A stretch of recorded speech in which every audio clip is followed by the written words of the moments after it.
Good morning. My name is Luci. Thank you for coming to the Indie News Network Student Debt Boycott Marathon event. We're going to have 8 hours of content where we're going to talk about the cancellation of student debt. So I'm just going to go over the schedule real quick, and then I'm going to leave it to Collin, Robert, and Todd. They all have YouTube channels. They all have student debt. And I'm going to go over the schedule really quickly. So first, we're going to hear student debt stories from the 3 panelists here. And then at 1 o'clock, Marcus Cage will be talking to Alan Collinge, who's a veteran organizer and student debt activist. And he will be sharing a petition that 1 million people have already signed on the cancellation of student debt.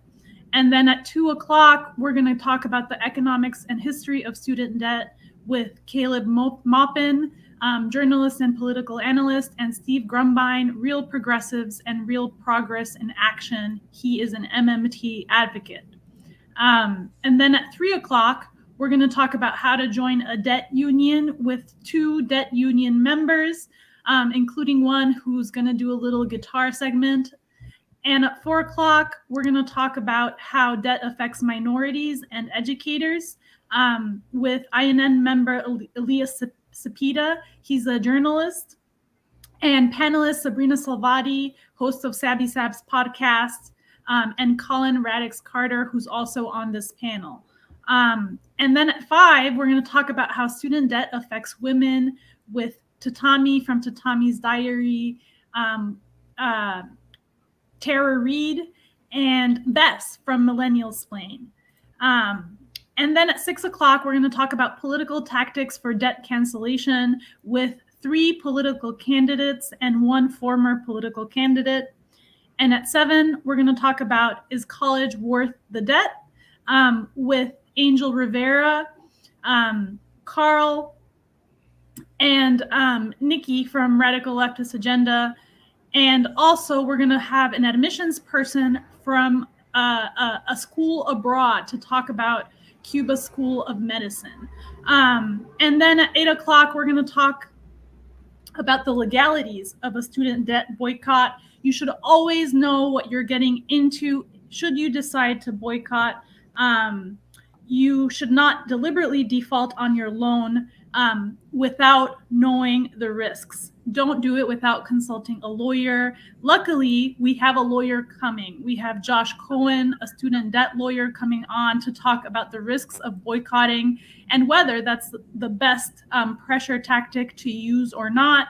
That's going to be at 8 o'clock. And I highly suggest that you guys attend that because his fee is like $400. So definitely show up to that one. And then at 8:30, we're going to have a conclusion and a pledge. For the pledge, it's just very simple. If anyone would like to, that has student debt, if it is a financially liberatory thing for you, just put it in the comments anytime, pledge. How much could you actually donate to general strike funds now versus how much could you donate if all of your student debt were canceled? If you can't donate money after your student debt is canceled, what would you do with the money? Would you buy a home? Would you be able to invest in other things? Would you be able to pay down other debt? So please, anytime during the stream, if you have something else you would like to do with that money, definitely put it in the chat, and I will be trying to read the pledges at the end. So I'm just going to remove myself from this and leave you with the other 3 panelists. Thank you so much. What's up, guys? So if you guys don't mind, I think we'd just kind of go in order and tell our stories. I can go first if you guys want. Sure. I actually have a doctorate in chiropractic. I went to school in State College in Michigan, Western Michigan. And I graduated, let's see, that'd be 2012. And then I got my chiropractic degree in 2015.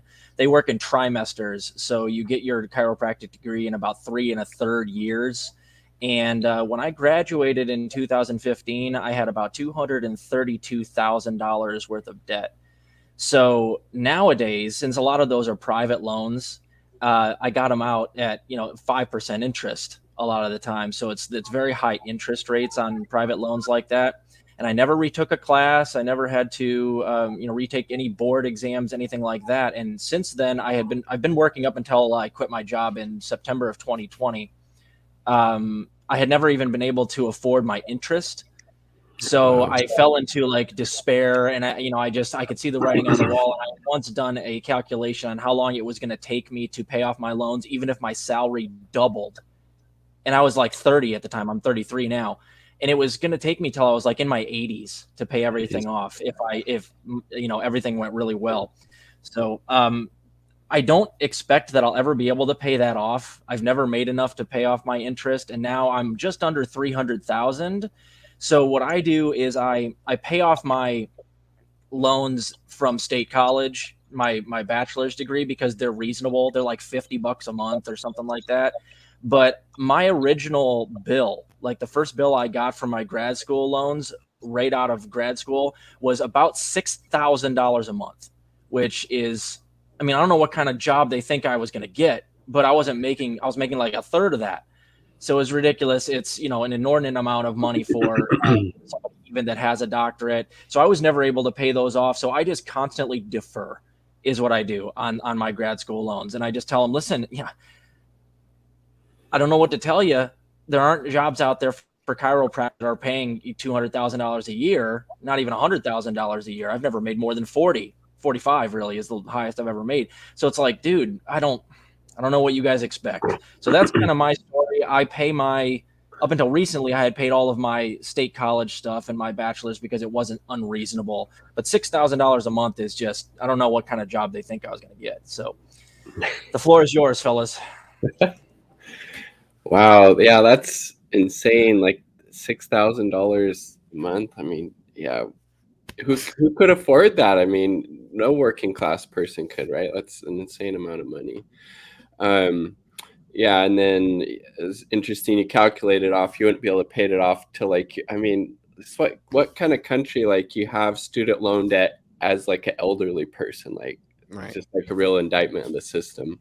Yeah, so I graduated with my bachelor's in 2011, and I basically just kind of had been paying like the kind of lowest amount possible. I think when I graduated, it was around 20,000, but because I was really only not paying down the principal, it kept going up. I think before the pandemic hit and the loans were paused, it was maybe like 23,000, something like that, which isn't like horrible compared to some people, but I'm in grad school right now, and I'm in this program where I'd have to work for the state child welfare system once I graduate, and they would pay for my tuition when I've been in school, but just kind of having a real crisis of conscience of working in that system for a number of reasons. So I'm probably going to have, a good another $50,000-$60,000 tacked onto that original, 20. And, but yeah, I don't know. Yeah. It's like, if I didn't have student loan debt, I definitely would be able to donate, money to a general strike fund and just do other really, positive things with it instead of, filling the coffers of these, loan corporations, which shouldn't exist. And again, we were kind of talking about, before we went live, Joe Biden could cancel all of that with the swipe of a pen, but he doesn't want to unless we really exert huge amount of pressure on him. And obviously that's one of the reasons they, propped him up so much, is because he's willing to do the bidding of, big business. And this is just another example of that. So. Yeah, for me, so I have my bachelor's in elementary ed. Went to Boston College, graduated in 2003. So then at that point, actually, I feel kind of bad because my loan amounts are not nearly as much as you, Rob. But I think I ended up taking out about 20,000 that I had to pay back in debt at that time, which many people might say, oh, that's pretty reasonable. If not, that's kind of cheap. But considering, you know, as a teacher, and at that point, as I was getting into the field, you're usually not able to get work as a teacher unless you get your master's degree. And at that point, I wasn't sure if I wanted to be a teacher at all at that point. So I was basically working at preschool level jobs for about a few years. And then after that, I figured, you know what, I wanted to go back into the classroom. So obviously I needed a master's degree. So I went for my first master's, which I didn't finish. So I'm still paying for that, even though I didn't finish that degree. Then I traveled abroad to Africa for a bit and came back and worked again. And again, the idea was like, oh, if I want to go into teaching, if I want to be in a classroom setting, then I have to get a master's. Unfortunately, I found, well, actually, the person of the program found me, where I was able to do an accelerated program where I was able to finish my master's degree in a year. And I got paid in order to do that, which was great because that's not typical that you would find a program like that in teaching. I had to take out loans to kind of supplement, but I didn't have to take out as much, fortunately. So, and I was very fortunate that by the time I graduated with my second master's, that I was able to secure a job at a public school in Boston. So at that point, it took a decade, but then like, you know, I had a salary that, you know, I was able to pay my student loans, but by that point, I owed 75,000. That was the highest amount. Now I'm down to 24, which is good.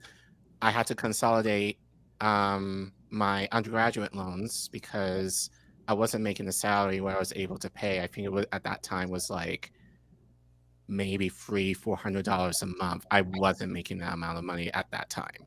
So I consolidated my loans and then having to make lower payments.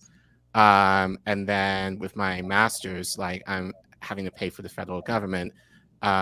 So, you know, but at least now I'm able, you know, at minimum to make the minimum payments, you know, a month. And now that interest has been canceled, then I'm able to pay a little bit more aggressively. Now I'm able to, you know, still fortunately being able to continue paying off my loans now during the pandemic. So, I mean, my story is not as bad, I guess you would say, as a lot of other people I know. But at the same time, you know, as a teacher, it's kind of like, you know, I'm doing a public service here, you know, and the idea that as a teacher that this is a worry that I have to be concerned about, you know, especially since I'm going into the field that essentially gave me my degree, you know, it's kind of very upsetting. And for a teacher who has to go into school, who's going into teaching with this amount of debt, and usually depending on where you live, in what state, in whatever state, you know, you may not necessarily make that kind of salary where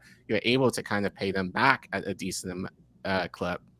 You know, it doesn't give many people much incentive to go into education. And that's kind of been my thing is, you know, and I have to go like, you know, Dr. Jill Biden, you're an educator. Like, where's your voice in this as far as at minimum having teachers, you know, being able to go into the profession and not necessarily being in this amount of debt, you know? So that's just kind of my stance. As I said, my story is not as dramatic as many other people I know, but it's still a burden, you know, that I have as far as I'm going into the field and still having to pay off these loans. And I've been paying them off consistently since 2014.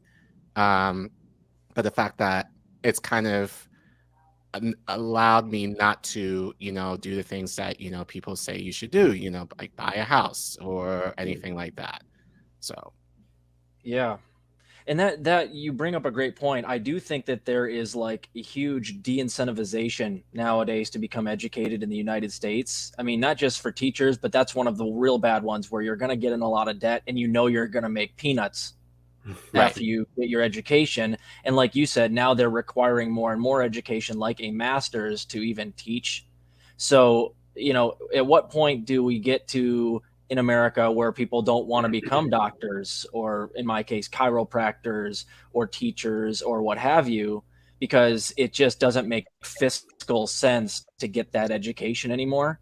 And that's a scary prospect. And if I may, guys, I don't know if you guys have ever, if you guys do like income-based repayments. You said that you do like reduced payments, Collin, where they take your income and they take like a certain percentage of it, and that's the most they can charge you. I did that. And the way that it works for my loans is they still take 20% of your income.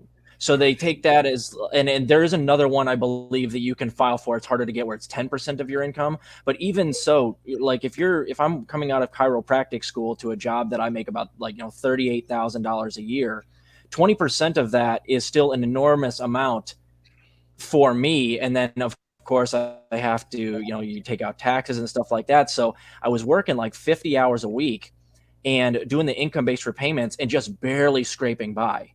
So it's ridiculous. I don't know if you guys have experienced that too, but it's like even their income-based repayment program, which they go, hey, we're cutting you a deal. We're only going to take 20% of what you make. It's like there's such a problem with a lot of people nowadays will pay like half of their money towards rent, whereas back in the day it used to be more like a third, right? So you pay half your money towards rent, and then a lot of that remaining half goes towards your income-based repayments, which are not even your full payments, and you end up spending all of your money and you're not even paying down the actual principal of your loans. So you just get whittled down, and it beats you down for a period of years, and you realize the hole's just getting bigger. And that's the realization I had about 3 or 4 years in. I was like, I'm going to have to work till 10 years past my own death to pay these things off. So I don't know if you guys have felt that. I don't know if you've dealt with what your income-based repayments, if you've ever done that before. But even so, a lot of times these predatory loan agencies, which shall remain unnamed, they go out there and they go, hey, we're cutting you a deal. Instead of $6,000 a month, it's going to be $400 a month. And I'm like, that's still way more money than I can possibly put towards student loans right now. So I've always had to just defer. Almost always after the first year in practice, I had to always just defer because I couldn't put any savings away. And now I'm looking at, you know, 292,000 or 294,000. And it's just like, well, I'm not going to live to be 100. I basically have to count on Joe Biden to use, as I've said on my show multiple times, he can forgive student loans unilaterally using the Higher Education Act of 1965, Section 432A. He can do that. And Collin, you make a great point. What does Jill Biden think about all this? She's a doctor in education, right? Right. To answer your question, I think Jill Biden cares as much about our loans as Betsy DeVos cares about all of our loans. They're in the same club and they don't give a damn about us. So I'll leave it up to you guys. Right. I will say this, you know, having lived abroad and traveled abroad, like, because I've talked to people, you know, just as far as, you know, like loans in general in this country. And they look at me and it's just kind of like, why? It doesn't make sense to many people depending on the country, like in them thinking like, why would you take out loans for basic stuff? Like as far as education, as far as food, like using a credit card to pay for basic needs like food, you know, all that kind of stuff. Like, so the idea that I think for us, and, you know, growing up, I just grew up with the idea, not sure where I got it from, but the idea that just being in debt is okay. Like, it's almost considered a good thing. Whereas I think in other countries, it's just kind of like, that's not normal. And I think America is just kind of unique in that sense where, you know, like we live on debt and it's almost considered like a rite of passage. It's okay to be in debt for your education. It's okay to be in debt for, you know, a car. It's okay to be in debt, you know, like to take out a credit card to pay for food because you may not have made enough money, to go to the grocery store or something like that. So, yeah, that's not normal. And I think that's just something kind of counter that we have to kind of talk about more in regards to, I think, not just student loan debt, but like debt in general. But that being said, I did look at the public service loan forgiveness program, at least definitely a few years ago. But then, the idea was like, you have to work at a qualified employer for 10 years and make payments through that for 10 years. But then even with the for me as a teacher, there was a lot of red tape. I have to double check. I think at the time, in order to qualify, you have to work at the Title I school. I have not worked at a Title I school my entire career, so it's so for me, and right now I'm not working at Title I. So for me, it's just kind of I'll even go backtrack and say, as a teacher, the average teacher, especially a first-time teacher, leaves the profession within 3 years, just due to, issues just as far as within the field. So it's not even a guarantee that you're able to stay in the school for a decade, much less, so really the idea, the idea of the program is very pointless, especially since the fair majority of people are denied assistance. I think it's something like over 90% of people who apply are rejected. So it's just, so it's just basically pointless, that now I know they're talking about, lowering the amount of time, but again, it's still not, I think, especially given the pandemic, how, especially in public service, we need people and we need qualified people to stay in those professions. It would be advantageous if the program was a little bit more robust and a little bit more universal as far as if you work at a school, whatever industry you're in, if you work at that industry for X number of years, then automatically your loans are forgiven. As I would say, as a teacher, more incentive for people to go into these fields where I think are needed. So, but the fact that we haven't even had that discussion, I think is also a problem, given in terms of we have a lot of people quitting these professions just due to burnout. And then with the pandemic, it's just accelerated a lot of these issues. So I just found it was just a lot of nonsensical red tape with the program that was just not even worth it for me to even bother applying. So I just felt you know what, I'm just gonna pay it off, and whenever I pay them off, I pay them off. Yeah. Yeah, I think it's a good point both of you make about how, pursuing a higher education for whatever purpose, if it's just to gain knowledge or to, improve, job, career aspects, how it's been really de-incentivized in our society, and just how that's really, messed up on every level. And then just, Collin, you were talking about, it's very difficult to get into that, public loan service kind of program, and how even if you kind of qualify for it, I think it's actually a very small percent of people that are in that end up actually getting their loans forgiven and stuff. And how I think it's you have to make payments every month for 10 years. And I think maybe even if you miss one payment, then you have to maybe start the clock over, and just how they just make it super, super difficult because they don't really want to help people out. It's just kind of a carrot, if you, you're a teacher or you're a social worker or you work in these public service fields, you make all these payments, 10 years in a row, 12 months, each year, then maybe, we'll forgive you at the end, but probably not. And just how, honestly, I think obviously cancel all student loan debt, make college free, every level, whether it's community, bachelor's, master's, above, etc.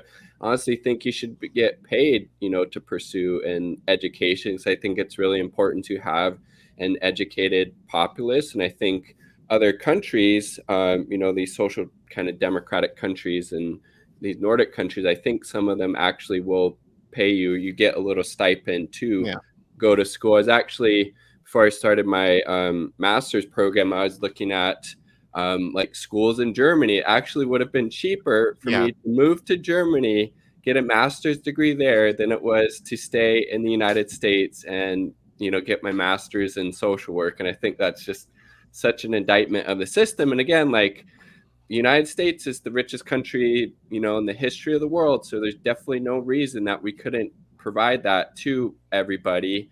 And I mean, you used to be able to, like, 60s, 70s, maybe not beyond that, you used to be able to work like at least, a part-time job and pay for your college tuition. But the education prices have, just skyrocketed in the last couple of decades. And obviously, wages haven't increased with that at all. And we can think, and you used to be able to, I think, get rid of your student loan debt through bankruptcy, right? But the former senator from MBNA, Joe Biden, he was one of the champions of making sure that wasn't able to happen, right?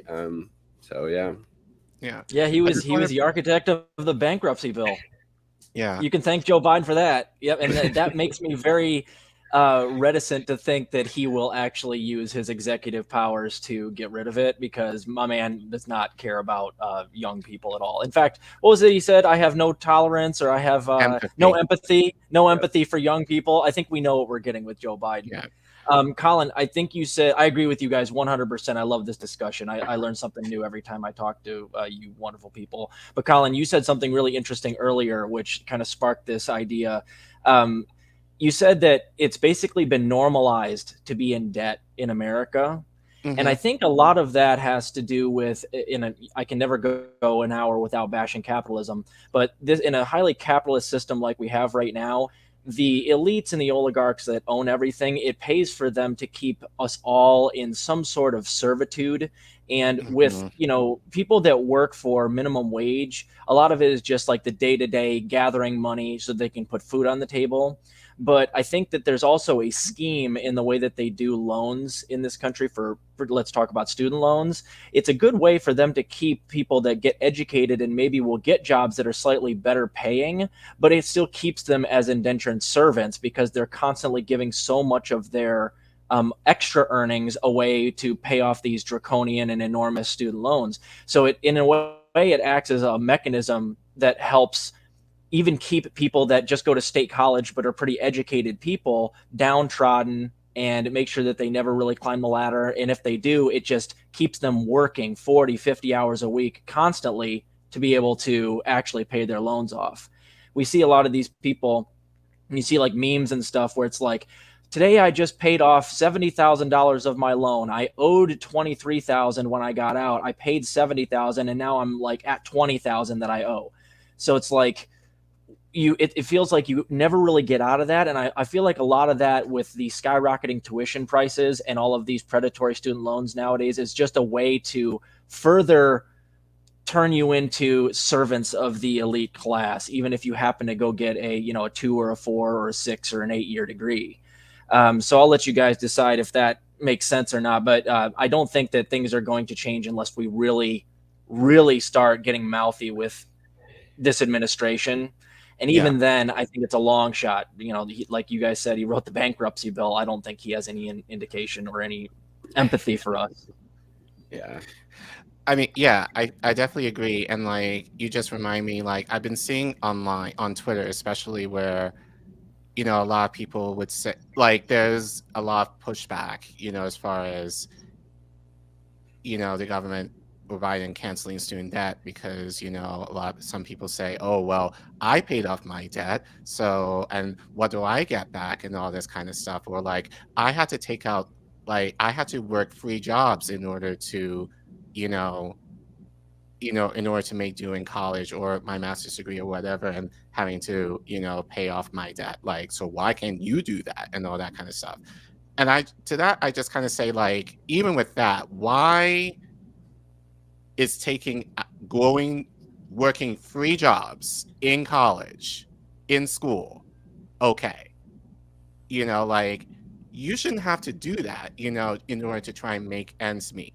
In the name of taking care of your education and like trying to do what you need to do in order to be, you know, in order to be an outstanding citizen in this country. You know, like, I think just kind of along with that, we also kind of glorify, like, I wouldn't say poverty, but like struggle, in a sense of, you know, like, you have to pay your dues, and, you know, you got to live this certain type of lifestyle and grind in order for you to get that good job, and then you're going to get that money, and then like it will just all almost kind of like the idealistic fairy tale, I think, you know, of like, you have to put in the work and really grind and really suffer, and then like one day, like, you'll get the job of your dreams, you'll make the money and all that kind of stuff. It doesn't happen that way. And I think,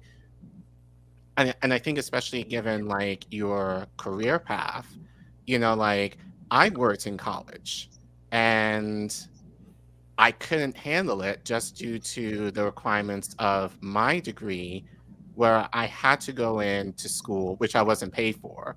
But I had to go to school. I had to go into school to do my student teaching, and then having to take classes, you know, on top of that. There would have been no way for me, you know, in order to kind of upkeep all of that, and then having to take on a part-time job. As I said, I did, and I ended up quitting. You know, like I think I had 2 jobs at one point, and I quit both of them because it was just too much. Like, as far as having to decide if I wanted to get good grades or work, you know, and kind of possibly flunk out. So I made a choice to quit both of those jobs. And so it may not work, depending on, like, I know nurses are constantly doing, you know, practicums in hospitals all the time. There's no way they're able to work outside of that. So, you know, so I think when we talk about student loan debt, I think we also have to kind of talk, especially if people are saying like, oh, why don't you work, and all of that kind of stuff. You know, like, we have to take a more nuanced look at, depending on your degree, depending on like your track, it may not be ideal for you to have a job, especially if you're like in a professional degree. More often than not, you don't necessarily have the extra time to have a part-time job on the side. So, but I think just the idea of like, people are saying, oh, I worked during school, why can't you? Or why didn't they? You know, I think it's just generalizing the situation, which may not be the case for everybody, especially given the degree track that you might be in. And I think like we don't often talk about that either. Yeah, definitely a lot of good points you made there, Colin. And I just think it's very interesting when people are like, well, I was able to pay off my debt and I went through all these hardships, so everybody else, you know, should have to really like struggle. It's like, no, we should, like, that's really messed up that you had to go through that. Let's make sure we create a better system and environment so people aren't having to work, you know, 3 jobs to get through school. And it's like, I don't know, I just find that very interesting. It's like those people would have been like, I don't know, upset when the polio vaccine, you know, came out because they had like a family member that died from polio. So like, well, no more people actually need to die from that because, well, this person, you know, went through that. I find that kind of interesting. And just the I mean, that's like, people going to pursue their education for whatever purpose, like, they should be able to like enjoy and embrace like that process and not have to struggle and not have any, you know, free time and engage in, you know, different activities on and off campus. I think the,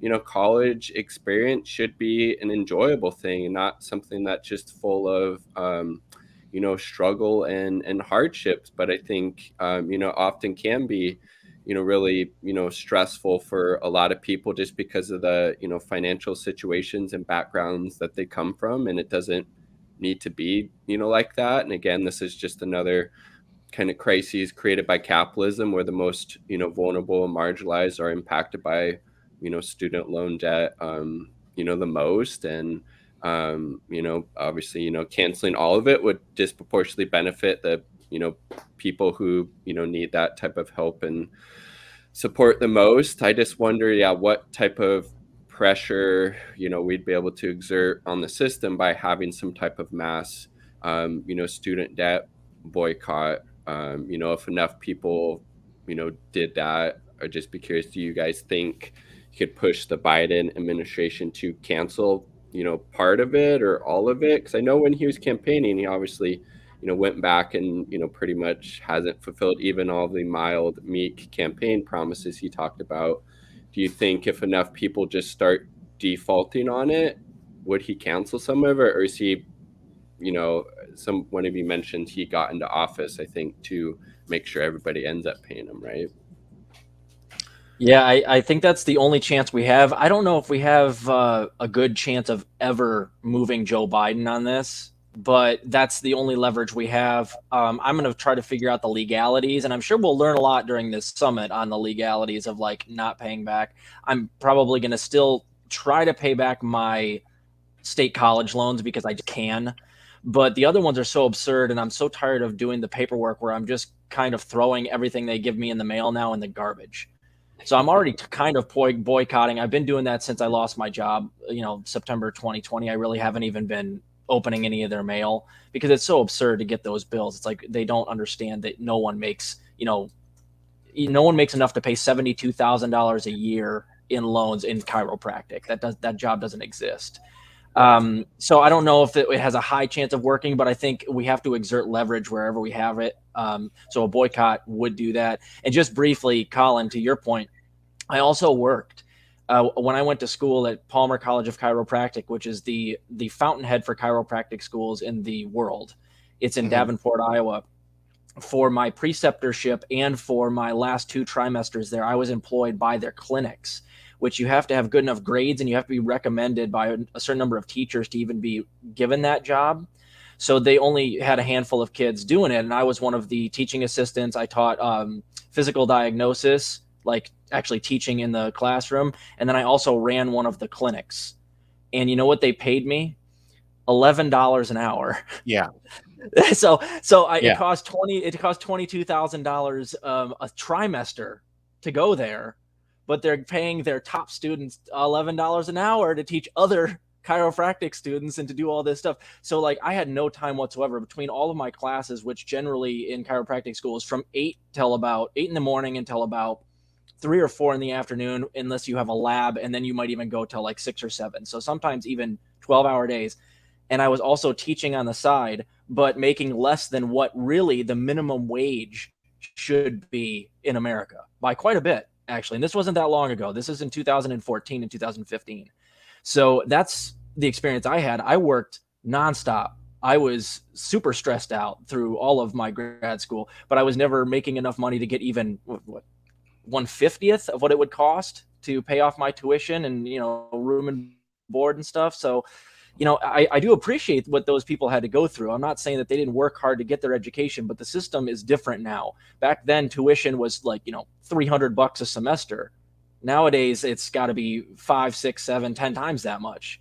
So it's a different, and wages haven't gone up really, not that much anyway. So it's really, really difficult. And those people, it's like Uncle coal miner who worked in the coal mine being mad that like, oh, you guys should have to also go get black lung and work hard the way that I did to pay for my mortgage. Like, no, we want to try to improve things for everybody. Just because you had a really horrible, experience with this, having to get through it 50 years ago does not mean that your grandchildren should also. That argument makes no sense to me.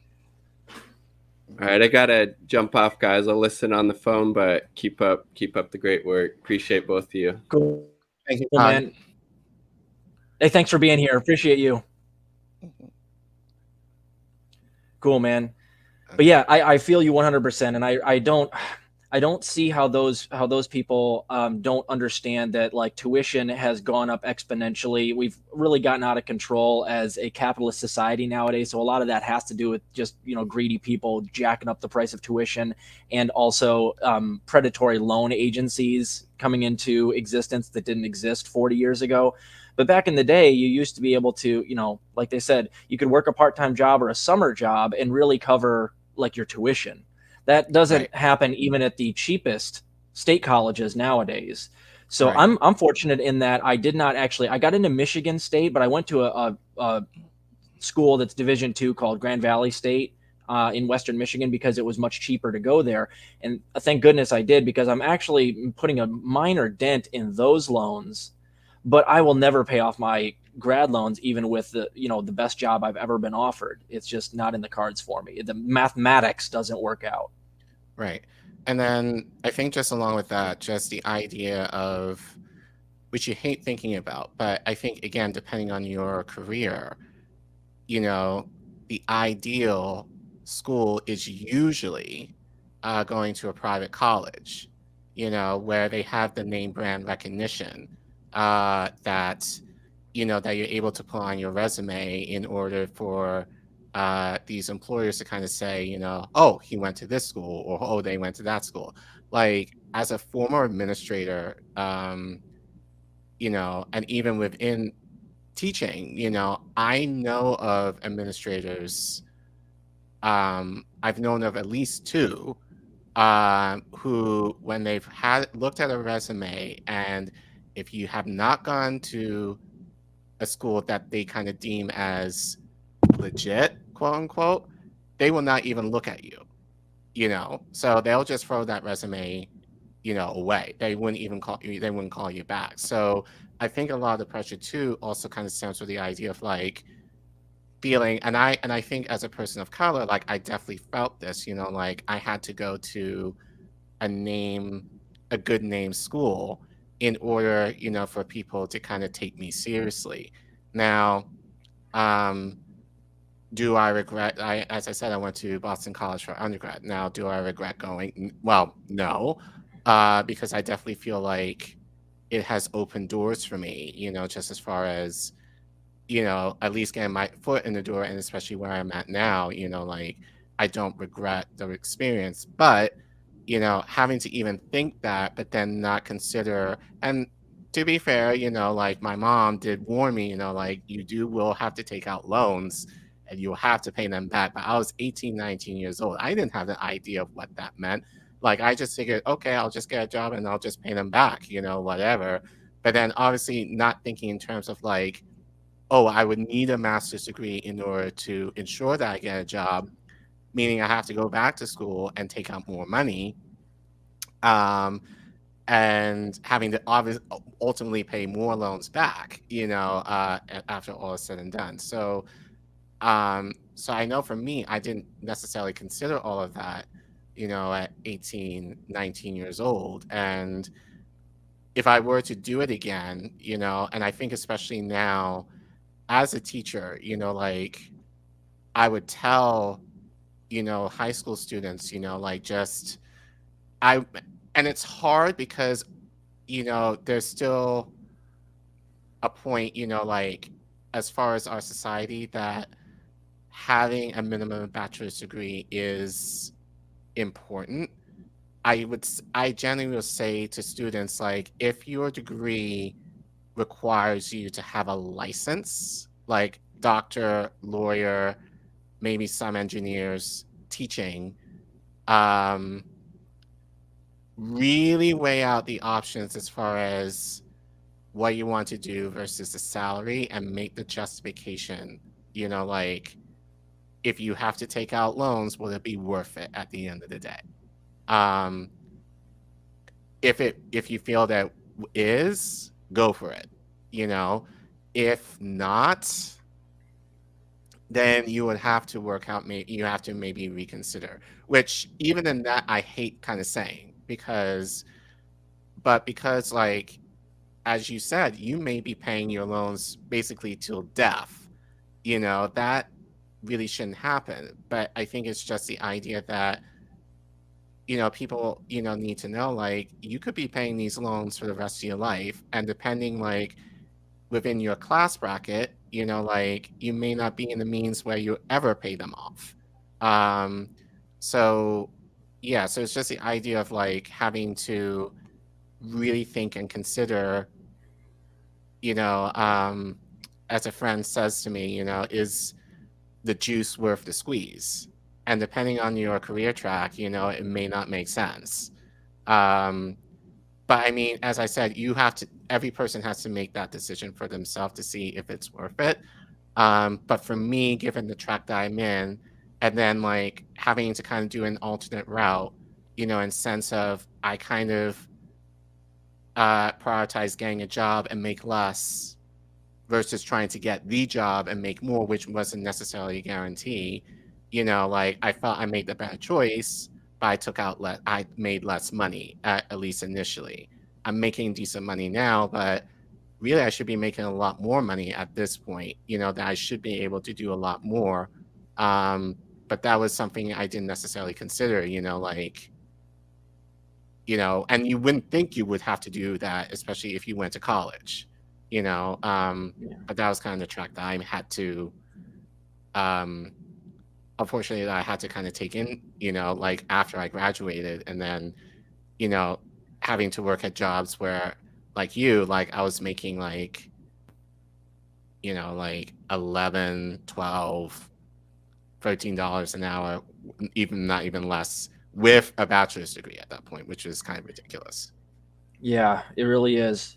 And to play off of what you're saying, I think, and tell me if you agree or not, that there will be a lot of like choices having to be made by young kids. And in America, it seems to me that you don't really get a choice on what you want to do. You have to kind of do an assessment on what's valuable in our society. So a lot of times, like for me, for instance, what I really wanted to do with my bachelor's degree is I wanted to get a creative writing degree. I love writing. Right. I've been doing that on the side. But my mom was like, you're not going to make any money. You're just, consider something else. You're pretty smart. You can do what you want to do. So I actually went and did pre-med instead, specifically because I thought it would be more valuable, but not because I liked it more. And I've always regretted that decision. And I feel bad for a lot of youngsters in this country who are right around the college age right now, who are trying to decide what they want to do, but they can't make the decision based on what they want to do, or do something that's based on their creative levels or what they actually enjoy doing. They have to do an assessment on what's actually valuable. And that makes me sad, because then there's a bunch of kids that maybe want to go out and get, like me, a writing degree or an arts degree or, a music degree. But then they go, well, damn, there's not really a market. I'm not going to get paid a lot. Like I'm going to end up, if I get a music degree, I'm going to teach band in middle school or something like that. And they know that they're just going to basically be poor forever. So they go, well, I don't want to go after my dream because there's literally no way I'm ever going to be comfortable. So they end up going and getting like an accounting degree so they can be a banker. And I'm not saying there's anything wrong with that, but I would imagine that there's plenty of youngsters in this country who really they're not mature enough to understand exactly how much money they're taking out, A, but B, they also are doing an assessment on how they can possibly not be poor. And that's very sad to me. They choose basically their entire career path on what's valuable to the oligarchs and the elites, rather than pursuing maybe a creative endeavor. And that happened to me. So go ahead. Yeah, I think communities of color definitely have that, which you can almost say that's kind of the thinking in terms of, capitalism, like in terms of like, you have to get a job that makes money, so like for me, like initially, like in high school, like I wanted to go into acting. And I remember my dad being like, hell no, you're not doing that, because, like, you like, there's no money in that. And it wouldn't be a guarantee that you would be a success. My mom, I think, tried to kind of talk him like, not like, but even she was kind of like, you might want to consider doing something else. So, so then, I thought about teaching, because I figured, that seems to be a very solid, career. Yeah, generally, like if you make like once you get in, like, and if you do well, and I don't regret that at all. But I definitely feel like, as you said, I think especially among communities of color, there is this pressure of thinking that, like, you have to be an engineer, you have to be a lawyer, you have to be a doctor, which would translate into making money. That way you're able to kind of provide for your family, or like, your family could feel, oh, you did better than me, as far as the career choice that you're able to make. Which I don't think is always fair, to those students or those people of color who may want to go in an alternative route, like if they want to go into the arts, or if they want to go in some humanitarian field or whatever, that they may feel that pressure of not being able to do that just due in light of what their family expects of them, which you can also maybe translate as far as the role of how capitalism has kind of warped, I think, our mindset in terms of you must make money. And I can also maybe argue, like, for certain degrees, like especially like liberal arts, is having a degree necessary? Do you necessarily need to have a degree? Like, could you do internships, like that are able to pay well and that you learn on the job or something like that? So, so I think there's a lot that you can kind of unpack there, but I definitely felt that pressure, as feeling like I wanted to do something where I felt like I was kind of contributing to society, and, having a job where I felt like I can, that was, again, pretty stable, that I wouldn't necessarily have to worry about losing my job, especially if, I did well. So for me, like, being a teacher made sense. But as I said, I went to an alternate route. I went to early childhood, which typically doesn't make a lot of money, so but I've been able to navigate through that. But then, like, as I said, I had to kind of balance, like, do I want to make more money but then compete with every other, male teacher, like in elementary or even mostly secondary ed, or would I be guaranteed a minimum interview for early childhood position, because they are looking for men, and men of color in particular, but make less money. So I had made the choice to, like, the latter route, but that still plays a part. Like, I was making way less than what I felt I deserved, in the name of getting a job, which I think is just, like, the wrong way of thinking, in terms of, like, feeling like you have to kind of sacrifice something in order to feel like you have to become a success. Or at least you're kind of contributing to society in whatever manner that you feel is best. But yeah, I think I definitely felt that pressure too. And I know, like, and I know a lot of people younger than me feel that pressure. And I think that kind of plays, like, the oligarchy / white supremacy / capitalism type thinking, that, they want you to make money, but they don't give it to you, like, when you do the right thing. So yeah, it's definitely an issue. And especially for communities of color, I would think. Yeah. I read not recently, in the last couple of years, that I think it was in Oklahoma, they were toying with and maybe even transferred to a 4-day school week, because the teachers at a lot of the schools in Oklahoma were making so little money that they could actually make more money working 3 days a week, Friday, Saturday, Sunday, at the local Walmarts. And they were making more at the Walmarts than they were at their teaching jobs. So a lot of the school districts went to 4 days a week, because teachers make so little that you can actually make more at Walmart.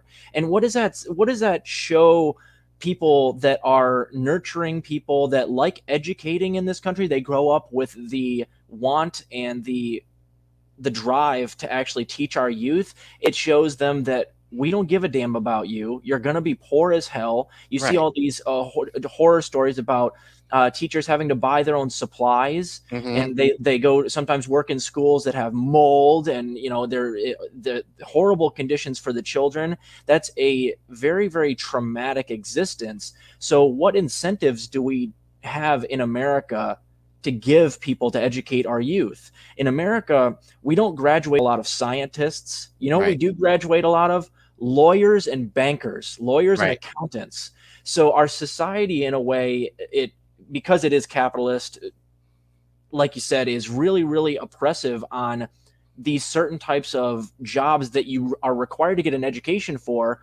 But then you see as a youth that once you get that education, you're still going to be tortured basically for the rest of your life. You're going to be in turmoil, in poverty forever.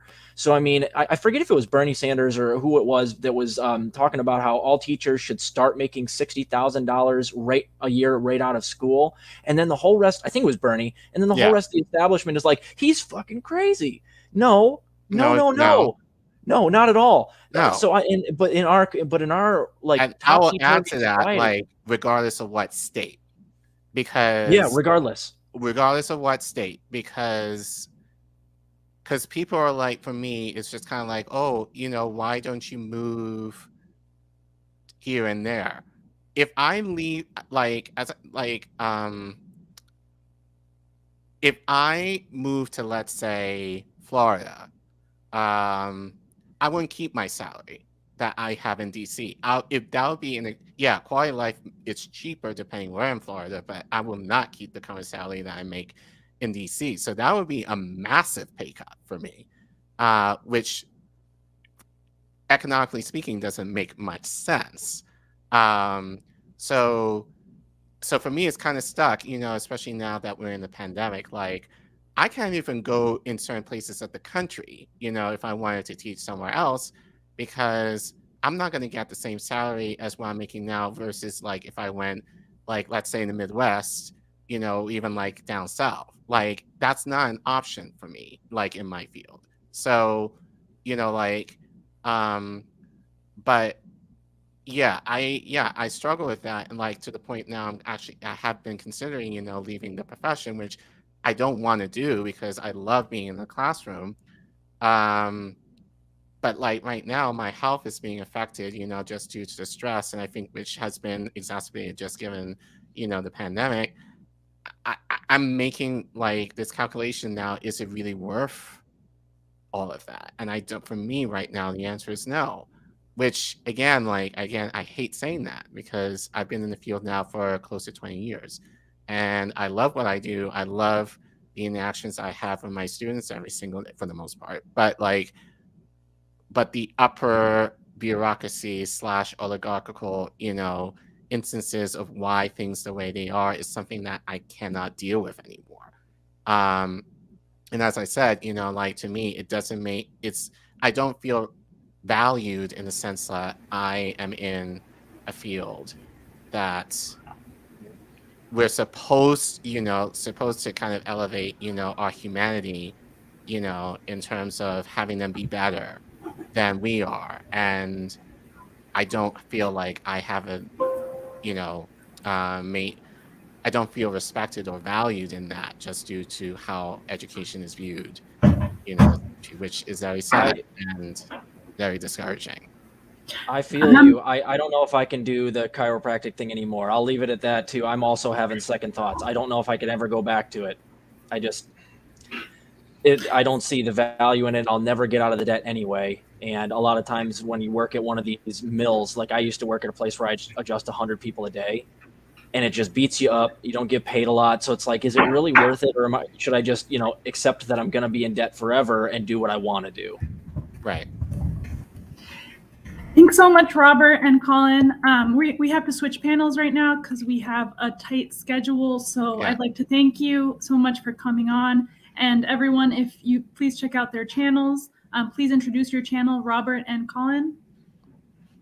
Robert, you go first. You go first. Robert. I'm just Robert. I'm just Robert Durden. I'm on Rockfin and YouTube. Okay, and Collin. My YouTube channel is Muwkano, and you can follow me on Twitter. I'm sure everything is in the description, wherever that is. And definitely check out his channel. It's very underrated. Definitely check out Collin's channel. So I'm gonna bring on Marcus Cage and Alan Collinge. Marcus Cage also has a channel, and he's gonna be moderating. Hello, Marcus. And how are you? I cannot hear you, so sorry about that. How are you doing? And then Alan Collinge, who's a veteran organizer. I'm just gonna drop off, okay? All right, thank you. Sounds good. Hey, Marcus, how's it going? Hey, how we doing, Alan? Big fan of your work. I heard about you years back, and then just lately, since I heard that I'll be on a panel with you, I went back through and tried to do a little bit of research and then digging, and I was like, oh yeah, that's right. Okay, I remember that. I remember reading. Actually, I read more stuff about your work. So, for those who don't know me, I'm Marcus Cage. I run the Political Matrix, and I'm here with Alan Collinge. Did I say that correctly? Collinge, close enough. Collinge. Okay. So yeah, can you open up and let everybody know who you are and like what you do? Because what you do is very, very important work, and we don't have a lot of student debt activists, in my opinion, out there. So. Yeah, well, I'm the founder of studentloanjustice.org. Hopefully most people watching this, I have student loans of my own, and I'm 51 years old now. I'm very sorry to say I started doing this at the age of like 34. So way back in the day, I was, first I was an aeronautical scientist, California Institute of Technology. So I left that position. Found myself working in the government banking industry, believe it or not, working with guaranteed loans on behalf of the Department of Transportation. So I found, as a result of my own experiences with what then was, and maybe arguably even still today, is the worst player and the biggest bully in the schoolyard, Sallie Mae, something was horribly wrong with this federal student loan system. And I wanted to jump in right there real quick because I'm one of those same victims of student loan also. And the ones who got me was Freddie Mae and what is it? Yeah. You know, Freddie and those Sallie two. Mae, Navy, Sallie Mae and Freddie Mac. Yeah. Ed Fund, if you're from California, which I happen to be. I went to college in California. So yeah, I started doing research, and what I found was just jaw-dropping. And over the first year that I did this, I took all my research to a reporter named Bethany McLean, who happens to be the reporter who broke the Enron story for Fortune magazine. And I really sort of became a little obsessed with it, I guess you could say. And within about a year, we had been on a cover story in Fortune, which just completely blew things up.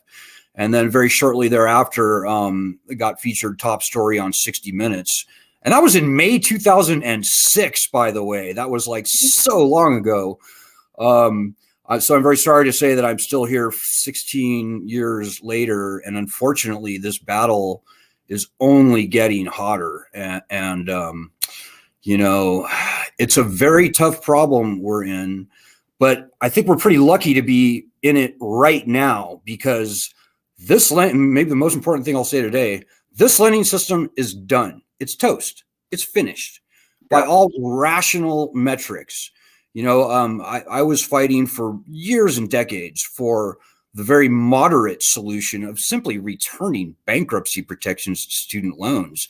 But now, today, and I want you to and I want you to elaborate on this, because this is something that I've seen you bring up before, and I don't know if a lot of people are knowledgeable about this, but the current president that we have today, Joe Biden, how did his, let's say, how did he have an impact on this current situation in a negative way? Oh, Joe Biden has got some skeletons in his closet. Not only did he author, or was it the prime Democratic mover on the 2005 bankruptcy bill, which took bankruptcy rights away from private student loans. No, that's not even the best. When he was a junior senator in Delaware in 1977, he was actually a fairly key player in the very first restrictions of bankruptcy rights for federal student loans. And to those of you who are out there, nobody wants to file for bankruptcy. It sucks. It's a terrible thing to have to do. It's unpleasant. It's all those bad things.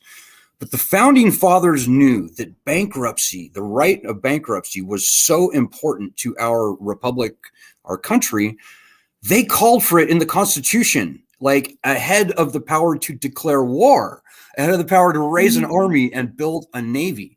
Because, you know, guys like Thomas Jefferson and George Washington and many others were being absolutely wrecked under predatory debt to the King George, British banks. So wait a minute, you're telling us that this bankruptcy and debt thing is not a new thing we're dealing with?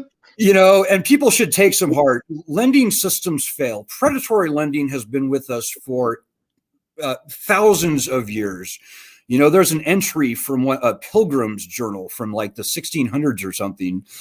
And I can't quote it verbatim, but the gist of this diary entry from this pilgrim was, you know, we came to the New World, we owed 8,000 beaver pelts to the ship owner or the trading company.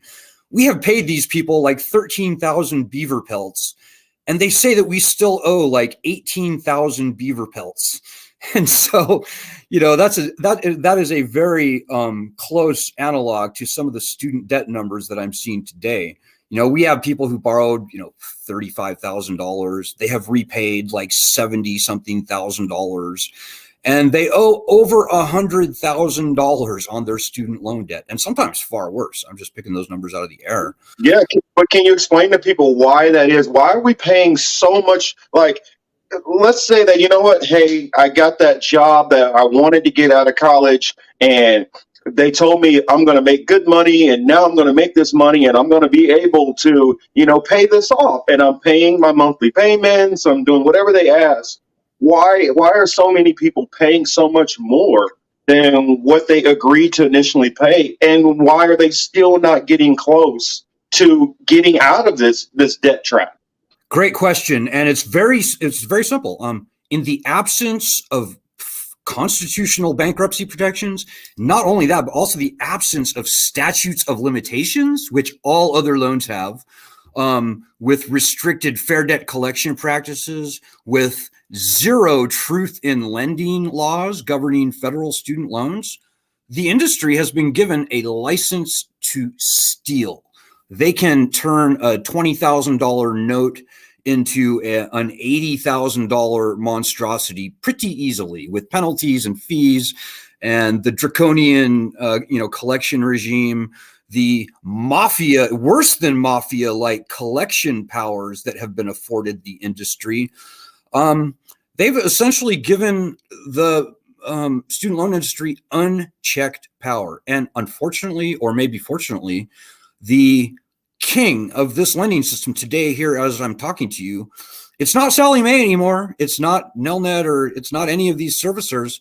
It's the federal government. It's the Department of Education. President Obama federalized the lending program, which is probably a really good thing in 2010. But this has concentrated all of the functional elements, the important ones, the lending system, including the interest-making function, to the federal government. So the federal government is the chief administrator, chief beneficiary of this whole entire thing. And that's very troubling if you think about it. On the other hand, it's kind of good, because the one lever of power that the citizens have over this thing is through, at least theoretically, through the government, through Congress. So we got that going for us. But you know, the big numbers, Marcus, are just, they're daunting. Let me just throw a couple out to you. So before the pandemic, okay, first of all, the subprime home mortgage crisis, those subprime home mortgage loans, they were terrible, right? Most would say that was by and large a failed lending system. The default rate for subprime home mortgages was 20%, 1 in 5. That's terrible.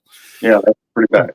But we now know that the default rate for 2004 students who left college 2004 is 40%. And the class of 2004 was only borrowing like less than a third of what's being borrowed today. So if the default rate for 2004 students is 40%, what do you think the default rate is for more recent students? Is it 50%? Yeah. Is it 60%? Yeah. Is it 70%? Yeah, probably. We now know, even before this pandemic, so right, like I think January of 2020, I was talking with the guy who ran the federal lending program under President Trump. And he told me that 80%, 4 out of 5 of all borrowers were either unable to pay. They weren't making payments at all. Are you serious, Alan? 80%? I kid you not, Marcus. We are in the twilight zone. It's like cartoon time with the statistics around this lending system. I've been living and breathing data, good data. I've been following Department of Education data almost exclusively for 16 years now. And these numbers are just like, it's just crazy. There's nothing to compare it to. No other lending system has ever failed as dramatically as this federal student loan system. So yeah, right before the pandemic, more than half of all borrowers were not paying on their loans. 30% of them were paying, but their loan balances were going up. So how is that possible? How's it possible? Oh, it's a long story. People have been crushed by these loans over years and decades. Another couple really interesting facts that almost nobody knows. More than half of all student loan borrowers are over the age of 35. So, when we see the haters out there saying, oh, the highest income student loan borrowers have an inordinate amount of the wealth and they don't deserve loan forgiveness. That's nonsense. The highest balance loan borrowers by far and away are older borrowers over the age of 35. They outnumber borrowers under the age of 35 and they owe 3 times as much. So the highest income borrowers aren't these like kids that just graduated Stanford and they're making $185,000 a year to start at some, venture capitalist startup in Silicon Valley. No. These are people who have been crushed by these loans over decades and decades and decades. And despite having borrowed far less than what is being borrowed today, they owe far, far more. So this lending system, it's a national threat. Go ahead. Yeah, the way I like it, just like my personal story a little bit. Once I started getting I was taking a lot of my classes online, and so because I was having marital issues and things like that, I no longer had internet, and so I had to drop classes and things like that. That gets you into academic, academic probation, and then if you miss or fail one class after that, that gets you into suspension. And then that suspension, now while you're working full time and not being able to get back into it, next thing you know, you get that letter in the mail all of a sudden for your first, hey, it's time for you to start paying back your student loans. And then what happened to me is I would try to pay, and then I hit harder times, couldn't pay that. And then next thing you know, I'm getting, I got to the point where they start garnishing my wages. And so I was having 30% go to Freddie and 30% go to Sally Mae. And it's like, I didn't know how I was going to make it. And then the loan forgiveness programs, which I've heard you talk about, which I would love for you to go into. They come to me, hey, I got this deal. I can help you with this. And what would happen is I get into it and I would try to pay it. And they say, oh, well, if you do it so many months and this will decrease, or we'll do this and we'll do that. And what would happen is, say my direct deposit that I would have going out to them didn't get to them on time, or it was some kind of hiccup. They would restart me all the way back over every single time, and I never can get ahead. And then I just kept accruing more and more fees and fees and fees. So without rambling on too much more, is this common, what you hear? It's more the rule than the exception, Marcus. We're looking at a default rate right now, even before the pandemic, of something like 75%. What you fell into is something called loan rehabilitation. They're like, oh, defaulted on your loan. Shame on you. But we can help you. If you pay us for 10 months, none of which goes to your loan, we'll rejigger your loan into a new undefaulted loan. This is the biggest, this is one of the most pernicious scams in the entire student loan universe. What they do, you default on your loan, say $25,000 or whatever. They get you to pay and pay. None of it goes to interest, principal.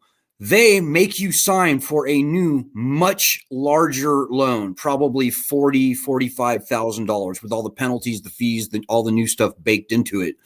Then they sell your loan back to the federal government, and they, the people who convince you to do that, get a 16% commission. So, like, if it's a $100,000 loan the new loan that you signed for, they walk away with a paycheck that very day from the government for $16,000 in new artificial fiat wealth that was generated out of thin air and slapped onto your back. And by the way, even 5 years ago, 80% of these rehabilitated loans default again. Because, come on, if you couldn't pay the first time, why are you going to be able to pay double or triple that amount a few years down the road? It's the word. I'm sorry that Phil, Marcus, it happens to a lot of people. It's a treadmill, and it's worse than a treadmill. It's a downward spiral. And all this stuff that we're talking about, and that's just one of many student loan scams out there. But all this stuff we're talking about really goes back to the fact that fundamental bankruptcy rights, statutes of limitations, and other protections that exist for every other type of loan have been taken away. So we don't have to take this. I mean, come on now. We're a better country than this. We're a stronger people. We don't have to put up with this sort of cheesy rat trap of a predatory money grab, even if it is blessed and in fact participated in by the federal government. We're a stronger country than that. And the time has come for us to throw off these chains of predatory debt. And really, I completely agree with you. Completely agree. And I just wonder, like, what can we do to get more people to see what's going on with this whole system, instead of just looking at, all of us who are falling into this trap as, oh, well, it's because you were irresponsible. And you know what? In my case, I bear some responsibility. I did have some irresponsibility, but because why I'm partially so passionate on this is because I know a lot of people were completely swindled into this. Like I heard Collin say before, like as an 18, 19-year-old, them coming to them. I actually had some money from the military to help pay for my college, and still you get on harder times, and they say, hey, well, just take out this loan for your college, and then you can use that, and then don't worry, you pay that back. And so what if you have to use a little bit for bills here and there? And that's the trap I fell into a little bit older. So I mean, I watch these people come to these high school kids, and I just felt like, oh my God, you guys don't even realize. They come in nice little business suits, and this lady who looks like grandma, and they just swindle you, and it's so heartless. It's a scam. There's no other way to put it. But the good news is it's happening to almost everyone. Like when I first started this, I was like, oh, shame on me, all this stigma on me. And I was one of the very few people that was willing to stand up and shout out publicly about this problem. But, I'm telling you right now, I think the pandemic, in fact, I know that this pandemic is the nail in the coffin of this lending system. No matter what Biden does or doesn't do, says or doesn't say, before the pandemic, over half of everyone was not paying. Here now today, as we're talking, almost nobody's paying, like 8% or something. When and if they return they try and turn back this lending system on February 1st, I'm sorry, very few people are going to pay. If even 25% of borrowers are making payments come like June or whatever, assuming that they turn the lending system back on February, I'll be stunned.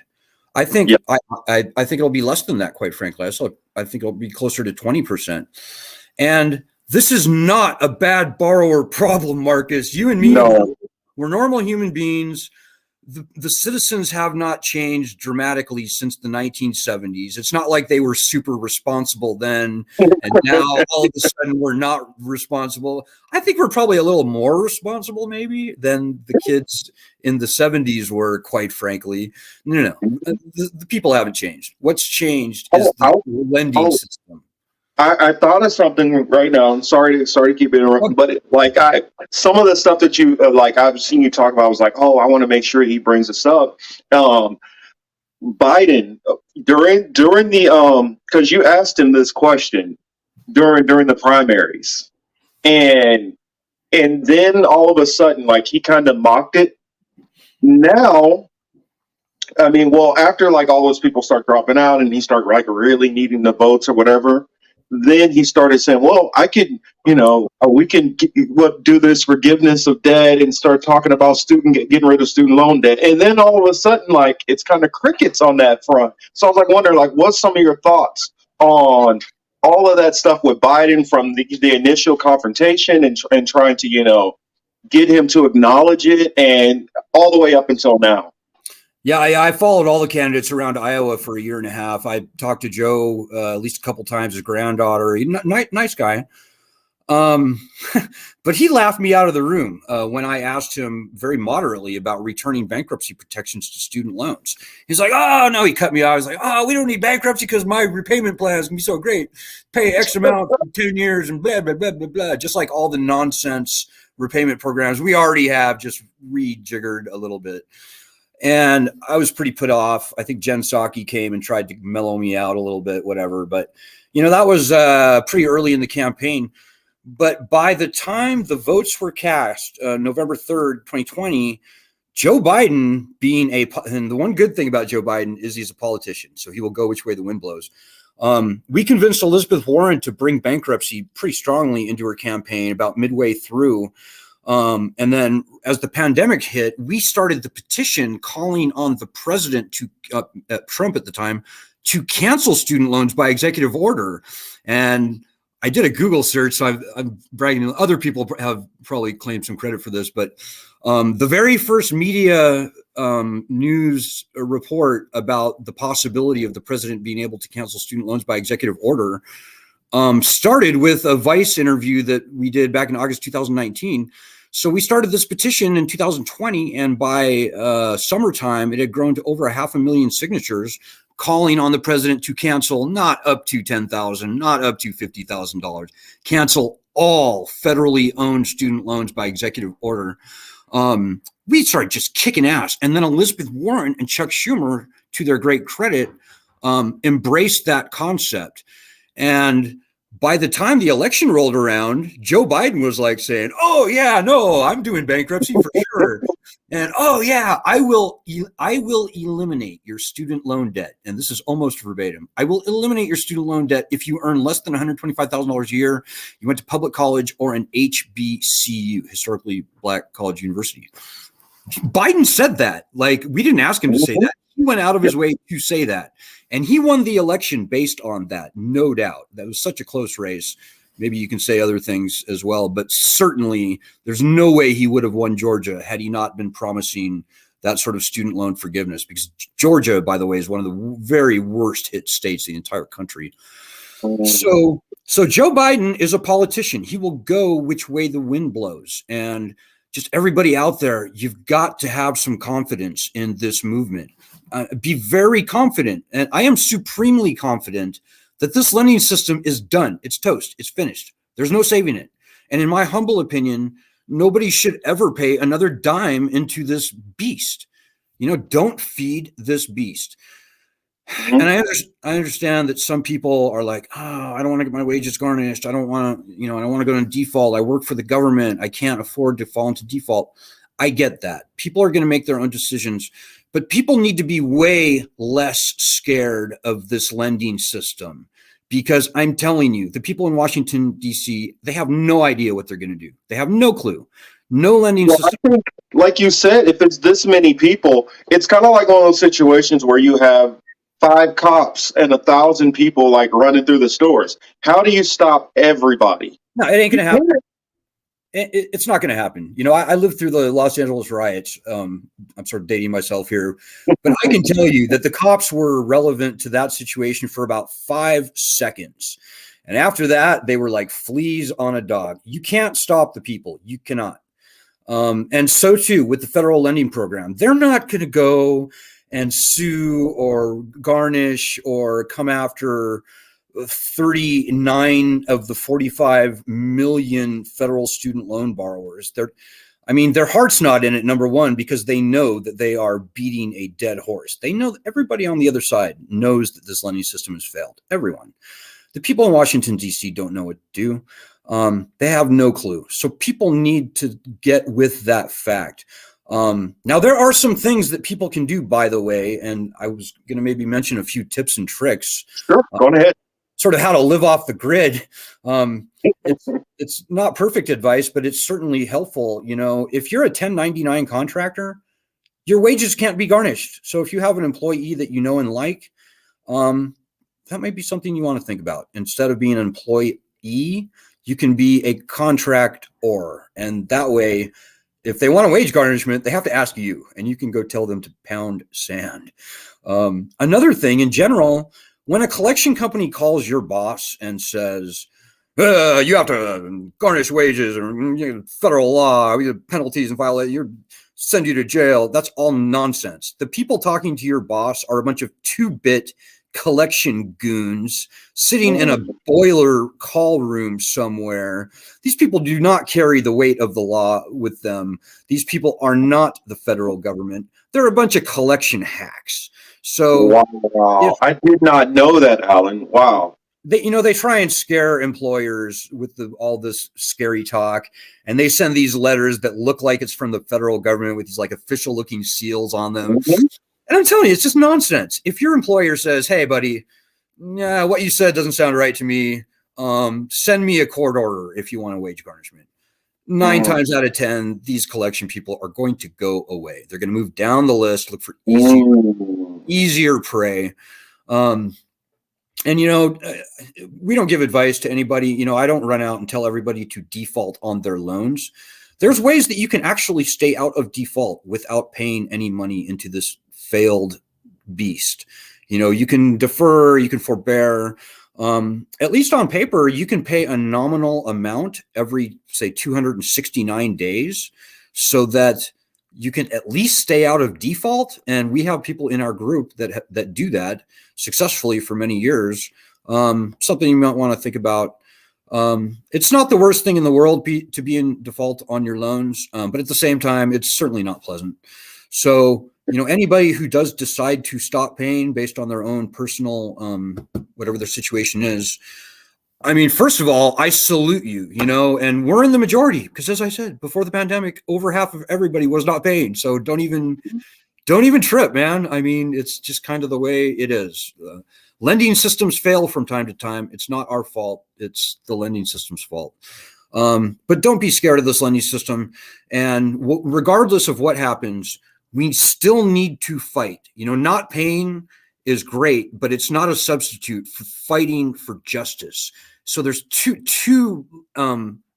tangible, political, legal, actual things that we need to fight for. Number one, and unfortunately, this is number one, is the return of bankruptcy protections to these loans. And this is probably the most important thing I'll say today. I don't think we're going to see actual loan cancellation that's meaningful unless and until we get the threat of bankruptcy back on our side, as the founders called for 250 years ago. I just don't see that happening. And here's a little bit of history, Marcus. So back in 2007, some student loan advocates, I won't mention their names. Well, it was like NCLC and the PERGs and TICAS. So shame on these people. Back in 2007, they tried very hard to kill the push for bankruptcy that we were doing. And their whole rationale was, no, we don't need bankruptcy because we're pushing through these great repayment plans, income-based repayment, public service loan forgiveness. And Marcus, I think you already know, you heard me say before, 99.5% of everyone who has ever tried for any loan forgiveness program through the government going back to 1993 has been disqualified out of that. Like just in the past month, we see, okay, they're finally forgiving some public service forgiveness loans, only under great pressure from the teachers union, et cetera. But I'm telling you, that's the exception, not the rule. The Department of Education and its contractors do everything to not cancel loans. So if Joe Biden stands up tomorrow, sorry to interrupt, but we're talking about a very, very powerful union also that represents not a large portion of the people who are under this student loan debt, because we got to remember, for all the people who are in this in the service industry, whether you're waiting tables or doing this, a lot of these people have student loans also, and they don't have somebody to advocate for them. I literally work in a warehouse. There's no advocation for me, and so there's a lot of other fields where those people, they don't have a strong union like a teachers union to push back. So sorry, but again, no, you're exactly right. 45.4 million federal student loan borrowers.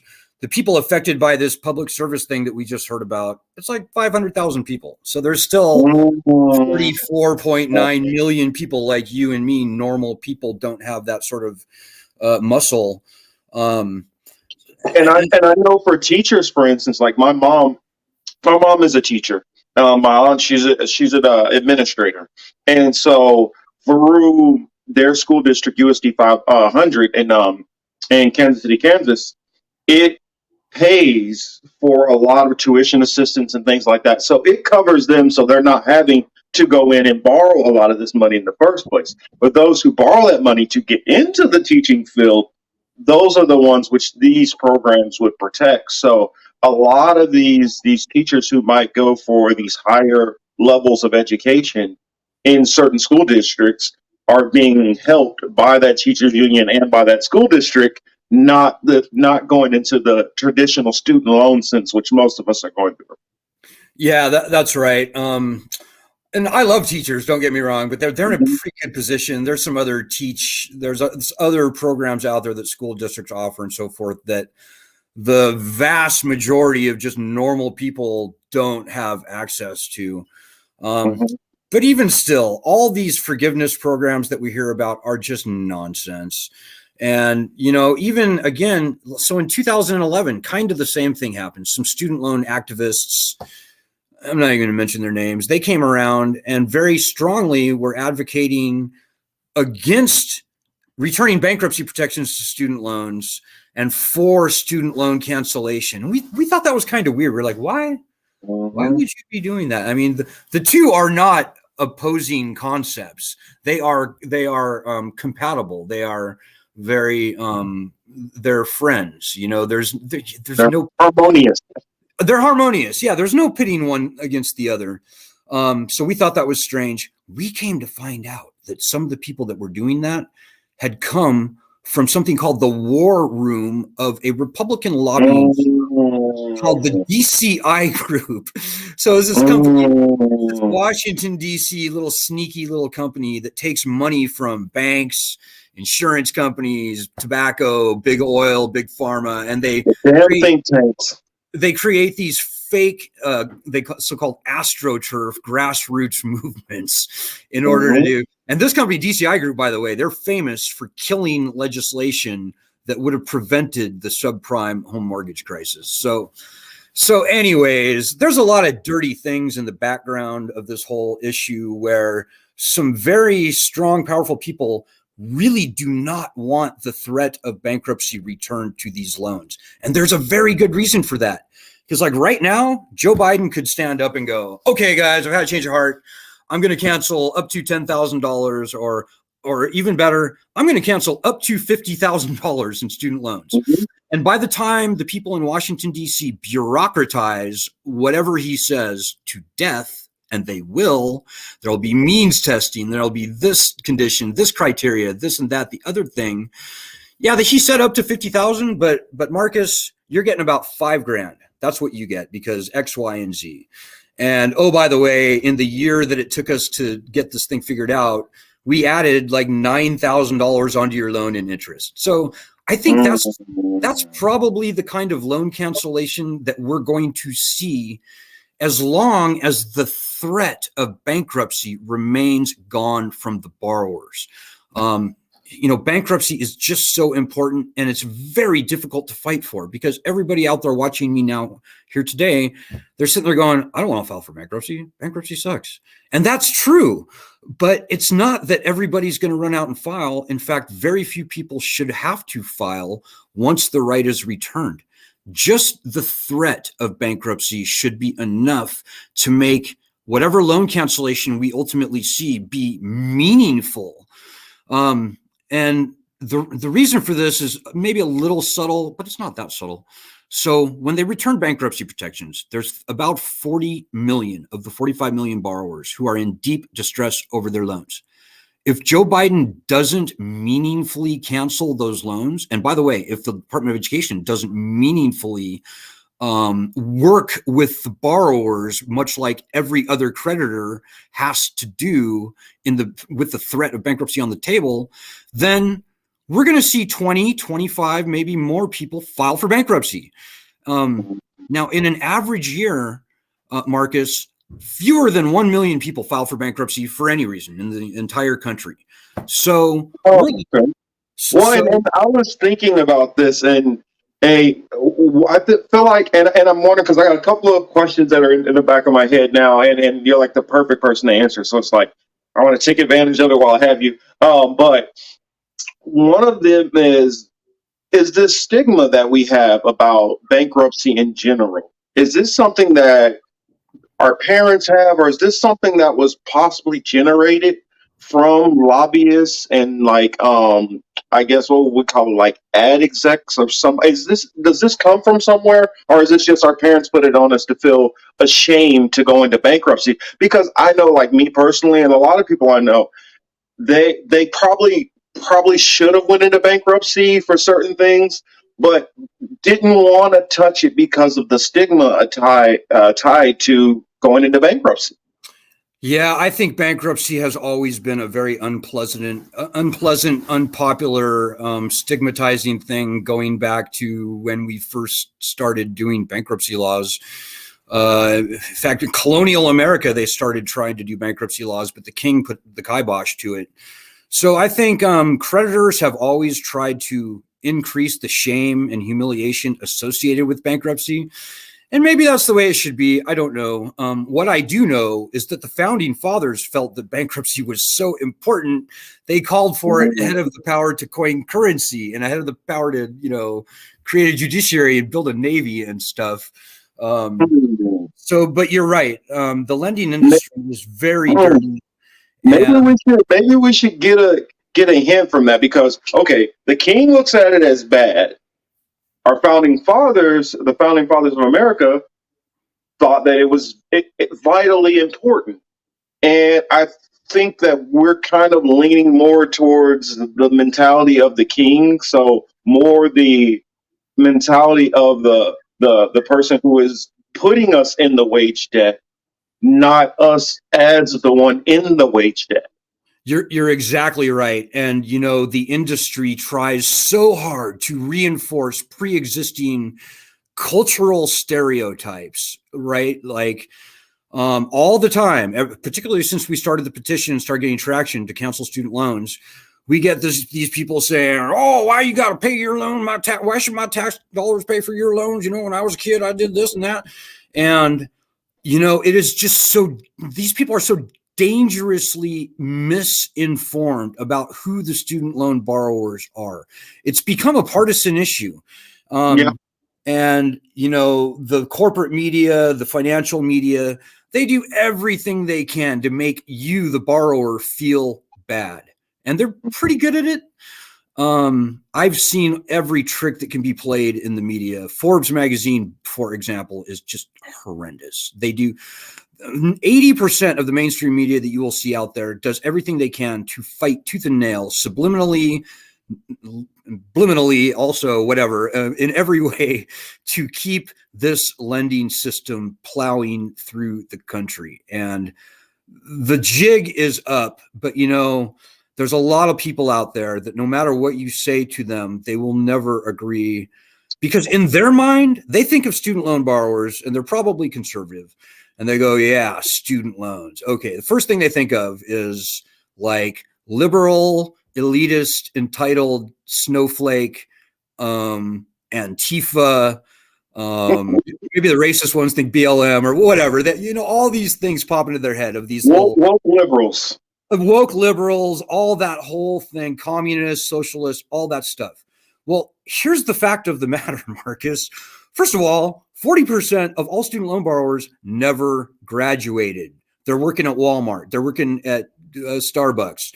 100% of all federal student loan borrowers, they were determined to be financially needy as a precondition for getting the loans. These are not your woke, entitled, liberal elitists. You know, liberal elitists, the classical definition, they don't even get student loans. They're trust fund kids going to Brown University and stuff. So true. So the people getting student loans are not who the people in the media would like us to think. And as I said, the student loan demographics are just completely backwards from what most people that don't have student loans think. There's more people over 35 than under 35 with student loans. There's more people over the age of 50, which I am, than under the age of 25 with student loans. That is kind of a mind-blowing statistic there if you think about it. And in both cases, the older groups owe far more. But you know, even more than that, red states are being absolutely decimated. I mean, killed. If you talk about the states in the country where student loan debt outrageously now exceeds the state budget, and that does happen, we're talking about states like Georgia, Texas, Florida, Alabama, North Carolina, South Carolina, Tennessee, Indiana, Ohio, all red states. So you get these. It's funny. I lived in Florida, and that's where I was going to school for most of my college, in Florida, and then part of it in Kansas. Okay, well, yeah, Kansas is right on the bubble. Missouri is absolutely terrible. These are all very red states. And so you get these politicians like, I don't know, Virginia Fox or Madison Cawthorn from North Carolina. And they're like, no, we don't want bankruptcy return. No, we don't want student loans canceled. Meanwhile, their states are being conquered and enslaved. And by the way, by my best estimates, about 55% of all student loan borrowers are either Republican or independent. So we're not talking, this should not be a partisan issue at all. In fact, and it's weird. This is argued as like it's a Democratic, leftist leaning issue. Right. When what you're telling me is it's mostly hitting on people that would be termed as the right or independents. Yeah. I mean, wow. To be honest, you can also say that the majority of student loan borrowers are either independent or Democratic. So the independent in the middle, that's a pretty big chunk.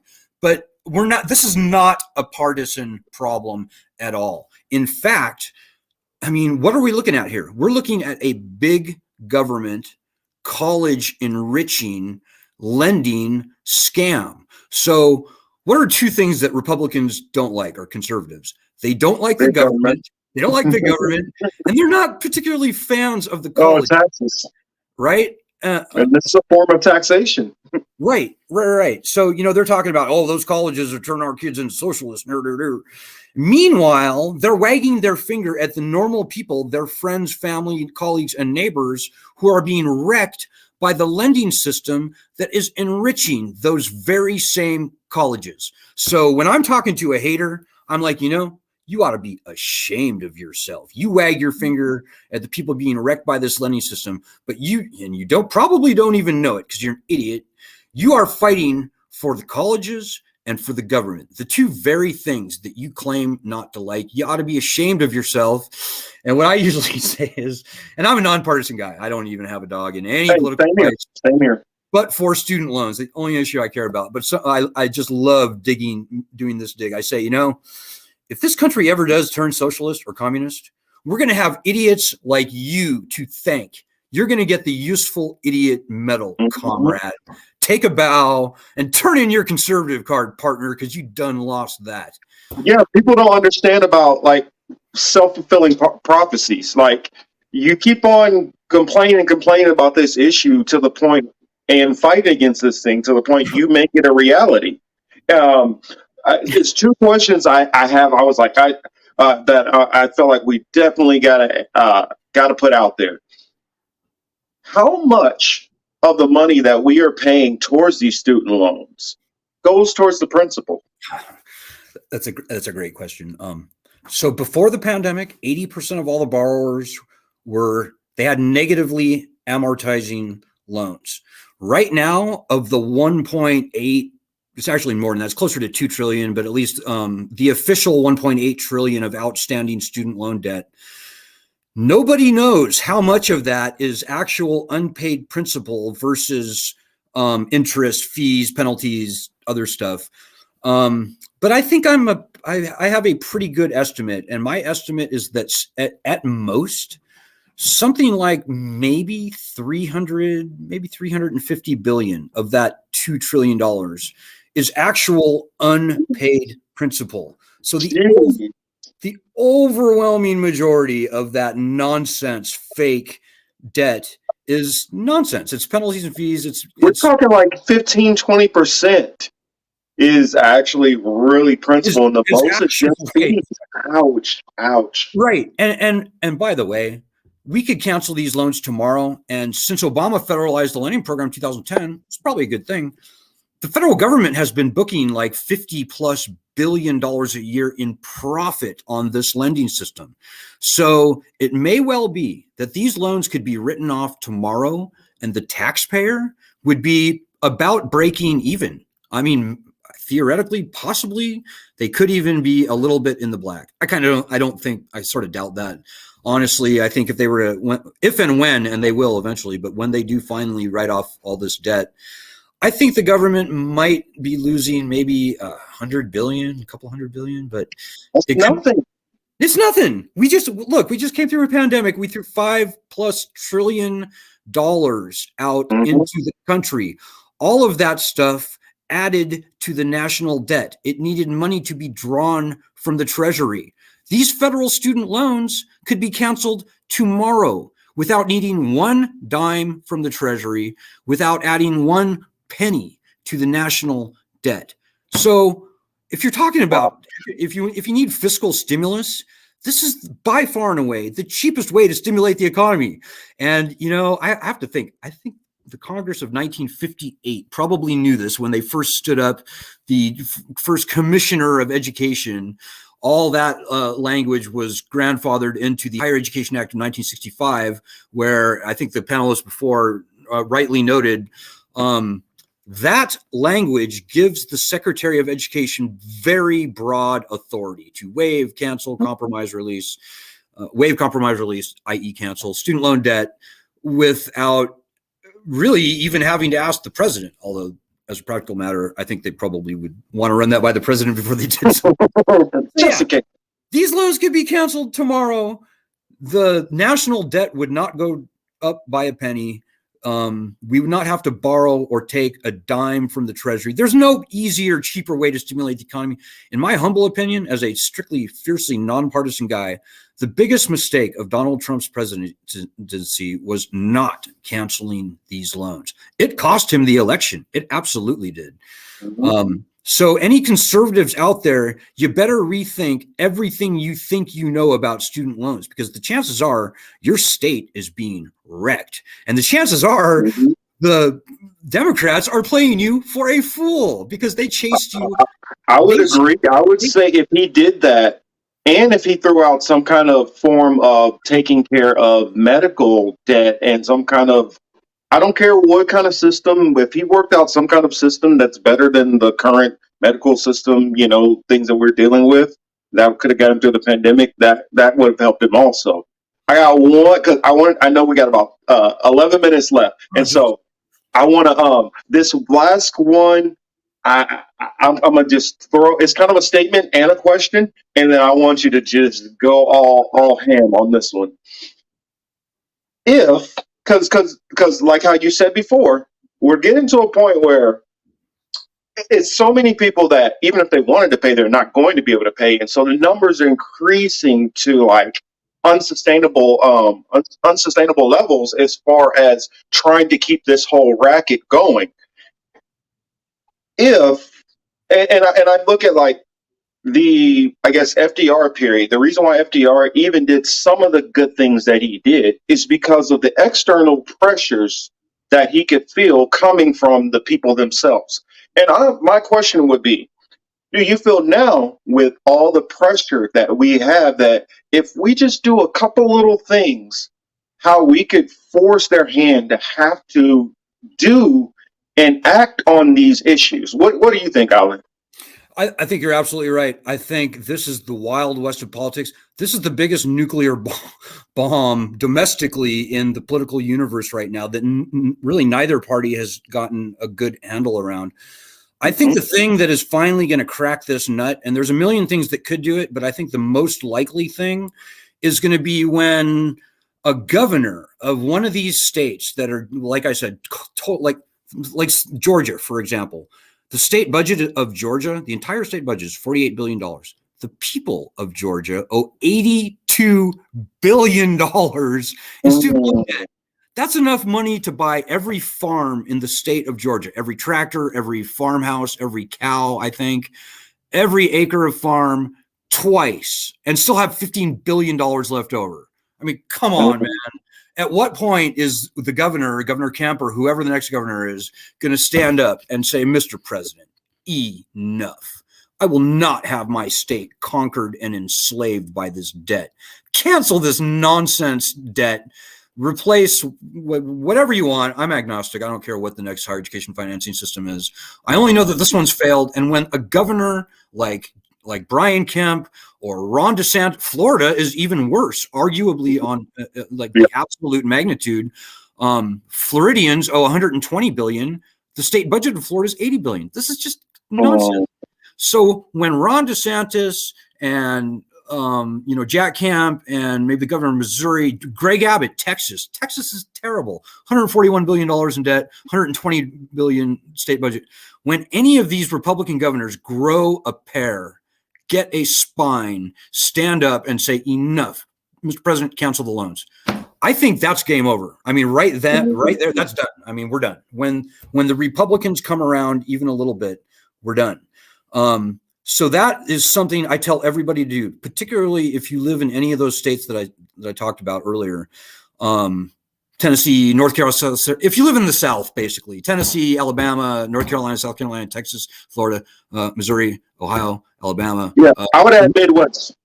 And the Midwest, Missouri, Kansas is not good. South Dakota is not good. Iowa, Nebraska. Iowa's actually not that bad, but Nebraska is pretty bad. What about Oklahoma? Oklahoma's bad. Arkansas, Oklahoma, West Virginia, they're all terrible. I mean, they're all terrible. The only good states I could say are like Alaska and Hawaii because they have just massive state budgets. They're very. Brandon, it's a blue state. How is California? California owes $174 billion in student loan debt. And again, all these numbers I'm throwing out, 90% of this is federal student loan debt.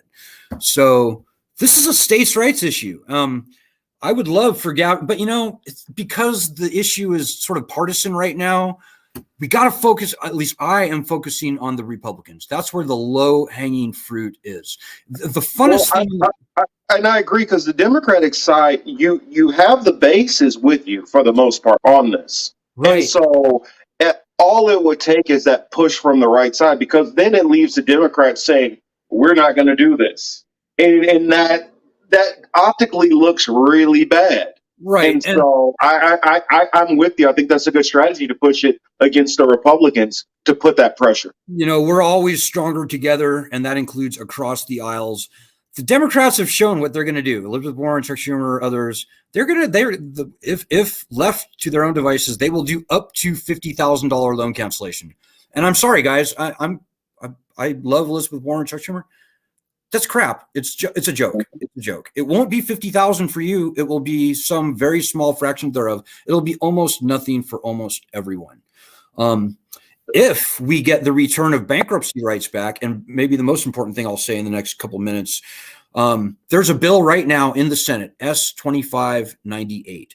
This bill will return bankruptcy protections to federal student loans. Now, again, whether you would ever or never file, that's not important. Getting the threat of bankruptcy is absolutely vital. If we can get that bill passed as it's written right now, and I think we can, Dick Durbin is the sponsor of the bill. We have 2 Republicans on that bill, Josh Hawley and John Cornyn, and I've never been able to say that in all the years that I've been fighting this. We have 2 Republican senators co-sponsoring this bill. More Republicans are on this bill than Democrats. If we can get this bill passed, then that will probably be exactly and everything that we need to finally start seeing some meaningful, actual significant loan cancellation. So there's a couple things we can do. If you happen to be a conservative, get up in the grill of your Republican governor, particularly if you live in those states that I said. There's a couple different ways we can get this done. But in the meantime, do not pay your loans if you can possibly not come February 1st. We may have to starve this thing out of existence, and that may be the reality. We'll see. Yeah, I mean, great points. One thing which I want everybody to get out there and get to Alan's petition. Can you let people know about the petition, where they can sign it, so we can really boost these numbers up and amp it up as much as possible? Yeah, we've got over 1 million. It's change.org/cancel student loans. Very simple. We've got like 1.1 million signatures now. There's no good reason we can't have 25, 30, 35 million signatures on this thing. So that would be great. But, more than your signature, we really need people's actions. We need people to be calling both of their senators, putting their back into it, telling them in no uncertain terms, don't take no for an answer, to co-sponsor S-2598.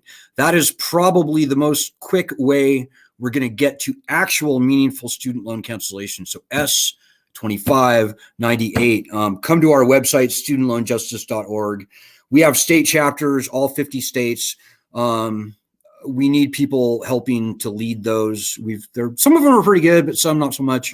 So it's really in the aborting or the nascent stage. We need people in our state chapters making them work. So yeah, I agree. And just one more time, please give them the website again. In case somebody missed it, I want them to have time. Go and get your pen, get your paper, do whatever you need, type it down. I don't care which way you get it, but give it to them one more time, Alan, so they can make sure to find the website. There we go. There it is right there. studentloanjustice.org. And all I can say is we got this, guys. Don't trip. Marcus, we got this. And I'm thrilled that I can finally, after 16 very long years, I can finally see the light at the end of the tunnel. No matter what they do, don't do, no matter what Forbes magazine writes or doesn't write in the press, this is up to us. We got this. So just remember that. I mean, completely. I feel like now's the press full pedal to the metal. We've been on it's been the long marathon, and now's the time where, your coach is telling you once you get to the end of the marathon, you got to sprint. Now is the time to start sprinting. And so it's like Steve, sorry, I'm thinking of the next panelist, but Alan, like Alan said before, it's about your action. We can all get on and we can tweet this and we can tweet that, and it's good to comment and thumbs ups and likes, but if you can avoid paying into this beast, if you can avoid those things, that's how we fight them. If you can spread this awareness and knowledge and get in your senators' faces and ears, I'm not saying do anything, that'll get you, slammed up against the pavement. I'm not saying do anything like that, but we got to be aggressive at this point. And Alan had no problem going around to all of the candidates who are running for president and saying, hey, this is an issue. We need to focus on it. And we all need to be advocates in that same kind of way to get these kind of things actually moved, because we're the ones we've been waiting for. We are the change that has to happen. Many hands make heavy work light. We've got millions of people on our side now. We got this, but people have to own this problem, because these are your loans, your problem. You don't have to do a lot, but you have to do a little at least. Yeah. And it's fun to do more, I think. because we're on the right side of history. The Constitution's on our side. Founding fathers are on our side, and 50 million people, hundreds of millions of people who are going to follow in our footsteps, maybe not even born yet. We're fighting for them. So take heart. Yeah, we're not all, it's kind of one of those things where we all have a stake in this. You're not alone. You're not alone. You have millions of people who are all there together with you. It's such a pleasure to have this conversation with you, Alan. And hopefully, I wish we could talk Alan could bring you on my channel and we can talk about this. And I want to thank Luci for having me on here and letting me have Alan and have these questions. Thank you so much. I loved it, Marcus. Yep. Okay, so thank you so much for being here. I want to say hello to Stephen Grumbine, I'm sorry, and Caleb Mopin. You're muted, Stephen. I'm just going to introduce them. Hold on just a second. Caleb Mopin is a journalist and political analyst and the director of Center for Political Innovation. And Steve Grumbine is founder of Real Progressives and Real Progress in Action, and an MMT advocate. And we're going to talk about the economics of student debt cancellation. So thank you so much for being here. You got it. Thanks for having me on. Sure. Glad to be here. If you get the chance to share it on any channel that you might have, please do so. And let's start with just the basics. I'm going to go to Stephen first. What is the basics of what is MMT? Well, MMT is the way economics actually is. It's a description of the way a modern economy functions today. It doesn't really tell you anything moral. It doesn't give you a prescription for what policies to pursue. It simply tells you that most of the things that the right and the left have been saying about how money works and where money comes from and so forth, they're completely wrong. And so almost everything that we do in our conversations, our exchanges, our thoughts about theory of socialism and this, that, and the other, always end up butchering this with 150-year-old understanding of commodity money, which we are not involved with anymore. So MMT basically demystifies how federal finance works, how a country that has a sovereign free-floating fiat currency works, and what we can and cannot do with it by, what is our vision of what a better world looks like. And once you understand that, see, the right wing and the bad sound money left wing have been running us into the ground forever. We need a group of people that really understand how to use this, stop falling back on fake arguments like Milton Friedman's quantity theory of money and all this other nonsense, and really focus on how we can improve society today and how we can bring about a more democratic nation, more democratic in our workplace, in our schools, in our lives in general. And so those are political questions.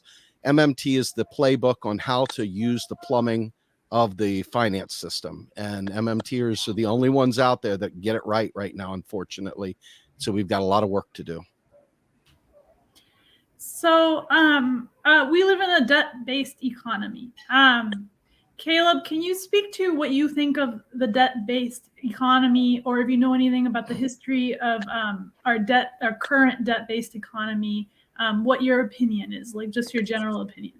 Well, it's interesting because I generally come at things from a Marxist, socialist, left-wing perspective. But if that's too radical for you, if you don't want to explore Karl Marx and Friedrich Engels and Lenin and others, I would recommend you read something called the Bible, because every major religion, Christianity, Judaism, and Islam, forbids the lending of money at interest. And there's a reason for that, because if you lend money at interest, you pretty soon have a creditor class, a group of people who get wealthy by having money. They make money by having money. Nothing is being produced. And you can read this throughout the history of religious theology.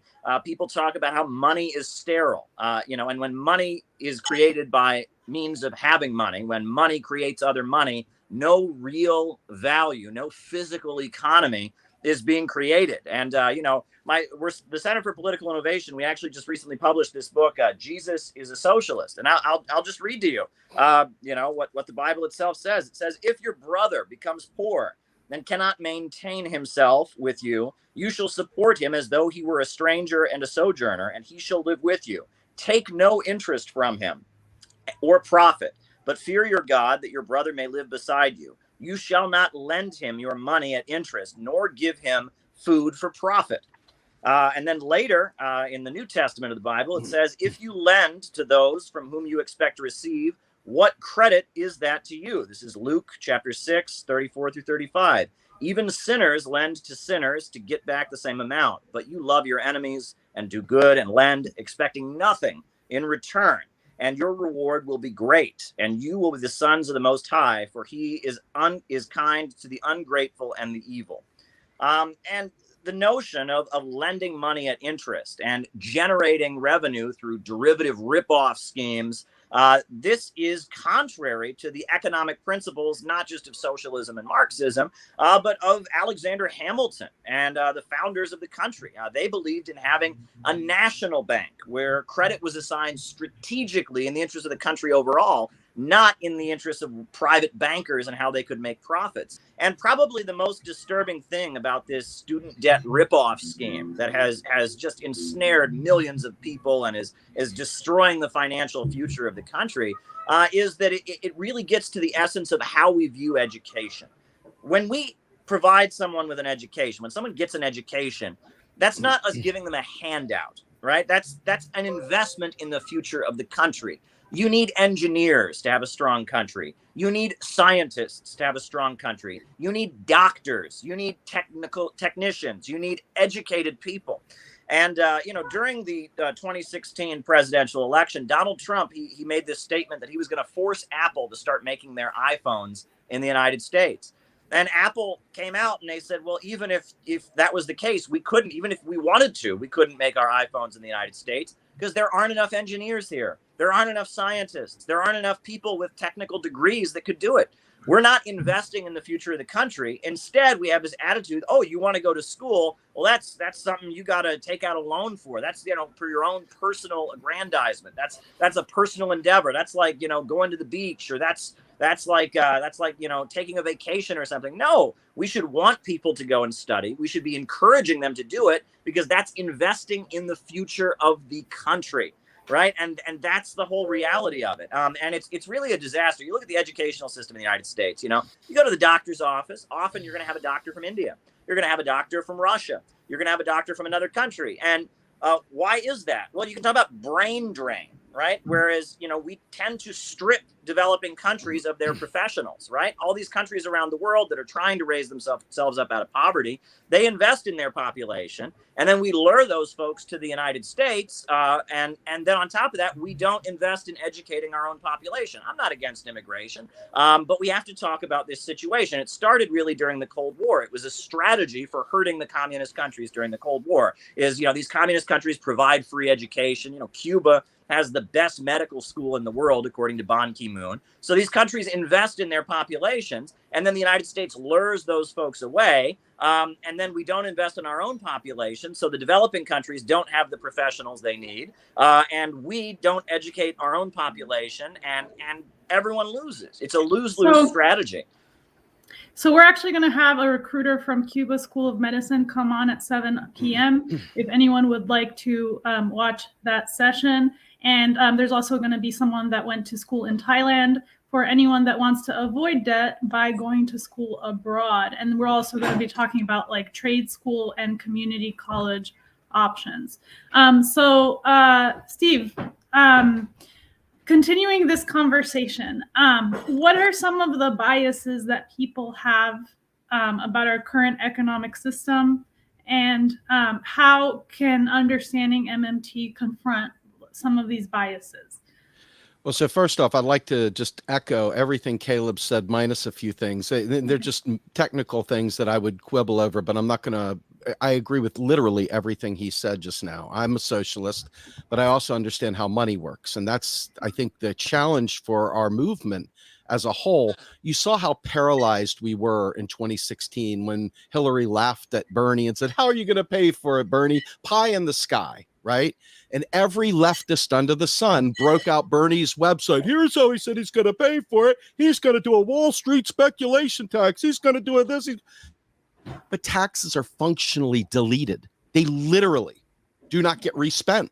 So all the ideas about taxes paying for things is a right-wing Milton Friedman quantity theory of money, hard money, Volcker bullshit that we have been stuck with for a generation now. It has been the neoliberal engine that has allowed mass privatization to occur because we have convinced ourselves that the government can't afford to do nice things. But the government, regardless of any tales from the fire pit of the bar stool, the government is the creator of the US dollar. The US dollar is a unit of measure like an inch or a pound, okay? And we have an arrangement with the Federal Reserve, which people, I'm not going to get into it right now because it's a deeper conversation than most people are willing to give it. It's like, the only thing federal about the Federal Reserve is the name. It's like, whatever. Okay. The idea here is that the Federal Reserve was created by Congress. Congress has purposely chosen to go like this, to let go of the reins because they are captured. They are bought and sold, and they are literally serving capital. They are serving the powers that be. They're not serving us any longer. So when you look at this, it's not a functional issue. It's a capture issue. It's a matter of where the power lies, and the power by law is with our Congress, by us. They are representatives of us, technically, right? But they don't serve us. Almost none of the plans and things that we would want as leftists, people that have studied Engels and people who have studied Lenin, people who have gone back further and checked out the French Revolution and gone back further and looked at the medieval era, etc. We see the trajectory of how capital retrenches itself, how the powers that be retrench themselves, and how the powers that be keep us needing to serve them. We are no longer the workers in the fields like the old serf days and feudalism and stuff. We are now technically free as we go to a job that many of us think is soul sucking, that doesn't pay for our education. Nothing. We're stuck. We are autonomous units stuck fending in a collective world individually. And that is a direct result of our poor understanding of how money works. In 1971, Richard Nixon finally removed us from the Bretton Woods Accord. 1934, we were removed from the gold standard itself. So almost everything, every textbook that you've read has been based on us being in a gold standard. So much of the debt-driven money that we talk about is a direct policy decision by our Congress, not because it's an act of God. God didn't speak out and say, you must charge interest. No, that is a direct decision. We could stop selling treasury bonds yesterday because all treasury bonds are is a basic income for the rich. Yep. That's really all they are. But they don't functionally fund our government. They're a savings account at the Fed. So the more you think about debt, what is debt? Well, the national debt, which is what scares a lot of people, is merely the sum total of every untaxed dollar in the economy today. Okay. Why does this matter? Well, if the government is the one that's providing the federal student loans, and if you go to all the federal servicing centers, these federal loan servicing centers, they all get paid based on how many loans they service, the customer satisfaction, et cetera. But they're getting paid. That's a whole industry that cropped up based on our neoliberal government trying to make it so that we are stuck paying for these things that should be a natural resource, that should be our investment in our country. It's not a financial thing. We can never run out of dollars. Dollars are as easy to come by as anything for the government. For us, they got it made as hard as it can be for us to get a hold of dollars by depressing wages, by making our lives a living hell, to make us accept the unacceptable, to lose hope, to lose faith, to lose everything that we have, all of our internal drive, our willingness to unite and fight. But the minute you understand that the government is literally choosing to make us be in a debt arrangement, once you realize that they are literally putting you out there to suffer at the hands of predatory lending, etc., you realize how deep the rabbit hole goes, from predatory inclusion in housing after redlining, even for blacks and browns throughout this country. There were poor women, poor black women who were literally predated upon as they released and opened up the housing, they would put them into HUD housing where these houses were not even worth, I mean, you put your foot right through the floor, but they're selling them these houses and they're already condemnable the minute they were selling them. Kianga Yamada Taylor wrote a great book. If you ever get a chance to read it, it's all about literally the predatory inclusion that they have done to take the most vulnerable in society and put them in these debt arrangements. And that's what the student loan industry has done as well. What they have done, our government, not the student loan, those people are there as a result of government making this happen. This isn't some happenstance. This is on intent. This is just like the insurance industry for healthcare. They have purposely made this decision that this is a way to fuel capital. If you look around the world, you can see how the Monetary Fund, the IMF, and the World Trade Organization go out to all these other countries, these poor global South countries, and literally rape and pillage them with these deals to take on private debt, to release the economy from government control and allowing it to be wide open for these predators come in and set up shop in their own territory. That is what the entire economy is based on, because we as leftists have forsaken an understanding of how fiat currency works.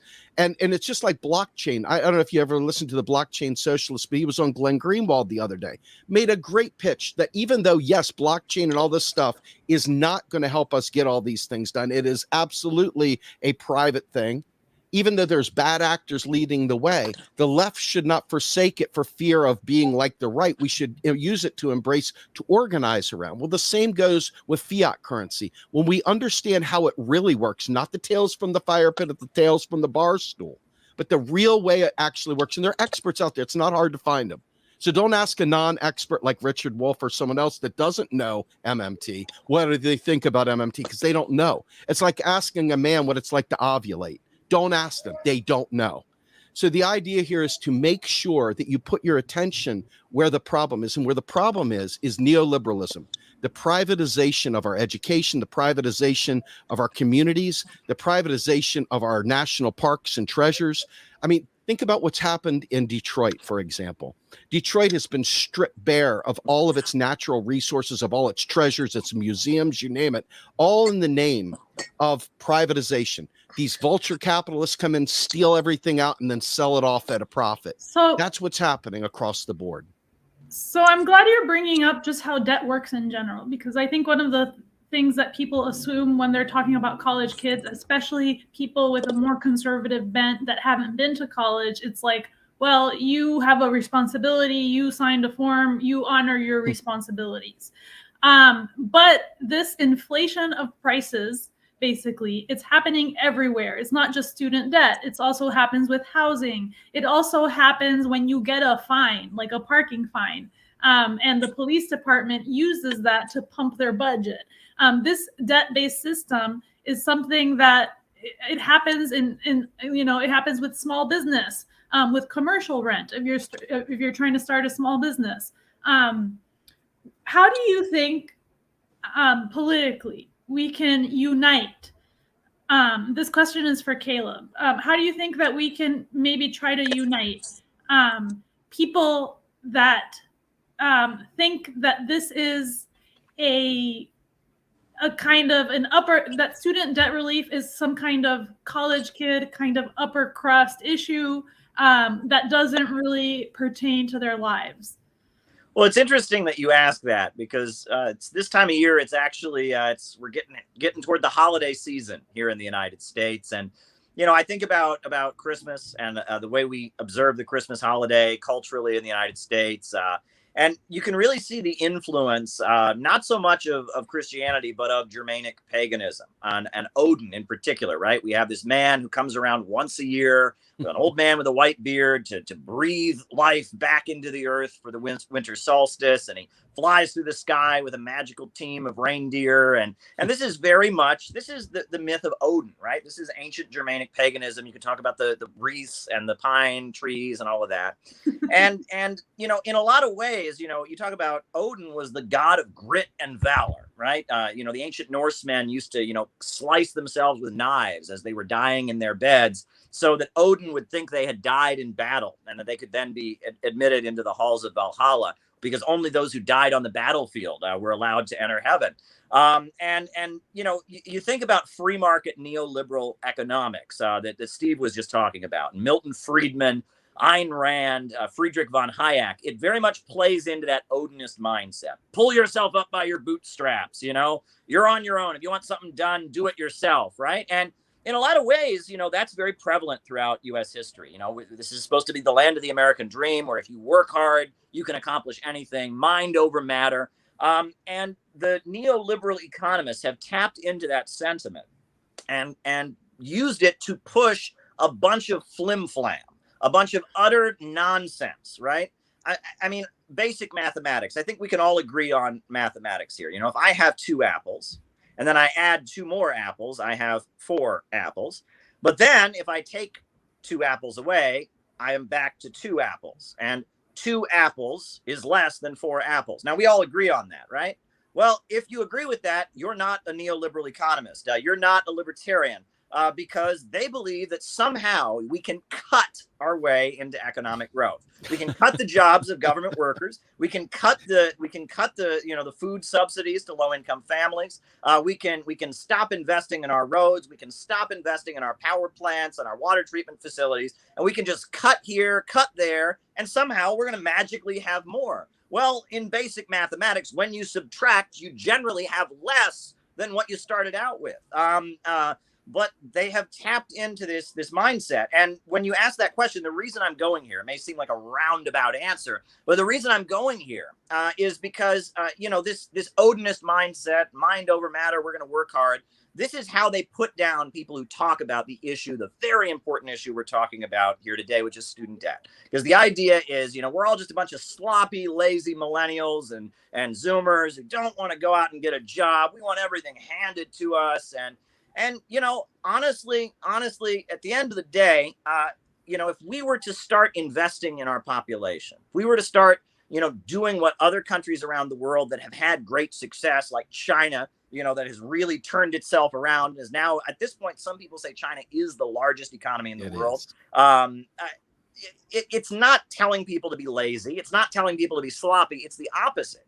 It's tapping into that hard work sentiment, but giving it a collective nature, working together, people pulling together to achieve a common aim, working hard, self-sacrifice, but not at the expense of others, not in an individualist way, but rather the country coming together and working together to achieve their aim together. You know, one of my favorite writers is Anna Louise Strong. Anna Louise Strong was an American journalist. She was in Seattle during the Great General Strike of 1919. And she went to the Soviet Union, and she lived in the Soviet Union during the 1930s. And one thing that she wrote in her autobiography, I Change Worlds, is she said that the American mindset, you know, the motor-mindedness that people associate with America, was very well alive in the Soviet Union in the 1930s, when they built the world's largest hydroelectrical power plant, the Dnepr Dam, when they electrified the country, when they wiped out illiteracy. She said, communism is 20th century Americanism, and the Soviet Union is the new America. That was her attitude, because that go-get-em collectivist mindset was there as they were rapidly industrializing their country with socialist central planning. So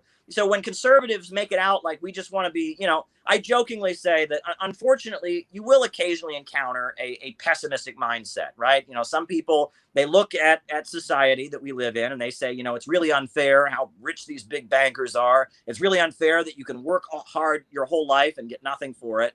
So they kind of get this defeated, angry mindset, and they say, well, F this stuff, give me free stuff. F this, give me free stuff. Well, I would tell people that successful socialist movements don't have that mindset at all. They have the opposite mindset. They pull into people's desire to be part of a community. Human beings are collective creatures by nature. Since the time we were hunter-gatherers in the woods, through feudalism and modern capitalism, we work together. We are tribal creatures who possess intelligence. We have the ability to create technology, to make the environment serve us. That's the distinction between human beings and animals. You know, other species, as Frederick Engels said, they only interact with their environment, but we have the ability to make nature serve us, right? Human beings are very, very spectacular. And if we could get beyond this irrational system of prophets in command, And if we could rationally organize our economy and start investing in the future, I think, we could do amazing things. Fusion energy.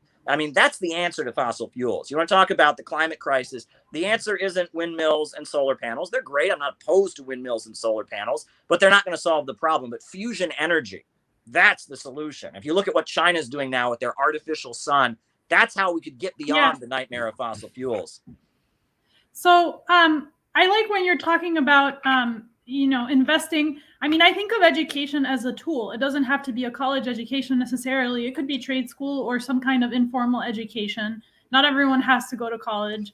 But education is the tool. And the government thinks that removing spending on that tool is going to make the economy more efficient. You just remove the tool that people need to actually have jobs, have productive jobs, and participate in the economy. So that is the last thing where you should cut spending, theoretically.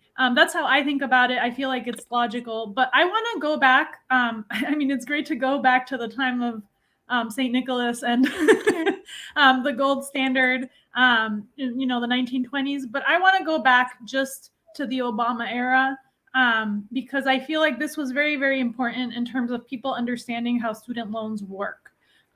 So basically, when the Obama administration bailed out the banks right after 2008 and did not bail out the students, remember the student debt activism movement was very closely connected to Occupy, to the foreclosure, to the foreclosure protests, which people don't really realize. So it was two things that were simultaneously going on, and a lot of those activists cooperated with each other.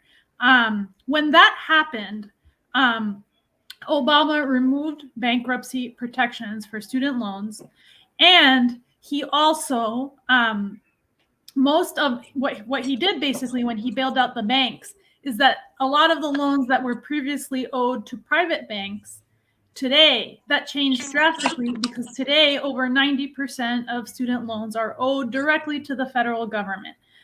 What I'd like to ask you, Steve, which I don't fully understand myself, is how does that work?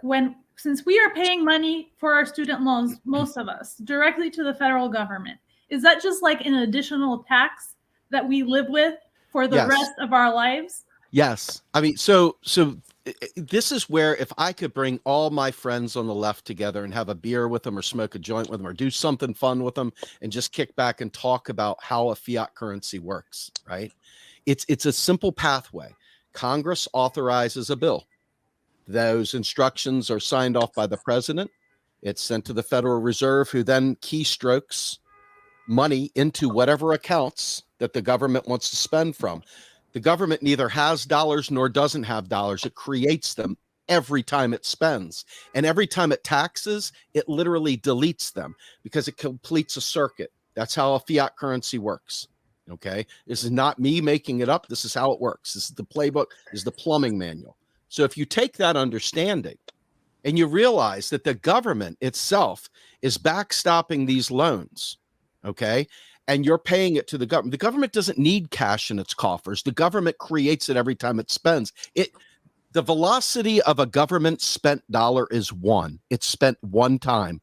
It cycles through the economy, does whatever it does, but then when it comes back to the government as a tax, it's deleted. It purges reserves. They go to zero. It's done. It's done its job. It's over. That dollar is not a permanent thing. And it's not a matter of printing money, which God forbid, I wish everybody could stop saying that collectively. But it's not printing money. It's literally how every single dollar we spend on the military, every single one is a new dollar. Every single dollar we tax is a dead dollar. The birth of the dollar is the spending. The death of the dollar is the taxation. Period. It doesn't matter whether you like that. That's the way it is.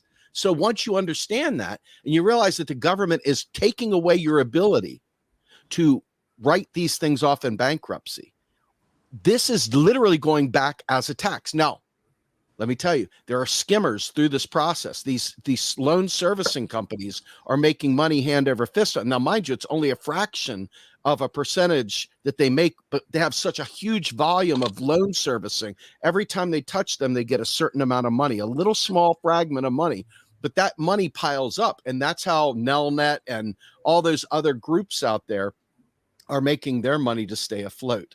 And they're making money hand over fist to the point where they're having to apply grants out there and give money away as almost a foundation because they're making too much money, if that makes sense. So ultimately, once you understand that dynamic, then you start asking yourself, well, then what is the purpose of charging not only young kids? I want to rewrite that script right off the bat. It's not just young kids that are in steep student debt. Back in the time period that you talked about, when the government was busy backstopping the collapse of the economy as all the housing market imploded and all the BS that went down with Fannie and Freddie and Countrywide and all that stuff. Well, there was a lot of people that lost their jobs. And these old people like myself, went back to school. I have 2 master's degrees. I started a PhD. And I literally have $122,000 in student debt that I'm staring at, and $899 monthly payment for that student debt.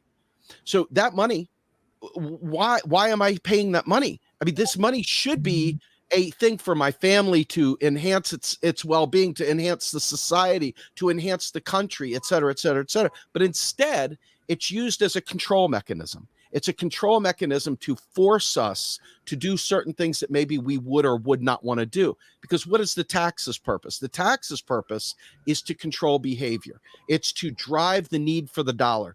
Every time we raise taxes, we create more of a need for U.S. currency. Now, if we tax at the high end, they don't feel it. They just get rid of it. But they tax us at the low end. Every dollar for us hurts. That's the difference between us eating. That's the difference between us keeping our power and electric on. It's the difference between getting to and from a job, right?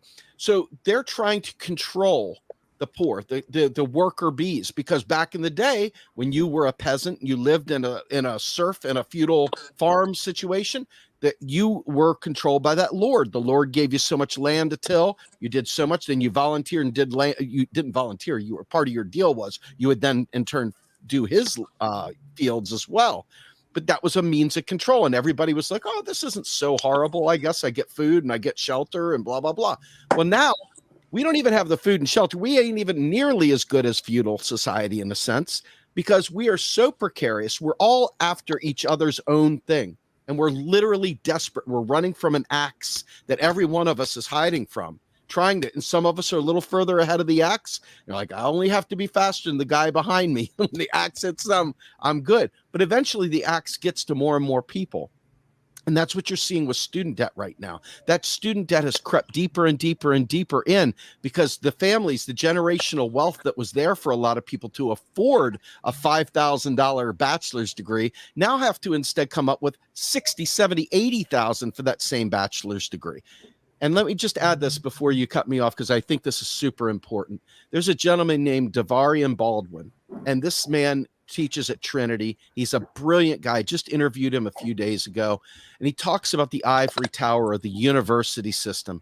These universities come and they plant themselves down. Look at like Princeton, look at Yale, look at all these different big schools. They plant themselves down, University of Arizona, you name it.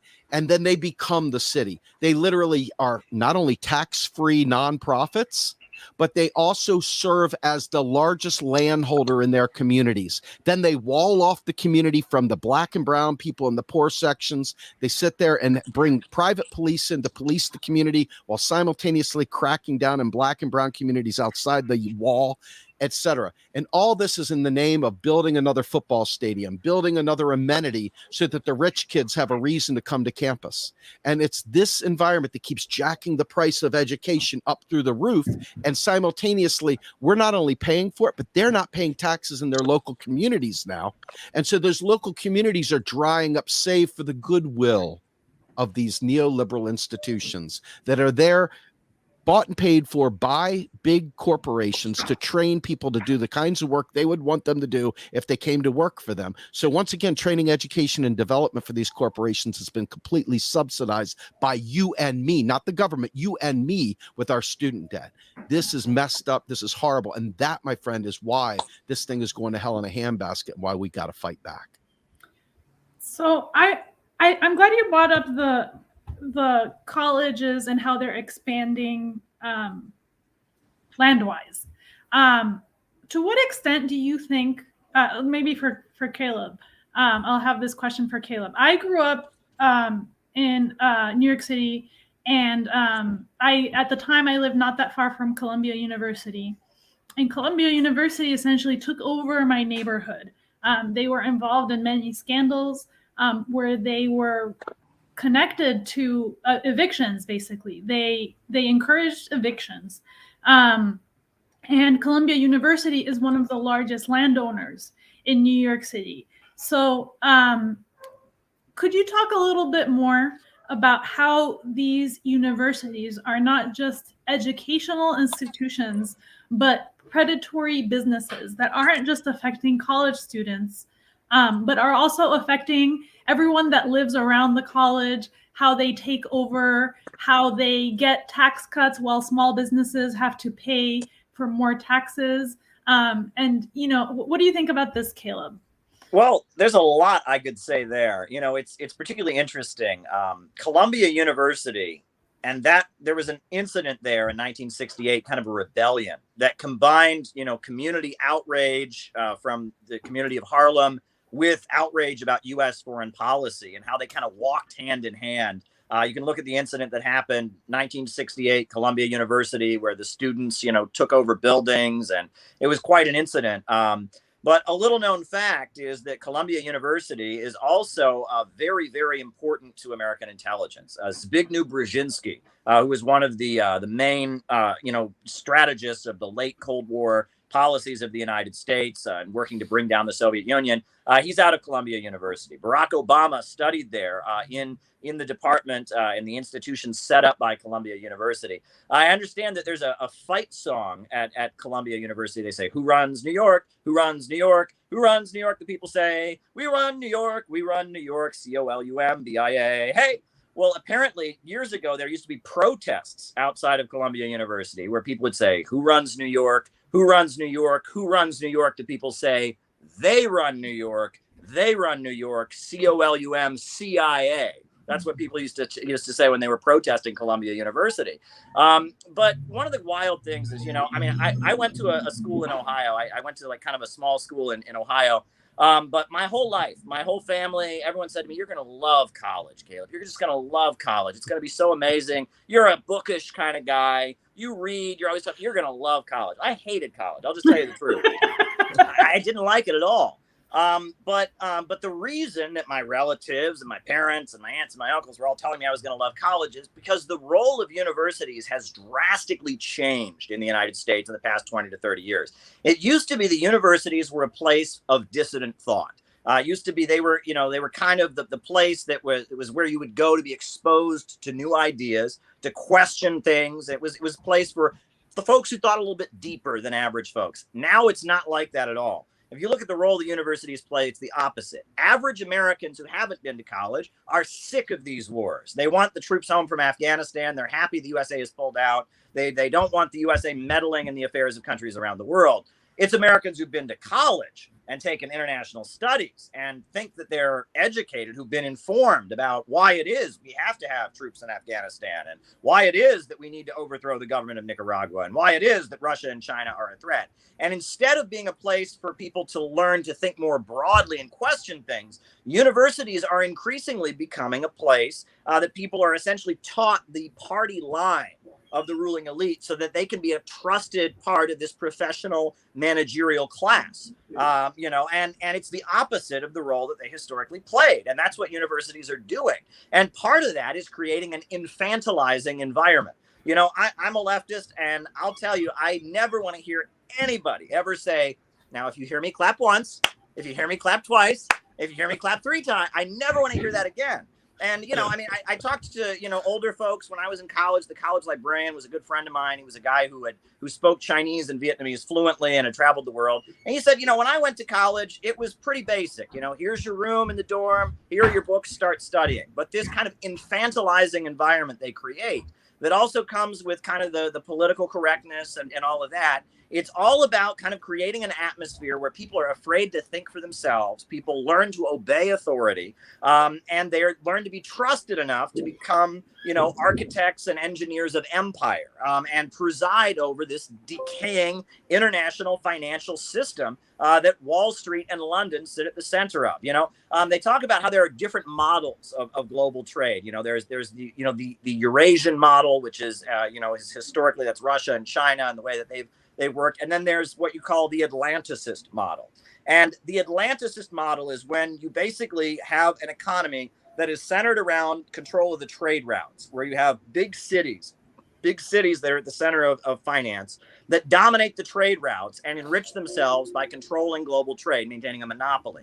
That's how the Roman Empire operated. They said all roads lead to Rome. What that meant was if you were in one part of the empire and you wanted to build a road to another part of the empire, you couldn't do it because Rome had to be the middleman in global trade. That's how Wall Street and London operate. And they don't mind seeing the world get poorer and poorer and poorer, just so long as they can be the giant middleman.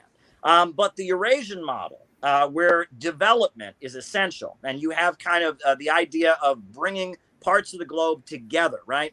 China, they're really into one China. The reason for that is because historically, the way China has been impoverished is when they divide it. When Tibet is separate, when the Uyghur regions are separate, when Hong Kong is separate, when Taiwan is separate, it's poor. But when they're together, pulling together, they can start to economically develop. That's why you can see one of the most famous movies from Russia that came out during World War II is called Ivan the Terrible, and it's about Tsar Ivan who brought Russia together, and by doing that was able to raise people up. And that the Eurasian model for international relations, what China is doing with their One Belt, One Road initiative, what Russia is doing with the Eurasian Economic Union, what's going on with the Bolivarian alternative of Latin America, centered around Venezuela and Bolivia. It's a different model in global trade. And that the educational system in the United States, yes, we want it to be free. College should be free. It should absolutely be free. This student debt ripoff scheme has got to end. But a lot more things have got to change. We've got to be training people to think for themselves and think critically. We've got to be orienting people toward things like science and technology. There's a lot of things that need to change in the United States. The university system is kind of a concentration of a lot of the problems we're having as a society. So I want to go back to Steve Grunbein's point about commodities, about how our people think that our economy is based on this commodity system that you mentioned. I had, and I'm going to bring it back to an experience of mine. I had a loan, one of my few loans that was private, and it was sold to another creditor, and I had paid it off. And then creditors started chasing me again, saying that I had not. Basically, I had paid off around $10,000, and then creditors started chasing me, saying that I hadn't paid anything. And what I realized was that it was basically bought and sold like a stock, and that they had lost the information. So I checked with other student debtors, and one of them told me to request the original promissory note. And do you have any information, or could you talk a little bit about how student loans are bought and sold on the market? And how we're going to talk a little bit more about this with the lawyer about requesting your original promissory note. But can you talk a little bit more about how the predatory system basically relies on in big investment companies, banks, being able to buy and sell debt cheaply, and how MMT is different,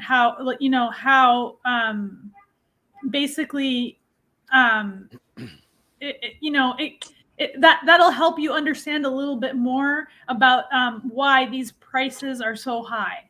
Let me give you two things here real quick. I want to jump back to something Caleb said that it would be bad of me not to answer to, and that is he nailed it 100%, that they are literally brainwashing you to serve the oligarch's plan, whatever that is. That's what the university system is doing now. It's no longer teaching how to think. It's no longer teaching free thought and go with it. They're literally teaching you to be a carrier of the oligarch message. That's number one.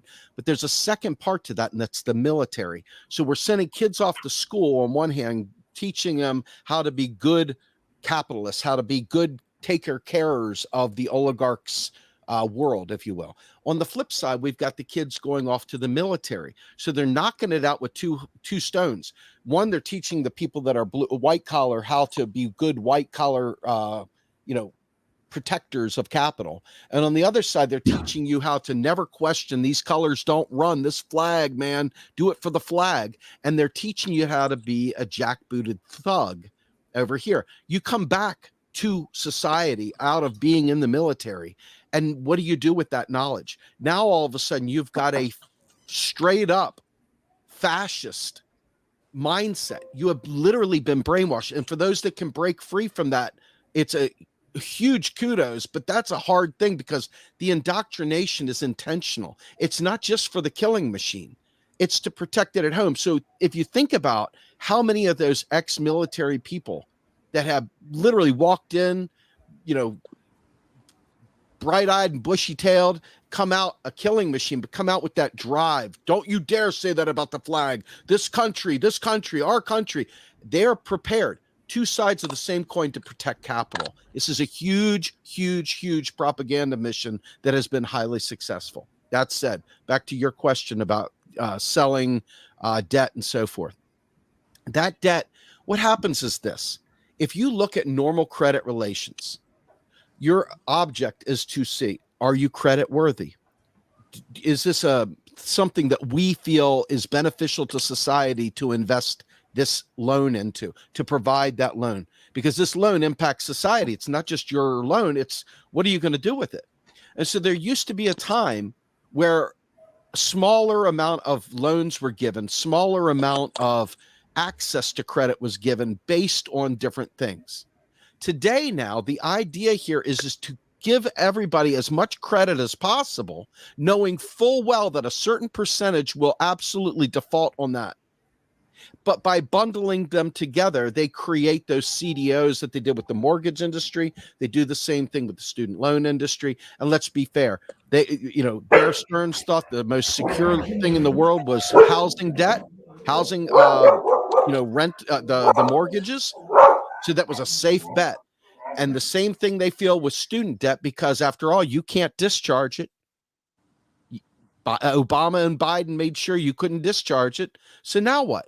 So this is what it's all about. It really comes down to broadening access to huge amounts of credit because our entire society has been financialized. The idea of the public purpose has been eliminated. Almost every leftist is busy trying to make the wealthy. We got to get money from the billionaires to afford this. Oh my God, we've got to tax them higher to afford this. However, will we afford Medicare for all? We've got to make them pay their fair share. Well, the fact is that's after the fact. That's always after the fact. We don't need their money. We can render them irrelevant is the point. But they do this stuff because why? If you're investing in student debt as like something you're shorting it, you're overing it, whatever. If you're investing in that space, the only way to prevent a total collapse by people that do default is to bundle it with good debt and bad debt and create this like synthetic investment thing. It's not even real. It's like a bundle that they know is got a lot of failures in it, a lot of dogs in it. And that's what they did with the mortgage industry as well. And they have these fake like credit rating agencies that go out there and basically do the bidding of capital. And they give this an A+ rating, A+ investment there, right? But the fact is that all of this stuff is there simply to expand capital markets, simply to expand the fire sector. And literally, we've gotten to the point where we don't produce shit. Now, that's another story for another day because it's a very involved conversation that should not just be exports good, imports bad, blah, blah. And that should not be the beginning and the ending of our understanding of global trade. But unfortunately, right now, a lot of people only go that far. And that's just a very, very shallow, not very sophisticated assessment. So it requires more thought behind that. But with that in mind, if you look at why the student debt has gone up so much, it's not so much about them selling your loan. It's really more a matter of those agencies, those those institutions literally trying to find a way to lure more and more rich kids to their campus, to have more and more swagger. And the only way to do that is amenities, amenities, amenities. And the cost of all those amenities, amenities, amenities, and all the ever-growing footprint of each of these universities requires more and more and more financial capital to do. And that's really what you're seeing right now is a massive shift away from the public purpose purely to neoliberal privatization schemes. And this is what spurs so much of the crypto market and so forth, is nothing but neoliberal privatization schemes. And I got mine, F you. And that right there is 100% got to become the battle of our lives, not just for student debt, which is a huge deal because it's 1.7 plus trillion in student debt that is on the backs of many old people that will die with this debt, young people that will never get started in life because of this debt, and people in the middle of the road who will kill themselves because of this debt. We have got a suicide problem in this country based on debt as well. So much is costing us because of this neoliberal privatization scheme that if we don't stop it dead in its tracks, we will be dead, because we got a climate crisis going on right now too, ironically. So we've got all this stuff facing us. We can't get myopic in any one area, but the ability to relieve $1.7 trillion worth of drag on the economy that prevents each of us from getting our teeth filled, from getting, meaningful surgeries that we put off because we can't afford it, to get our roof fixed, to have a roof. I mean, you name it. All of that is being stifled by this drag of student debt, and we've got to put an end to it. We have to put an end to it. Caleb, do you have a response to that, or should I ask another question? Well, I agree with pretty much, for the most part, everything Steve said. So if you want to ask me another question, you can just go ahead. That would be great. I'll probably have to get off of here in a little bit, but I can keep going for the next 5 minutes or so. So yeah, go ahead. Okay.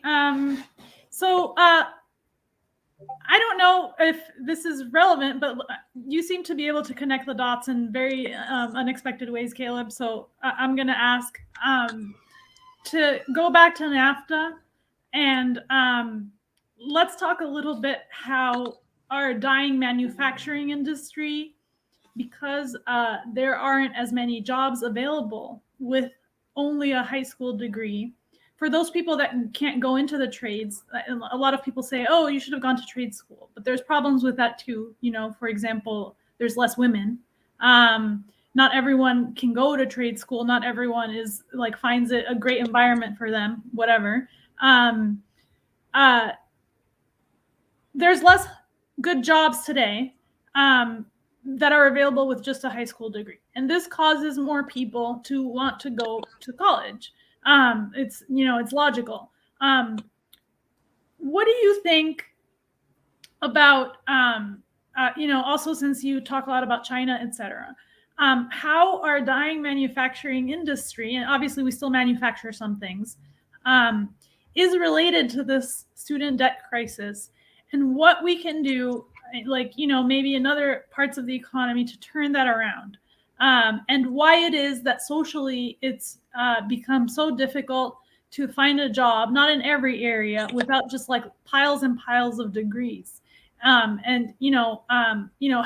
they're kind of forcing this behavior socially.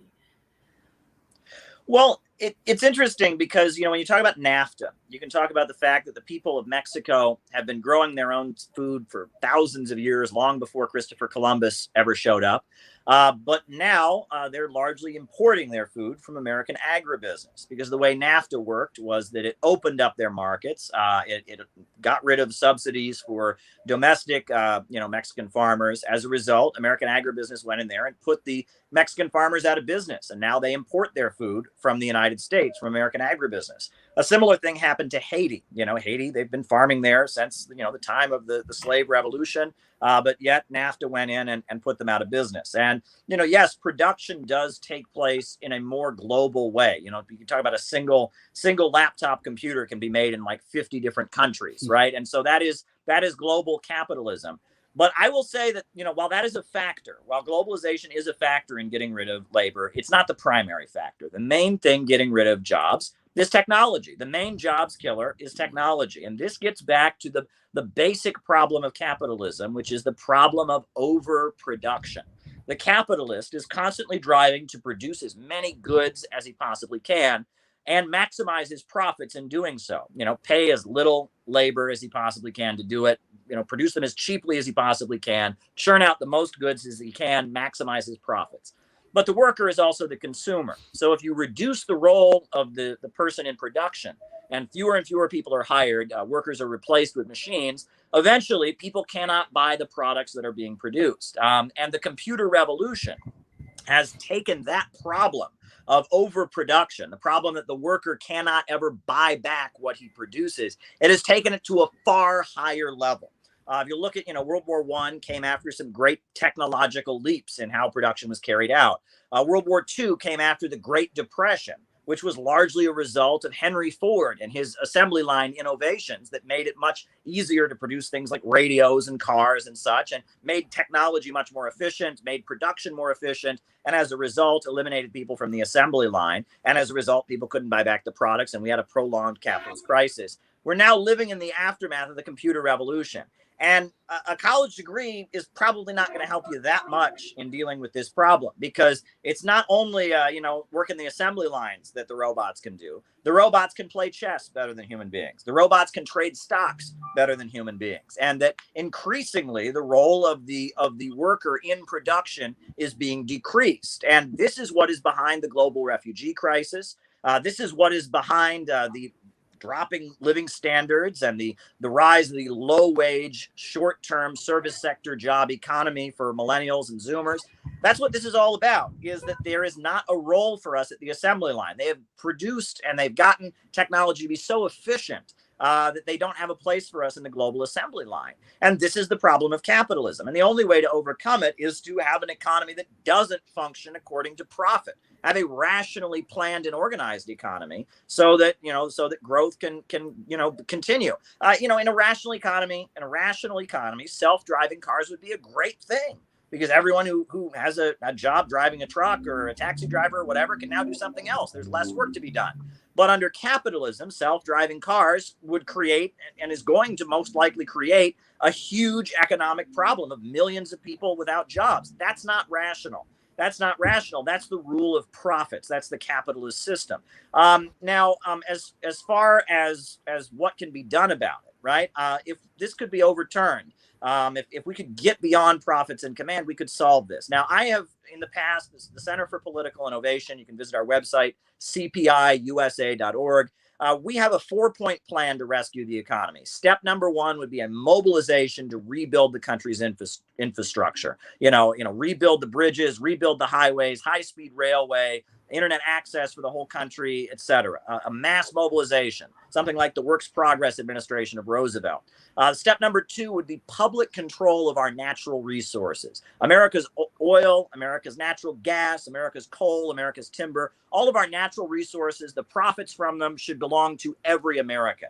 They shouldn't belong to private corporations that just happen to get wealthier as places where they're coming from. Places like Alaska and Kentucky and Pennsylvania are getting poorer and poorer and poorer, while the profits from their natural resources continue to go up. Step 3 would be public control of banking. Put the lending of money in the hands of the community. So instead of private banks trying to make a profit, credit can be strategically assigned in the long-term interest of the country, strategically building up the economy.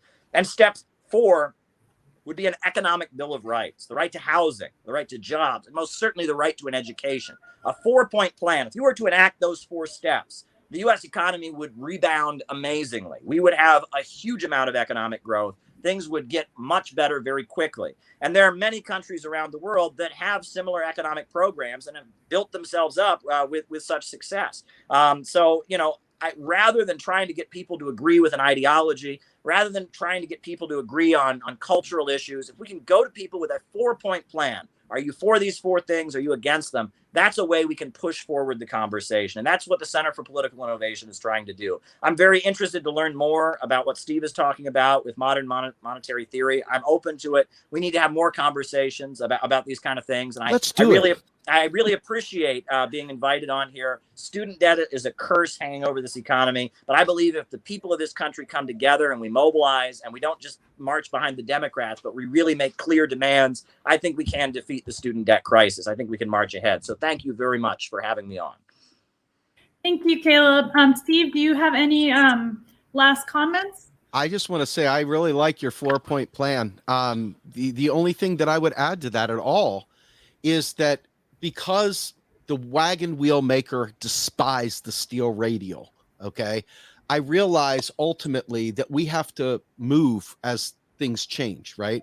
One of the most important aspects of modern monetary theory is the loan policy prescription that it pushes forward. And that is because the government that issues the tax created the first unemployed person because they had to get that money for that tax. So in my opinion, the government should be responsible for fixing that, which is, we would suggest, through a federal job guarantee program that would drive the very thing that he talked about with the Roosevelt era work plan, because that right there would allow us to mobilize for a public service. Like, for example, in your community, old people that need help, that need someone to take care of, but it's not profitable to do so. Play chess with them. Why wouldn't they get a paycheck for that? Why don't we allow people to serve their local communities, not the man, but their local communities, things that are not seen as profitable, but that regular people can do in their local community and build up the community that they are actually a part of. I think that that's a vital step there. But as far as my parting words, if you will, I think that it's really important that we ask ourselves what kind of society we want to live in.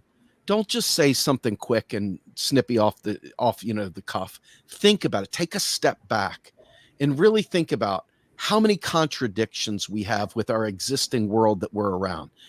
Most of us don't want anything that our federal government puts forward. Most of us don't want our state government puts forward. When we read the news, it's like almost like, who in the world chose to do this? And the fact is, I don't believe any of us chose to do it. I believe that a lot of what we're seeing is if you ever saw the movie Blazing Saddles, as they walk into the town, it's a Hollywood prop town. There's walls up with 2x4s holding them up. I mean, the bank is just a prop. Everything in the whole town is a prop. I feel like that is what our democracy has largely become, a way of us feeling good about ourselves. Well, I voted, I came, I showed up, I knocked on doors for candidate A, I made phone calls for Bernie, I did this, that, and the other. And we just really feel like we've just done a great thing. And we don't realize that so much of this is a way of keeping us busy and away from really focusing on the fact that they're really hijacking us for $1.7 trillion in student debt. They're about to take many of our homes as the economy crashes. I mean, on and on. But don't look over there. Look over here. Remember, these colors don't run. Go USA. And it's the distraction that we're up against. So I'm hoping that people that have listened to us, that recognize that something doesn't smell right. Well, that's because something isn't right. And it's a great many things, starting with the fact that they are literally using our futures, our ability to get educated, and using that stranglehold on us as a means of putting us into a debt slavery that we can never get out of. And it's time for us to say, I'm done with it, and drop the chains. And I think that this is a really great thing you all are doing. I would like Real Progressives, the organization. I started to do a lot more of this kind of work. God knows we've been around for 7 years. We should be doing it daily. It's a crime that my organization has not done more to make this thing happen. So I applaud you in your efforts for doing the work that for 7 years we should have done that we did not do. So thank you so much for breaking this together. Thank you so much for coming on, Stephen. I know this was very last minute, so I really appreciate you jumping on board. You got it. Have a good day, everybody. Have a good day. Yep. Okay, I'm going to pass it over to Kobi is going to be moderating this panel. He's from the ProPeace report, and I'm going to drop out of this stream.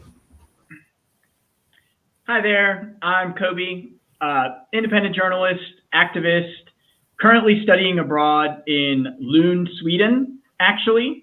And so I think it's kind of interesting. We'll talk about this a little bit. Just the comparison between how student loans work in Sweden and how college education works in the US.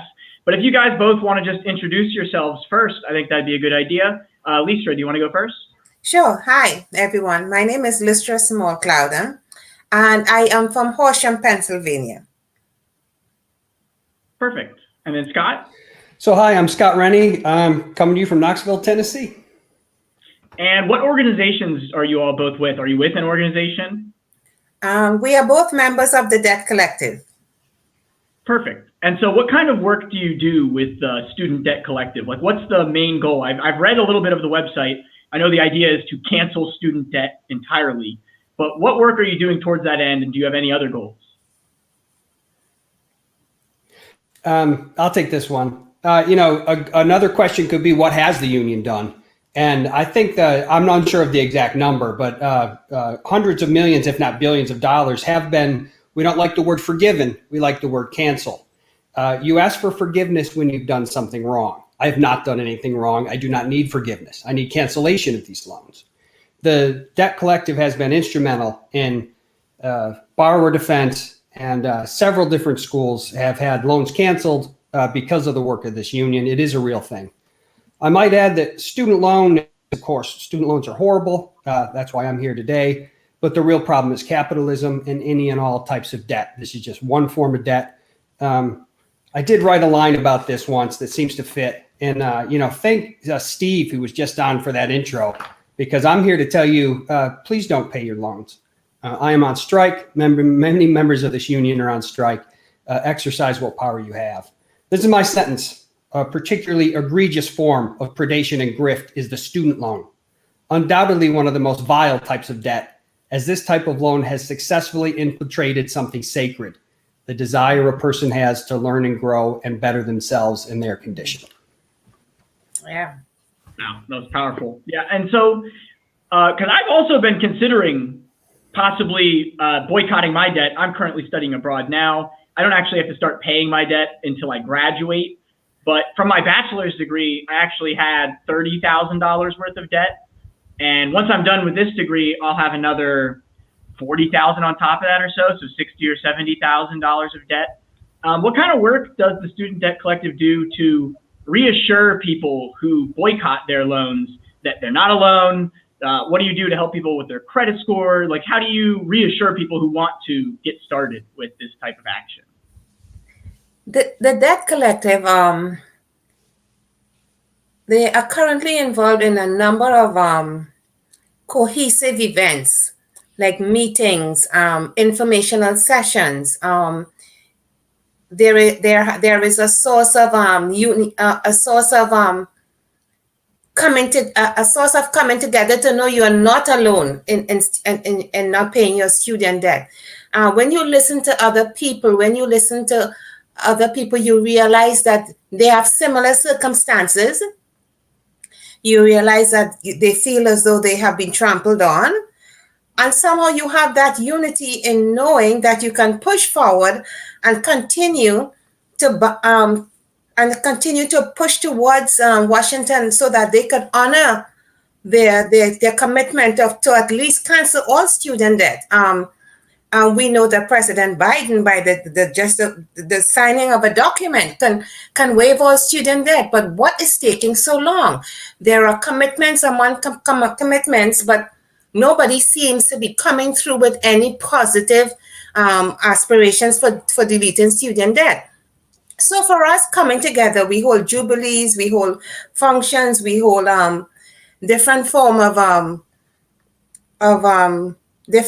of meetings so that we can get together and have people realize that this is something real and this is a burden on a community. And it's not just a burden on our community. What happens to our kids and their kids in the long run? This debt is something that will continue way past, if nobody does anything about it, will continue way after we have gone. So this is something that is real.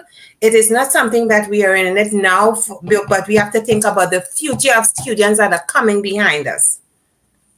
I completely agree. I mean, that's a big reason why even though if I were to boycott my debt when I have to in 2 years, even though I have that fear of, oh no, what would happen to me? Will I be able to move out of my house? Will I be able to get a job and actually support myself? To me, I feel like it's so much more important, like you're saying, that we draw our line in the sand now and say, no, this is the end of student debt. Like, we are going to put our foot down and collectively not pay it. Because I think that the solidarity, having people around you doing the same, I think is really reassuring that you're not the only one suffering. But, and Scott, I'll pose this question to you. What sort of actions, besides the boycott itself of student debt, what other sort of actions are you all working on to pressure the government to cancel student debt?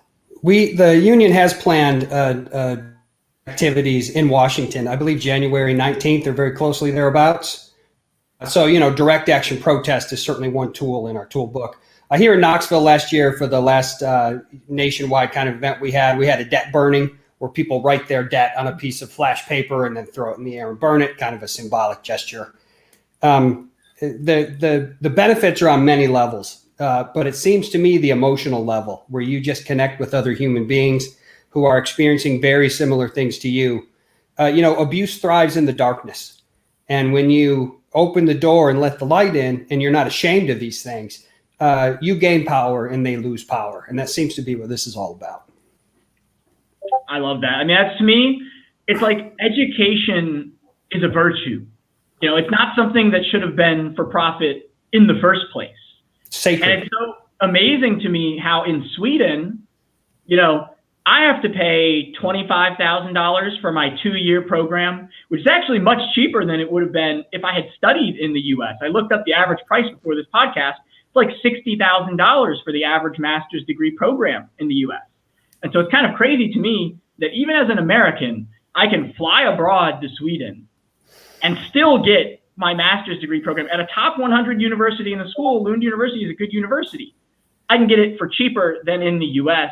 But then on the other hand, it's also amazing to me that my classmates from the EU, not just Sweden, but the whole EU, they all get free tuition as well for this university in Sweden. So it's only American college students here in Sweden that are actually being made to pay any tuition. So the $25,000 is actually more than any of my peers. And so do you all do any research of other systems abroad? Is there anybody that actually does free college in a way that you think we should emulate in the US? I'm going to say that's a good question, and I'm not quite sure that I know the answer to it. Yeah. I mean, to me, go ahead, Lystra. I can talk about my experiences. I grew up in Trinidad and Tobago in the Caribbean, and students don't even have to pay for a medical degree or earning a PhD. Education is the government sees education as a must. If you don't educate your people, how is the economy going to function in the next 25 years? So education is 100% free.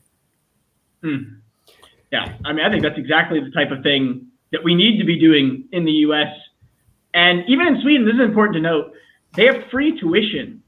But when it comes to living expenses, housing, and things like that, some of it is paid for by grants, but then some of it is also paid for with loans as well. So Swedish students actually do still have debt. It's just more associated with living expenses. And so in terms of in the US, if we were to make college completely free, cancel student debt entirely, and I'll pose this question to you, Scott, do you think that we should also have some sort of grant system for people to afford their living expenses if we haven't already, rent controlled housing or anything else like that? Do you think there should be grants, not loans, for students to survive on if college is free? So, the union holds the position that number one, you cancel student debt. Number two, college must be made free, right? I don't want to talk about education and loans in the same sense. Perfect. And so in terms of, do you think there's any chance of convincing Biden to cancel student loan debt? I know he had said on the campaign trail that he was going to cancel $10,000 of student loans. And I know there are other Democrats like Chuck Schumer, Elizabeth Warren, I think they said 50,000. But Biden hasn't moved so far. And from what I've heard, he said he's not sure that he has the constitutional ability to even cancel student debt. And I'm guessing you disagree with that. So what's the constitutional reasoning that Biden is using, and why is that incorrect? The union put in a Freedom of Information request for the memo that Biden requested from the Department of Education, right? To force him to even show it to us. Of course, I would think it's pure folly to expect the person that created the problem to then solve the problem. We are not waiting for President Biden. That's why we are on strike now. And so in terms of, I mean, I'm just trying to think, because to me, it's like, it's a great idea. I think most people agree with us.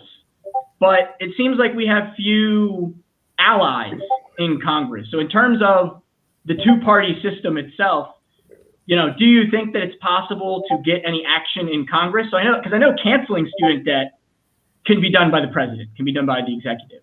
But actually making college free entirely, you know, that's going to take an act of Congress. And so have you seen any allies in Congress? Have you seen any potential to actually make that happen alongside Biden taking action?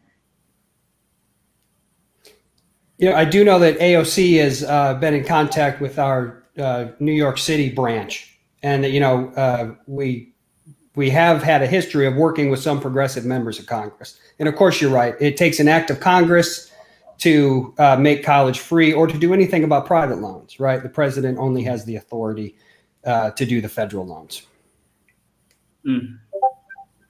And do you have anything to say, Lystra? I know that Elizabeth Warren also and Bernie Sanders, they are also on the side of the student. So if we keep the pressure on, I think we can infiltrate a little more of the members of Congress to actually have a headway or see a path into getting this done.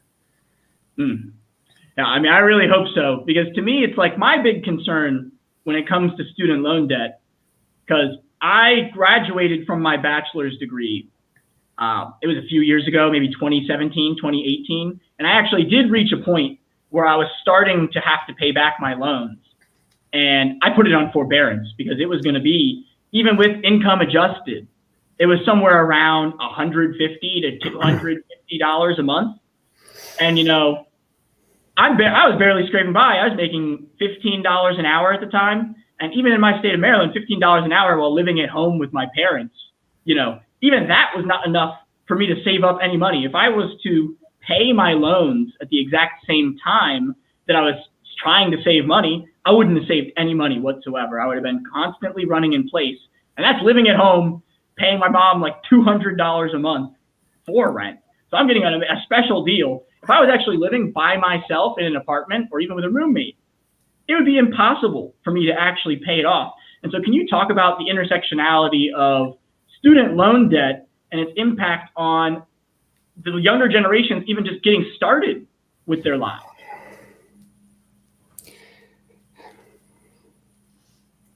You know, the statement that you made is the general statement. And it's not just an statement, it's an experiential statement, because most college graduates are saying the same thing. They cannot afford to pay the loans because of the interest rates that were appended on these loans. They cannot afford to have their own homes, to buy a car. As you said, most of them are still living with their parents. It is impossible to live on their own, to advance after being educated, and to advance as a person in society who can stand up and be dependent. Student loans actually cripple you because they can't be dependent, because you can't afford to pay it, you can't afford to move out, and the economy is such. Even when they do get a job, the amount of loans that they have to pay cripples them. So when you have a crippling situation, it cripples the economy down the road as well. Wait till you hear about how it affects your retirement savings, right? It gets worse as you get older. The fact that you have not built up any wealth during your life, you've given it all to the billionaires, right?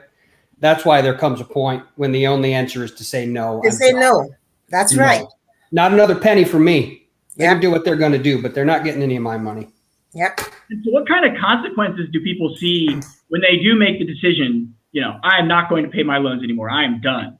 You know, I've heard a lot about the impact on their credit score, I've heard some people talk about the potential for them to garnish the loan payments off of your wages. And so have you all heard any people's personal experiences who've actually joined the boycott? What sort of issues are they having trying to make it through, and what kind of stuff could be done to support them through the boycott? Well, you're right. It's the typical stuff, right? Your credit score will take a hit, right? I had a perfect credit score a year ago when I tried to buy a piece of property that would have made life complete for me, let's say. It would have been a dream come true.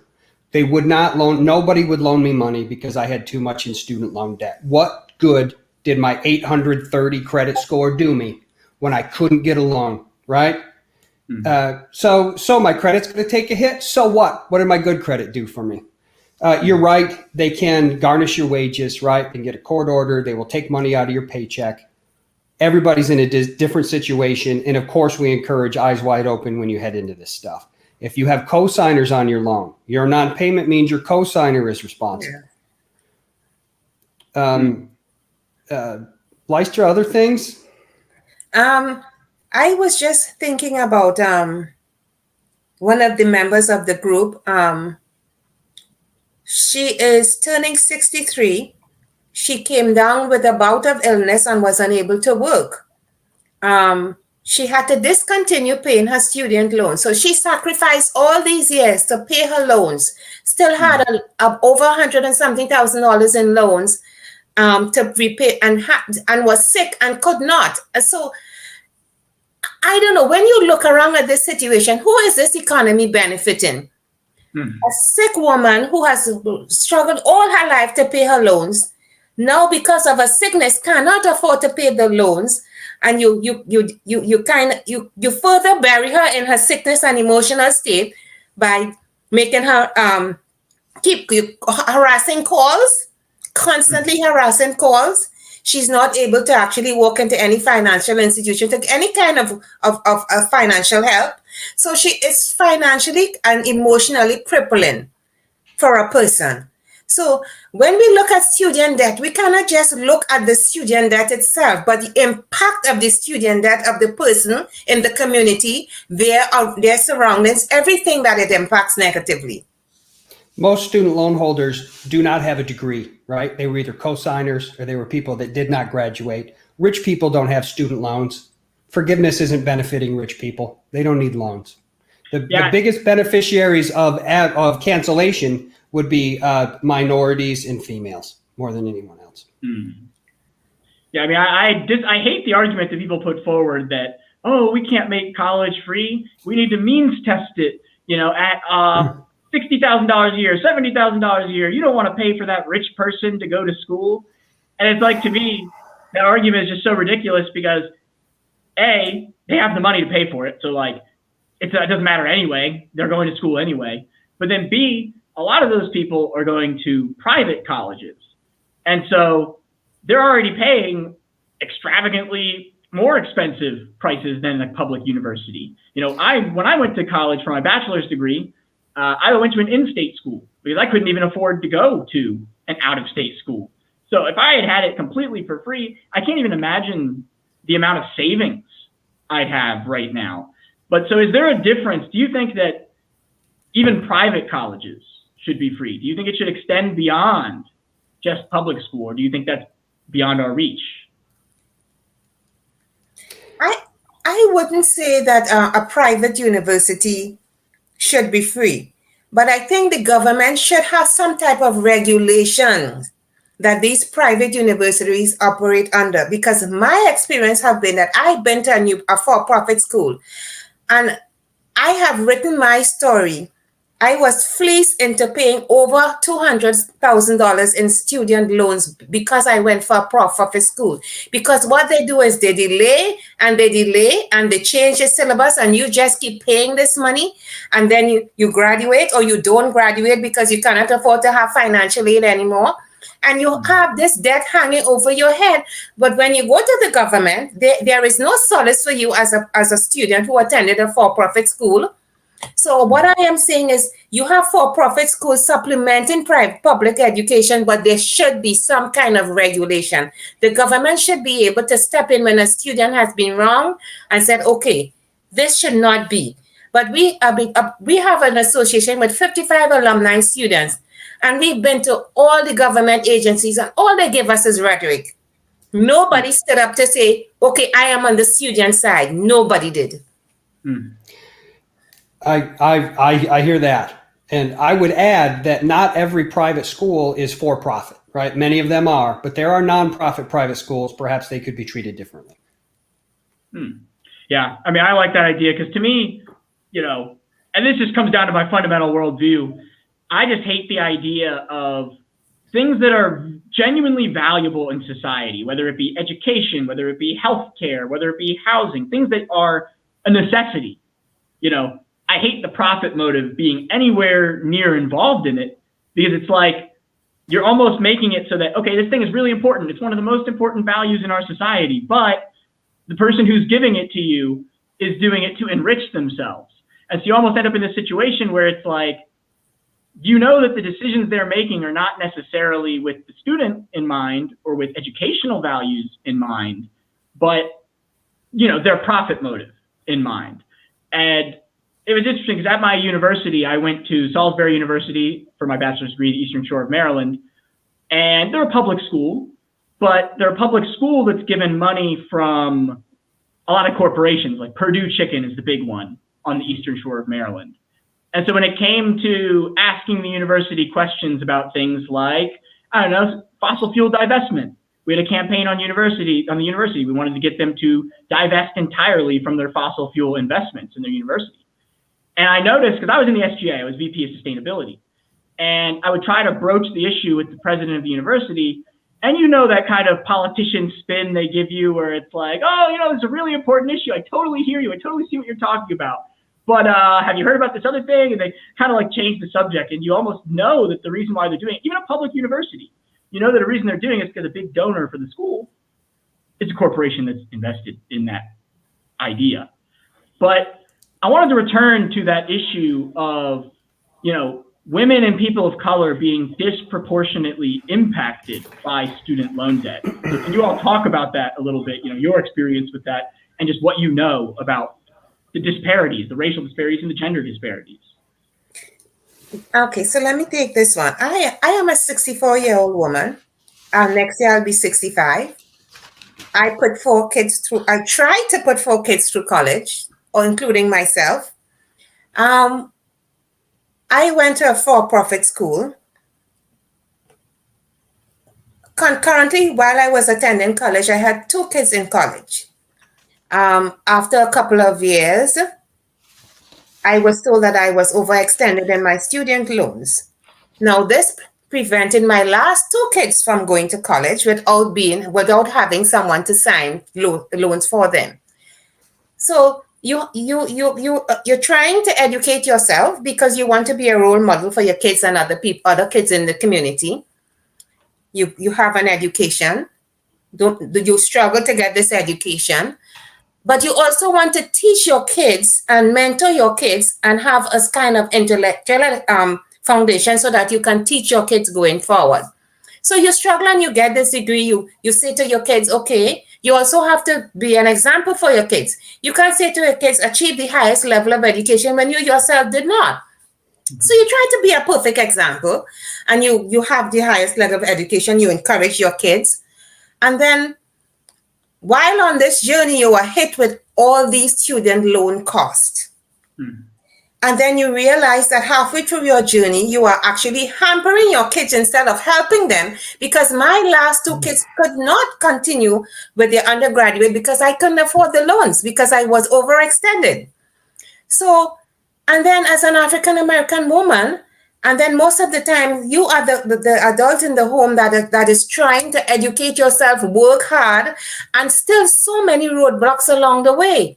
So when you look at society as a whole, you have to ask yourself, do you agree with the American way? Do you agree that if you work hard and you educate yourself and you do what's right by your kids and other people in the community and you help along the way, shouldn't there be a success factor pathway for you to say, okay, I have achieved this, I have achieved that, and my kids are following my footsteps? But that is just a dream.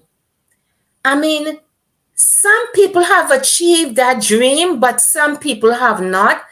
And the society put up these walls so that it is difficult for you to achieve and get over these challenges in order for you to achieve that dream. It is 4 and 5 times harder for an African American woman in society to achieve the dreams that someone else have an easier path to follow. That's powerful stuff. If you want to talk about gender and racial disparities in student loans, we should first talk about gender and racial disparities in income, right? Women earn something like 70 cents on the dollar. It's not too different from black people. Women and people of color are starting at a disadvantage because they make less money. But here's some numbers from the union. Black students graduate with an average of $7,400 more debt than their white counterparts, right? So they take out more in the first place, possibly because families have less intergenerational wealth. Fast forward 4 years, the gap is now $25,000.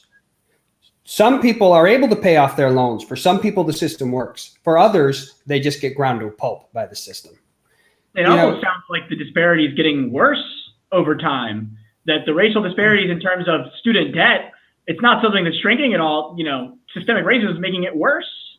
That's why cancellation of this debt would go a long way towards righting the wrong, for our racist history and our horrible student loan history all at once. It's a net positive for everyone involved. A lot of people don't know this. Most Americans die with debt. The average amount of debt that people have is $62,000. It's so bad that people have that much debt on average when they die. Something like 65% of people have debt, and that's the average amount. Yeah, I mean, that's crazy. I'm sure that's in terms of housing, in terms of healthcare, in terms of... Oh, everything. And again, while we say language is important, if you have $10,000 on credit card debt, my guess is you didn't go buy a new stereo and go to Disneyland with that money. You put that money on your card because your card didn't work. You put that money on your card because your kids needed food. That is household debt. That is not consumer debt. There's a big difference in those two things. It does not mean you were irresponsible. It means you were denied enough money to live in this society. And so now I want to pivot back to the student loan debt union itself. And so I don't know if either of you are founders, co-founders, but tell me, what was the inspiration behind forming that union? How can people join the student loan debt union? And I know you talked about the stuff you do in terms of having meetings, having actions, how does this compare to a regular union itself? Because I know you're not all at the same employer. So tell me some more details about the union itself. This is a new thing, on the face of the planet. This is a new thing. We've had workers' unions before, and these people were all tied together because of a trade or a business or union. And they would use their collective power to target the means of production, right? Factories. Well, this is a new type of union that uses people to target the financial means, the means of circulation. Creditors are our targets. And I guess one beautiful thing about this union is you don't have to work with us to join. Anyone is welcome to join us. I choose to pay dues every month because I can afford some. We will take anybody, whether or not, regardless of your ability to pay. We are happy to have you. Now, what about you, Lystra? What inspired you to get involved with the union personally? I read an article about African American women being burdened with student debt, and if there is illness in the household, being further burdened with health debt. And then I heard about the debt collective, and then I said to myself, what is it? I am struggling to pay my debt, but what is it doing for me? I mean, it's putting me crippling me further financially. There is no financial future I could see because I continue paying off this debt. And then I heard about the debt collective. And then I read about their agenda. I read about their communications with respect to President Biden and Washington and all the government representatives who they communicate with to try to get student loans canceled. And I said, this is something that I want to do. This is something I'm interested in. That's why I joined. Yeah, I completely agree. And can you talk more about like what sort of communications? I know you talked about it a little bit briefly earlier, but like what sort of communications has the union had with the Biden administration, and how has that been received? You know, I don't. I'm certainly not qualified to speak on what like the national team is doing on that subject. I don't necessarily know everything about that. Again, in the past, you know, the union was instrumental. It was the Corinthian school that was, I think, it went under, a for-profit school. The union helped to organize 15 people who went to that school, and that cancellation alone was over $1 billion of student debt that disappeared. You know. So you have had successes then. So you've actually had some targeted successes in terms of actually getting at least some of the student debt canceled. Well, if you call $1 billion sum, yeah, it's a tiny portion of the 1.7 trillion total, right? But if you're one of those students, your life is now different than it was before this.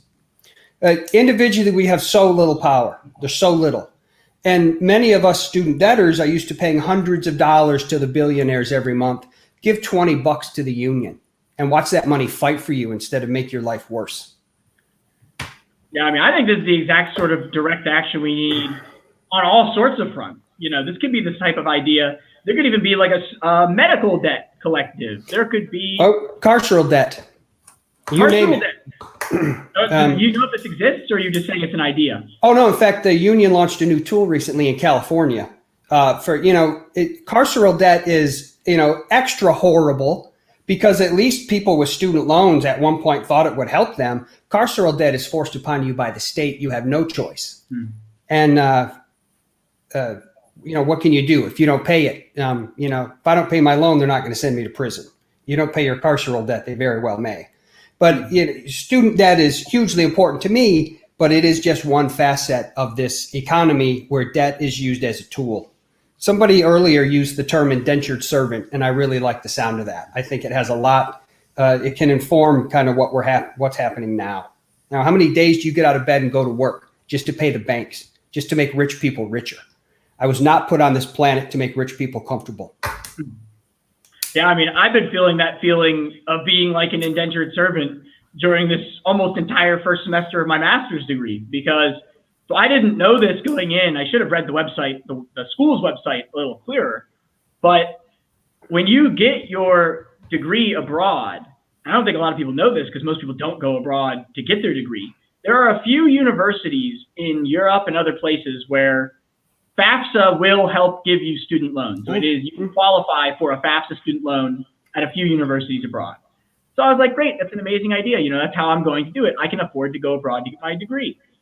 And then I get here, and little do I know that in order to actually get dispersed your loans, it's not from FAFSA directly to your U.S. bank account like it is, when you're studying abroad in the U.S. or when you're studying in the U.S.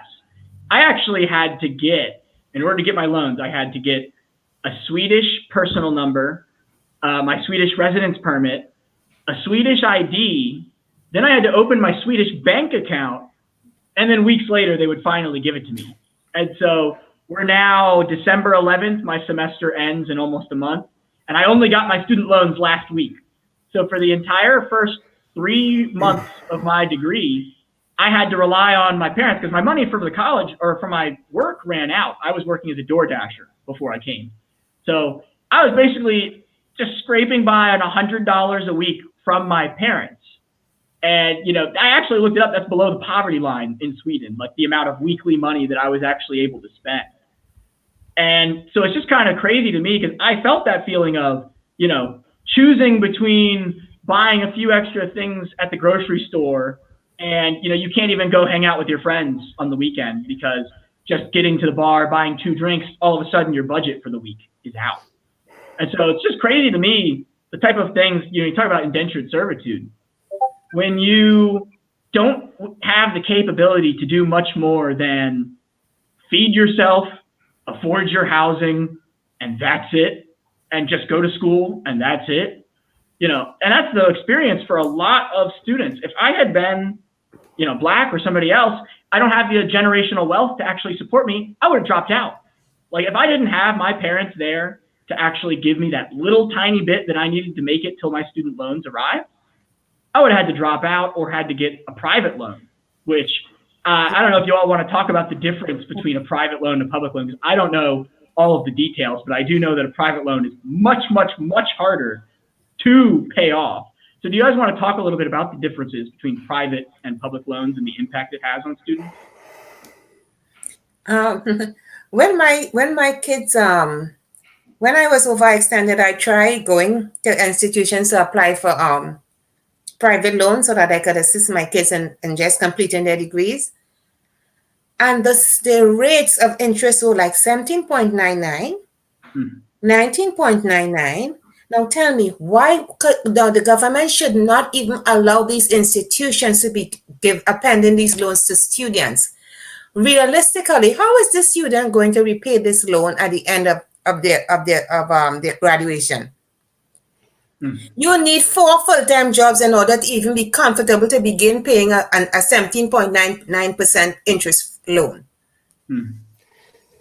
We had a subgroup, a working group in the union for, they're called SLABs, right? Student Loan Asset-Backed Securities. This was touched on in an earlier hour. Much like they did with mortgages in 2008, they bundled these private student loans together. You and I can't buy into them. And if we stop paying our loans, the money is guaranteed to the billionaires by the government. There's their power is so complete that they have rigged the system such that they cannot lose. Even my non-payment, they're still going to get paid from the United States government, whether it's up to me or not. I happen to think it's just several orders of magnitude worse to be a profit center for a billionaire because I wanted to be a teacher. So there's that. And of course, the interest rates and things are far more abusive on these things. I tell young people, if you need to take out money to go to college, don't go to college. For somebody who thinks education is really where it's at, that's a painful thing to say, but I think that's the reality of the United States today. Yeah, I mean, that was the hard thing for me, is that, a big reason why I continued my education, even though knowing I had to take out all these loans, even though knowing that it was going to trap me with this debt. It's like, to me, I've always just enjoyed school. Like, I enjoy going to school, learning more subjects, becoming more educated on things before I go out into the world, because if I go out into the world without fully understanding everything that I'm getting myself into, I don't feel like I properly understand everything the way that I should. So that's why I went to school to get my master's degree. But in general, it's just, to me, the idea that, because in Sweden, you have people who are in their 50s, in their 60s, in their 70s. They can go to school just for a class, just for fun, just for their own personal enjoyment. Like I was saying, I like education. They can do that for free. If you live right down the street from the university, just fill out an online application. You can go and get educated in anything, whether it be a trade, whether it be just a subject you're interested in. And I think that's the type of thing that in America we could benefit from so much, not just because people want to learn, people just want to learn more, but people to actually get the skills they need to get out of poverty. I think not just for a young person, because there's most people who go to school, but for people of any age, they can get out of that McDonald's job that they're stuck in, working $10 an hour, 40 hours a week. They don't know how to get out of it. Education could help anybody, age, income, or anything, get out of that problem. And so what do you all think about the idea of not just education for young people and for students, but for older people, people in their middle ages, people who want to just learn just for the heck of it? What do you think about that type of idea coming to America? Well, when you asking me that question, you're talking to an educator. There is no more sacred or a higher spiritual goal in this plane of existence than helping other people become better than they are today. So any education is automatically an intrinsically good thing. It does not matter. And of course, if we can make that happen without money being involved, then all the better for everybody. And so you were talking about the working groups within the Student Loan Debt Union. what type of working groups are there? Like what are, I don't know if you want to name all of them. I don't know how many there are, but what kind of working groups do you have? What type of stuff do they do? I'm not aware of all of them. Certainly there was this private loans. There was another one for kind of restorative justice practices. What are our own internal conflict resolution procedures? How can we treat people as good as possible while, righting wrongs and moving ahead with things? Oftentimes they'll come up to meet identified needs, meet that need, and then, be absorbed back into things. Okay, that's a good idea. And in terms of that event that you were talking about next month on January 16th, 15th, I don't remember what you said. I'm actually going to be going back to the U.S. for winter break. And so what's that event about? Like, how can people find out more about it? What are we doing? Go to the Debt Collective website. There's a Washington, D.C. event plus a number of local events planned across the country for that kind of thing. And so I'm trying to think. I actually don't have that many more questions. I know we have 15 more minutes. We have to talk about things. I don't know if you guys have anything you want to ask me about student loan debt. I don't know if you have any specific topics that you want to talk about that I haven't already touched on. No, but I am excited to hear Scotty play his guitar. Yeah, that's what I was actually just going to say. If we don't have anything else to say, I would love to hear the guitar. Was it that time? Yes. We had 10 more minutes till you were going to start, but I mean, I don't have any more questions in particular. So yeah, that's fine. I guess happy to play a song. Thanks for asking. The song I wrote some new lyrics for this song, but the song was an old American tune that Joe Hill, the labor activist, wrote new words for in the early 1900s. It came my way through Billy Bragg, the British musician. He's performed his version on Democracy Now! And whatnot. I changed the words kind of to fit our needs here today. But maybe what's important to take away from this, kind of two things. There is a very long, deep, and storied progressive tradition of struggle in this country, trying to extend the benefits of modern life to everybody, not just rich white guys. That's the tradition that I'm a part of, and I'm happy to be a part of. The other part of this is, your right to say no. Human rights to me are kind of touchy, and the language is bad. For instance, if women have a right to vote, how come they had to fight for 100 years to get it, right? Strikes me as to be something other than a right. So the one right I believe we do have is the right to choose how to respond to anything that happens to you. I didn't choose the college to cost tens of thousands of dollars a year, right? I didn't choose wages and salaries to be so low as to be disgusting. But I can choose to give my middle finger to the bank and say, up yours, come and take it, because I'm not giving it to you. And that's what this song's about. Hell yeah. So I'll take my headphones off and I'll back up here. If the volume needs to go up or down, maybe give me a thumb so I can see what's happening. Yeah, we can thumbs up or thumbs down. Yeah. Normally I open my guitar case and I tell people if they put enough money in, I promise to stop. We find my super strong.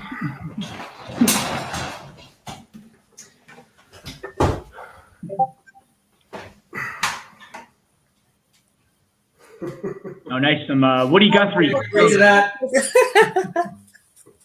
Oh, yeah. How's it sound? Nothing's too loud. You got me? So.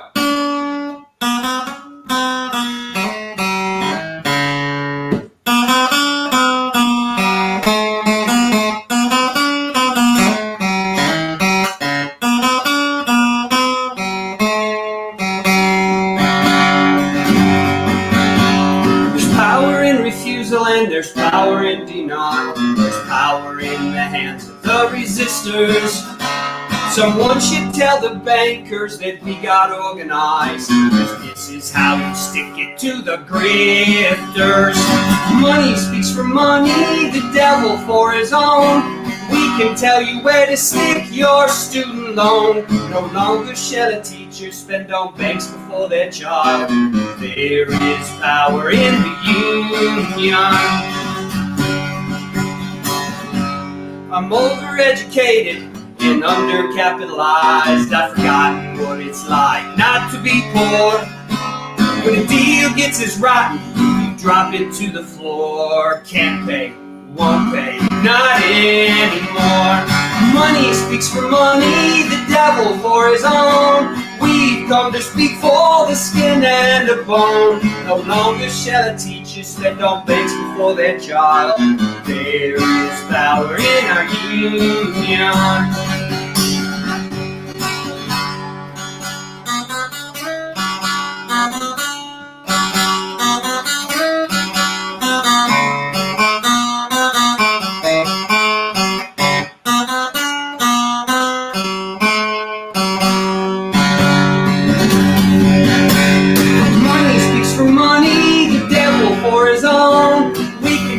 Where to stick your student loan. No longer shall a teacher spend on banks before their child. There is power in our union.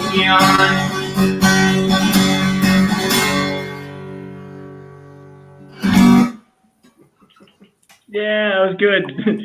I like that. It's awesome. Nice anti-capitalist music. I'm always a big fan. In the legacy of Woody Guthrie, I actually remember I took a folk music history class during my bachelor's degree. And we did learn a lot about his political views and how involved he was in the socialist movement. So I think I love the fact you put that on your guitar. Machine kills fascists. Yeah, thanks. But so I think that we're all done with this segment right now. I think we're actually going to have a music intermission. I don't know if it's going to be your music or not, but thank you so much for coming today. It was nice to meet you all. I hope I can make it out there in January for that event. I live near DC. I live in Maryland, so we'll see. But website is debtcollective.org. Look us up. Yeah. Any last words, Lystra? Thank you for hosting us. This is really important because, and I think this is a good way for us to reach a larger audience. It is too important to be limited. So thanks for the exposure. Thank you. And what about you, Scott? Any last words? Don't be afraid to say no. Yeah, I completely agree. I mean, to me, it's like, I think that direct actions like this, like the idea of boycotting our debts entirely, that's the type of political action I think we need more of in society. It's not enough to go ahead. You don't get COVID by not sending a check. It's a very safe way to protest. It's physically safe as far as that goes. Oh yeah, completely agree. I mean, it's like politics is more than just voting at the ballot box every 2 years. Actions like this type of things we need more people to get involved in. We can force the government to do what we want, right? Exactly. Stronger together. Yes. Power changes, Power never concedes without a demand. So completely agree. Thank you so much, guys. Thank you. We're going to go now. Have a good one. Have a good one.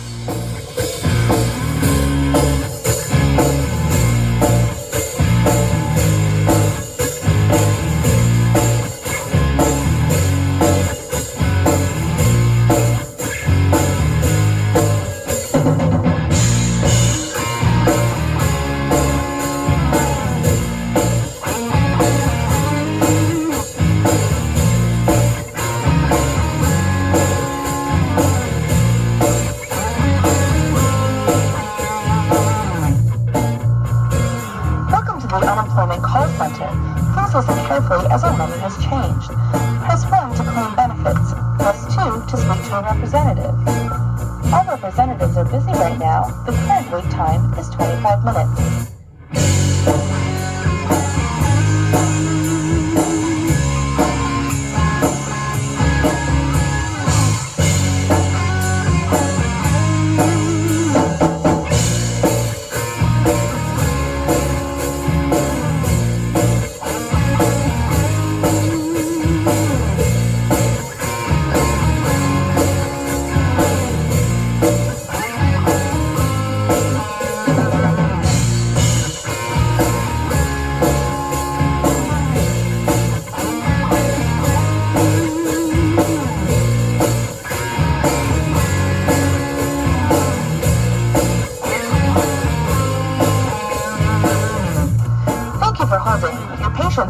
appreciated. Did you know that you can also spend your Saturdays with us? If you're not tired of holding yet and still want to speak to a representative, press 1. For Spanish, press 1. For Chinese, press 2. For Portuguese, press 3. For French, press 4. For Italian, press 5. For Ukrainian, press 6. For English, press 7. Your wait time is now 65 minutes.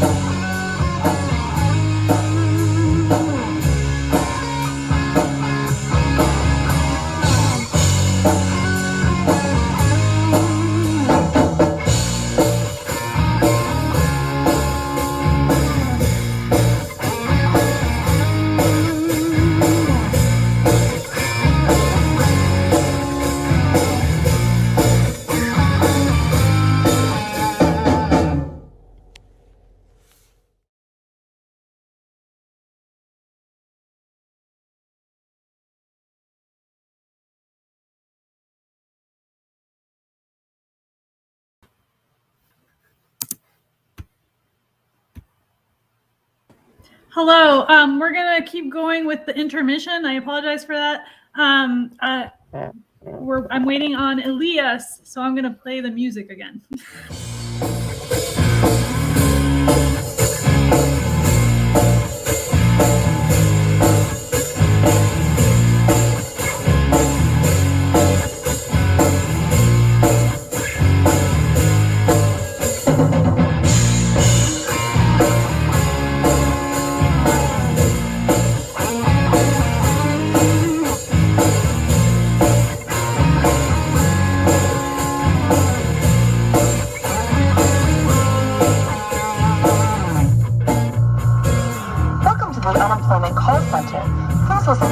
As our menu has changed.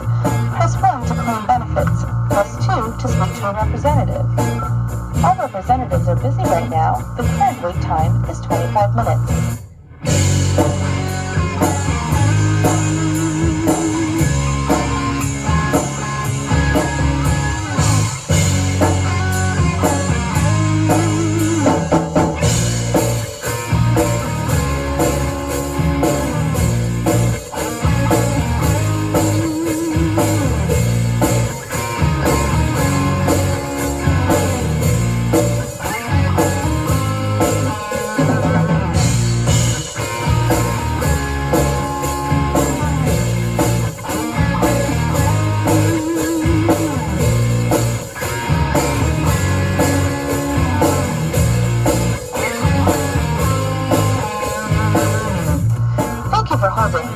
Is appreciated. Did you know that you can also spend your Saturdays with us? If you're not tired of holding yet and still want to speak to a representative, press 1. For Spanish, press 1. For Chinese, press 2. For Portuguese, press 3. For French, press 4. For Italian, press 5. For Ukrainian, press 6. For English, press 7. Your wait time is now 65 minutes.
As our menu has changed.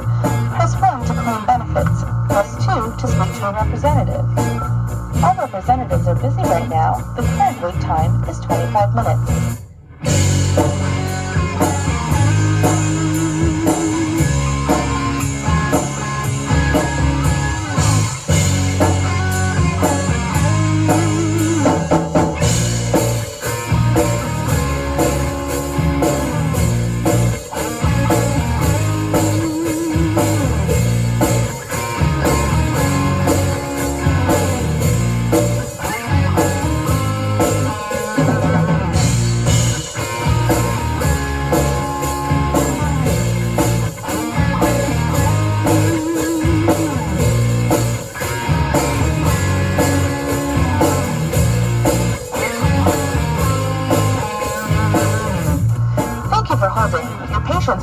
appreciated.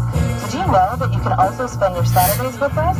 If you're not tired of holding yet and still want to speak to a representative, press 1. For Spanish, press 1. For Chinese, press 2. For Portuguese, press 3. For French, press 4. For Italian, press 5. For Ukrainian, press 6. For English, press 7. Your wait time is now 65 minutes.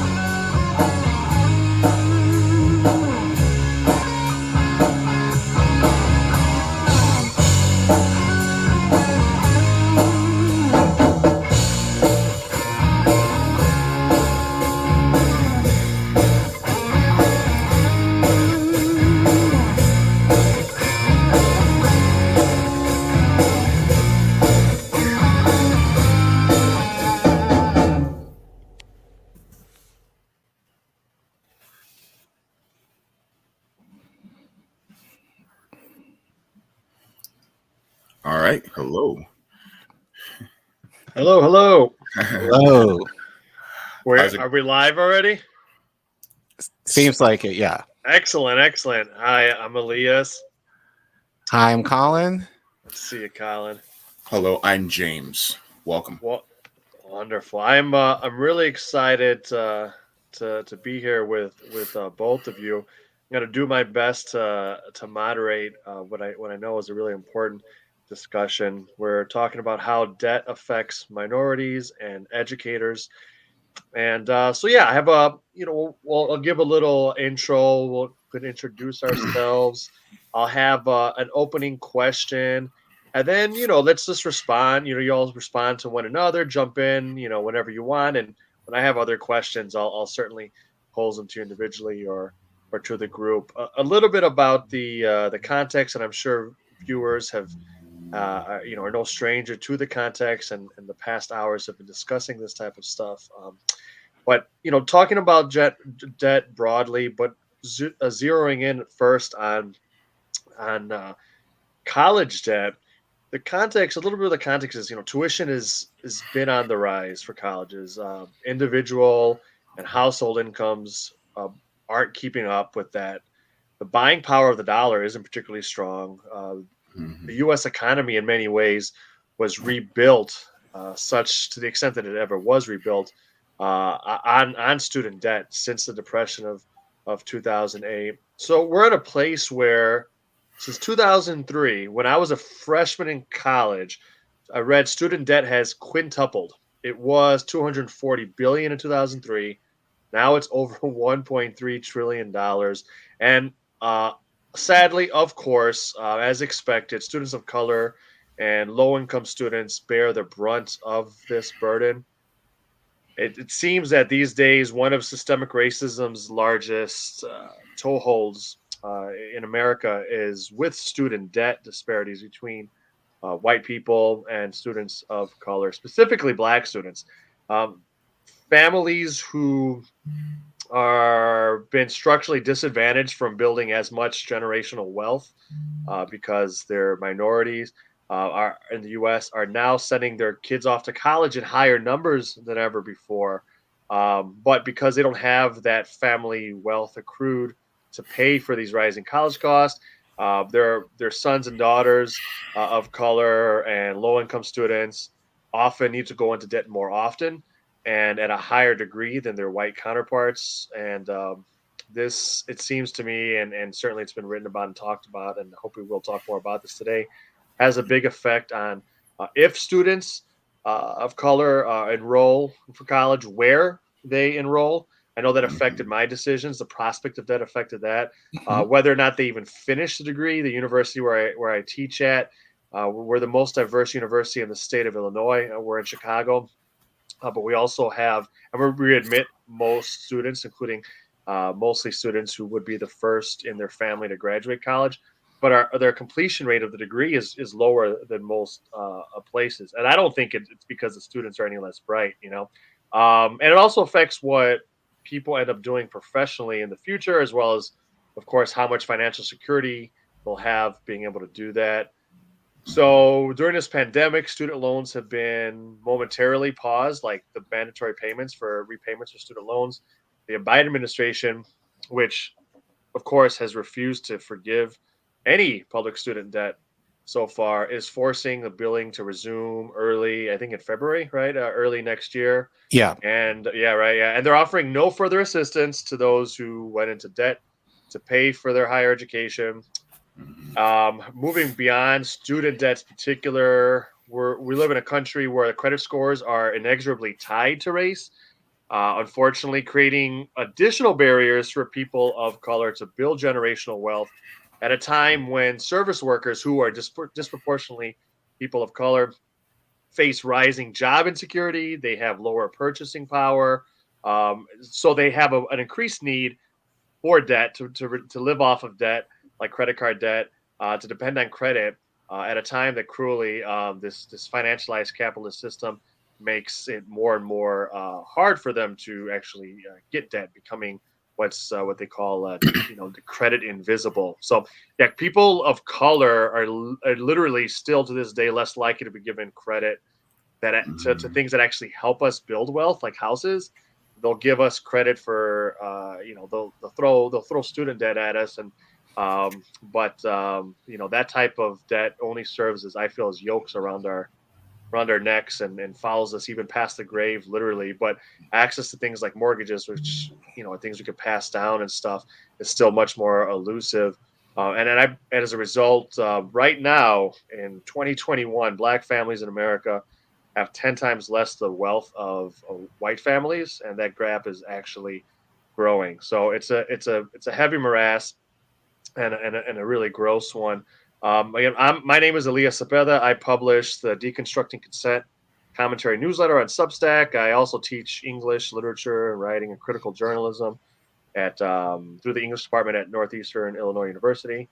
On this panel, we're going to be discussing debt generally, how that affects minorities and educators specifically. And I'm joined by two really great, super wise and smart panelists. James Fauntleroy. James is the host of the JB Font podcast. I'll probably be referring to, if it's okay, as JB through the rest of it. But the JB Font podcast is excellent. He's a co-host of the Revolutionary Blackout Network. It's wonderful. Make sure you're subscribed to them and you're watching them, and you're supporting them and all they do. They have wonderful programming every single day. A great rotation of hosts and guests all the time. We also have Indie News Network member Collin Radix-Carter. He's an early childhood educator. He's an activist and the host of his own excellent channel at YouTube, Komawo Muwkano. So I'm going to start us out with a question for each of you, kind of a question for all of us to get started with, and then we'll take it from there. Actually, before I do that, I gave you all a little quick introduction, but maybe when you answer this first question, feel free to add anything else and introduce yourself to the viewers. So, how has either having debt, credit card, student, anything else, or the specter of maybe having to go into debt affected your life? It's a big question. Take it any direction you want. JB, can we start with you, sir? Hey, how you doing, everybody? That's an interesting question, but it's a question that is not a foreign concept for any of us really to answer, except unless you're in the top 1%. As far as debt goes,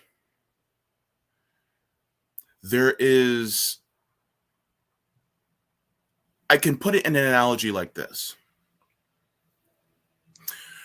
You're standing on the cliff, and in order to get down to the lower level, you have to tie a rope with a millstone to your neck. And you just want to get down to the lower level. But instead, because of the system and the way we live in it, you end up going into the water. And here's what happens. That millstone starts to drag you down, right?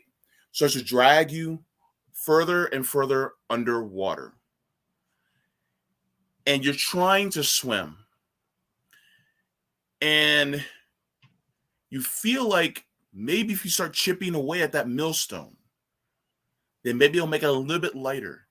maybe you can get up just enough to get some air, but then you feel like it keeps getting heavier because your body is waning, and you start to feel that feeling of hopelessness.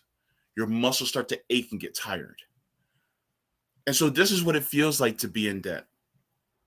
I know what it feels like to be housing insecure. I know what it feels like to also suffer from payday loan debt. I've done that for years. And so it is a trap that offers the guise under the guise of making your life better. But it's really like the scenario with, I kind of don't want to use this one, but it's kind of like the scenario with the scenario of the hunter dipping a sword in blood and then freezing it, and then the wolf comes over and keeps licking it, and then the wolf ends up cutting himself to death because the wolf thinks that it's something that's going to help it, but really it's killing it all the same. Thank you for sharing, Collin. How does being in debt affected my life? I will say this because I was on an earlier panel earlier today, and I said this, so I'll say it again. I'm luckier than most in the sense of relatively, and I say relatively loosely, I'm not in as much debt compared to a lot of my other friends and acquaintances that I know who are paying like 6 figures in debt, which is ridiculous. But I will say as a teacher, it's very discouraging for me to go into a field where I think, especially in this country, is not valued, and having to essentially teach the next generation who aspire, to go beyond what we're supposed to, or having that charge that of doing more than what we're doing. Mm-hmm. But to go into that field where, and I think especially with the pandemic, more so now that teachers are retiring early, teachers are burnt out, and are looking for other options because finances are not necessarily there, depending on the state. Like, I live in DC, so I mean, so I feel relatively my salary, especially now since I've been in the field now for close to 20 years, it's good. Didn't start well for me, but now I'm kind of breaking even a little bit. But everything for me is expensive. Housing expensive, food expensive, quality of life expensive. And for me, it just feels like literally like a noose around my neck, in the sense of, I don't have much to pay off at this point, but after 20 years in the field, you still have debt to pay off, though. Right. I think that's a big part. Well, to be fair, I worked towards after college, I went for one master's degree that I didn't finish, that I'm paying off. And then I went for my master's again a few years later, which I did finish. So, so I'm paying for 2 degrees and some that for a degree that I didn't even finish. So, which makes sense, but given, the profession, you would think that there's not much incentive to be a teacher in this country. You would think that there would be more, especially since, as people say, they value teachers. But we're laden down with debt and not making the salaries that give us incentive to stay in the field. So it's kind of a catch-22 for me because I love teaching.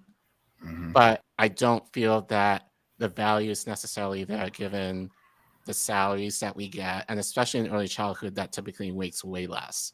But the salaries that we get, and then on top of that, having to try and pay off, student loan debt for me to go to school, for me to teach the next generation, it doesn't make that much sense to me, at least the way it's constructed. And then applying for public service forgiveness is a joke, because most people who apply get rejected. I think it's over 90% of people who apply get rejected, and then you have to make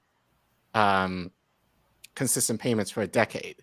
So especially as a teacher, depending where you are, if you make it that long, with low salaries, then they may say, oh, you may get it forgiven, which doesn't give many people confidence as far as being in the field. And then, but then just overall, it's it sucks. So did you anticipate that, Collin, when you were going and said, hey, I think I want to become a teacher? Did you think, did you anticipate that it would be this way? It would be just difficult to pay off, what amounts to basically necessary education for you to do your job? Or did you go in thinking, hey, teaching is a pretty quote unquote good job financially, it's secure. We as a nation say we value educators.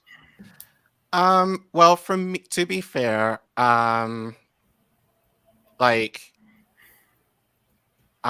just to give some context, I'm an immigrant. I'm first generation, and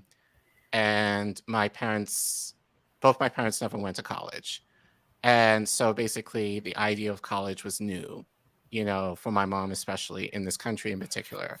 And she did warn me, like in high school, oh, be careful of where you go to school because you'll have loans that you have to pay back. I didn't understand what that meant as an 18, 19-year-old. I just figured, and then I figured, teaching seems to be a solid profession, it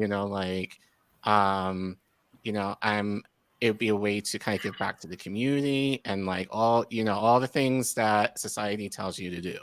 And so I went into it thinking, okay, so once I go to school and once I get my degree, then I will be in a position where I'm able to pay off my student debt, and call it a day, and that didn't happen for me, in the sense of I started in the AmeriCorps. So I was basically volunteering, out of college, which I was basically on the poverty line. So I was making $700 a month, 10 months of the year. I had housing free, I had health insurance for free for the program, but everything else I had to pay for, like my food, transportation, and whatever else. So I kind of started, at a way lower salary than you would normally even as a teacher. And then again, early childhood, with a bachelor's degree at one point, I was not making more than $15, $16 an hour, depending on the job that I was working, which is not, and this was back in the 2010s for me. So it wasn't what I signed up for. And then in order to be a classroom teacher, you have to have a master's, which puts you even more debt. So fortunately, I did an alternative program, which because I was a teacher of color, that I was essentially given a stipend. So I basically was given money in order to be in the program, which is rare. But I still had to take loans out. Fortunately, I didn't have to take out as many. But it ended up elevating I have to pay more, obviously, in debt now. So yeah, all to say is, I'm now kind of making a salary where, I'm okay, but because, now I have 2 master's degrees, I have to pay that off on top of my undergrad debt. And I started, lower in the name of I wanted to do something for my community. I wanted to get the experience so that, I was able to guarantee that I'll be able to get a job. So I just felt like the work that I kind of put into it for a decade before I actually started making a salary that I kind of felt like I was making something of myself didn't seem worth it to me. Do you mind if I ask a question? Please. Collin, you basically did all the right things that those of us, and I think it's fair to say that all of us are millennial. We were told that if you go to school and get a decent education, you're doing the right thing. How does this make you feel? Because does it feel like this debt is almost like a punishment for doing the right thing? How does this feel to you and Elias?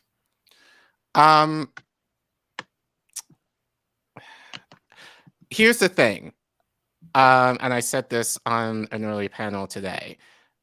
I think part of the problem is we live in a country that glorifies debt, in the sense of we live in a country where it's considered not cool but okay to be in debt. Like, it's okay to be in debt for a car. It's okay to be in debt for school. It's okay to be having credit card debt to pay for basic needs. So I think that's kind of a problem. It's just, I think just in my mind, I just believed everyone took out loans to go to school, and I think in of itself, that was the wrong way of thinking. It's not okay, especially like having traveled abroad and living abroad and talking to other people. They're just kind of like, what the hell? Like that makes no sense, as far as being in debt for something that is pertinent to your livelihood. That doesn't register to them. So I think in that context, it's just, to me, kind of asinine. The fact that you have to take out loans to better yourself, and then take out as much in the name of, and people justifying that in the sense of, oh, this is normal. And to that I say it shouldn't be. And I think that way of thinking has to change. I think especially among the working class. But I think given that, we don't have many options either. Because it's like, either take out the loans or you're not going to college. Or be very hard to. And then what kind of job are you going to get without a degree? So it's just kind of like, basically we've been had, like the propaganda as far as, you will make more money coming out of college than you would if you don't, but they don't talk about the debt that you can accrue, which kind of eats into that. So it's just kind of like, we're in a society that kind of glorifies debt, and it also glorifies struggle, as I mentioned earlier, which it's the wrong attitude to have. I think especially among people of color. Yeah. Yeah, I mean, it's the struggle, it's the hustle mindset, right? Right. It's always that, well, yeah, I'm struggling, but I got my hustle on and I'm gonna make it. It's internalizing that capitalistic logic, right? Right. Well, I think it's really important for us to do, because like this whole credit has always existed, but like personal credit cards, individual credit scores, student debt rising, those are really new phenomena. And the normalizing of that, I think, was really important ideological tool for capitalism. They're not paying us, wages aren't increasing along with productivity and with costs. So they needed in a consumer economy for us to continue spending. So they said, okay, debt, personal debt. And then we started maxing that out. People lost their homes. They're like, all right, student debt, because that builds on this ideology of, like JB was saying, oh, you're supposed to do the right thing, go to school. And because, of course, this is a meritocracy, if you go to school, right, things are going to turn out fine for you. You'll have a good job. And that's failing. That's even failing white folks now, not to the extent anywhere near it's failing like black folks and other people of color, but it's even failing them. And because things are imploding. And so, yeah, I mean, I do feel to answer your question, JB, I think it's a really cool question you asked. It's like, in a way that, although maybe I hadn't always thought about it this way, I do feel like it is a punishment for doing, quote unquote, the right thing, specifically for people that maybe don't want to do mercenary work. Maybe someone wants to be a teacher. Maybe they go all the way through like law school or something, and they actually want to, I don't know, do immigration law or civil rights law. They don't want to be a corporate lawyer, but they're saddled with, $300,000 worth of debt. So they say, oh, geez, I better go sign with this awful, amoral company or evil company to do it. And so in a way, I think I don't know to what extent any of this has an actual intentional directed logic, but I definitely think it serves capitalism well, because it also ingrains in us that, doing stuff that's for society, that's not really rewarded. There's precarity involved in that. So maybe you're better off just hustling, grinding, trying to hustle your fellow man, trying to, whatever field you're in, try to do it in the most mercenary way. Maybe you only do this type of teaching, or maybe you're only doing this type of sales, selling this product, or maybe do this type of law. Or if you're going to go into medicine, you better specialize in something that can make you a lot of money. You can't just go in the community and just help people. So I thought that was really I thought that was super insightful. I had I won't push it in case you all want to say something else, but when I get a chance, I did have a pointed follow-up and question for you, JB, when off of something you said earlier. But if there's something you all want to say now, definitely do it. Otherwise, I'll get to that in a second. Yeah, you can ask me right after this, but cool. I just want to give full disclosure. I don't have student debt. I never went to college. Right. And here's the reason why I never went to college. Because of student debt. Right. So I'm the unicorn in this group, right? And people are like, wait, why are you on a panel for student debt and you don't have student debt? Because I didn't go to college because I didn't want to get student debt. So there once was a young man named JB, story time. And so JB decided that when he was in 10th grade and he was getting picked on like crazy, these people came in very, very nice. They said, well, we have a magnet high school that we want to transfer kids to, and you can learn a trade or vocation. So in that trade or vocation that you go to, then you can have that as your career. And if you want to go to college, you can go and further your education after. I said, bingo. I was like, sign me up. So I left my traditional high school, and my high school, new high school, was located inside a technical vocational school. Mm-hmm. Thanks, Career Academy. So I went there for my last 2 years of high school, for my junior and senior year. What did I decide to get training in? I decided to get training in commercial foods and culinary arts. I was going to become a chef. So I went, I finished. I even got to get into the program where I also got credit for working in the food industry at school, so I can get my final high school credits. And so I decided to do that, and it was for free, so that I can have the job that I want, but not have any debt. Fast forward a few years to the point when I got when I was 23, and I got sick, and I ended up on kidney dialysis. But here's the question that needs to be asked. If I had went to college and incurred all that debt, and I still wound up on kidney dialysis, how would my situation be right now? Right. I'm still basically in poverty. Nothing really has changed. Whether you don't go to school and your outlook is trying to make a living wage without it, or you do go to school and yet you still incur massive student loan debt, you're damned if you do and you're damned if you don't. And that's the way the system works. And so that is something that I've been looking at. And I remember, growing up as a millennial and saying the whole, well, if you go to college, you're going to have a better life. Bullshit. And here's the reason why. They made it bullshit because they made it so that your life would be either just as hard, if not harder, with student debt. Mm-hmm. And because of greed, because of the means of wanting to make more profit. And so, yeah, I was kind of clueless to that, but I also didn't realize that the other side of the coin, and now I'm living the other side of the coin. Right. It's kind of wild. It is. It really is. It You know, I'm gonna get to the question I had in mind for you about payday loans. I wanted to talk you to talk a little bit about that, JB. But also too, I wanted to. I don't know if this will form as a question or not, but you talked about your interest in culinary training and becoming a culinary professional. We have programs that I'm aware of like that here in Chicago. And I've known people that have gone through that. I also known because I always got so when I was growing up, I was born in Mexico, grew up in the inner city of Chicago near Southwest Side. I still live here, but I was always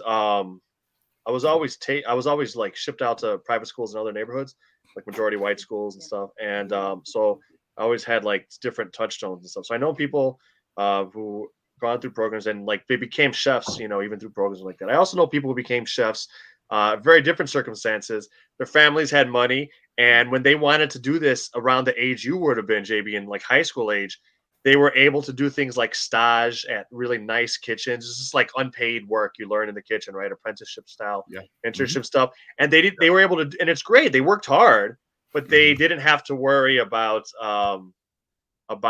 money or about school credits. They had a whole lot of latitude. So even in like the same type of field, you have very different situations depending on where folks come from and who they are, and that can give people a big head start or a big deficit off the bat in an industry.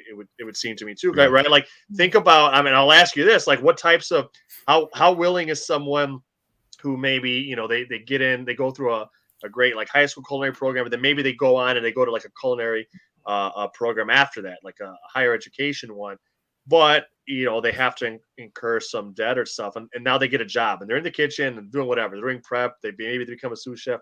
How willing are they in an industry that is like notoriously abusive and predatory?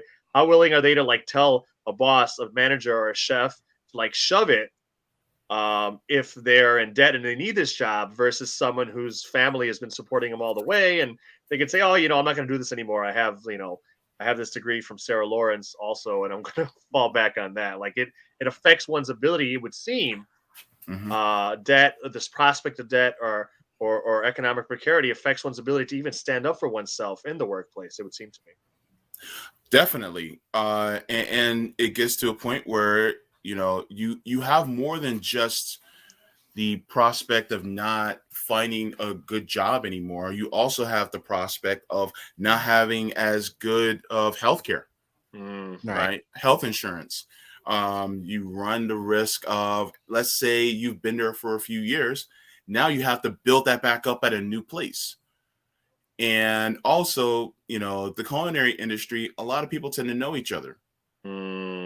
So you have maybe, one chef that used to work for this one company, and he can speak to another chef and be like, hey, don't hire this guy.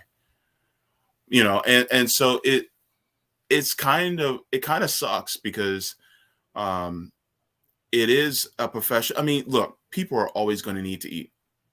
That's one profession that's never going to go away. But it sucks because you're in a position where you kind of have to take it as far as what they demand.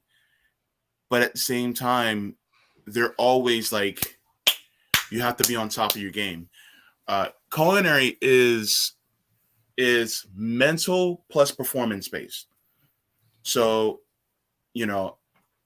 your speed has to be on top, as well as your knowledge of different cooking techniques, cooking methods, different procedures, and things like that. So, and it can be a very dangerous job because you're in, a kitchen that's 90 plus degrees. You're constantly surrounded by sharp objects. You're surrounded by very hot objects. And so, to me, honestly, a lot of what prep cooks, line cooks, sous chefs, a lot of what we're subject to can be pretty dangerous. And the fact is,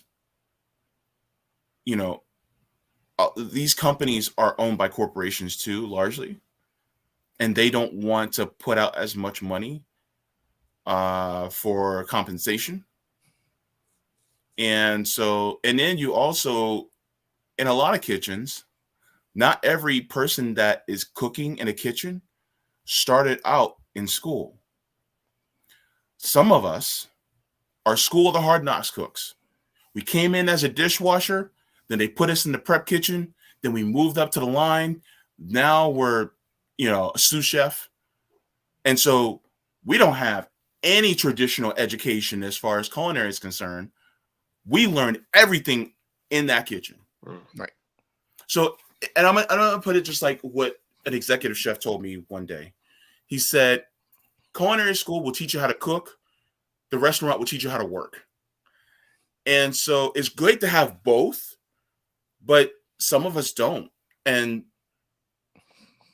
if you're somebody who goes to a restaurant and say you're school of the hard knocks, like a lot of us were, and then you're working, but you notice that somebody's making more than you, or somebody's not, has, more advantages than you as far as, education. And you try to come to your chef and they'll be like, well, hey, I gave them more because they have the schooling, but you guys essentially do the same job. It's there's a lot to it. I mean, That's truth be very told. interesting. Yeah, it is. I wanna stay with you, JB, for one more question, and I got something for you, Collin, as well right after. But of course, jump on it and jump in at any point too, y'all. JB, you mentioned payday loans in the opening talk. I was wondering if you wouldn't mind, for those who may not be familiar, maybe briefly describe what that is, and then a little bit about your path to getting these loans. These are predatory loans, and I believe it's literally over 100%, where black folks are 100%, more than 100% more likely than white folks in America to take these types of loans out. So I was wondering if you could talk about that a little bit, because I think that's huge. That's huge, especially for marginalized communities in the United States. And I want us to hear a bit more about that. Yeah, I can give you a scenario, and this is true to my life. So as far as payday loans are concerned, you get to a point where, like, let's say, for instance, you have a job and you didn't get the amount of hours that you needed, and so you're short. Payday loans are basically places where they have high interest rates and they give you a loan for a large amount of money. These could be $300, $400, $500, $600, maybe even more. And so these loans with high interest rates, you typically pay it back within 30 days. And they typically take, a copy of a personal check or something like that. And they're done at a lot of check cashing places. Now, anybody that lives in the hood knows that a check cashing place is just 2 blocks away. Let's be real. Okay. Right. So like there's a block away. There's a check cashing place. There's like 5 of them within the 1 mile vicinity of where I live. That just let you know where I live. So as far as check cashing places are concerned, they will be like, oh, we'll do up to $500. And then if you don't have it, then they're going to take the $500 plus their percentage and interest that they're going to take. And so for me, I did this for 8 years. I would take the loan out, pay it back, then take it back out because I needed it still. And it was a trap. And so every single month, take it out, pay the rent, pay it back. Take it out, pay the rent, pay it back. Take it out, pay the rent, pay it back. And then they would be taking out the interest every single time. So by 8 years, I have given this check cashing place thousands of dollars. And I couldn't get out. You know how I was able to get out? It was the stimulus package. That influx of money, I was like, oh shit, it's on. Let me pay this out and not take it back out. And that's what saved me, that influx of cash. But other than that, I would still be doing it right now. And so that hurt, it hurts every single time because, and for me, I was lucky because, I mean, the interest wasn't as high, but I also took out other payday loans at other times too, which I'm still paying for. And they still call my phone. I've been trying to duck and dodge them, bob and weave, every single time they try to call me. But yeah, they still manage to get my number.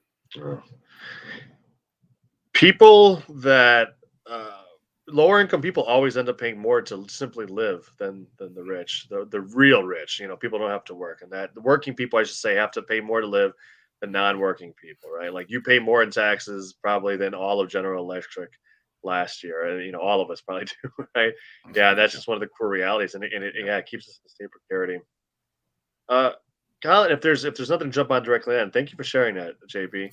Collin, it's interesting. As you were talking earlier, I don't know if it's just me being self-centered, but I saw a lot of kind of similarities and stuff. So I did a year of AmeriCorps at one point. I wasn't on the path to become a teacher or anything like that. I definitely couldn't teach children. I just started doing a little bit of college instruction. That's hard enough, but I can't do actual kids. Both of my parents are teachers. My mom was actually an early education teacher. For like 20 years, 2 to 6 year olds. She had her own place. She just kind of made like a home daycare. It was a Montessori school and stuff. And so it struck me. Both those things are really interesting to me. I know that. So my wife's mom was a teacher, and she worked into her 70s, and even now, after she retired reluctantly, she'll still go in and substitute and stuff, which is amazing. My mom, who loved teaching, as far as I could ever tell, loved teaching during early education, early childhood education. She did it for a couple decades, but then she did stop. And long and short of it was, although she loved the field and she loved the children, I think she was pretty much burnt out.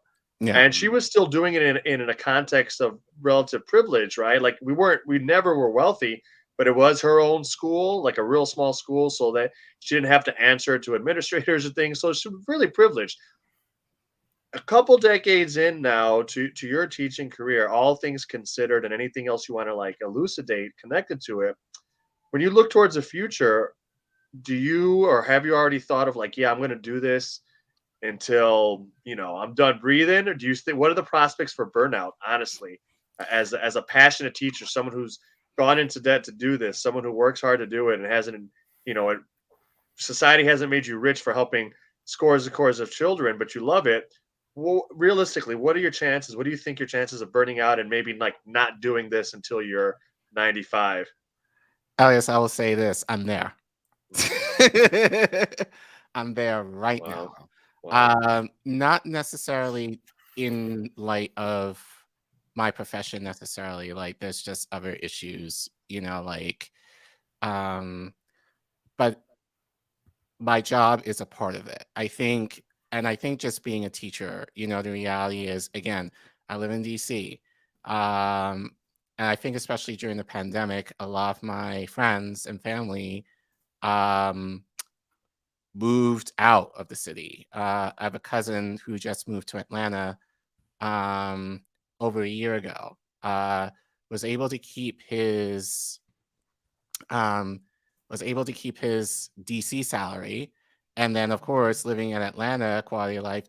I mean, you can argue either way, but I think generally is a little cheaper. So he's keeping his DC salary. Living in a cheaper city somewhat. He just closed on a house yesterday. I can't do that. Not with because I know that if I leave DC, I am not going to make that same salary. If I were it definitely down south or places in the Midwest. I would have to essentially go to another city if I want to make a salary that'll be comparable to what I'm making right now, which sucks because it doesn't offer me any really flexibility as far as you know, where I can live. And I only thought about that when I went to Miami for a vacation maybe a couple of years ago, before lockdown. And I just, you know, just talking to my cousin about it, you know, I was just kind of thinking, you know what? Like, if I could live anywhere and keep the salary that I have, you know, there's so much I can do financially. Like, I could be able to, especially like if I can live where I wouldn't have to pay as much rent, you know, like I could go more aggressive for my student loans and pay them off a lot quicker. It'll be more likely that I'm able to purchase a house if I wanted to. I'll be able to maybe even give money to my mom, you know, like just saying, here, mom, thank you for taking care of me. Here's like a couple $100 and give it like every month, just so like, she can get like a little more support financially, whatever. There's so much I can do. But yeah, I think just basically right now, like I hate saying it because I love being in the classroom. I love teaching little minds, you know, at least the foundation, like just the beginning, you know, their education careers and getting them excited, you know, to learn, which a lot of it they're going to lose as they get older, but I'm not going to tell them that, you know, just enjoy the year that they have with me. But it's sad for me that, and right now I'm just trying to figure out like, what can I do now? Because I've only had the mindset basically from the time I was 18 that education is what I wanted to do. And I don't regret that. But the idea now that I have to probably switch industries in the name of really my health,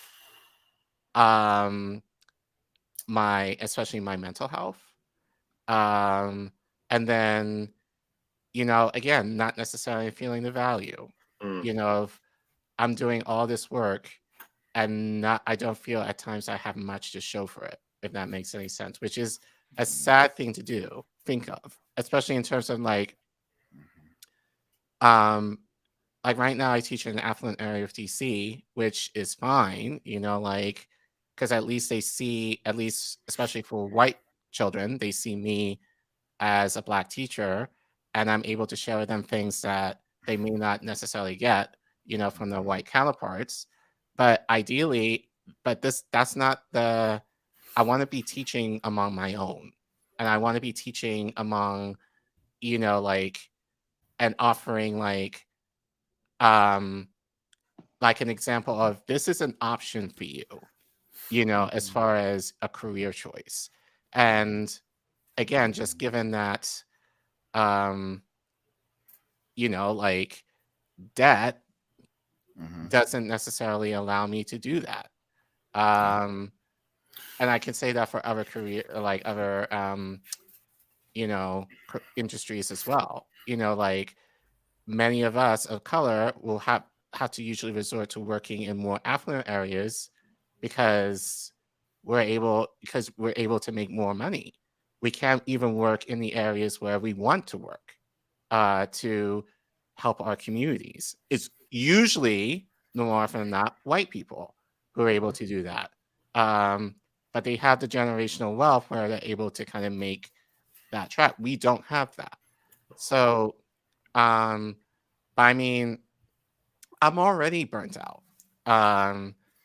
And I'm actually looking at options right now as far as what I could be doing, which again, I hate saying that. But I've always said to myself, I'm not going to burn myself out or drag like to the grave on account of a student. You know, like I have to put myself first and foremost. Yeah. Because if I'm not at my best, my students won't be. And I owe them a lot more than just being like, I want to be here in the name of elevating, you know, humanity's existence. You know, I have to take care of myself. And I think right now, that's where my priority is. Well, thanks for that honesty and that sharing. I think it's understandable. People can empathize with that. I know, JB, you found an article on the racial gap in student debt. Would you mind sharing any piece of that or talking about that? Yeah, I think if it allows me to, I think it'll have permission from you, but yeah, ask for it if there's anything I can. I'm yeah. I'm a novice with this. Hopefully, Lucy or me can figure out. Yeah, they would have to allow it in the bottom. If you can, Let's see. Yeah. Click in. I see a button for sharing, and nothing popped up. But maybe it's on Lucy's end. So I don't see. Is there like a little alert? I don't see anything. Or yeah, it should be whoever's producing. Oh, it'll be Lucy. Yeah. Let's see. Yeah. I'll try to send her a note in the chat. Yeah. If they can, if she can let that be shot. Okay. Perfect. Thank you. Perfect. Thanks. Okay. So this is actually from Brookings. Okay. So this article from Brookings, it says student loans to racial wealth divide and why we need a full student debt cancellation. This is very interesting because it actually talks about the student debt cancellation and why it's necessary, especially for those of us who fall within the racial wealth gap. As you know, as it was said that earlier, that the racial wealth gap between Black people and white people is about 10 times. It's interesting some of the things that it says here. It says right here, it says, but a college degree does not eliminate the income gaps between white and Black workers. That is huge. I'm going to repeat, a college degree does not eliminate the income gaps between white and Black people. That's interesting to note. And then a lot of times we'll say, well, that's how we're going to eliminate the gap. But why isn't the gap eliminated? Because here's why. Black students finance their education through debt, and thus college degrees actually contribute to the fragility of upward mobile Black middle class. And because education does not achieve income parity for Black workers, the disproportionate debt Black students are taking to finance their education is reinforcing the racial wealth gap. So, which goes into the question, like, why do Black students finance through debt? Exactly. There's a chart that actually shows it. It says share of loans where the current balance exceeds original share of loans where current balance exceeds original. If you look at, let me see if I can enlarge this so you guys can see this very well, because I know this thing is probably. Oh, it's good. Yeah, that was good. Here we go. Okay, wait, no, that's the wrong one. Sorry. Here we go. Okay, Brookings, thank you so much. Okay. Sorry if it's a little. All right. So if you look at the blue line is actually Black people. And so we already start off at a higher rate of debt incurred for our student loans right from the starting point. And so we continue to track upwards. And if you notice, the gap between for US overall and even Latino and white people, it actually grows. The gap actually grows. So we actually start incurring even more debt. Even though everybody else's trends upward, our gap widens. And so it's quite interesting to see that among the racial wealth gap, especially for those of us who are Black and brown, is even more extreme.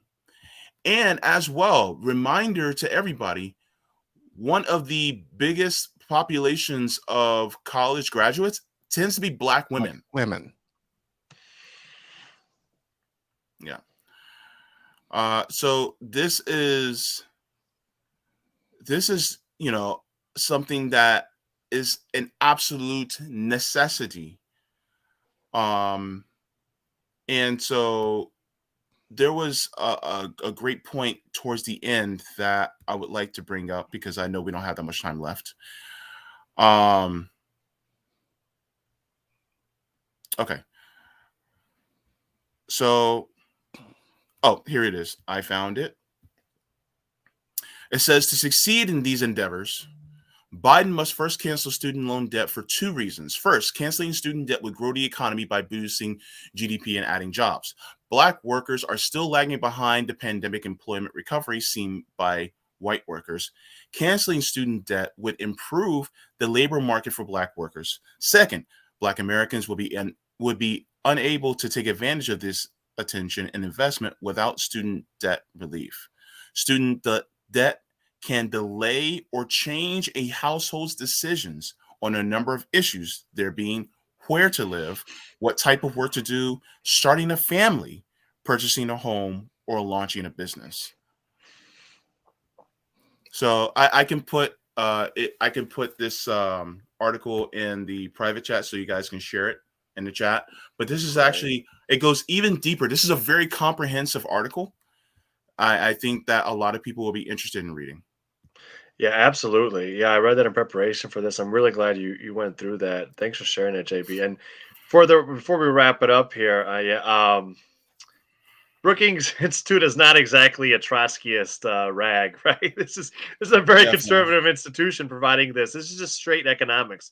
This is reality. This is, regardless of where you are, this is the reality that's occluded and hidden by our mythology, by our meritocracy mythology, by this mythology that still encourages, especially marginalized people, to do things like lift themselves up without ever looking at like widespread policy. This individualistic idea that it kind of implicitly says, we're not quite worthy. We have to do this, and we'll prove to the rest of the world we're worthy. Then we'll get what we deserve. Instead of saying, hey, all of us have intrinsic value that's equal and all deserving dignity, all deserve access to the essential things of life and survival and thriving without going into debt from where I stand. So this has been phenomenal. I feel like we're just warming up. I hope I get a chance to chat with you all more. I'm definitely going to make a point to bug you all to do so. I'm going to give you all a chance to talk about where people can find you online and where they should follow you, because I want everyone to do that, please, if you're not already. I want to thank Luci, our producer. She has the Blue Moon Red Wine show, which you should definitely follow on YouTube. It's great. You can follow her on Twitter at BMRW Show. Definitely follow her.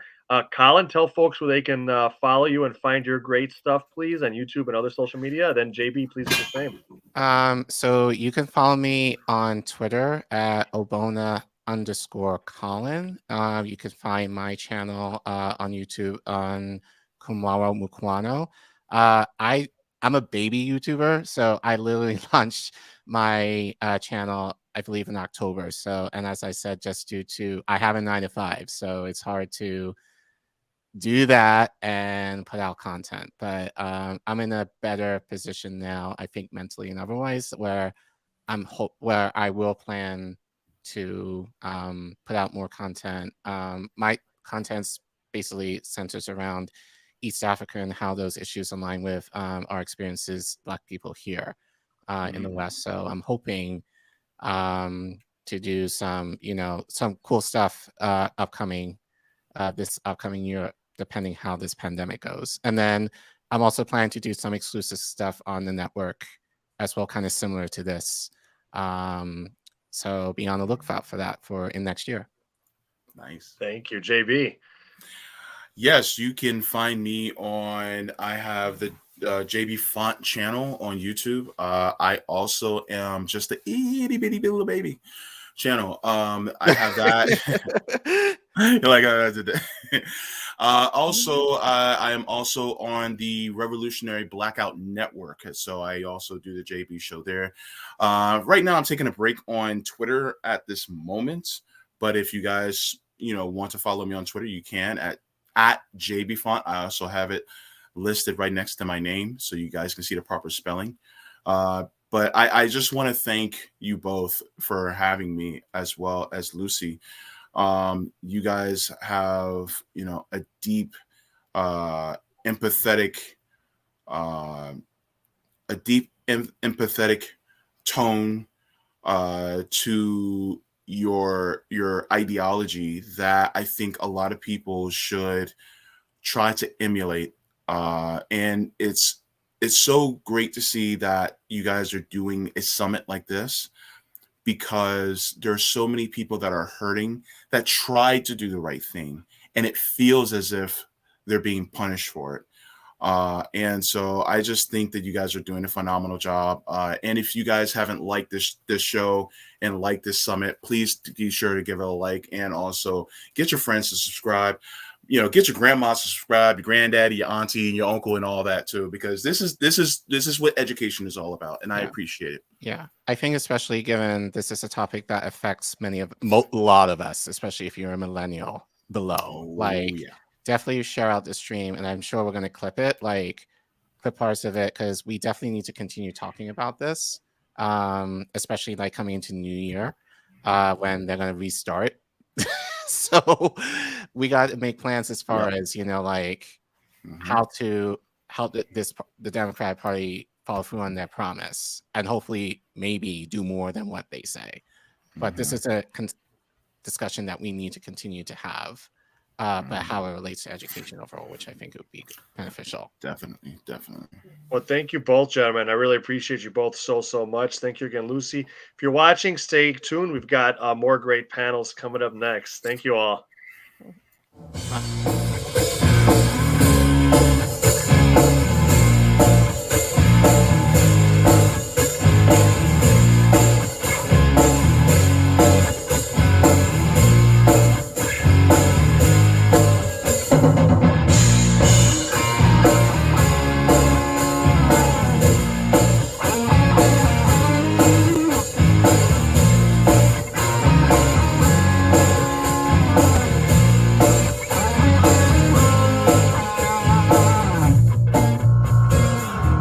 Unemployment call center.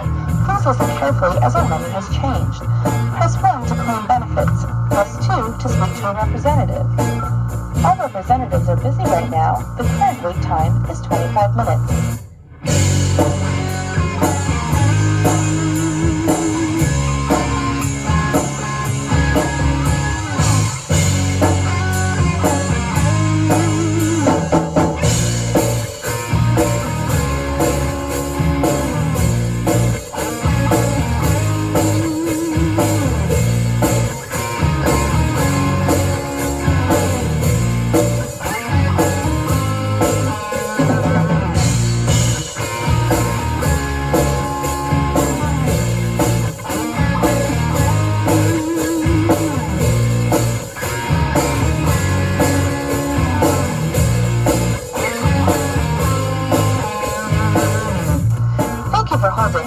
Is appreciated.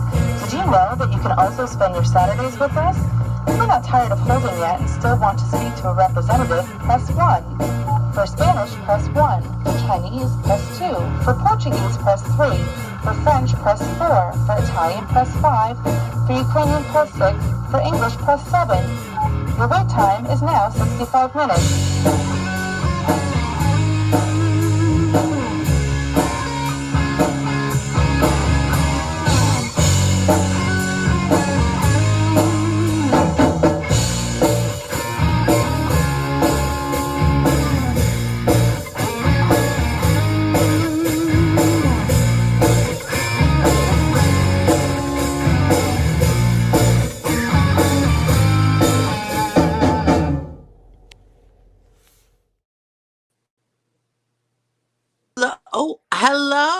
Hello.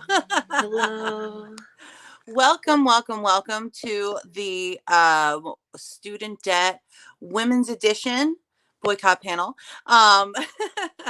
Welcome to Tame. It's so great to finally meet you.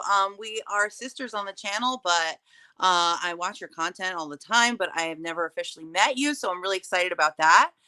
And we also have Tara Reid joining us in just a few moments as soon as she figures out her technical issue, and then we'll get this party started. But in the meantime, do you want to give me a little intro to Tame, and then I'll go? Okay.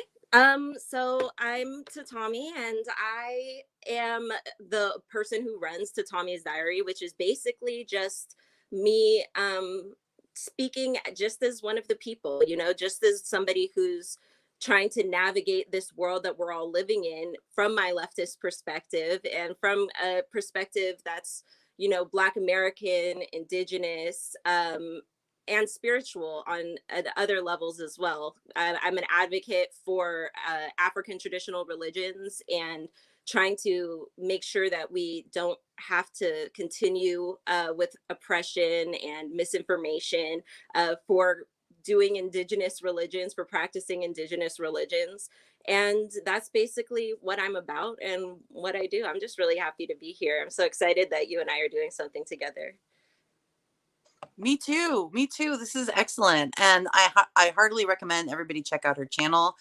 She has some really amazing content, politics, but not just politics. Also, you know, as she mentioned, about history and tradition. And that's the stuff that I find extremely yes. And quilting. Do you want to tell us about the quilt that's behind you?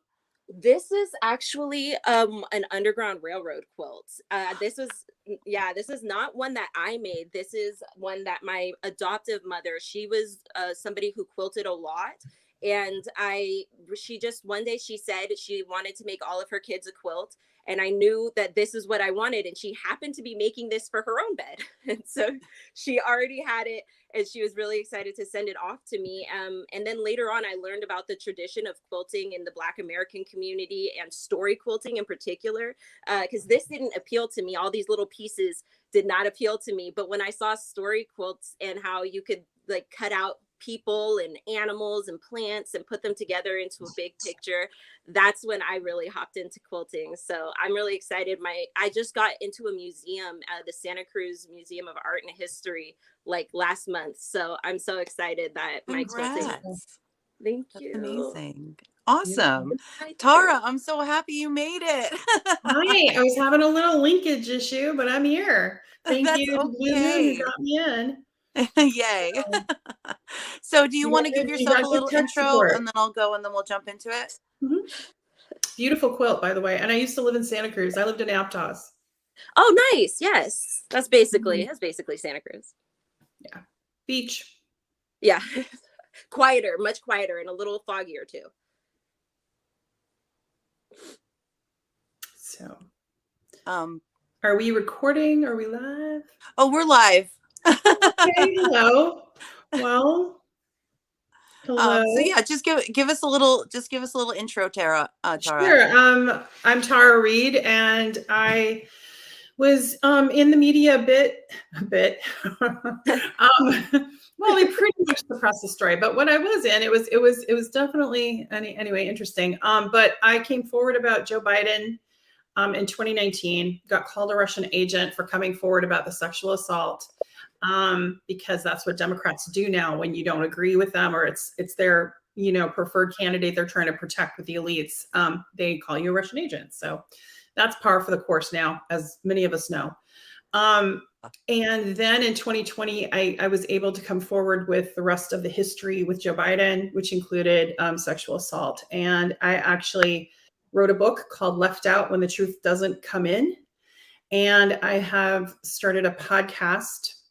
And I want to say thank you to RT, who's given me that platform and produced the podcast. And also I've been able to write op-eds for them, which has helped me in many different ways as far as expressing myself. And I am a writer, and that's great. So you can actually get my book at tarareedauthor.com, and READE is the spelling of my last name. And yeah, and student loans, one of the things that happened when I was getting slammed and discredited in the major legacy papers like New York Times, Washington Post, AP, CNN, was they attacked me. They class shamed me. They went after me with past landlords in Santa Cruz. As a matter of fact, Santa Cruz has notoriously high prices in housing, and people that are very entitled, white, and mean, frankly. Yeah. And there's a definitely mean spiritedness there because of the wealth and the way and the wealth disparity. It's really kind of gross. And I really got class shamed. And then in the New York Times article, they said something like she was so poor she couldn't afford her law books, and mentioned my bankruptcy and talked about my student loan debt. So I kind of wanted to have a conversation, and I know we were talking about the effects of women and student loans and education debt.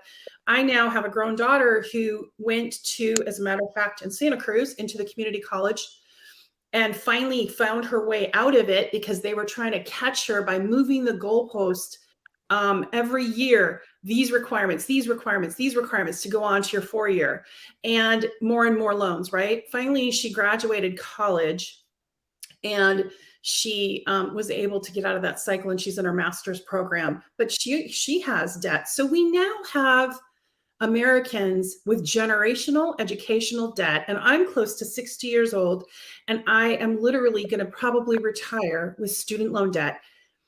And one of the things that would have been a relief when I did file bankruptcy was being able to relieve some of that educational debt, right?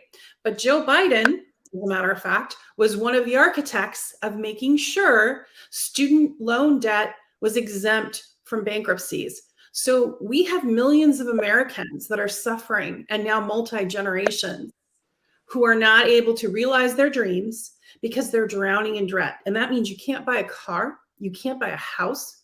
It means you can't feed your, it means you put off the idea of having children if you wanted a family, so it affects all of us, and it creates a huge barrier. And then on top of it, you put the institutionalized racism and institutionalized gender bias, and you have a mess. And that's what I have to say about it. Well said. 100%. Absolutely.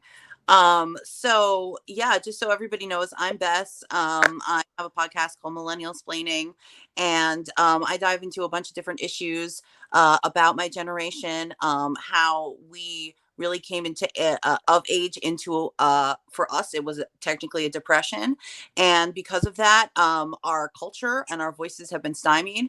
I've had a lot of really exciting people on the show, including Tara. Hopefully Tatame will join me soon. So please go check me out at milensplain.com.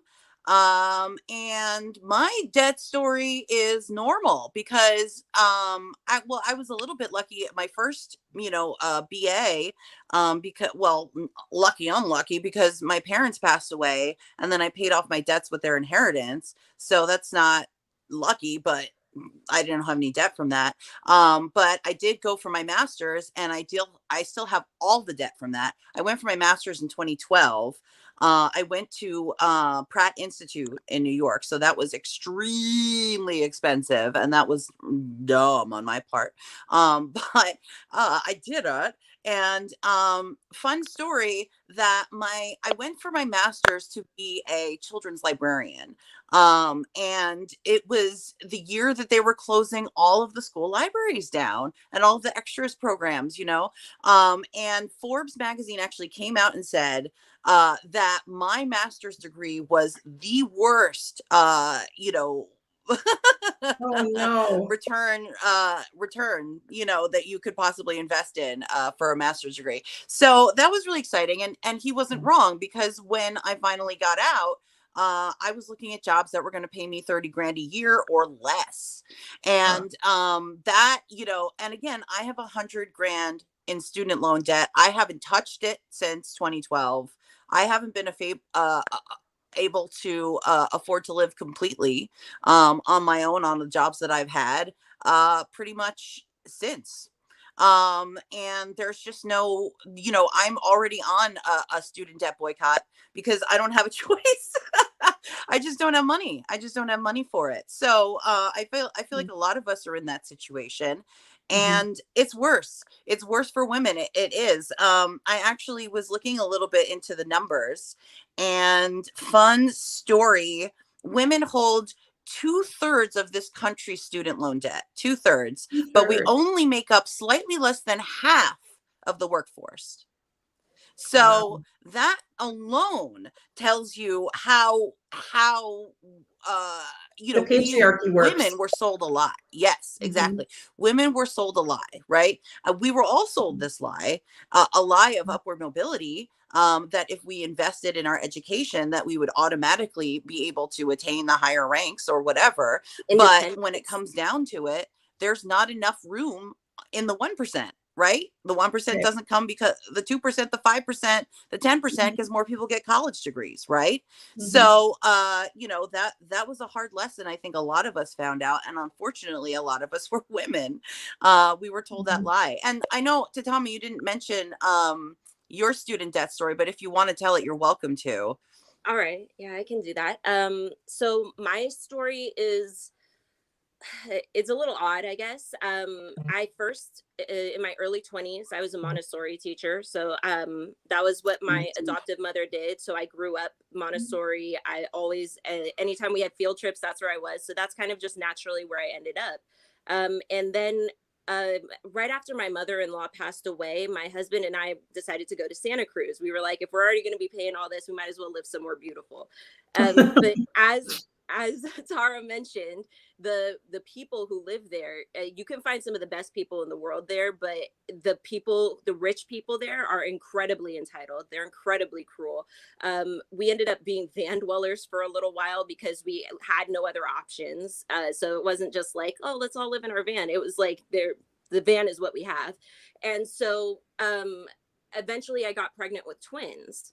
But we didn't know it was twins for a long time. We thought it was just like, oh, it's just one baby. And finally, we decided to get an ultrasound. We realized we had two. So we figured we better get the heck out of this van and go and figure somewhere else out. So it was when the twins were about 1 year old that we decided to try for student loans and see if we could get ourselves a degree, get something going with that. And so my husband signed up for it at the same time as I did. We went all in. We're doing our best. We're trying to, you know, survive with these small kids. And I want to say maybe 2 years into it, he got a call from the local union to be able to get into being a plumber.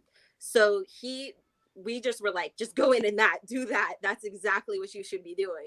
That's a way better option. You can always, everyone needs a plumber, you know what I mean? So that student loan debt, you know, it means nothing for what he's ended up going with career wise, but we still have it. We still have all that. So that degree was never finished. And then my degree was also never finished because COVID came and we were like, okay, so we're going to just take a break on this for a little while. But now, I mean, I honestly, I wasn't sure what to expect. I wasn't sure what thing would come when I got that piece of paper.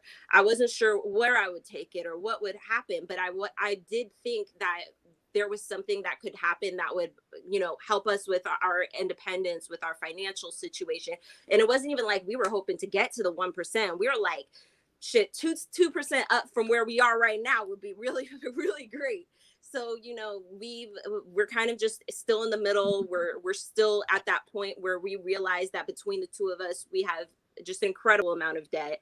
And, you know, in all that, we're still facing things like discrimination. Like he goes through it at his jobs. He gets bounced around at jobs where, you know, where white people will just get pushed to the top, even if he has way more experience than another apprentice.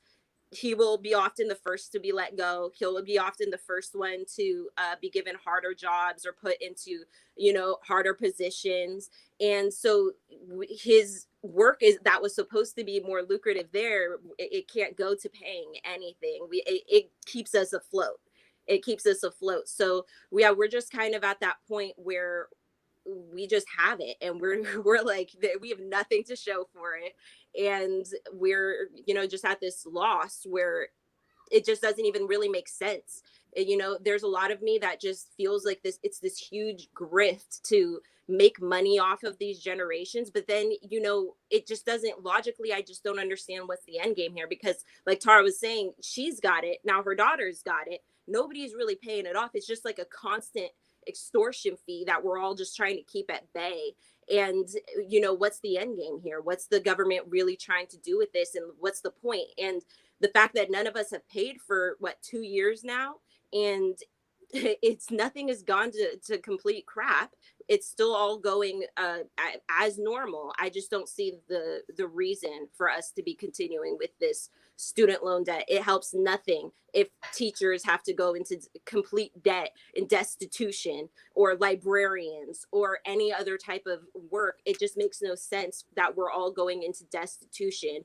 And it's just something that we have to deal with, that everybody has this huge amount of debt, or they've completely avoided a type of life that they may have been good at because they wanted to avoid that student loan debt. Exactly. And to your point about being a teacher too, what happens, and by the way, I used to teach Montessori. That's so cool. My brother went to all Montessori. Yeah, it's a great program. But you have to have continuing education. And like, I have a law degree, which I don't practice law, but I've used it for advocacy, and I was an expert witness. And then, with all the smearing and discrediting, I lost my career actually when I came forward about Biden. But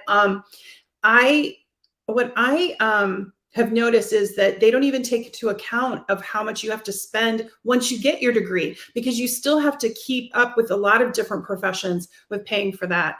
And the other thing with California and other states that have community college is that you get in this cycle where they have incentives monetarily to have student loans. And so they keep moving the goalposts, like I mentioned earlier, so that students can't transfer or graduate. And they just keep having to take classes kind of stuck and spinning, and then finally they give up. And what are we doing? You're right. Like, what is the end game? The end game is not having an educated, healthy workforce. That doesn't make any sense. I mean, privatizing education, and I think Bernie Sanders was, right. We need free college. And look at the European nations and how much more is happening with innovative and creative, and, Russia and other places that have free university and free, they're getting ahead of us because we are stupid. I mean, Americans have become stupid and I don't think it's because we want to be, it's because we don't have access to education anymore. And the disparity of wealth is making it so only a certain class of people can actually have access to education. And that's exactly, the opposite of what we should be doing with our communities. And what makes me kind of mad about like Santa Cruz, so I'm going to go off on that again. Let's get it. Yeah. We're going in on Santa Cruz. And that area is they have this wokeness kind of talk, right? And the microaggression and the microaggression about racism, and it's just like it's like a layer that's just underneath everything, and it's bullshit. And you can't afford to work there and live there. If you like all those coffee shops that they love, they want to be able to drop in and go get themselves all that stuff. None of those workers can actually afford to live there unless we're like living in someone's closet, which we've done. Like, like people will be out here in Santa Cruz renting their closet, calling it a whole ass room, And so we have like this issue where like they're out here like, no, Black Lives Matter, but then Black lives can't afford to live in Santa Cruz. We get run out of there constantly. We get the police, they're just killed. I want to say his name was Tamario last year. He in a really disturbing situation and tried to like brush it under the rug with his family. So it's happening in Santa Cruz. It's happening right there. But we have this issue where all of these people think like slapping a sticker on their car is enough, or saying something is in solidarity is enough. And for the thing that I did with the art there, I had to show up to the Arts Council and say that. I had to say, you guys are always talking this game, but you never put your money where your mouth is. Support these causes. Y'all will pay somebody $50,000, $100,000 to put flowers out on the like downtown area, but you don't have, but you won't pay money to people who actually need it or could have a voice to say any of these things. And, and then they didn't even pay us on time. Because they're so used to paying their rich friends to, to get reimbursing their rich friends for all this stuff. It's just a circle jerk. And so when it came to actual people of color and who were artists of the community, we're like, we don't have $20,000 to just spend on something and get reimbursed later. nonsense. That's absolutely mind-boggling that they acted that way. But you're right, there's just such a disconnect between like the needs of people. And to go further into the students there, you know, the students are really living on top of each other in Santa Cruz. It's a desperate situation. The housing situation is just absolutely mind-boggling because it's all being overpriced, you know. And then they have all these weird rules like don't use the kitchen, don't use you know, light kitchen use. If I smell food, you're using the kitchen too much. And that's just the culture there at this point, where it's like, if you don't like it, leave, get out. But they'd miss it if we were gone. And you know, I did. I left.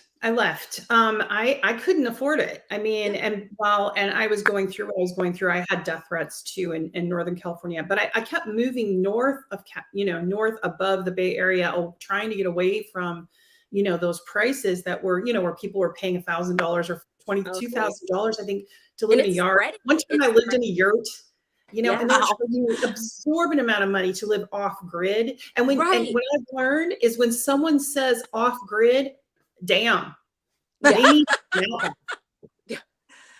Wow. That's off grid. Well, you know, and they also criminalized recently. I'm pretty sure Santa Cruz has started a thing where if you sleep in your van, you can only sleep in the city for 2 days, and then you need to get out, and then you can come back. It's just at this point, it's ridiculous because they're criminalizing poverty. Yes, absolutely, and normalizing it. Sounds like, and normalizing. I mean, if it's happening so often that they need to make rules about it. Oh and my this God. is happening, you know, all around the country. It's happening in Oregon. It's happening in Washington. It's happening on the East Coast. And how student debt's tied into that too is that now they're trying to criminalize, not criminalize, excuse me, but trying to put up that barrier where you can't get proper credit or like a home loan or a car loan if you have student loan. If you have student loan debt, yes, it doesn't matter what your credit is. What you were saying. Yeah, no, it doesn't matter what your credit is. It doesn't matter for a lot of things. If you have that debt already, it's impossible to get any of the other steps. Forget about it. It's all gone. And the fact that we're not being able to pay off our debt means that, you know, it's like they keep getting angry about like there's not enough people having babies, there's not enough babies for the future generations of workers, blah blah blah. But it's like, if you really cared for real, like if you really wanted all that generation of workers to be born, would it not be wise to have us all be highly educated, have all of us have decent jobs that can actually pay the rent and pay for food? Would it not be wise for us to be able to have a home? Like, so we're not caught in this chronic rent cycle where, you know, if somebody else has bought up 5 homes and they're living off of your paycheck and you can't afford to get it. So that's 5 homes off the market. That one person has 5 places to live, and the rest of us are in this cycle of renting, trying to find affordable rent. It's not existent. I've been looking for 4 or 5 months solid straight. I cannot find anything that is within my budget. And all the other places that seem like they're in the budget, they're charging $50 for the credit check, which I'm like, great. Now you're going to see just how bad it all really is for me. So somehow that part's legal. They don't have to call you back after they've taken your $50. They just pocket that $50. Who knows? Like if these people are even looking into everybody's credit. And so it's all, the student loan is literally seeping into every facet of living. And it's especially just disheartening because, like I said before, it was supposed to be a kind of a source of independence to be able to get these degrees, to be able to support ourselves like that. And I know that's the appeal that a lot of women see in it, is that source of independence, that source of like, I can do this. And even when we factor in the fact that we're making less than men, it still seemed like it was going to help bridge, not just bridge the gap, but give us our own independence in that way. And now we're just at a point where it's like everybody's just like, nope, I'm not having kids. Nope, I'm not doing all of this. A lot of people just don't even, they don't want to get married. They don't want to be with other people. They don't want to, it's really driving communities apart in this really sad way when we're all saddled with this debt. And, you know, debt sadly is so normalized in a lot of ways. You know, people are just like, well, yeah, you want to get better at life, you got to go in debt. You broke your leg, you got to go in debt. So let's talk a little bit more about what you were saying with, you know, because women, you know, again, and I feel like women are especially vulnerable to this lie, right? That if you spend all this money on education, you're going to get a great job. You're going to get a great job. You're going to get a great job. But great jobs for women, you know, a lot of the jobs for women, not just good ones, but bad ones too, assume that you're not the primary breadwinner of your household, right? Right. So even if I get a great job, and I have a decent job now, I'm being paid what should be minimum wage, 25 bucks an hour. You know, I still cannot live on just that in New Jersey, unfortunately, because I'm an hour outside of New York City and everything is ridiculously expensive here. That's just how it goes. But at the same time, somebody, you know, somebody with a male appendage might make a considerable amount more than I do if they were encouraged to go into a traditionally male field, or if they were you know, again, the pay gap exists sort of on two levels. I like to sort of look at it like this. You know, there is direct sexism, there is direct racism, where somebody looks at you and goes, okay, you're a woman, you're a black woman, whatever, I can pay you less. That happens. Absolutely. But what happens more often than not, and what happens more often than we certainly talk about, is that the fields that are women dominated are tended to be paid less. Yeah. Even to the point where, hi Luci, even to the point where, you know, I worked in an office, my last job, and I was told when I started to work there that I was a secretary, and the girls in the office made $15 an hour. So when I asked for a raise, they laughed at me because the girls made $15 an hour. So everybody, it didn't matter what job they did. Some of them worked in the laboratory. Some of them were handling dangerous chemicals. Some of them were handling complex data sets. You know, doesn't matter. They were being paid $15 an hour. And that kind of thing happens a lot. And again, and it's not, you know, it doesn't have to be just like one sort of industry or whatever, but, you know, women fall into this sort of like helper category for so many reasons, societal reasons. And that is generally, you know, tended to be paid less, right? So what do you guys think about that? Do you feel like you've been influenced a little bit by that in your lives? I mean, Tara, like being a lawyer, you know, is not necessarily, you know, it's supposed to be a man's track, right? But like, did you feel that kind of a separation? Yeah, I graduated in 2004 from law school. And when I graduated, I immediately went to law firms at first. And I was told in one job interview, he said, well, are you going to be having any children? And I said, well, I already have a child. And he goes, yeah, but like, are you going to be taking maternity leave? And he asked me this in the interview. Then he went on and said, you know, really, you'd look good out front, meaning as a receptionist. And I said, I have a law degree.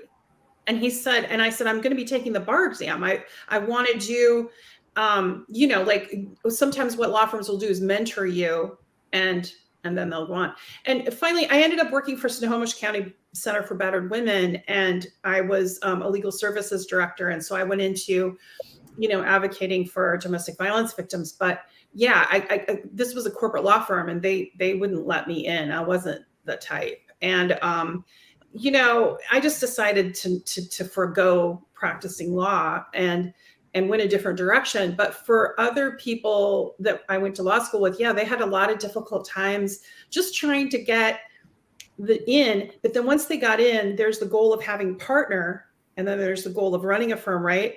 And that was almost unattainable. And so my debt load for law school back then was $250,000. So $250,000. So and so now it's even more. And so like even my daughter, like she's getting master's right now. She didn't want to practice law, but thought about it for a minute and then said, I don't want to go into that much debt.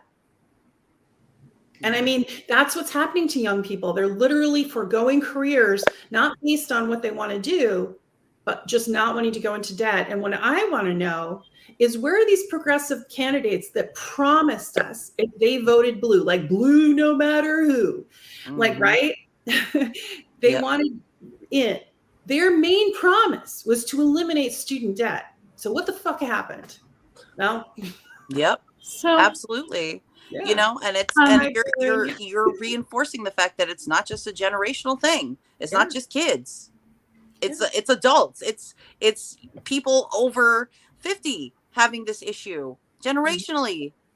Luci, did you want to? Yeah, I wanted to. I'm not supposed to be on this panel, but I wanted to briefly bitch about what it was like to be a woman in the construction industry. I noticed that this was kind of like a unique thing. I went to school for architecture. Like originally I had like a general degree, and then I worked in marketing, like at an engineering company. And then I realized during the first financial crisis that a lot of the women who worked in marketing and who worked as administrative assistants, like at that engineering company, were getting laid off. So I was like, I better up my game. I should get an architecture or engineering degree, right? And everyone was getting laid off. So it seemed like a logical thing to do at the time. Like I regret it, and I think it was a stupid decision, but I also understand like the pressures that were on me at the time and like the way that I was thinking. So I didn't think I would like love engineering, and I kind of always liked to draw. I don't know. They told me that architecture wasn't a great like lucrative career, but I just thought that I would like it. So I went to architecture school. And architecture school is really bad because you basically get into not as much debt, but almost as much as a law degree, and you end up making way less. And when I started working, one of the biggest hurdles I had, and I'm not saying I was a great architect. I wasn't. I was just like very average, you know. But one of the obstacles I had is that as a woman, they rarely sent me on site, and they made me do a lot of the admin work at the job. And then, after a few years, it was like I had very little on-site experience. And then I couldn't get promoted, or I didn't really have any experience because I didn't have the experience because they didn't send me. So I was just kind of like in this circular pattern that was just awful. And then I kind of went back into marketing because like I got a small raise in marketing. Then I like went back into architecture. And then I got laid off for my final time after the during the pandemic. And the thing I noticed, because like I worked in the construction industry in architecture, I worked in marketing in the construction industry, I worked in Revit, like it's like a computer program, and I worked also in construction management during like Hurricane Sandy. The thing that I noticed is that a lot of times people will say about like student debt, oh, you should just go into the trades. But there's very, very, very few women in the trades. So you can't tell women that they shouldn't go to college, because sometimes that college degree is like the only thing that really helps us accelerate. Going into the trades is not an option for everyone. I think it's great to go into the trades. And if I had a daughter, I would definitely like encourage her to go into the trades. But there's other hurdles in the trades. It's a different environment. There's sexual harassment. You have to be a rough, and like, by the way, I thought that I could deal with it because I was always a tomboy, and I was like, oh, it's fine. Like I can be in a very sexist industry. And what I'm trying to do right now is learn to code after all, like just with a certificate that cost me like $200, see if I can get a job that way, because I couldn't take the sexism in the construction industry. It was like unmanageable for me. But like, you know, there are some women that do well in it. And, you know, like, I just wanted to put that out there, but I'll just leave it back with you guys to continue the conversation. I'm sorry again from the panel. That's really tough. I'm really sorry that she went through that. You know, and it brings up, you know, that point about just and what you said earlier, Bess, about just the systemic gender bias. And, you know, and one thing I want to come back to, and I just want to ask you about this. Where are our elected officials? Where are we? I saw Elizabeth Warren tweeted out something that 89% of students couldn't afford to start paying their student debts right now. Great that she's tweeting out about that. Great that Bernie Sanders is tweeting out about that. I supported them both. But God damn it, where is the elimination of student debt? And Joe Biden, and I'm not just saying this because I think he's a misogynistic creep and who sexually assaulted me. Let's put that aside. Okay, let's put aside that.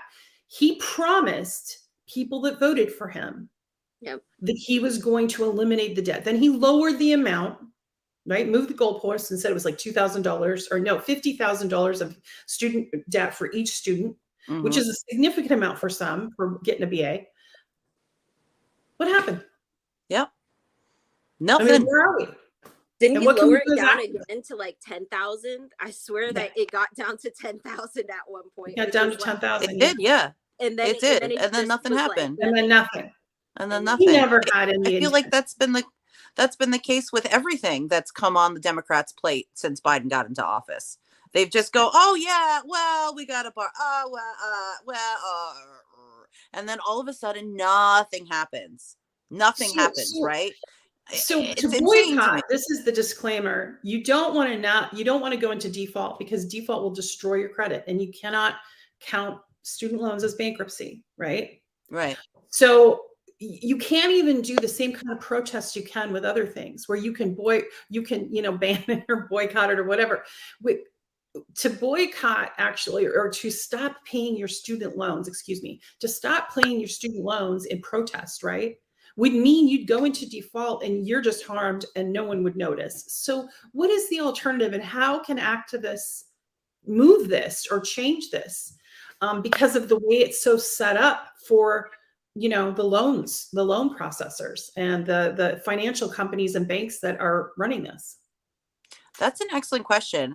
I think we should all, have a little chance to respond to that. But I definitely believe that at some point that it's not going to be a choice. Like, the boycott has already begun, and it's not because of a choice, right? And I think that at some point it's just going to get to a level where people are getting out in the streets. And I think we're kind of getting there, because I really feel like everybody is just so tired of just barely making it, or just not barely making it, and it's getting to this point. Student debts are almost like the cherry on top, because they are like the weight that we don't feel right away, right? Like, if I'm trying to eat tonight, I'm not thinking about my student debt. But at the end of the day, I can't move out of this apartment. I can't get a house. I can't move my life forward in a direction that, I want to retire into. Right. And I absolutely 3,000,000% agree with you. We have to start yelling at our politicians about this. We have to yell at Biden. We have to yell at Warren, and we have to yell at AOC. We have to yell at the squad. And they should be at the forefront of this. And what happened, right? We can ask that about a lot of issues with them, unfortunately. But I think that, this one is actually the easiest to take care of. This one is actually not going to cost taxpayers a freaking dime to get rid of this. It's only going to help people. Right. And the fact that as an establishment, they're not interested in doing that should tell you something about the establishment. It should tell you that the lie of upward mobility is something that they sell you to make you accept a worker's life. Right. So this is something that we need to start fighting back about. This is something that we can't only be unionizing. We can't only be fighting for better pay, but we have to stop telling people to go to college. I think we have to have a launching campaign, tell people just stop going to college. As sad as that is, I love college. I love learning, but I could have learned a lot of the things I learned in college online. And also they didn't help me in my career. So stop at this point, especially private colleges, especially private colleges, and those fast food online ones. Those ones particularly need to be boycotted, because they are just milking you for money, and they are not giving you any tools necessary in the real world. That is 3,000,000%. I think we need to reinforce the idea that we are still in a tiered system. And that we need to remind people of that, and that we need to start, building working class solidarity. And I definitely think that, again, like, I'm not telling anybody to go into default. That's awful. But I am saying that if you can't eat today and your choice is between food or default, eat. right? So, pay your rent instead. I am saying those things because those are the things I chose to do. I believe my loan is in default right now. When January comes, it'll probably suck for me. But at the end of the day, I'm at least surviving for the moment.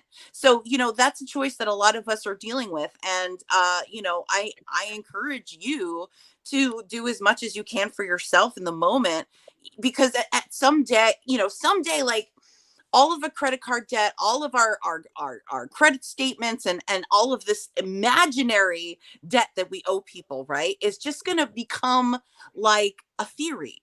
It's just going to become a theory. And, if we have to start, removing ourselves from that kind of economy to survive, then that is going to happen naturally. And that's not something that the people who own the student loans want to happen either. So hopefully it won't get there, but this is the kind of thing that we need to be thinking about. So I hope that wasn't too much vague nonsense all at once. Tatame, do you want to hop in on this one? Yeah. When it comes to things like, defaulting, I'm just kind of at the point where it's like we don't have very much to lose, like we're kind of we've been scraping by on like rock bottom for a minute now, and that's kind of how we ended up in the student loan debt situation. And when Tara was talking about like all of these tweets, like it's just infuriating how people, they bring out all the big guns on Twitter. They will write you like a 5-point dissertation about all of these things, about how things should be on Twitter. But we have yet to see that type of fight, from these elected officials. And, you have to just come to the conclusion that, yeah, this is what they want. This is how they like this system. And what's so sad is, the Democrats are always like trying to bully people into voting, vote blue, no matter who, it's going to go crazy, blah, blah, blah. But it's like you guys would win by a landslide if you just did a couple simple things. Like if you tomorrow said that everybody's student loan debt was canceled, that's just the biggest win you could ride that for years. You could say that for years. You could say that you did that for people, and people would be like, yeah, actually, no, that was a really great thing. But nothing wins you votes like giving people money. What? Why is this?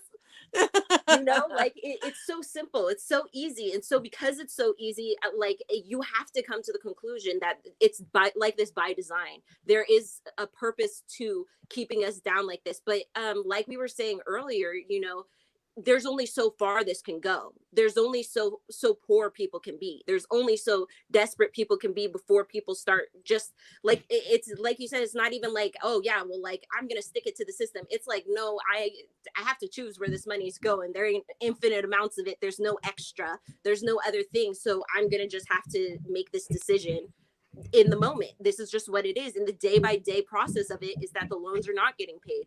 And then we're not able to move on from it. And then we're not able to do all of these other things. And we're also going through all of the other random things that are occurring in life. Like when you're trying to get the job, but there's sexism in the job and they're overly concerned with what you're going to be doing with your womb in the next, 5-10 years. And making presumptions about it, assuming about your body because of how you present yourself or because of how you act. And, and that's another thing. I mean, I feel like if parental leave was more widespread in this country, there would be less worries about what women were doing with their wombs or what people were doing with their wombs. It just wouldn't be as big of a topic because it wouldn't be the end of the world if you chose to have a baby. But all of those things compounded, it's just, people aren't able to get to that point and they don't want to, it's just another, like, and then I ended up having twins. So like, sometimes you think you're going to have one and you end up with a lot more on your plate than you originally presumed. So I'm saying like, it can all add up. It can all add up. And there's just no knowing what's going to happen. And there's no help.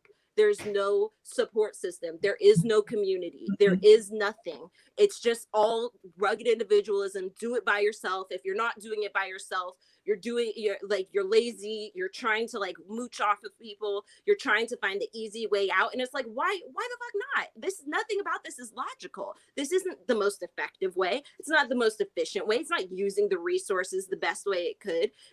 It's just a waste. It's often just a waste, us all doing this by ourselves. So, it's just a really sad situation when we have people who are stringing people along on Twitter, and then people get mad at you. They're like, how could you say this about the squad or AOC or whoever, Bernie? But it's just like, and props to Bernie, I guess, where it's due. I'm not saying like, he needs to run himself. If that man don't die in front of me, he didn't put his work in. I'm not saying that, but I am saying like, that. there is a reason to be criticizing. There is a reason to be upset. We do need to call people out. We do need to ask people to be as brutal in the halls as they are on Twitter.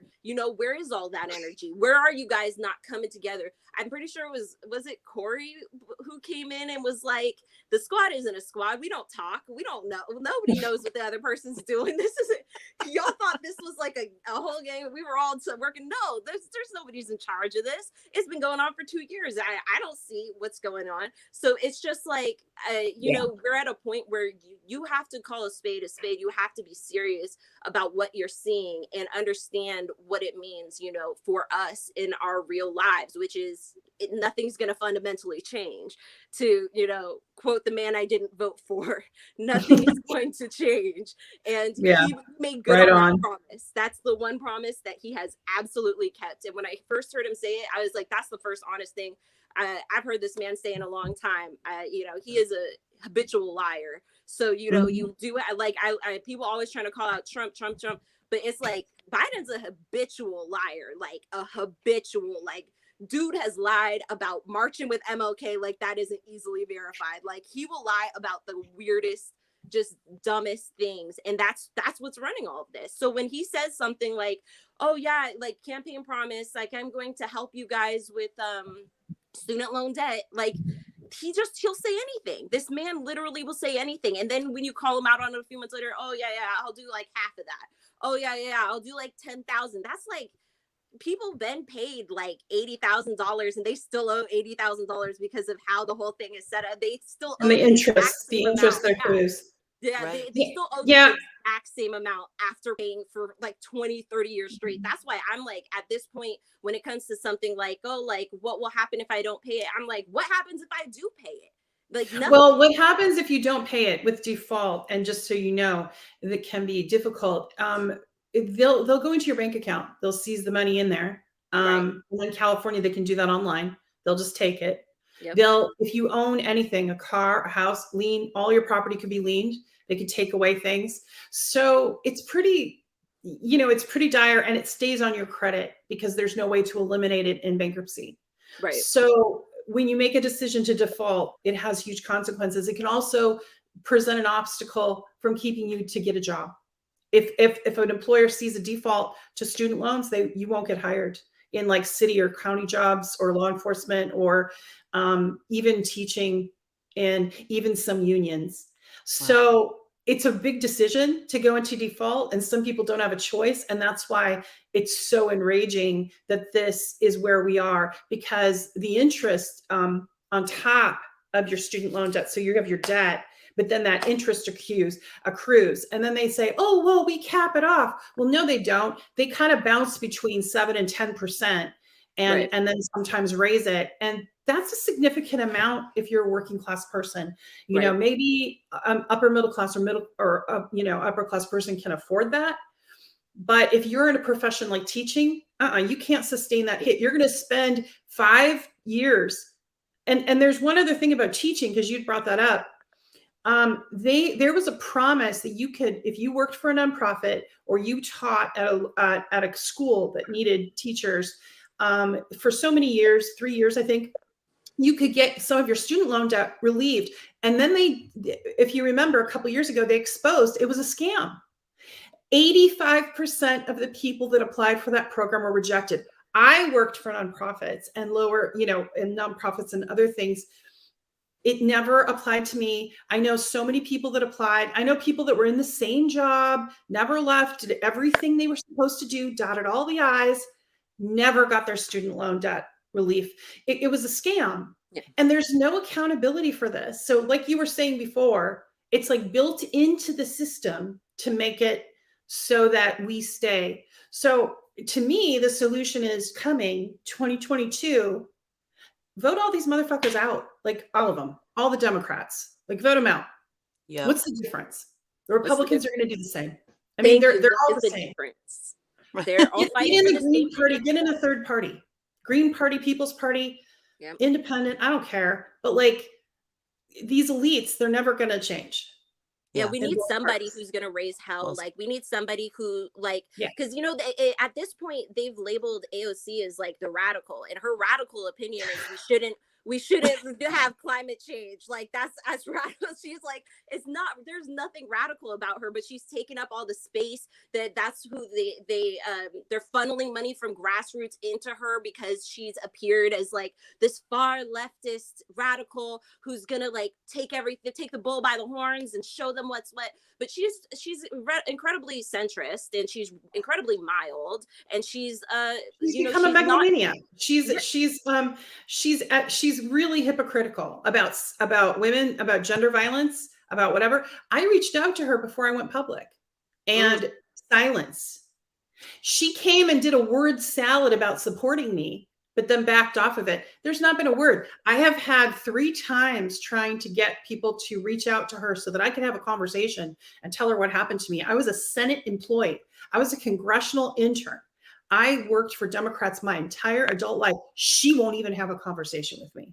So don't goddamn tell me, AOC, that you're a survivor and you support gender violence, and then turn around and ignore the very person who was assaulted by Joe Biden. Right. And she's doing the same thing with student loan debt. It's like she made all this, talks about it. She talks about it really passionately, even in Congress, but does nothing substantial. And she doesn't meet with her constituents. They don't get to meet with her. She wants to be in with the in crowd. And I think like when she's a celebrity. When she went to the Met Gala thing, I think that's when a lot of people like either people We're had just to, like really put the blinders on, or it felt like an exposure of what we'd all kind of been seeing since the whole like Pelosi Mama Bear thing. A lot of us kind of saw that for what it was. This person went from somebody saying, I'll only do this one time if that's all I can do, blah, blah, blah, I'm not moving. And then now clearly we see a career politician trying to maintain their status. And so, I agree that if we could get somebody who is actually, far leftist or is actually willing to fight and butt heads, and like, I sometimes I think about the Tea Party and how like we need something kind of like that, how like they just kind of ran in and ran things over and took over the whole shebang. And I'm like, that's kind of the type of energy we need, is we need a couple people who actually want to make this kind of huge difference, who are not trying to be friends and celebrities and buddy behind the cameras, like in front of the cameras where me and doing Vogue covers. She's just become, she's become like, we're making these politicians, first of all, we're making them oligarchs like Nancy Pelosi and Dianne Feinstein, and they're become fossilized in their seats, not to be ageist, but come on. I mean, Dianne Feinstein needs to step down. Did you see that video where she repeated herself twice because she forgot that she already asked the exact same question from 30 seconds prior? Oh my God. Y'all, it's that part. At some point, that's abuse. Y'all cannot keep propping these people up and have her be not even able to function, but because you don't want to lose the seat, you're really scared. So you guys are going to keep propping these people up. I was stunned to see how far gone she really is. And the fact that, that's somehow okay for a lot of people. Like somehow people keep voting for her, first of all, which I will never understand. But secondly, that, that's okay with the Democrats. Vote blue no matter who. Keep these seats no matter what. Even though, what are you doing with them? Exactly. Yeah. And it's because, like you said, the red and the blue, they're both 2 cheeks of the same booty, honey. They are. I love that. Right on. Put it on a t-shirt. So it's like at this So point they're definitely fighting for the same thing, but one side is Yeah. heavily gaslighting us. And I think that was really exposed, especially when, you know, the that Black gives new meaning leaders. to the word gaslight. Can I just interrupt you for a second? Oh yeah, what? You have two cheeks on the booty that are gaslighting us? Oh my God. I didn't even think of that. I love it. But they were. Yeah, we but went I from, don't mean to like, cut you off, but we're wrapping up in a little bit. So why don't you want to finish up what you're saying and then we'll do final thoughts? Oh yeah, for sure. No, I was gonna say, like, when Biden was confronted by the Black leaders after he was like, if you vote for me, we'll be doing this for you, blah blah blah. It's the same thing he did with the student loan. But these people said, like, you know, it feels like you're not really doing anything, and he was like, basically, shut up and take it. Like, you guys are getting in my face about this, and nothing's gonna happen. Like, back off. And that's really where we're at with a lot of these politicians. They are not going to listen to us. And if we ask for something, they feel like we're being entitled and need to just shut up and sit down and let them do what they want to do with the country and just take whatever crumbs we're given. And the reality is we're getting to such a breaking point of desperation that we can't continue the way that we've been continuing. And I really hope that that's where a lot of people are feeling with their student loan debt, is that something's got to give. We've got to make a change. They're not going to change. Absolutely. So while we're on you, Tatami, why don't you give us a little bit where we can find you, and then we'll move on to Tara. Oh yeah. So my channel on YouTube is Tatami's Diary, and you can find me pretty much if you type in Tatami anywhere, you'll probably find me. I'm on a lot of different things, and I'm always Tatami almost everywhere I go. Great. And definitely check out her content. She's amazing, like well-rounded content. So I highly recommend. She's my INN sister. Everybody subscribe to Get Indie News, please, and check us out. We're all sisters here in the same network. So Tara, give us final thoughts and where we can reach you. First of all, thanks for INN, and thank you to all of you for doing this and talking about student loan debt. Let's stop making it generational. And someone put in my Twitter, by the way, about the student debt. Nothing's free, Tara. Well, why not?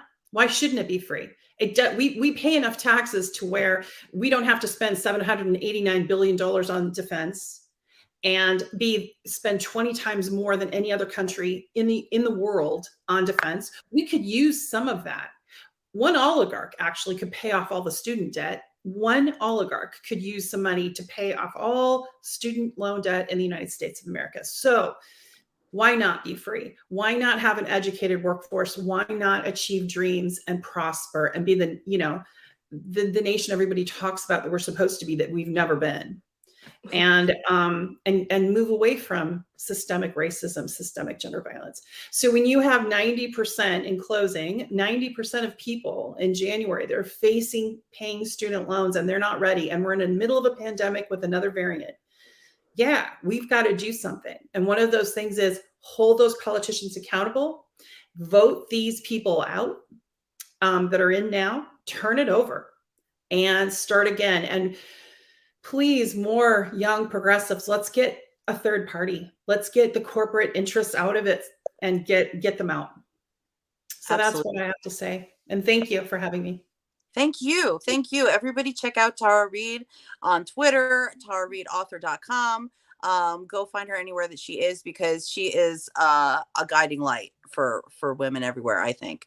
And let me also briefly say that to whoever said that in the chat about you can't have anything for free, I find that the people who say that the most are the people who benefit from free labor. So let's watch what we get. Let's watch what we consider free. Okay? That's an applause moment.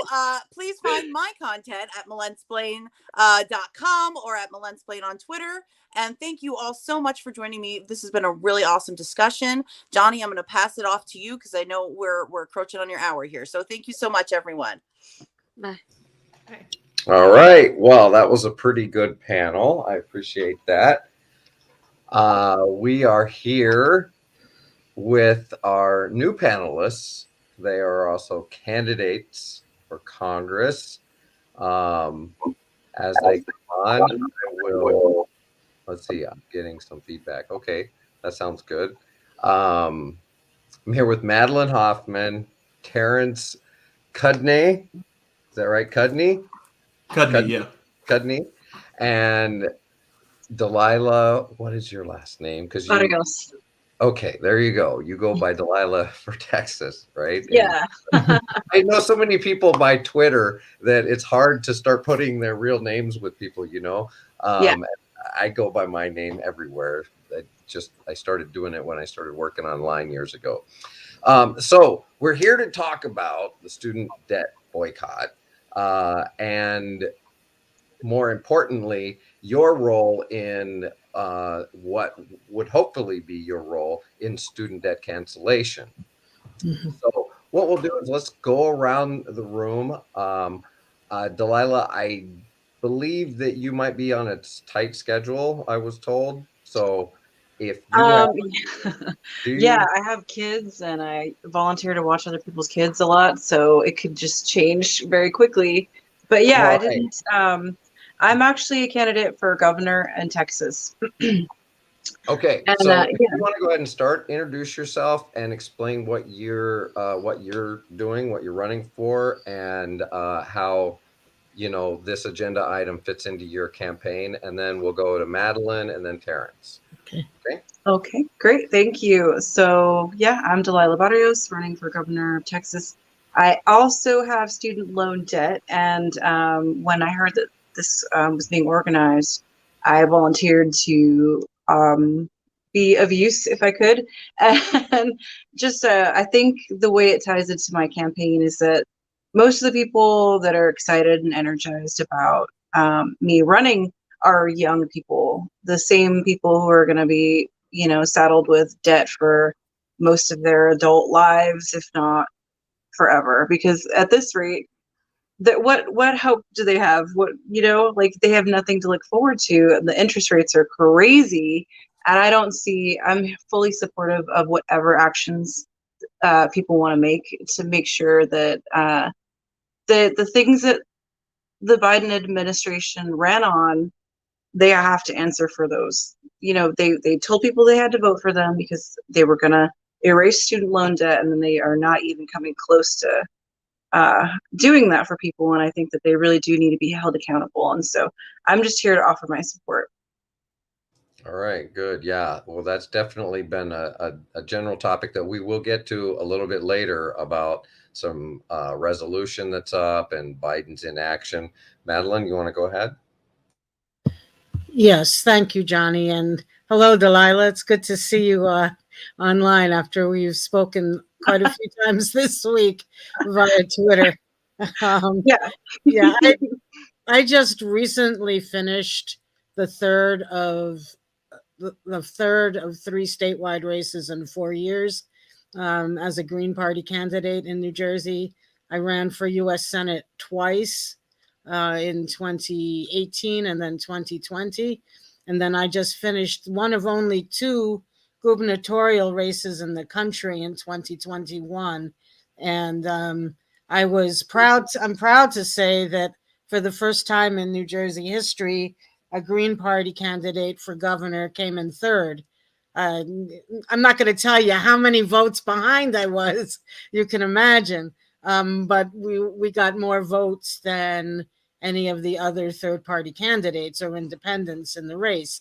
And I'd like to think that it's in part because of our platform, very much in part because of our platform, which is very community-oriented, and also, like Delilah, in this last campaign, about 75% of the people who were volunteering on our campaign were either in high school or in college. And for those folks, the issue of student loan debt, tuitions at college, and issues like climate change and the like are really, really important. And there's an urgency behind their push for this kind of change because, hey, I mean, you see, $1.59 trillion worth of student loan debt already accumulated. And I just saw that it's something like it increases by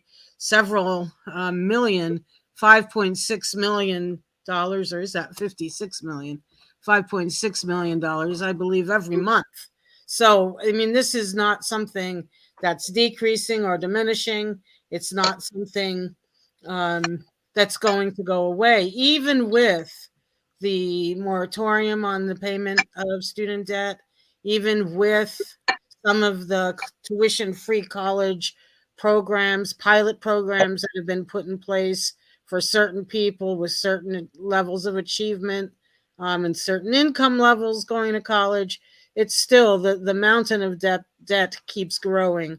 And it is, to me, it is unconscionable that this is the kind of situation people find themselves in. Education is an equalizer. Access to education is an equalizer. It puts everyone in a position to do better financially. And so many people, we just passed a $7.68 billion military budget in the House of Representatives. Why just take 10% of that away, and we can deal with student loan debt and or tuition-free college. I mean, we have so much money that we're spending on death and destruction around the globe. If we changed our priorities and look towards our youth right here, right now, we could change things so completely and so quickly. And as a Green Party candidate for these positions, I'm not beholden to whatever the Democrats say or whatever Biden does or does not do. I mean, he made a promise. When he made the promise, I said, yeah, really? Show me. And the thing is, he hasn't. If he did anything on student loan debt, it was a quote unquote drop in the bucket, a very small percentage of the overall mountain of student debt. And we need to change that drastically. And I firmly believe that neither the Democrats nor the Republicans are going to do it. I heard Tara Reid say a few minutes ago, we need an alternative party. We need a third party. And that's why I've done what I've done the last few years, why I will continue to support Green Party candidates around the country, even if I don't run for a while, because the Democrats and Republicans are hopeless when it comes to taking care of people's needs. Okay, Madeline. Well, thank you. And you touched on another important point, which we'll talk about later, is your involvement with local schools in your area. If you're running for a state office, then there's colleges everywhere. If you were running for Congress, some people might or might not have a college in their district, but I think I have 5 local, community colleges just in my district alone when I ran for Congress. And the campuses were a hotspot for campaigning. Terrence, go ahead and introduce yourself and tell us why student debt cancellation is an agenda item on your campaign. Sure. Yeah. So my name is Terrence Cudney. I'm running for state senate in Massachusetts as an independent, and I'm relatively new to domestic politics, shall we say? This is my first run for office. And I saw an opportunity and I'm chasing it. And as to, the student debt issue, one of the 5 major pillars of my campaign, and I should say at the outset, my fellow panelists have laid out the issue pretty solidly well. And so all that I'd add is, one of the 5 major pillars of my candidacy is, I think that justice and affordability of essentials like housing, healthcare, and education are inextricably linked, and not enough people recognize that the importance of that link. And so when it comes to education and education debt, that's part and parcel of the issue. And so it's very important to me. It's a difficult issue that a lot of people don't really, get their hands around, like the fullness of the issue. And so I'm really happy to be joining you guys today. All right. Well, now I have a particular question that I like to ask when it pertains to this particular subject, and it might be a curveball for some of you. Do you know why we refer to it as debt cancellation rather than debt forgiveness in our circle of activism? I don't know, but I can guess. Take a guess if you don't know. Let's see what you have to offer. Because debt cancellation removes any bad credit rating or any kind of credit. It's gone. It's eradicated. It's erased. Whereas if you have a debt that's forgiven, it may still remain as something that that credit bureaus would look at and take into account. And what we want to do is just eliminate any evidence of there ever having been a loan. Well, that's an interesting legal point that you make that I wasn't actually touching on. It was touching more on a philosophical level. However, that is a great legal aspect, because we do know that conservatives love the courts, don't they? Yes. And they love to use the laws and use the courts and their judges and to say, oh, see, we have legal precedent now for this case, which I warned everybody was happening with Roe v. Wade and women's rights, when liberals were choosing to vote with them about pregnant women and double murder, right? Mm-hmm. So a woman is pregnant and somebody kills them, they get charged for both the child and the mother, and liberals jumped on board with that. Well, they started using that as case law in many of these states to start pressing for the viability case. And then it went on and on from there, and they started using the courts. Well, they do the same thing, everything that they want to battle. And so that makes it an interesting legal perspective. But in reality, from a philosophical and maybe social perspective, it's because it's something that people did. They didn't do anything wrong to be forgiven. Right, what did they do wrong to be forgiven for? They went out and did what society told them they were supposed to do, and then they got killed with all this debt that keeps them from starting a family, buying a house, getting even a car, even getting the job that they went to school to get. And even if they do, in many cases, as was covered earlier on in our topics, they're getting paid peanuts. Master's degrees. I've shared them myself on Twitter. Memes of master's degrees being posted, jobs being posted for $15.89 an hour. And you've spent upwards of 50 to 100,000 on that master's degree, depending on where you went and what degree you were seeking. And it's going to take you your entire life just to pay that debt back. So I wanted to mention that. One of the things about what I've noticed of this event, and I want to mention, is that people are going to be either forced to default on their loans. So it's either going to be a voluntary action, which I've taken voluntary action since 2004. I've done everything I possibly could, taken every deferment, every economic thing. I've worked for myself, so I've used whatever means possible to defer my payments so that I haven't had to pay. 1 year I was doing pretty well, so I started paying for a year, trying to build my credit up, all that other jazz.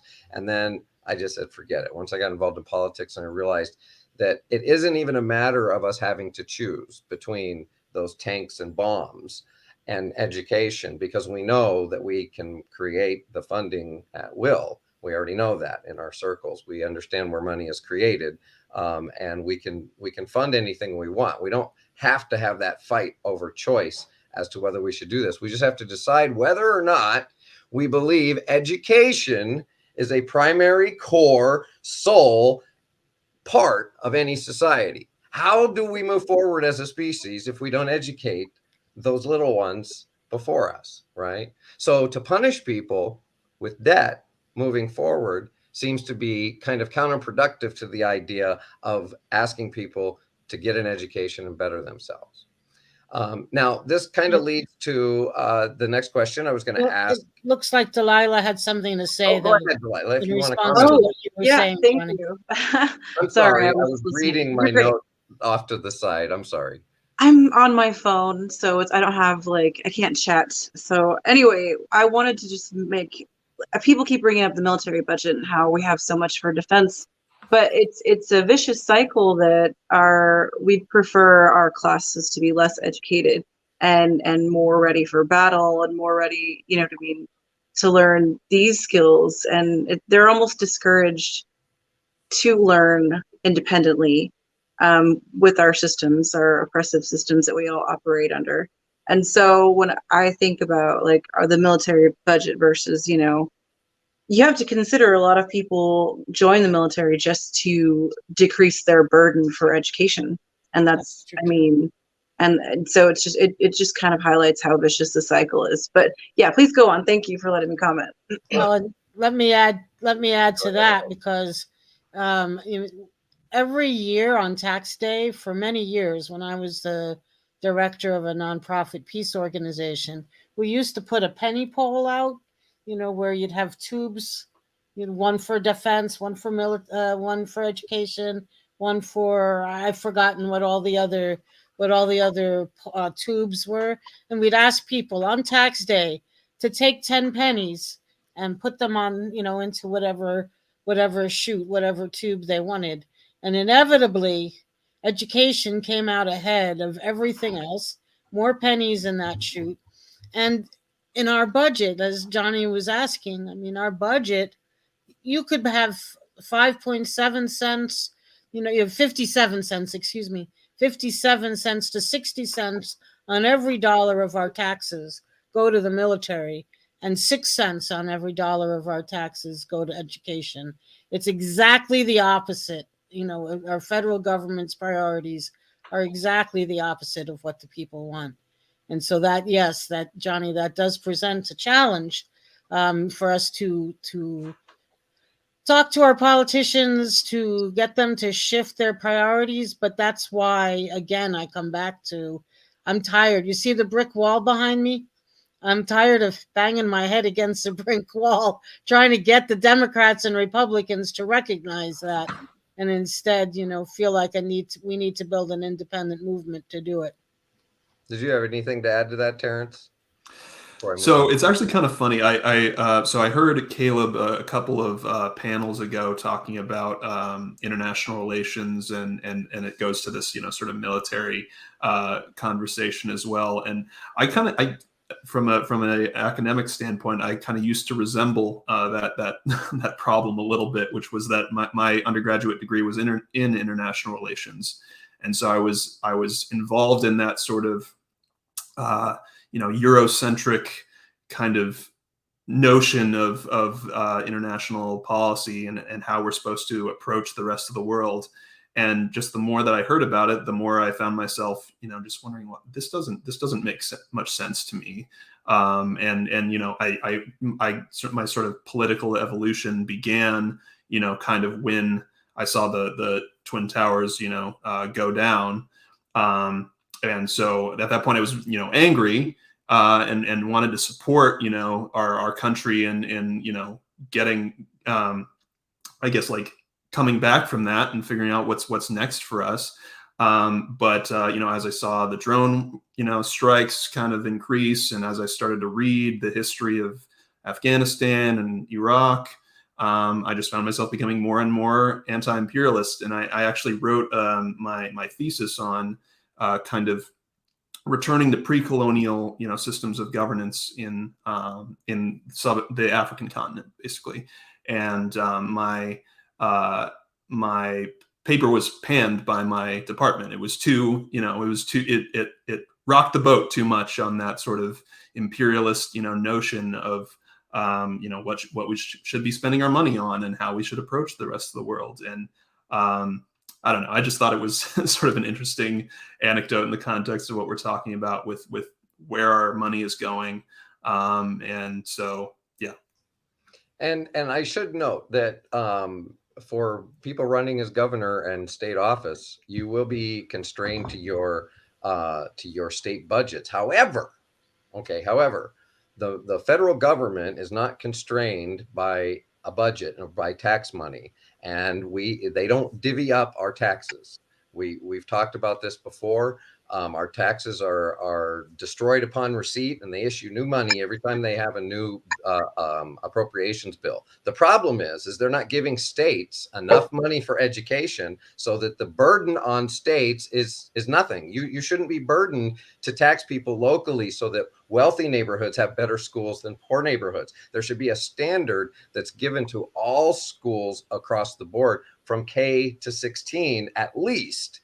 For free education, or pre-K even, right? When now we're going pre-K to 16, of free education, including what was brought up earlier, vocational schools, trade schools, things like that, right? Because they pay off better because they're a quicker return on investment. Most people only go for a short period of time, and then they're right in the field of whatever they're doing in that vocation, and they're on that job training, and they're actually earning money. So that's even a quicker return. So why should we punish people for just getting the skills that they need to kind of move on into a trade?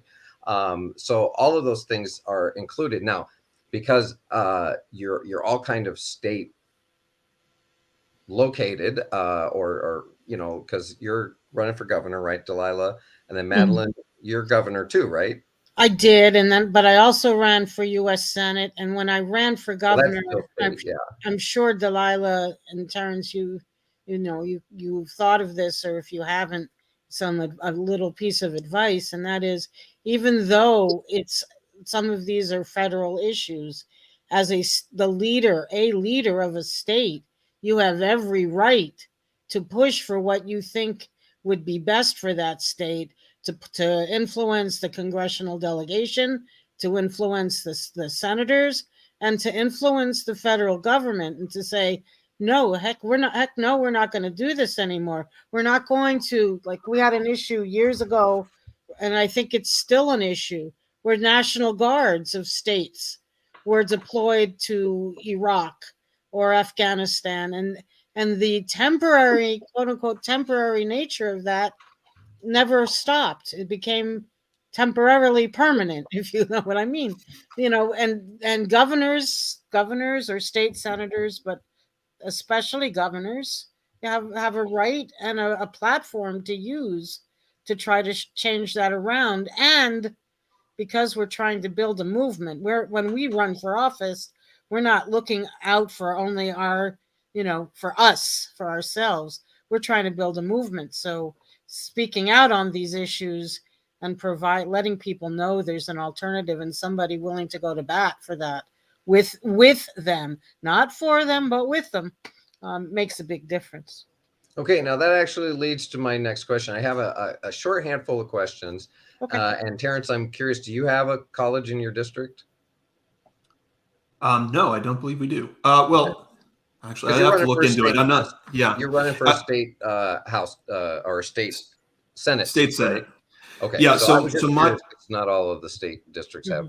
Yeah, I'm actually not certain if we have a school directly in our district, but we're a pretty rural district overall. So there's just less people and spread further apart. So I'd actually have to look into that. I'm not certain. Well, the only reason I want to say we don't, but I'm not sure. Yeah, the only reason I was curious is because I was going to ask if you've campaigned on any colleges, and if you've talked. Now, Madeline, you had already mentioned, that's why I said you touched on this earlier, that you had a lot of people from college on your campaign who were obviously student debt cancellation advocates.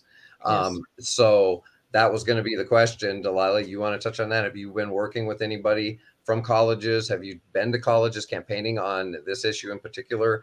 And if so, how have you been received? What are people's feedback on the issue? Yeah, so we actually just filed yesterday to be on the ballot and paid our fee. So a lot of our efforts have been just making sure we could pay that fee, and it was concentrated on funding for that. What I have done is I've gone to local campuses and I've tried to do like podcast situations where I'm talking to students about the issues that they're dealing with. And I'm glad that we're talking about this because I really wanted this to be kind of a learning experience for me as well. Because I think everybody's just frustrated with their debt, but from what I've heard with the people on campus is that they just don't want to be having to pay debt well into being old. They don't want to be the interest rates are too high, and so as somebody running for this huge position, it's really interesting, like with the stroke of a pen, what you can and can't do for people. You know what I'm saying? And so it's a very big concern for a lot of people. And then when you think about students, like they're not all young. We have a lot of students who are, older or younger, like all over right. Everybody wants to get a better education. I went back when I was 30. Yeah, I You was, went back. I was dumb enough to go back when I was 30 and start incurring new debt. It's So but I you know, incurred all this it's not debt. a dumb thing, but you No, do but get I mean, punished yeah, and that's for where your I sit education. now.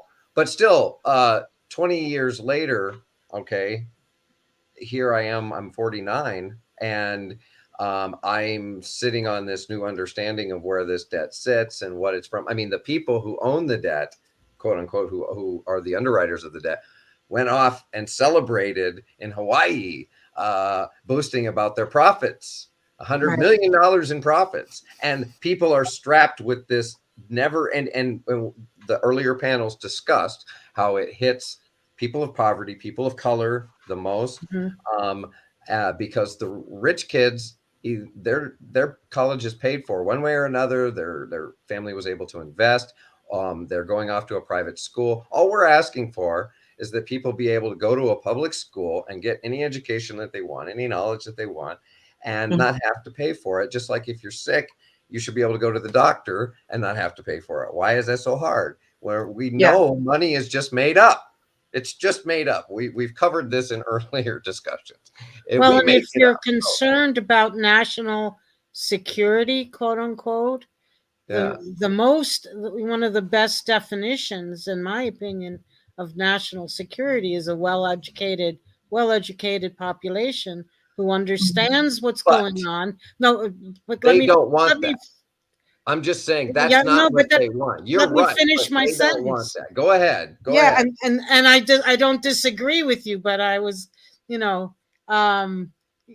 because a well-educated population will know and be able to do the things you've been talking about, Johnny. Analyze things, and Delilah, analyze, how they're being manipulated or pushed in certain directions. So this is not what the powers that be want. Absolutely, Johnny. But really, you guys, one of the things that I know in the circles, because I'm one of them, I've lost faith in electoral politics, even as a former candidate. I just really, with 2020 especially, and the whole charade that went on, and now we see the capitulation of the squad, just from left to right, we see people not living up to what they say they're going to live up to. So this leads me to our next question, which is, given the general path people take after being elected, what assurances do you offer viewers that you too won't start capitulating to establishment powers and start watering down the very agenda that gets you elected? Go ahead, Delilah. You hit it. To extend this question, a follower on Twitter asks, D. Wrights asks, are they willing to sit in, march, gripe, speechify, and tweet daily about cancel student debt? Who will make this their bumper sticker issue? And this kind of question comes from the idea that when people get elected, the agenda changes and they're kind of told, okay, now that you're here, this is how things work.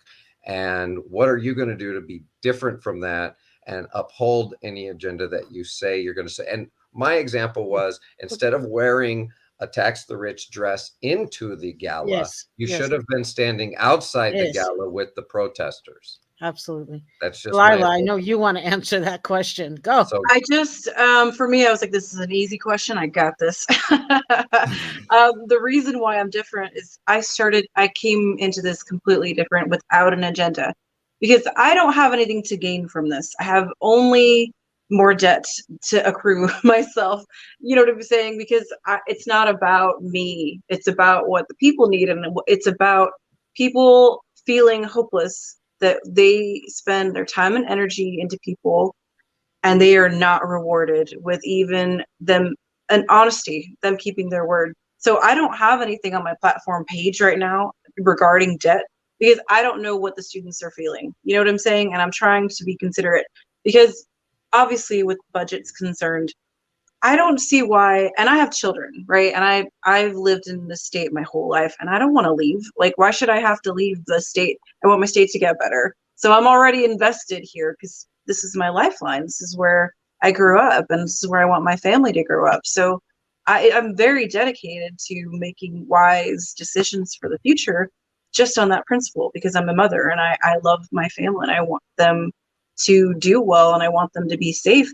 And I hate trying to talk to my kids about going to college because they're like, so they just charge this much and the interest rate and you never pay it off basically. And it's just like the whole thing that never goes away. And I was like, yeah, that's how it is. So I don't see why you couldn't get a 2-year degree to get yourself into a field where you get paid enough that you could go back and follow your passions, not just something that you need to make a living. We don't provide that for people here, and we should. So all I can do is be consistent. And once you get to know me, you'll learn that there's very little that changes. I'm more than willing to learn, but my gut tells me who I need to stick by, and it's usually the poor and working class, and I have no reason to turn my back on them. Let's go to Terrence since he's running, and then because this is a kind of a live candidate question. What assurances are you going to give people that, you're going to stick to your guns and that, you'll make something as important as student debt cancellation a priority on your agenda? Well, I think I'd start by saying, at least as far as this panel is concerned, we've already kind of taken the first best step, which is, either not running with a party or running with a party that's anti-establishment, right? That already we're on the right start to, making sure we don't get bought out by, the establishment in terms of how we run. I think and how we intend to govern. And then I think, kind of the second biggest piece is, and I think it's been touched on by Delilah a bit already, which is, a commitment to being connected to the grassroots, a commitment to be the one that's outside with the protesters rather than inside, on the inside looking out. And I think the third piece is a little bit more difficult, but I think is equally important, which is, surrounding yourself with peers that share your beliefs about fighting the establishment, people that'll hold you accountable. And there have been, a number of states around the country that have committed to running, rather than one candidate, running slates of candidates. And this is a good way to kind of, come in with, however many make it in, come in with a group that says, okay, well, we're going to make sure that you're not doing the wrong thing, that you're holding true to your values.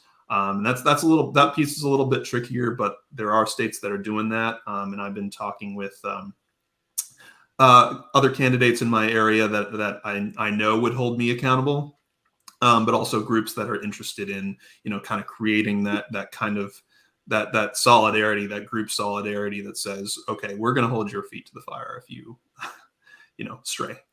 Well, That's yeah. good. Good. Go ahead, Madeline. Yeah, and I would suspect from both of you, though you haven't said either way, that you won't be taking large amounts of money from political action committees that have a different kind of interest than you do. I mean, this is what happens with a lot of the politicians who run. I remember when we were a couple years ago on the Medicare single payer Medicare for all, that I was seeing missives from Nancy Pelosi saying, "Oh, your base is going to want you to push for single payer Medicare for all, but don't do it because the major donors to our party don't want it." So, the Green Party doesn't take any money like that. I wouldn't take any money like that. And I think Terrence and Delilah both have said this. I mean, I won't be running for office again this year, but I'll be backing people who have the same kind of position that we're talking about. But you can't do it just as a candidate. You can't. I mean, for me, it's not only about what I as a candidate believe or what the candidate I support believes. It's about bringing people in. When when the questioner asks, would you sit in? Heck yeah. If there's a group of students that's going to say, we're not going to pay until our debt is canceled, or, we need our debt canceled, sit in, I'll sit in with them. We sit in with them. We have to be part of the movement that's pushing on these either the candidates or the incumbents to make a change. And I should point out, as a former candidate to this point, you just registered, you said, Delilah, and something changes when you do that, because it's something kind of in like, like I didn't cuss anymore on social media. I watched my mouth. And so you got to watch what you say a little bit. You got to be a little bit more diplomatic and tactful, things like that. But, Delilah. Little does Johnny know, does he? I'm just saying something kind of changes in a behavior. I know I felt when I stopped running, I felt a big relief, because what ends up happening is you have people from all kinds of different walks of life, from all different agendas pulling at you saying, well, I want you to support this. I want you to support this. And I want you to support this. So it becomes difficult to start pleasing everybody and finding a coalition of people that are willing to be loyal to you and the issues that you support as a candidate. And so building that base of people, that's why, look, I supported Bernie. I appreciated, he kept telling people, and the human behavior will not allow people to stop making idols of people. He said, not me, us. They said, Bernie. Bernie said, no, damn it. I said, not me, us. And they said, okay, not me, us. Remember that? I've tweeted about it. Got a bunch of retweets because it was at the live, it was at the time of the event, right? I was like, Bernie, not me, us, the crowd, Bernie, no, Bernie, no, and then it got a bunch of retweets, right? And it was funny because everybody got it, but they still don't get it. They still put everybody else in central. Like, you as a candidate, people need to understand, if you're able to do this, get in a position where you have any power over any of these issues that we're talking about, it's your responsibility to do it with the help and aid of the people who support these things. You can't just walk in and do it alone. And what I've seen all too often, like Madeline had mentioned, is that, and this goes back to taking over, like the Dems taking over. We have all these people, these progressives, who turn their backs on the institutions that are oppressing us, instead of using their strength and power. We've seen it done in other ways. I'm not saying take over the Dem Party. I'm saying take over the institutions that are oppressing us in one way or another. And there's enough of us. There's enough students. There's 42 million people currently in student debt, right? That's a whole voting block. Absolutely. You got those people and said, hey guys, that's just, nationally, but I'm sure it breaks down equivalently per capita in your states. If you got those people to come together on even this one single issue and said, can we do this? Now, obviously you could couple that with a lot of the other struggles and social issues that have been experiencing. And this has all been brought to the froth with COVID, right? Showing people that we can actually spend into the economy and help people who are struggling without massive issues to, and it actually helps people. Go ahead, Delilah. Well, I just wanted to kind of elaborate on what you're saying. I mean, I think it was a very good indicator of how successful social programs can be, because I know a lot of people that the most calm they ever felt in their life was when they were at home during quarantine and they had their bills paid. That was the happiest time that they'd have. And it's very tragic that a pandemic had to hit for them to be able to ever experience that. And I want people to not have amnesia regarding this, because it wasn't fun. And I'm a frontline worker. I work in surgery, and it was hard. It was very hard, but not a single person that I know was angry or upset that people were able to stay home and be taken care of.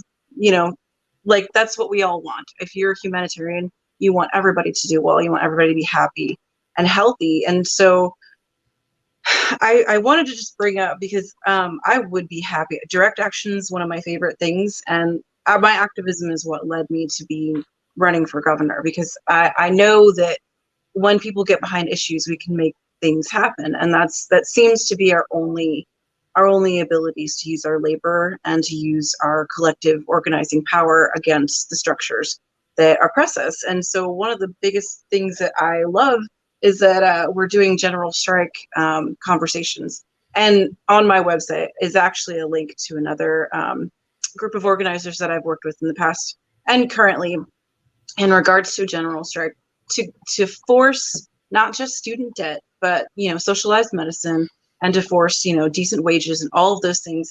And with enough people, something like that could be very successful, because as a Green Party candidate, peace is part of our platform. Like, we all want a peaceful revolution. And ideally, the only way that we could safely do that is a stay-at-home strike and supporting other workers in other fields. But, you know, I just wanted to kind of tie it all in together. I'm happy to do what I can as a candidate and show up to places where people need more of a noise to be made, more of a fuss. I'm happy to do that. I would love doing that. And I think that it's the only choice that we have is to use our collective power. I don't see any other option. Johnny, you said I'm sorry, go ahead. let me just add to that. You know, even during the height of the hyper partisanship of the 2020 presidential campaign, where, you know, it was all about Trump and not Trump, 60% or more of the people who were polled said they wanted another party. They wanted more choices. They weren't happy with either the Democrats or the Republicans. So if you add that, you talked about the 42 million, you know, voting bloc people who are in debt, student debt, and then you add the people who want another party, and then you add, Delilah was getting at it. I can't see how in the world we're going to lift the moratorium on evictions and moratorium on payment of rents. We're going to have to cancel rents too, because there's just no way that this economy will sustain, or the people can sustain paying back how many months now? 24 Well, the months of excuse rent? is that there was supposed to be money that was supposed to go to the landlord. This is what the neoliberal excuse is. The reason they're not enforcing this is that there was supposed to be money that was supposed to go to the landlords to pay these people's rent, and that isn't how it was structured. And really, the money got stuck at the top, and, you know, all the people that were pulling the levers, it divvied it up between them friends, and it, you know, it's lost now. It got created, now it's lost, but it didn't get into the hands of the people that needed it, right?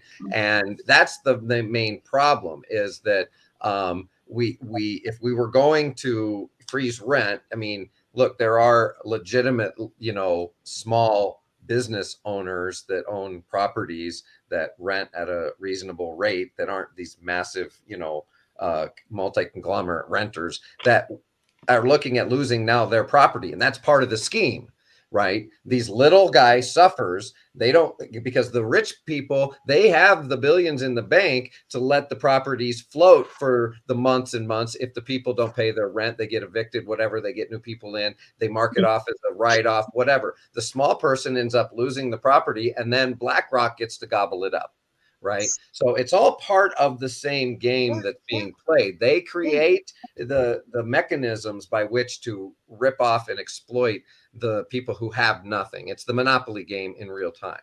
And so they do the same thing with education. Have you seen an increase in your states of mutual aid groups? Because I know in New Jersey, it's been an explosion of mutual aid groups, understanding that government's not going to do it, but people within a community can. Okay, now this leads us kind of into what we're talking about is, you know, because here's the thing that I mentioned earlier today when I took kind of a poll about what do people expect out of their politicians, because a lot of people have lost faith in the electoral system. We believe that direct action, the general strike, I believe anyway, must include election and voting reform, right? So you can ask for whatever you want. You can ask for Medicare for all, but if you don't put in there election and voting reform, then we're going to keep spinning our wheels over and over and over, right? So we need to get rid of the Electoral College, maybe even the Senate. Sorry for anybody who's running for Senate, but it's a worthless institution. You know, things like that need to go. More proportional representation. Ranked choice voting. Right. Things like that need to be instituted. So the voting methods are bringing about a majority rule that leads more to a consensus of the people. And that should be part of the general strike demands, in my opinion. We can throw other things on if the ball is rolling strong enough, and Yeah. the capitalists are losing control, and they're like, oh, the problem is they don't tend to feel that way because they have the police and military and everybody else on their side, right? So I wanted to ask this question because it's one of the things up on the board of things that we've been talking about. Do you support House Resolution 100 by Rep. Ayanna Priestley, calling on the President of the United States to take executive action to broadly cancel federal student loan debt? Why or why not? And given Biden's failure to address the issue at all, we just talked about it earlier, is this just political theater by Presley? What do you guys think as candidates? We've been going with Delilah first. Go ahead. Well, first of all, I just I think it's cute that they talk about these things on a regular basis, but very rarely act on them. So what is it? A cancellation of up to $50,000. So is that what the resolution calls for? And it's being hailed as very bold. But I'm pretty sure I remember him campaigning on canceling student debt. Oh, and yeah. I don't remember them making any testing or saying anything like, oh, you have to be below the poverty line or this or that in order to get that. No, you want your public to be healthy. You want your public to be well informed, and you refuse to allow them peace of mind to go about their lives without being saddled with hundreds of thousands of dollars worth of debt. I mean, have you seen the videos of those people crying? They're like, I made a payment of $6,000 to my debt, and I still owe $99,000. And, it's like the projected payoff is never.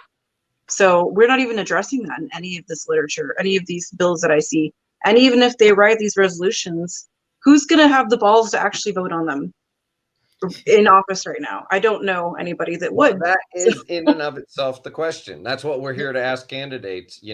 I mean, who's going to have the guts to vote for something that the corporations who control most of political arenas right now, how can a candidate like yourself, now as a governor, of course, you would have a great amount of control. As senator, even on a state level, you wouldn't have as much control. You're kind of stuck in that House chamber kind of, where your voice is part of many. So how do you, governor? Yeah, I mean, you got a little bit more leeway to start doing a little executive action, start pushing in part of the governor's, what is it? There's a group, right? Governors all meet.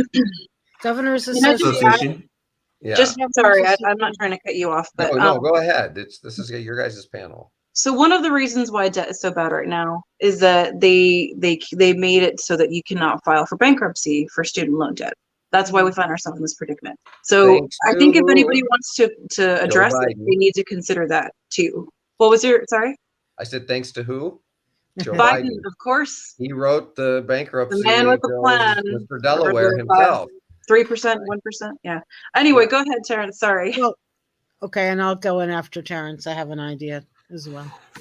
Yeah, I mean, I think any effort that moves us down the path towards the slippery slope, if you will, is a good one. So any move that gets some student debt canceled, some like sizable, I'd say, amount of student debt, shows the people that there's the question of like, oh, well, you can cancel some. Why can't you cancel the rest? So I think anything that moves, there's a difference. There's different kinds of incrementalism, and I think we've been sold on a certain kind of increment. Many have been sold, shall we say, have been sold on a certain kind of incrementalism. But there's another one that I support generally, which is one that gets us closer to the precipice. Where we can actually make the big changes that we want to, where we can get all of that student debt canceled. So in short, that's what I'd say on that piece. Is it's good. And obviously to the piece about, is it political theater? I mean, in a lot of cases, you can't really know. Unfortunately, though, I think we are in a place where we kind of have to take people at their word a little bit and then hold them accountable when they don't when they fall short of their word. So my knee-jerk reaction is to say, okay, well, at least she's advocating for a move in the right direction. Like I say, a move towards the slippery slope. But then we need to absolutely, hold them accountable and say, okay, well, then what's the next step? What's your strategy to get us, all the way to full student debt cancellation? Oh, you don't have a step? Okay, well, then maybe we'll see, how we support you going forward. Yeah, I'm unfortunately, Terrence, I disagree with you. Maybe it's because I'm older. Maybe it's because I've been around, the election cycle, too many election cycles. But I don't think that I think the problem with continuing to take people at their word is that we continue, and this word was used to describe Bernie Sanders a lot. We continue to be shepherded into voting for Democrats because somehow we take them at their word. And so then the efforts of third parties, alternative parties, get tossed to the curb because people say, oh, I hear they're talking about this. Oh, or in the Green New Deal, right after the election of 2018. Oh, let's start with a Green New Deal. And then you look at what the Green New Deal says, and their Green New Deal is miles and miles and miles away from the Green Party's Green New Deal. So I've gotten way past the point of taking people at their word. And if I do, if I want to believe, but I think the best way to push people at this point is not to vote for them anymore, is to get an alternative political party with a movement backing, with a movement to say, hey, you can't take these votes for granted anymore. It's only because, look, I mean, people said this about Bernie Sanders, and, in 2016, I thought, well, maybe they're being a little too harsh on Bernie, but then he capitulated, to the Clintonites in the party, and then he did it again in 2020. And I don't trust a word he says anymore. He says the right thing, but I don't see he even came in and endorsed Governor Murphy during this last campaign. Now, here's a point to that, Madeline, is that if you guys are all running outside of the mainstream, right? Why is it the mainstream? Because that's what everybody tackles onto, right? So how do you get those people that are involved in those sheep, those conditioned, propagandized sheep, basically that's what it boils down to. Because if anybody believes that the Democrats or Republicans have their best interest at heart, they have fallen for a conditioning of society that the trap. They've fallen for the trap. They believe it, right? And how do you get them out of that trap? Because it seems like we have a big number of people, right? Because you take the statistics that say, oh, all these people don't even identify as Republicans or Democrats. But that doesn't mean that they identify as really anything, or they even care. Maybe they just show up and vote. How do you get them to really care enough to show up and vote for the alternatives? Because we're looking at the same problem when it comes to choosing alternative work methods, like worker co-ops, over some guy at the top owning everything, like Jeff Bezos. Why isn't Amazon fighting to be worker owned rather than trying to just beg for more crumbs through a union? So anyway, this is the question that campaigns that are outside the mainstream, because even if you try to run in the mainstream like I did as a Democrat, you get excluded out of the process if they don't like you, right? Yes. Just like Bernie did, right? And my actual run was very similar to Bernie's in so many different ways. I mean, just the attitude, the way people were, the other candidate they chose, and the way that the nastiness and toxicity that they engaged in against me as a person and so forth. So as candidates yourselves, it's going to be very difficult to navigate through that. Do we have an answer out here? Does anybody have an answer? Does anybody have, how are you going to motivate people to vote? Are you running as independent, Delilah? I'm running as a Green Party candidate. Green Party, and you're running as in Terrence? Independent. Independent, okay. And Madeline, you were green. We know that. And so so how do you build up? I know Greens have gained some momentum in the years after Bernie and things like that. I tried helping them for a period of time myself here in Minnesota, but again, they really didn't gain a lot of their Because here in Minnesota. It's still, I think you have to very open up two-party-centric. we have to open up the electoral process. So that comes with direct action again. First, direct action to get the election and voting system changed so that third parties can compete. And we're working very hard on ranked choice voting. Whether that's a panacea or not, I don't know, because people say different things. But at least if you can get somebody out of the mindset of, I have to vote the lesser of two evils. I mean, I can't stand that. I voted that way for too long, too many times. If you can concretely take that away to give people another option, then I think that's step one. But I don't want to monopolize because we only have like 2 minutes. So we do have the next Can I answer that? Yes. I'm going to let you close, Delilah. Okay. Why don't you finish up your thought, and then tell everybody where they can find you, how they can get in touch with your campaign, things like that. And then Terrence will go to you too. You can do the same. And then Madeline, you can say bye. Sure. I just wanted to say that I think that voters need to. It would be ideal if the theatrics didn't make them. That they called it what it is. Like they called their bluffs, and they see it as what they are. I do not have the kind of budget to like blow up your YouTube channel with ads. And going back to the toxicity of the 2020 election, if you looked at the amount of money that was spent on ads alone, and then you say, oh, but you don't have money to pay off this student debt, that is a lie. And I think we just need to be a little more comfortable calling people out on their lies. And then we can work together, because I don't have any financial incentive to do this.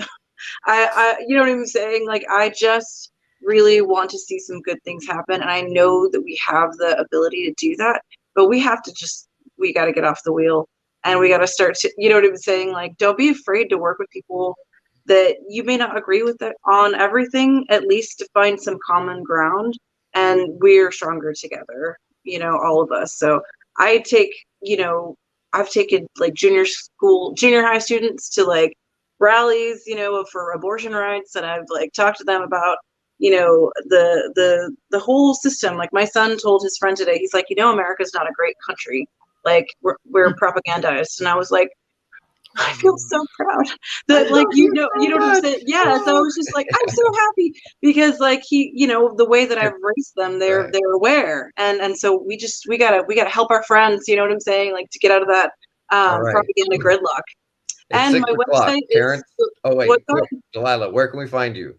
DelilahForTexas.com. DelilahForTexas.com. Terrence, real quick closing. Great name. Yeah, so all I'd say, in terms of, I think Madeline was getting at it, in terms of opening the electorate, the best way that we can get our piece out there is to start educating our voters on like where we stand on the issues and on what the issues actually are, and that's kind of how you can start to break the kind of the state of things is by telling people about things like economic democracy and what ranked choice vote, what different kinds of voting systems there are out there. And to Madeline's point, I want to be very clear that that when I say take them at their word, I'm being very specific, which is the word is you say you're going to go for a bill, let's go for a bill. If there's no bill, then we have a problem. And so I want to be very clear about that, about where we listen to them and where we don't. But you can find me at Cudney4MA as it is there on the screen, Cudney4MA.com. Thank you so much for having us. All right, guys. Next panel's up on the way. Madeline. Just HoffmanForGovNJ.com or Hoffman for the People on Twitter, Hoffman for the People, the number. And Instagram. And Instagram too. That's how you Instagram, Facebook. I'm not going anywhere. I'm just not running for office this time around. Thank you. Blue Moon, you can have it. Okay. Thanks. Thanks, Johnny. Bye.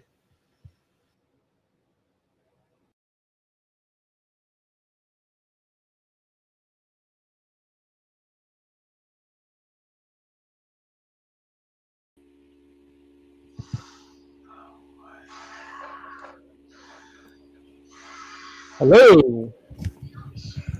Hello. Looks like we're on. All right, how's the sound? Hello. Sound good? I can hear you. All right. Can you hear me? All right, so I guess we'll start with introductions. So, Samira. Sure. Good evening, everyone. It's a pleasure to be on with you all. Thanks for having this amazing boycott programming. My name is Samira Adri. I am a graduate of the Latin American School of Medicine and also the IFCO Pastor for Peace ELAM Scholarship Coordinator. So I'll be wearing all hats and telling you about the Latin American School of Medicine in Cuba, and also the admissions process, and answering any questions that you all have. Buenas noches, Samira.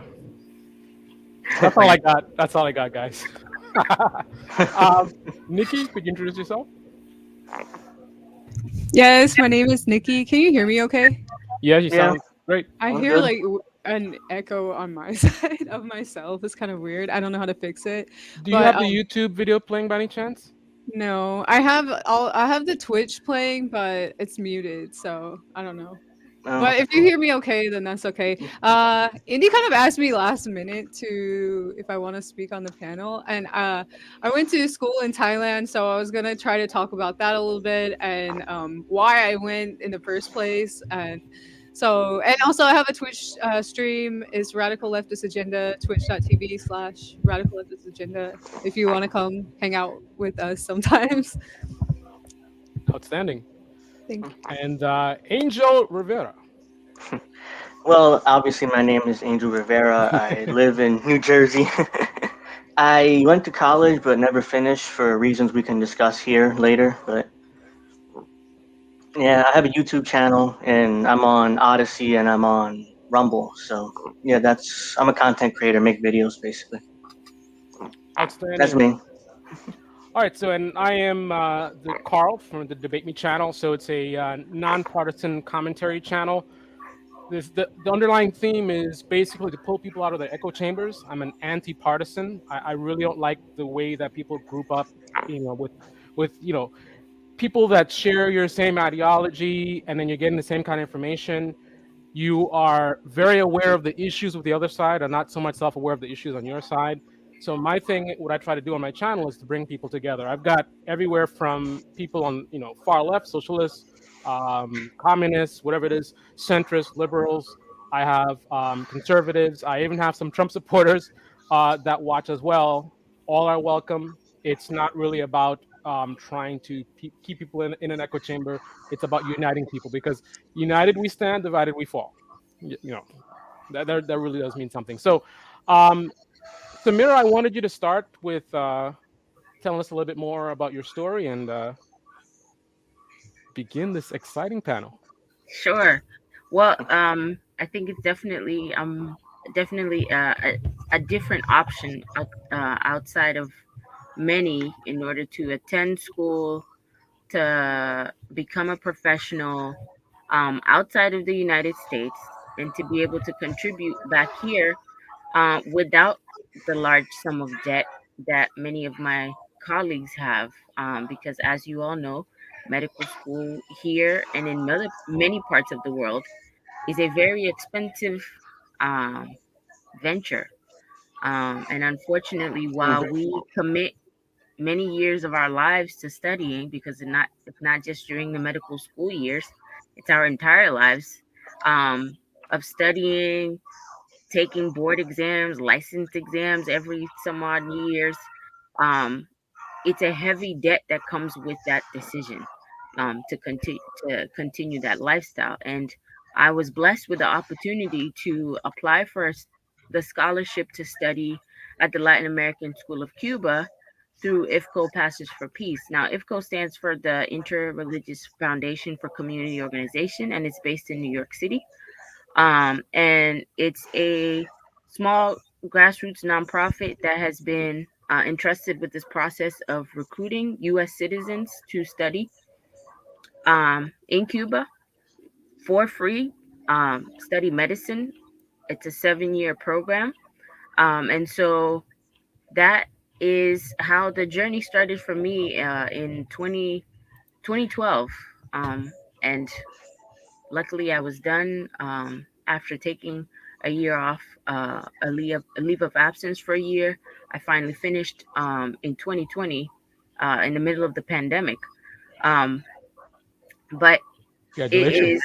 is thank you. It's a opportunity that is one of a kind, because I don't know how familiar you all are on this panel, but Cuban medical doctors are some of the most amazing in the world. The Cuban healthcare system is renowned, especially for achieving certain health uh, indicators that are comparable to first quote unquote first world nations, because we all know not first world nations, is the other way around.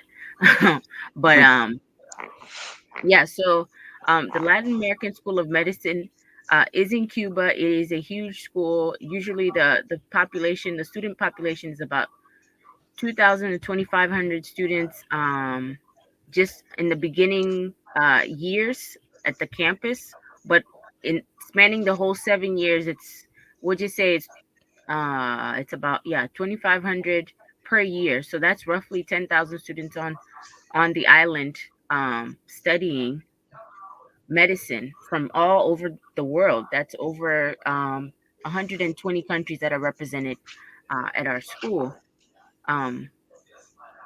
Virtually the United Nations of Medicine. And it's an amazing experience where we all are studying in Spanish. We're studying medicine, and we come out to be able to serve in our communities. That's the social contract we have with the Cuban Ministry of Health, that we will return to our communities and serve. And it's an unimaginable opportunity for you to be able to take a skill set like being a medical doctor and apply it in a setting in the world where we all know there's a shortage of all sorts of professionals, but especially healthcare, whether it's nursing or medicine.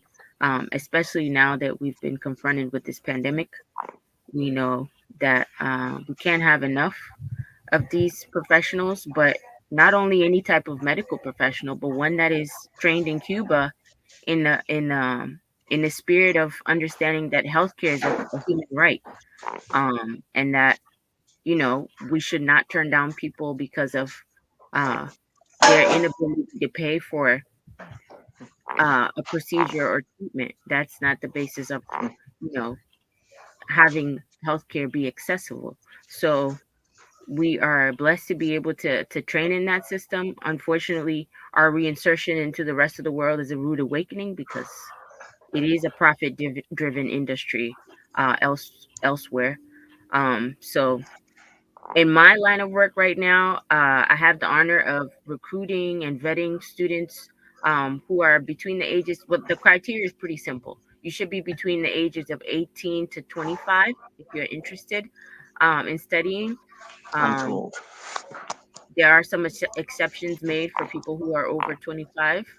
It's a case by case basis. You should have studied at least a full year of biology, general chemistry, organic chemistry, and physics. And you should also be a U.S. citizen. Those are the three main criteria. Everything else is contingent on the fact that you are also committed to your community. That's also very important, because we do not want people to just study medicine and then become little kingpins of medicine. The point is, you should come back and serve your communities, and you should be dedicated, whoever your community is. You should come back and serve. And so that social consciousness and commitment to correcting the inequities of society is also key. And so that's what we focus on at IFCO Pastors for Peace, where we know what it means to be from working class, poor, from the poor, from marginalized communities, not having the opportunities that others have, and we take that seriously. So every year, it's about 10 scholarships that are given to U.S. citizens to study in Cuba, and we take that seriously because there is a need right here. Can you tell us how many graduates every year for this program? Sure. Well, for the school in general, it's a huge amount of graduates. For the school in general, because it's a big program. What about Black American graduates? Okay, just for the U.S. Graduates so far, we've had out of this program 209 physicians graduate from this program, and they are predominantly African American, predominantly female. It's all the data is flipped the other way in terms of our representation of all the minorities who in this system would not be well represented is the other way around when it comes to this program, and not just with with our U.S. delegation, but with basically the entire school population. You have to remember it's over 124 countries being represented, and it is predominantly people of color from everywhere. So would you have any idea of a comparison between how many Black American doctors graduate from that program versus from American medical schools? The comparison, I don't think there's a cold hard number, but we definitely know that it is more than any. The number of people of color that have graduated out of Elam is more than all that are combined out of any of the medical schools in the U.S. That's what we know. So it's pretty amazing.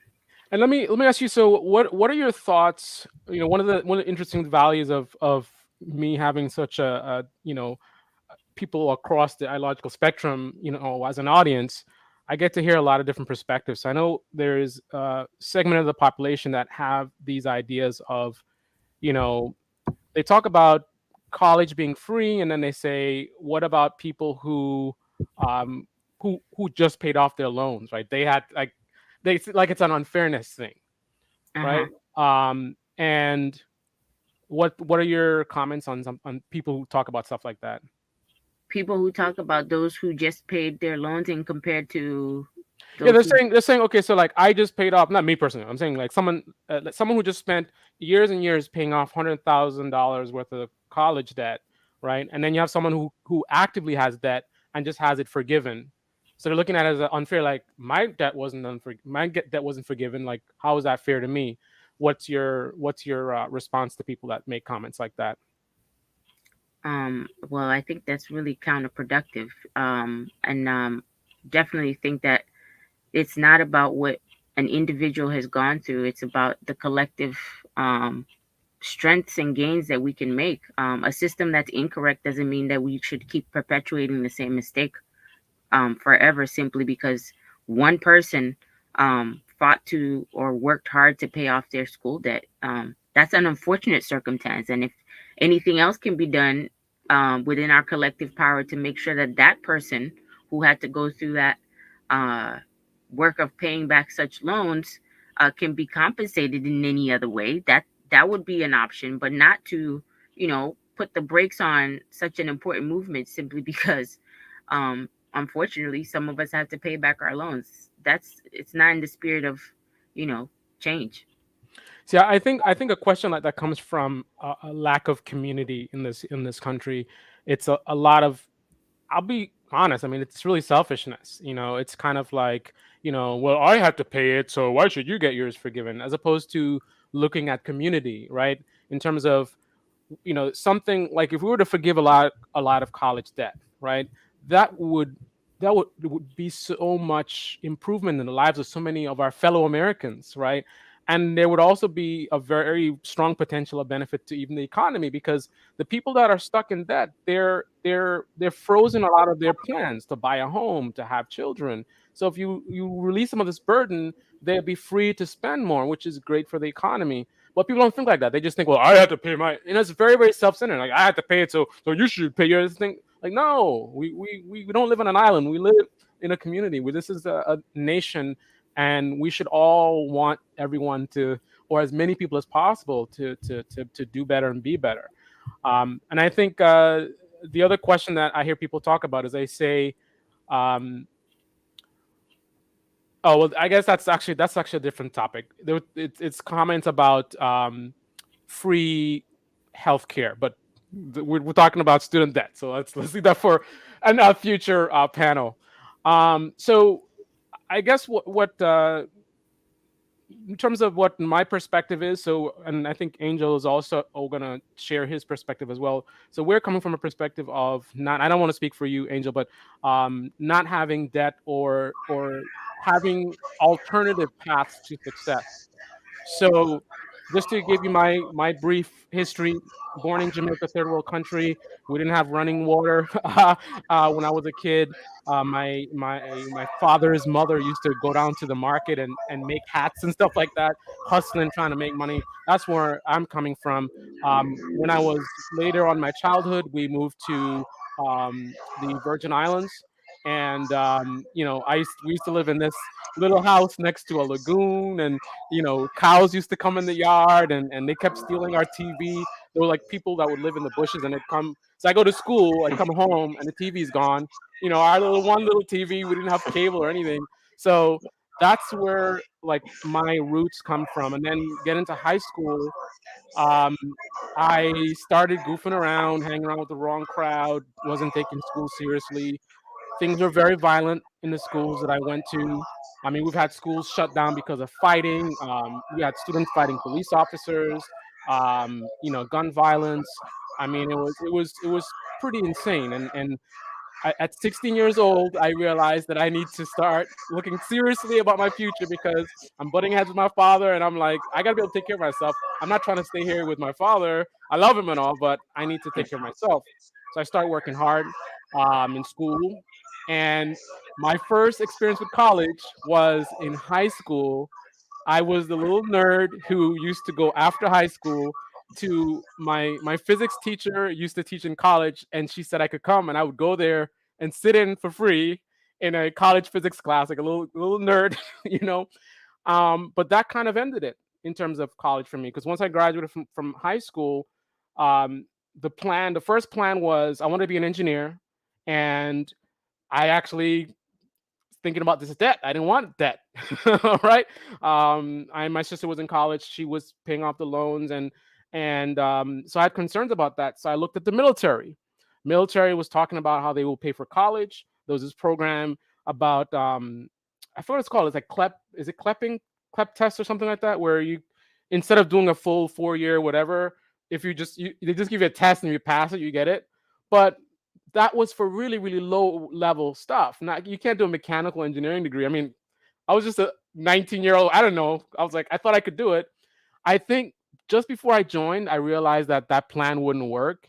But like a genius, I said, you know what? Whatever. I like aircraft. I was in the Air Force, so I was like, whatever. I'll do the military thing. But I knew going in that my college plans, like that was the whole thing, to join the military to get my degree. When I realized that wasn't going to happen the way I thought it was, I went in anyway, finished the military, and then I said, at this point, you know what? I'm just gonna do my own thing in terms of I'm gonna get into the workforce now, utilizing my skills that I had from as a kid. I was really good with computers and stuff like that, so I started my career. Help desk was one of the first jobs I had, and I started doing pretty well for myself. But around this time, my parents are like, college. You have to have a degree. You're not gonna be able to get a good job or whatever. Now, meanwhile, I'm moving up the ladder very rapidly. I was a very hard worker, 16-hour days. I hustled, and what I would do is, at some point, I figured, you know what? I need the knowledge to be successful, not necessarily the paper, right? It's the knowledge I need. So what I would do is I would actually look at what some colleges, I would look at their syllabus, like the things that they were teaching and the books that they required. And I'm like, I can just buy the books. Like I don't need to go there to go and get this thing. So I self-taught, lots of books. I remember I was in a basement apartment in Brooklyn with roaches, and I'm sitting on my bed. I didn't have a computer desk and I didn't have any money. I was moving up, but still very young, right? I just started out. And I just hustled and really, really dedicated myself to learning. And one of the things that I learned as I was growing up is I started noticing conversations. I'm working for these corporations now, and when we're hiring, I'm hearing conversations the managers are making. And I heard comments about it's a couple of jobs. I heard the same comment, mocking people with Ivy League degrees.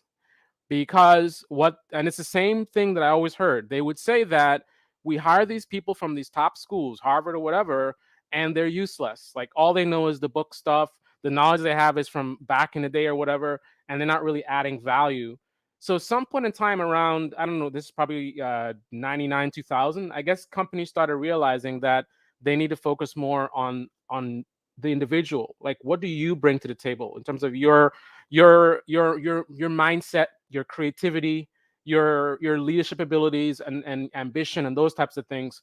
So all these jobs, I'm working for top companies with my colleagues coming from these top schools. I have no degree, and every job it says you got to have a bachelor's, you got to have a bachelor's, you got to have a bachelor's, but they didn't care. Like I would in the middle of an interview, they might ask me, they would say like, do you have a degree? And I would say no, and it's like, whatever. I would say maybe in the last 20 years, maybe 3 or 4, it's better if I do percentage. I would say 2 to 3% of the companies that I tried to apply for cared about the degree. There were some companies that old school. They don't want to talk to you at all if you don't have a degree, but overwhelmingly, no one really cares. They just want to know what you bring to the table, what you know, and how you're going to help them make more money, right? So I kept on this path. I kept moving up very quickly, and yet my parents and family never stopped. They kept with this, you got to go to college, you need a degree. They were like, it's weird. I'm being very successful, debt-free. I'm able to travel. I can already tell. I don't know what my family's making, but I can tell that I'm probably already past them, and they're worried about me. Right? They're worried about me. Meanwhile, I'm good, but they're so ingrained this mentality of like, you have to go to school. That's the only path. And what I've learned from my life is that it's not, it depends on what you're doing. Medical is different, right? If something where that needs a certification of some sort, like a lawyer or whatever, that's different. But there are a lot of other fields, you just need education. The source of the education is optional. You can do online stuff. You can be self-taught, right? So just to wrap it up, I don't want to take up too much time, but so in the end, at this point, at this stage in my life, I am now easily low single digit percent in terms of top percent in terms of income in the country. Just for example, I just randomly paid off what was it? I think I owed like $6,000 because I was out of work for some time, and that's something I should have mentioned as well. Is no matter how successful you are, the baseline in this country is far too low. So I have been where bad times in the job market, and then I'm out of work, and then I end up like one time I was selling mops. I moved from an executive position, 6-figure salaries, to I'm selling mops, right? Because if outside of your profession, where do you go? You get these low wage jobs, right? That's why minimum wage needs to be higher than it is, because we can't be, you have a family and all this stuff, and you lose your job, and all of a sudden you're, $10 an hour or something. That's kind of ridiculous. But I felt that I've had to sell cars. I've had to go and get change and go to the store and like change it into dollars. Like I've done that even after being successful. So that's pretty much my story and my journey. I really think it's about knowledge again. It's not about how you get that knowledge. Nikki, tell us about your story. Hey, actually, so I ended up going to university in Thailand, which it's like I didn't plan to go to college because I didn't think I could ever afford it. And I'm originally from North Carolina, and then I moved to New York City because I hate North Carolina. And I knew that I could barely afford to pay rent there, like for sharing a room with someone when I first got there. And everyone around my age was going to college, and everyone was like, "Aren't you going to college? Aren't you going to college?" I was like, "I'm sorry, I don't have money to go to college. I need to work, and I want to be here. I don't want to be in North Carolina." And so I worked. I was working a bunch of different jobs. The last job that I was working there was in a restaurant in the meatpacking district. I ended up becoming manager there, and I was working like 16 hours a day, like you were talking about working 16 hours a day. And my ex-boyfriend is Thai, and he was going to school in New York. His school finished, and he asked me, do I want to go back with him? And I was like, okay, sure. Actually, this sounds good. I want to go. I'll go there with you. If I'm tired of working in this restaurant for forever, even though I guess my situation was better for someone that young, but like I knew that's not what I wanted to do. I didn't really know what I wanted to go to school for, but I knew I needed a visa to stay there. So I ended up going to school for a visa, and I got my degree there, and the cost is so much less, and they have international schools there. I just looked at their website earlier today to see like how much they're charging now for like a business degree. And it's about for 4 years, it's like $16,000, but that's the total of 4 years, and it's all in English. And also, they, at least at the time when I was there, maybe it changed since I went to school there, but back then they didn't have the copyright agreement, the international copyright agreement in Thailand, so they can copy books. So you can get the book for like around $10 instead of hundreds of dollars, even though I mean I know it's kind of like stealing, but there they don't have it. So it's just like I would have never been able to go to school unless I went there. And it was just kind of random how that happened to me. Because I could never afford it here. And also if I didn't go to school there, then I wouldn't be able to have a job there either. Because the same as here, they tell everyone you have to have a degree to get a job. And I ended up teaching English over there, and it was actually a good experience.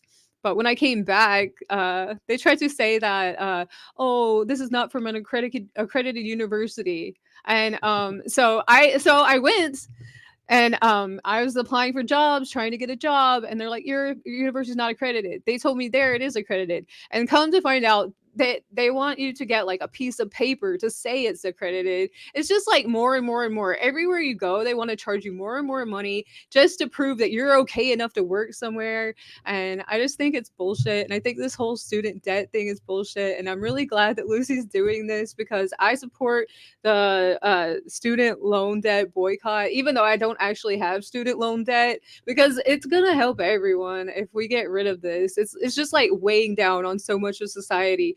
And then we can go into the other Medicare for all stuff another day, because like this is just keeping everyone down. And I'm sorry, I just keep talking.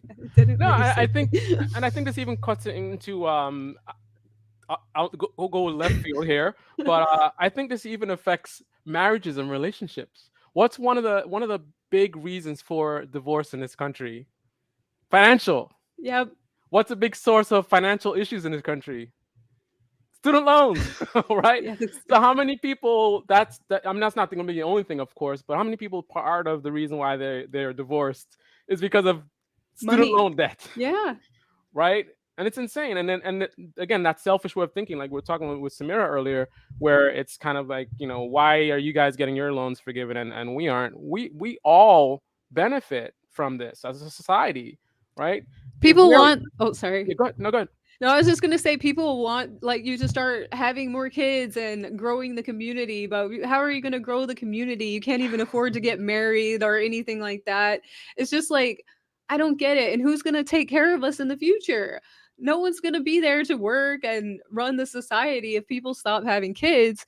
But nobody can afford that. They're paying their student loan debts for like 60 years. Like she was talking earlier. I was listening earlier. The lady was talking about that she knows someone that was paying and she was 60 something years old. Like, why does this person need to be still paying? And they're supposed to be retiring now. This just doesn't make sense to me. Sorry, I talked to you. No problem. That was great. An Angel, tell us your story. What happened? Well, real How's quick. it going? Oh, bro, real quick. I'll keep it short. I graduated high school in 2004. I didn't go straight to college immediately. I just started working. I just didn't feel like going, so I just started working, made some money. My mom kept telling me to go to school, just kind of like you. And I eventually, and by 2008, the crash happened. I lost my job, obviously, like most people did.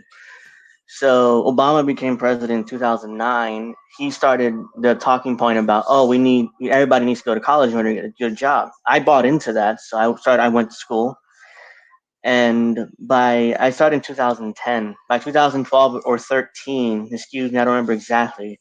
I started to burn out because I was doing like 20 credits a semester, and I just started to burn out. So I wanted to leave, but at the same time, I didn't want to disappoint my mom. So I was like, okay, how do I leave without disappointing her? So I started, my grant money, government money started running out. So I went in to see how much these loans were. Holy crap. I wanted to go to law school after college. So I was like, okay, how much did this cost? I forget my bachelor's, because I wanted to go to a state school, Rutgers, here in New Jersey.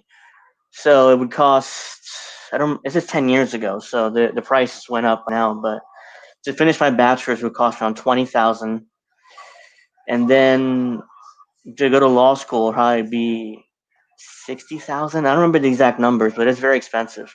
And on top of that, I the interest rate was so high. I was like, you know what? I'm gonna drop out. This is my excuse, and I'm just going back to work. And I had all these extra credits, so I was able to get a good job or a decent enough job to make a living. So that's what I did, and I was gone. And I haven't gone back since. And I don't want to go back either, because ultimately, to me, it's just a piece of paper. I'm not trying to denigrate anyone who has a degree. Let's be clear, but to me, it's just a piece of paper saying, "Oh, you're accredited to do something." But meanwhile, you don't. As you said before, those people don't have the real world experience to actually work and do the job that their degree says they can do. So, which is why I was like, you know what, I'm just not going to go back. So I just never went back, and honestly, I don't regret it. So yeah, that's pretty much my story, and I've done every job you can possibly think of. Janitorial work, I mean, everything. I've done it before college. Even now, I've done everything. Right now I'm unemployed because of the pandemic, I lost my job, but or at times I'm underemployed, depending how you look at it. But yeah, I mean, I'm rambling now, but you get my point. I'm done. Yeah, and I think it's very it's a very interesting point in terms of the fact that how far that I've made it, and yet still there's a thin line between my success and failure, because twice in my life I went from six-figure salary to, like I said before, I was selling mops.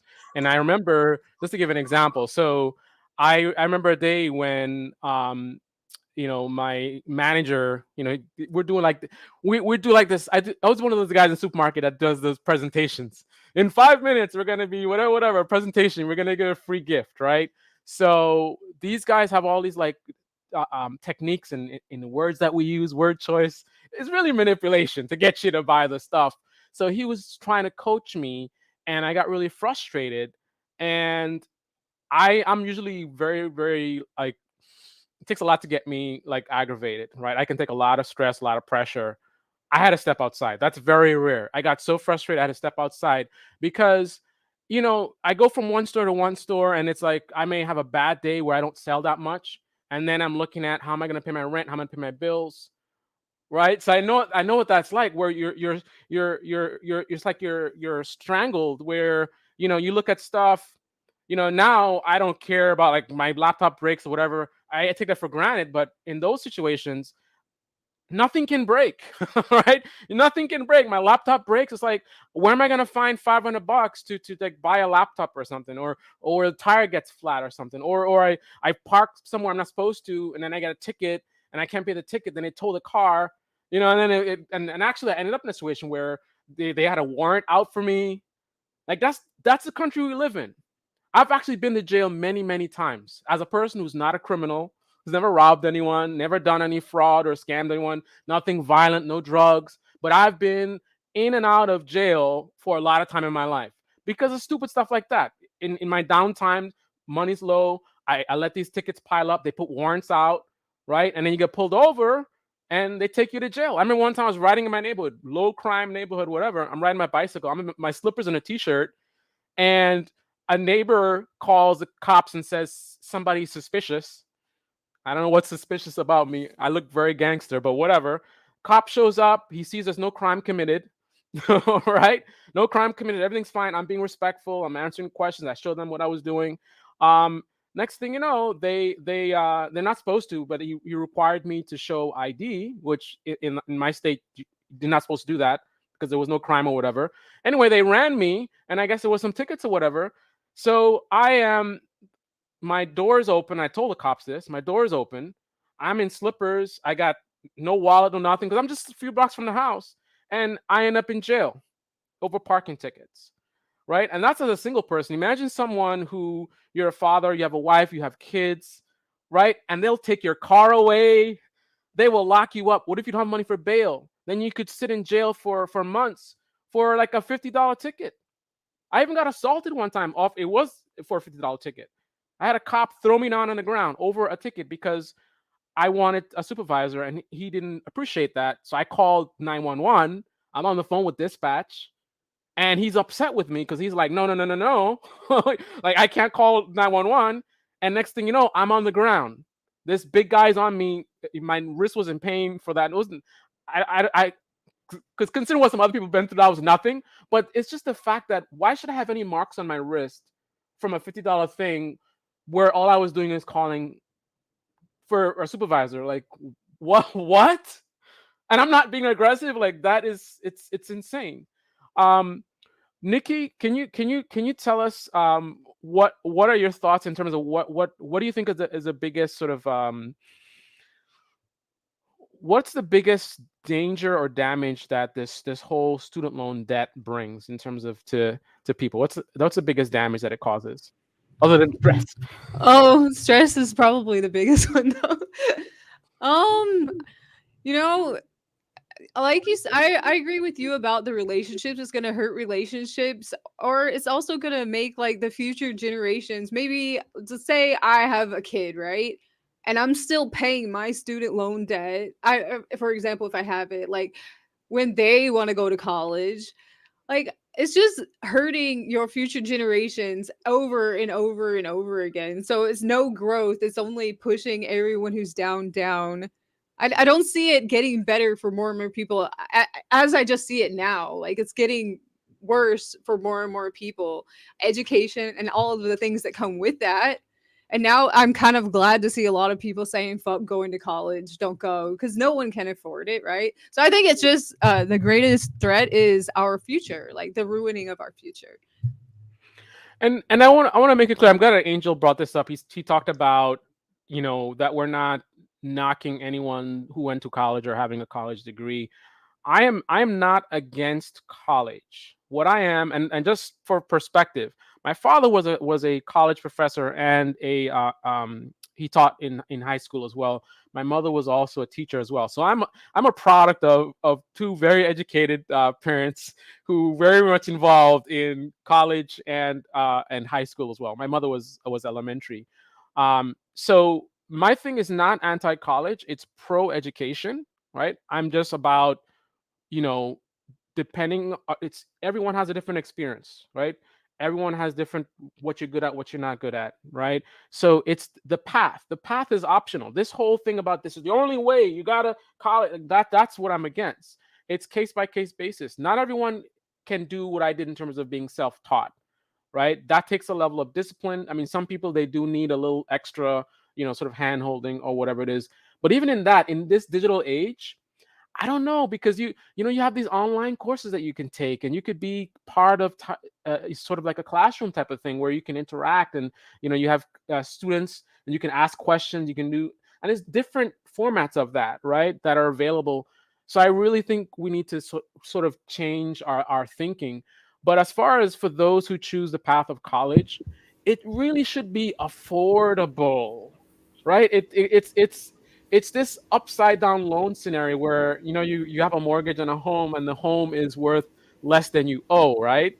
Like that to me is what happens with these college degrees, where you have this college degree that's worth much less than what it's giving you in terms of income. Like you have this job and you're making this amount of money, but then you have this amount of debt, and it's like it should never be that way, right? So Joe Biden is just absolute clown, shall we say? But there should be more focus on making more options in terms of affordability, so that even for, like we said, not everyone can do you're gonna teach yourself. Like, let's say medical, you should be able to have affordable ways where you can get your medical degree, or you want to become a lawyer, affordable ways that you can get that, because the idea of starting your life and you're so far behind. Like my sister, she went to college. I'm 3 years younger than her, and yet I ended up being like a decade ahead of her, because most of when we were our young adult life, she had this loan. She went to this big fancy school, and our father was paying, and she was paying, and it was a thing. And I already had moved on beyond that. I'm like moving forward in my career. I'm moving up the ladder, and she's just starting out. And then whatever little money she makes, a big slice of that is going to this stupid loan. And I want any of you guys who know anything about this whole thing about the loans, where they kind of bury you, because even though I never had student loans, I did take a very sort of predatory loan not too long ago, because I was out of work, things got tough, and it was 29% interest. 29%. It's like a private lending, whatever.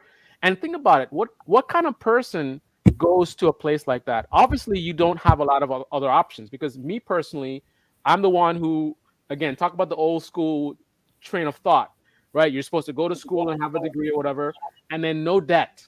I got caught up in the no debt thing. So I was living cash. So I didn't have credit cards. I paid for everything. I'm like debt free. I thought I was doing the right thing. When I went to get a car loan, my bank, they looked at my account and they're like, wow, you save a lot of money.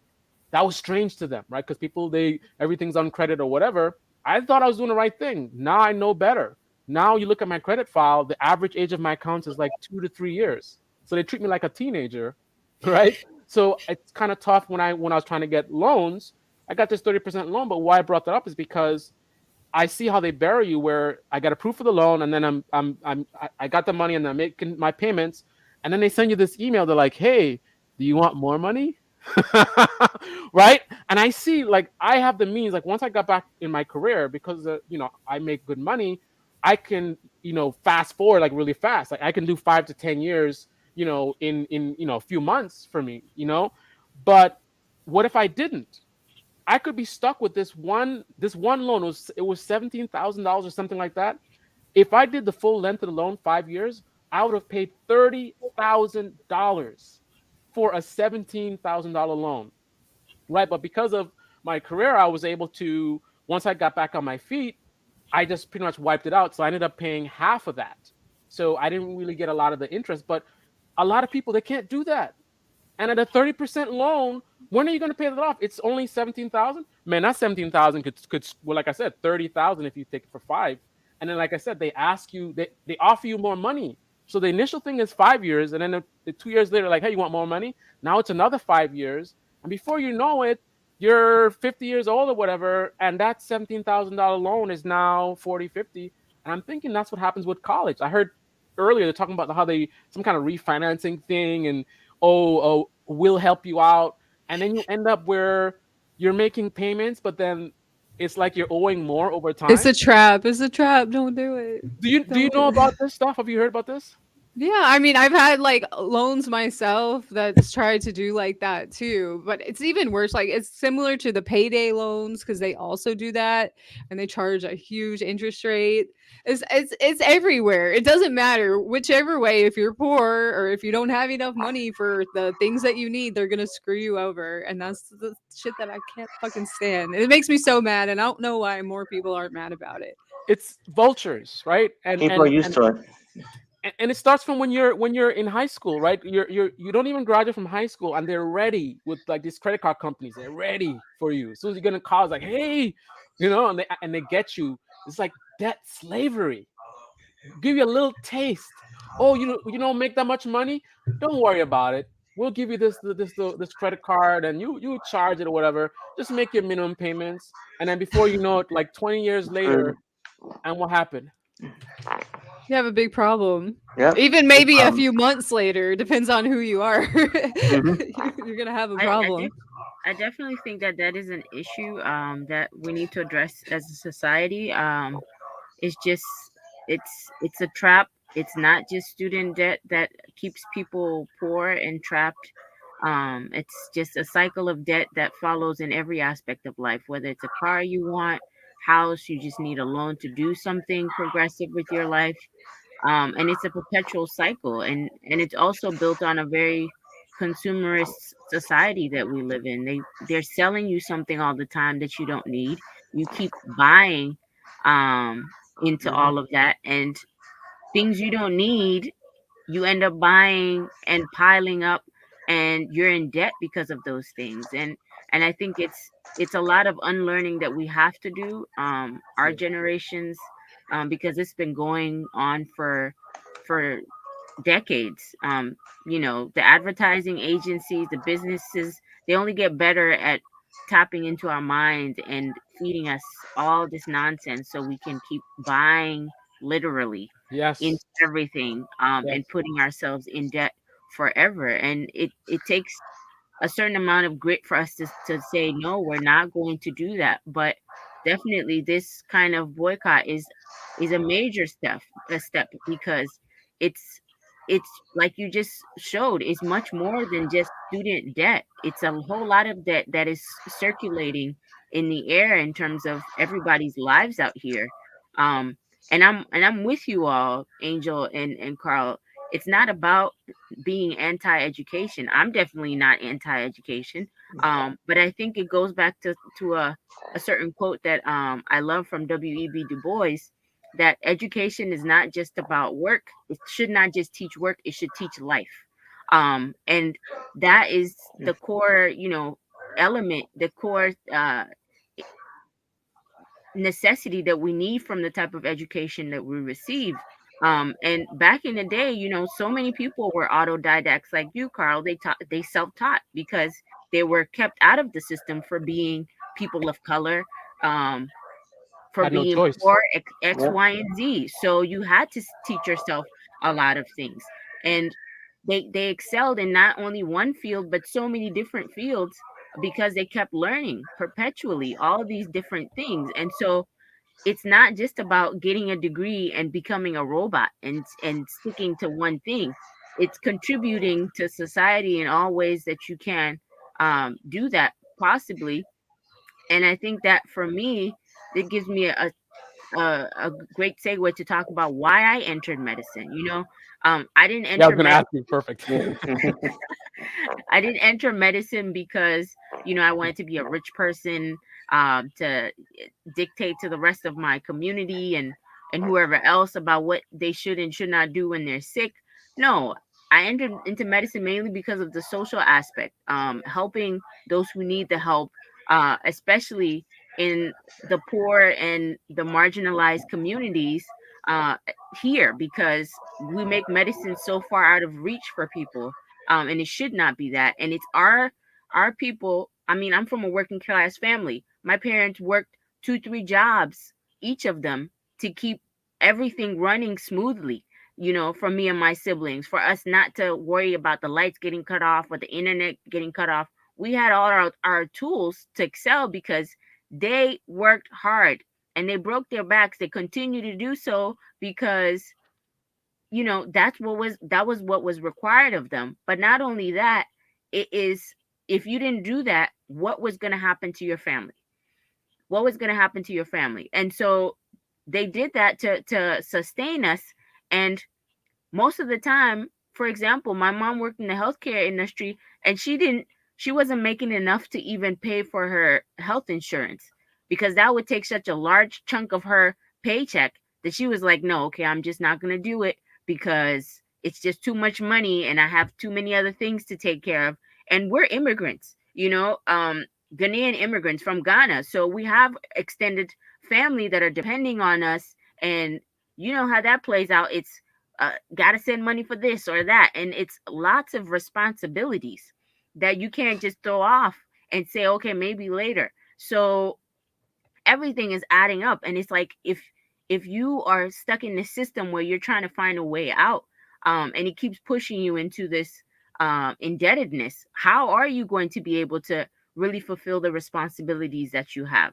And so all of that, you know, knowing my background, and how much sacrifice went into ensuring that we would do well, and continue to study and make the most of our education. I was like, if I get stuck in this system here, I studied undergrad here before going to Cuba, and it's like, if I get stuck in the system, I'm just going to be piling on degrees and debt, and in the end, even with those degrees, I don't even know what job I'm going to be able to get that's going to sustain my life, my family, et cetera, and am I even going to be happy? Because will I be doing a job that will actually give me that satisfaction, that I'm actually fulfilling a calling, and I'm not just out here doing it so I can pay a bill? And I would not be able to do that if I had followed the US route of medicine, because I can tell you for a fact, now we're in a system where people study medicine in the US, and when they finish medical school, they go into residency for more and more specialized positions, because those are the positions that are going to help them, quote unquote, gain enough money to pay off all the debt that they accrued in the process of studying. So instead of going to family medicine, pediatrics, internal medicine, and working in a community clinic, et cetera, no, they don't want to do that. They want to be a specialist for, I don't know, plastic surgery or orthopedics or something that is ridiculous and not needed on the front lines, because that's what's going to pay their loans. And it's unfortunate because more and more of us, those of us who are coming from backgrounds who need representation in medicine, are also falling into that same pipeline. So people like me exist because now I've gone to school outside and I haven't accrued that debt, and I can come back and actually say I'm going to be in primary care. I'm going to be in the front lines of medicine and healthcare where I'm needed, because that's where I need to be. And that's where my people need me, not because I want to rake in loads of money. Great. For those of you who love money, I'm not knocking you either. Continue to aspire to that. But there's more to life, in my opinion, than loads of money. So I think that it's important to share that. And also in my particular story, for me to go to Cuba comes from a long history of knowing what Cuba meant to the rest of the world, especially to the global South, having always sent doctors and nurses and other educators to parts of the world where nobody cared, right? So being from Ghana, I was exposed to that at a young age. And so when this scholarship came about, because the school started in 1999 out of a response to Hurricane George and Hurricane Mitch ravaging certain parts of Central America and the Caribbean. And the school was founded by Fidel Castro in a response that, you know, once Cuba had sent thousands of medical personnel to these regions, they realized that they weren't going to be able to resolve the issue in a short time. The real issue, as he put it in his words, was the poverty that had been wrought on that region for decades due to, you know, just colonialism, etc., just being entrenched in debt on a global scale, and not having the resources. So what was the goal? To train medical students from those regions, from those poor communities, so they would go back and be a permanent infrastructure for their communities. And so that's the school started in that spirit. And so once I heard about it, I think I was in high school. I was 15 years old when I heard about it on a radio show out here in the States. And from then on, I was fixated on this thing. I said I wanted to go study a school in Cuba. I wanted to study medicine in Cuba because I knew it was going to be a practical type of physician who's going to be able to help where it was needed. And unfortunately, I didn't go right after high school because the administration at that time, the Bush administration, was trying to keep students from traveling back and forth with this scholarship. So I went to undergrad and waited it out and said, once I was done, I would apply. And so I did that and I got in. But I think that at the end of the day, I embarked on this journey because of so many reasons. It's not just one factor. It's not just wanting to be a doctor from when I was younger, or just not wanting to be in debt. That's even besides the point. It's because of the greater gift that I knew I was going to be able to get and be able to multiply in being somebody who's educated outside of this country, outside of the system, because it does do a number on you to live, work, and breathe in this system for so many years and not know what is possible outside of this place. So I think it was and it still is, because I'm still reaping from that education every single day. Just coming back in the middle of the pandemic into this country, what has been a huge lesson about what to do and not to do, what public health infrastructure should look like. In my perspective, from coming from a Cuban socialist public health infrastructure to this lack of a structure, we have things to teach, we have things to share, for the sake of the survival of our people. And it's a blessing that keeps multiplying in so many different ways. So All right, so we're kind of running out of time. I want to make sure everyone gets a chance to give their, like, how can we find you type of thing. I just wanted to make a quick comment on one of the biggest sources of my success was actually where I came from. I started my adult life with a lot of financial insecurity. And it was that drove me to work so hard to make sure that I never had to worry about paying the bills, even though that did happen a couple times. But that was one of the driving motivators for me to really, really work hard, because the baseline in this country is so low, right? It's so savage. Anyway, Nikki, where can we find you? You can find me on twitch.tv/radical leftist agenda. I also have a YouTube that I upload to those two sometimes, but I got a lot of copyright claims and stuff, so I'm just kind of not wanting to upload on there. And I got a community strike for talking about the C word. That's not the bad C word, but it's the other C word. Oh boy. I wonder what that C word is. You know what it is. It's the one that everyone gets in trouble for talking about since 2020. I think you know That which one it is.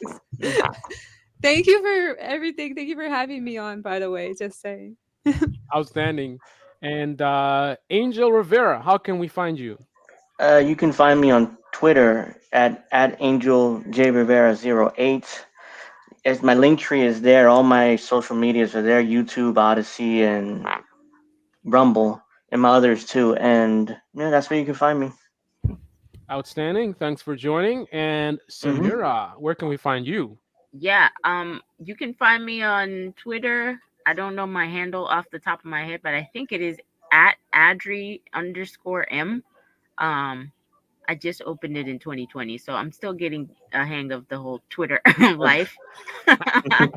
And I'm also on Facebook, Samira M. Adri. You can also feel free to email me at Samira, SAMIRA, at IFCO, IFCO. Do I even know my email? And news, IFCO News, IFCONNEWS .org. Samira at ifconews.org.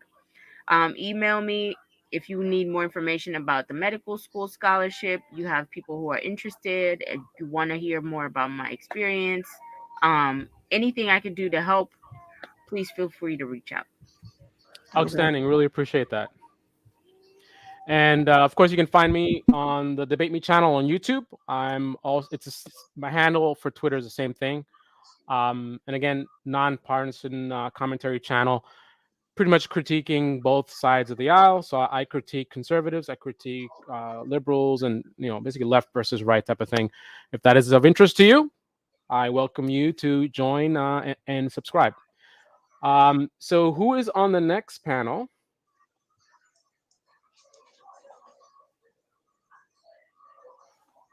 We have another panel coming up. Intermission. They're having We have intermission. Okay.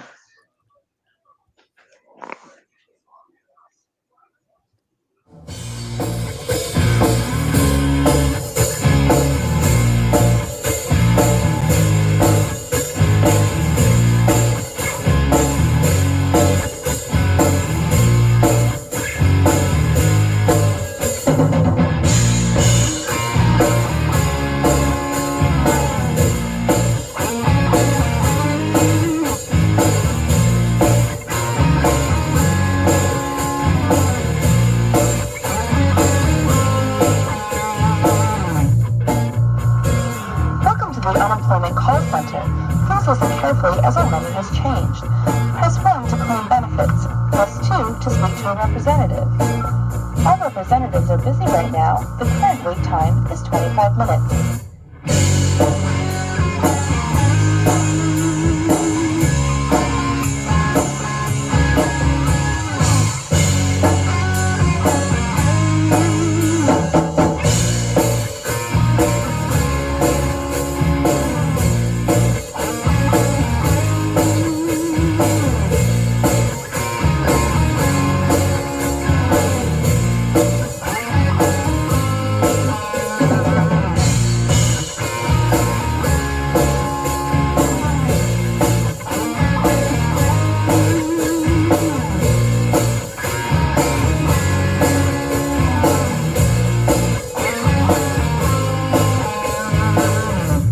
Thank you for holding. Your patience is appreciated.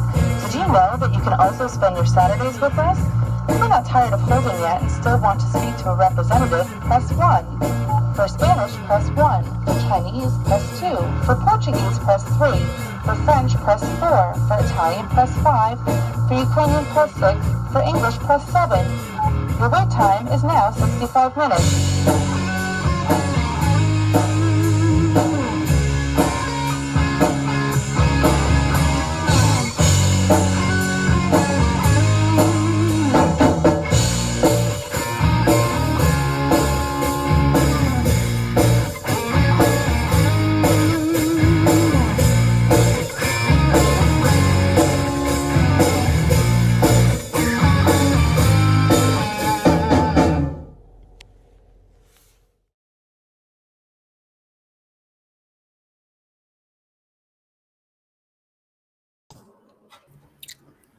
Hello. Hi, everyone. I had scheduled a lawyer to come to talk to everyone about the legal risks of boycotting, but he's not here yet. So in the meantime, I'm going to talk about it, about the conversation I had with him about the legal risks of boycotting. So first of all, I just want to say that this seemed to be like a fairly conservative guy. And he has a lot of experience in basically student debt and the legalities of student debt. And one of the things that he said was he seemed to be mostly against the idea of boycotting per se. Now, boycotting can mean like lots of different things legally. And one of the things that he actually said was that there's lots of tools at your disposal that you can actually use to avoid actually boycotting, where your payment is basically zero. So obviously, if you can use any kind of forbearance, use it.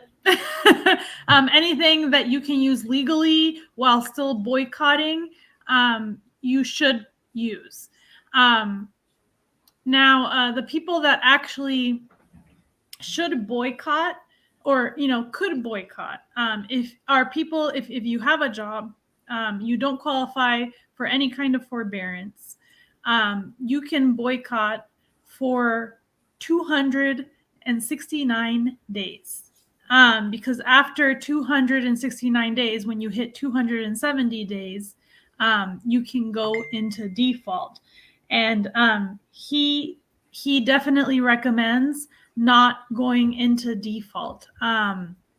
So there are people this is actually like, I wanted to get a legitimate legal opinion, but it's pretty much the same advice that Alan Collinge gave. He's like a longtime student debt activist that he gave earlier in the show. People that don't pay anything for 269 days and then they make one payment. So that's one thing that you can do, is to not pay for 269 days. So if you can start boycotting in January and then go for 269 days, and then you should make a payment. So that's one strategy. Another strategy is to use anything at your disposal, whether it's, going into forbearance. If you don't have a job, you can alert your student loans and go into income-based repayment, whatever all of those tools are. So I want to introduce Sabby and Nick from FHL. Thank you so much for coming on. For basically the conclusion of our student debt panel. Can you let me know, do you guys have student debt? And what is your story?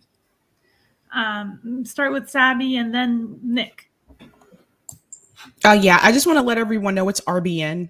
It's RBN, Revolutionary Blackout Network. I'm sorry. Just a quick update. It's okay. Yeah, so for me, I think like I was like a lot of people, I took out student loans to help pay for college. And then I graduated during a time when the economy just tanked. So me and Millennial Splain have that in common. We graduated into that crash and it was really hard to find a job. So you have a lot of stress during that 6-month grace period because they give you a 6-month grace period before you start paying them back.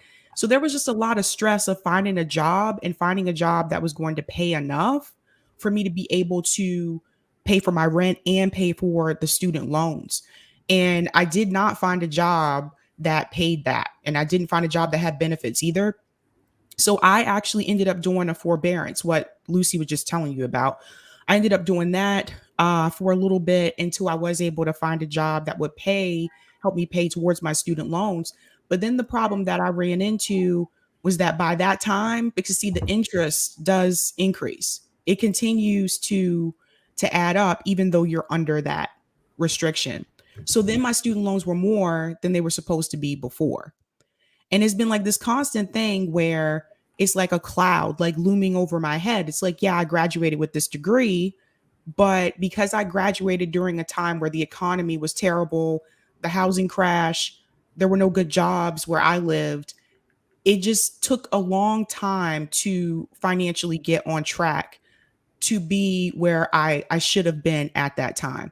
And so because of that, I wasn't able to like buy a house, like start a family, like those things that my parents were able to do, who, by the way, did not have student loan debt. So it's just been really difficult. I still have student loan debt, and I feel like it's just something that's just never going to go away. Yeah, thanks so much for sharing that. So, Nick, what has your experience been? Thank you for inviting me on. Always good to be on the show. I always tell people I was radicalized just by living life, right? So they sold us, and this is the biggest betrayal of our country, leaving so many people in debt, because they sold us the idea that, yeah, you may be taking loans out, and this is what they told us in high school. You may be taking loans out, but they'll pay for themselves. It's not that bad. And that I still remember that's how they sold it to us. And that's how they get a lot of people still in loan debt.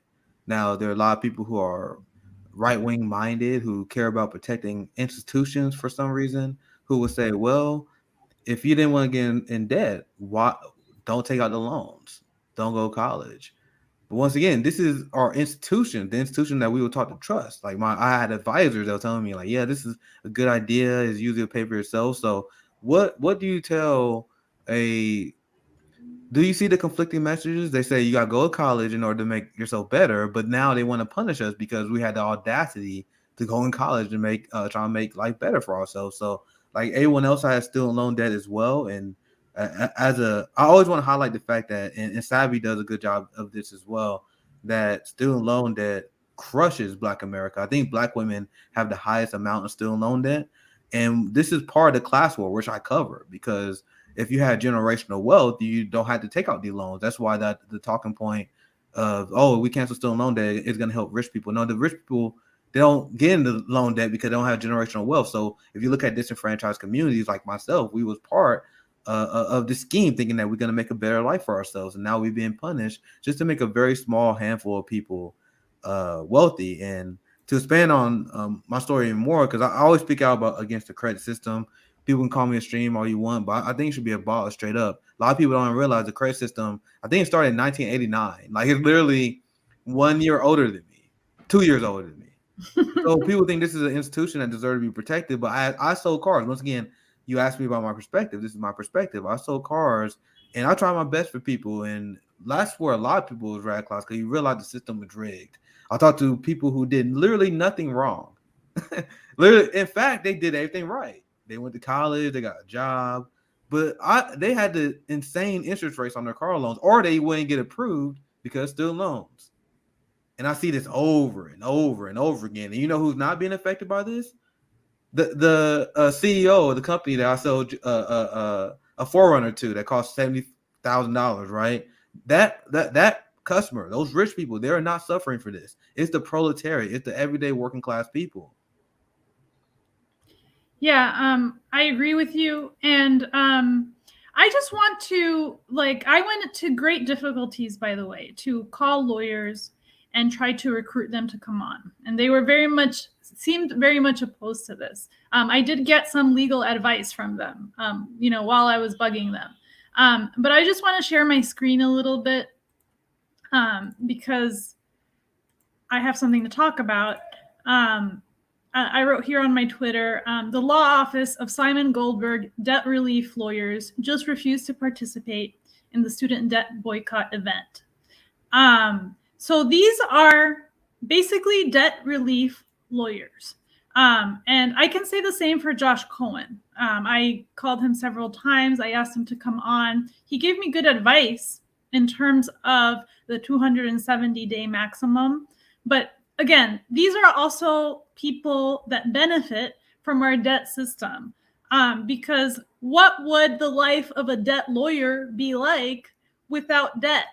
So, and maybe they themselves they're in debt themselves. And what I want to talk a little bit about is some of my actual discoveries about how the student debt movement got co-opted, starting in the Obama era. And I discovered this by just talking to people that had been in the student debt movement, from people that are now in their 60s and 70s, actually, because it's been that long and there are so many people that are now trying to retire and don't have student debt.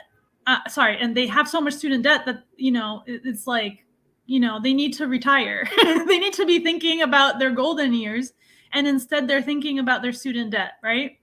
And so that time period for payment, as people have talked about in other panels, is ludicrous.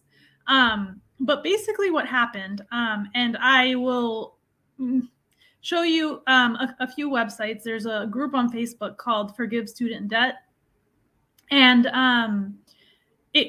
at the time, during Occupy, there was a huge student debt movement, a very active student debt movement, because they basically coordinated with all of the people that were pissed off about the foreclosure crisis. So those are the roots of the student debt movement. The student debt movement was never just a bunch of privileged college kids. The student debt movement, especially during Occupy, it was a bunch of student debtors that were working in coordination with all of these housing activists as well. It was never just about student debt. And at the time, Obama lived near Mark Zuckerberg in Hawaii. And hello, JB. Obama lived near Mark Zuckerberg in Hawaii. And this is the name of the page. I'll look it up later, but it's called Forgive Student Loans on Facebook. And it reached 350,000 members or something like that. and Mark Zuckerberg shut it down. Mark Zuckerberg shut it down, and a lot of the people that I talk to, they don't want to come on because they're scared of Mark Zuckerberg, or they're doing some other activism related thing and they don't want to deal with it anymore. This is what happened, and it's like old news because it happened in like 2009, 2010. So Mark Zuckerberg closed a lot of those activism pages down. The ones that didn't get closed down became fronts, in many cases, for some kind of debt service, whether it's legal services, lawyers, debt lawyers making money off of, negotiating your debt, whether it's refinancing services for which there's an extremely high default rate. There's like an 80% default rate on refinancing, because a lot of this debt is just simply untenable. So whether you refinance it or not, there's no real solution to it. We need some kind of cancellation policy. Whether that's some or all, there's political disagreements on that. But I think it stands to make sense that you can't, pay debt until you die. There has to be some kind of timetable that's reasonable, even if you don't believe in full cancellation. It shouldn't be. I have something I want to add, if you don't golden mind. years. Yeah, go ahead. If you don't, I just want to add to the debate about whether we should cancel all the student loan debt or just some of it. And it is my opinion that as a left movement, as a worker movement, we have to draw a line in the sand and we have to demand all. I understand if you're in some situations where you have to take the W. Like I'm not like I'm not mad at you in those situations. Like if you're working locally or on a state level somehow, and you have to negotiate way down. But I feel like we have to make the argument why you got to cancel all of it. So I always want to explain like basic economics principles to people. So the whole concept of canceling student loan debt is so you can free up a large buyer pool. So when you have the neoliberal test that we have, all right, we only to cancel student loan debt up to $50,000 or up to $10,000. Okay, you just eliminate the economic benefit of what we're trying to achieve. Now, think about a society that is run this way, where you're like, okay, let's put our young workforce, just right out of college, the people that are becoming doctors, lawyers, teachers, example. This demographic, 25 to 40, these are going to be your most powerful spenders, and you guys are putting them in massive amount of debt. So, like you said earlier, Blue Moon and Red Wine, and I think Sabby said as well, this kind of stuff prevent people from buying houses.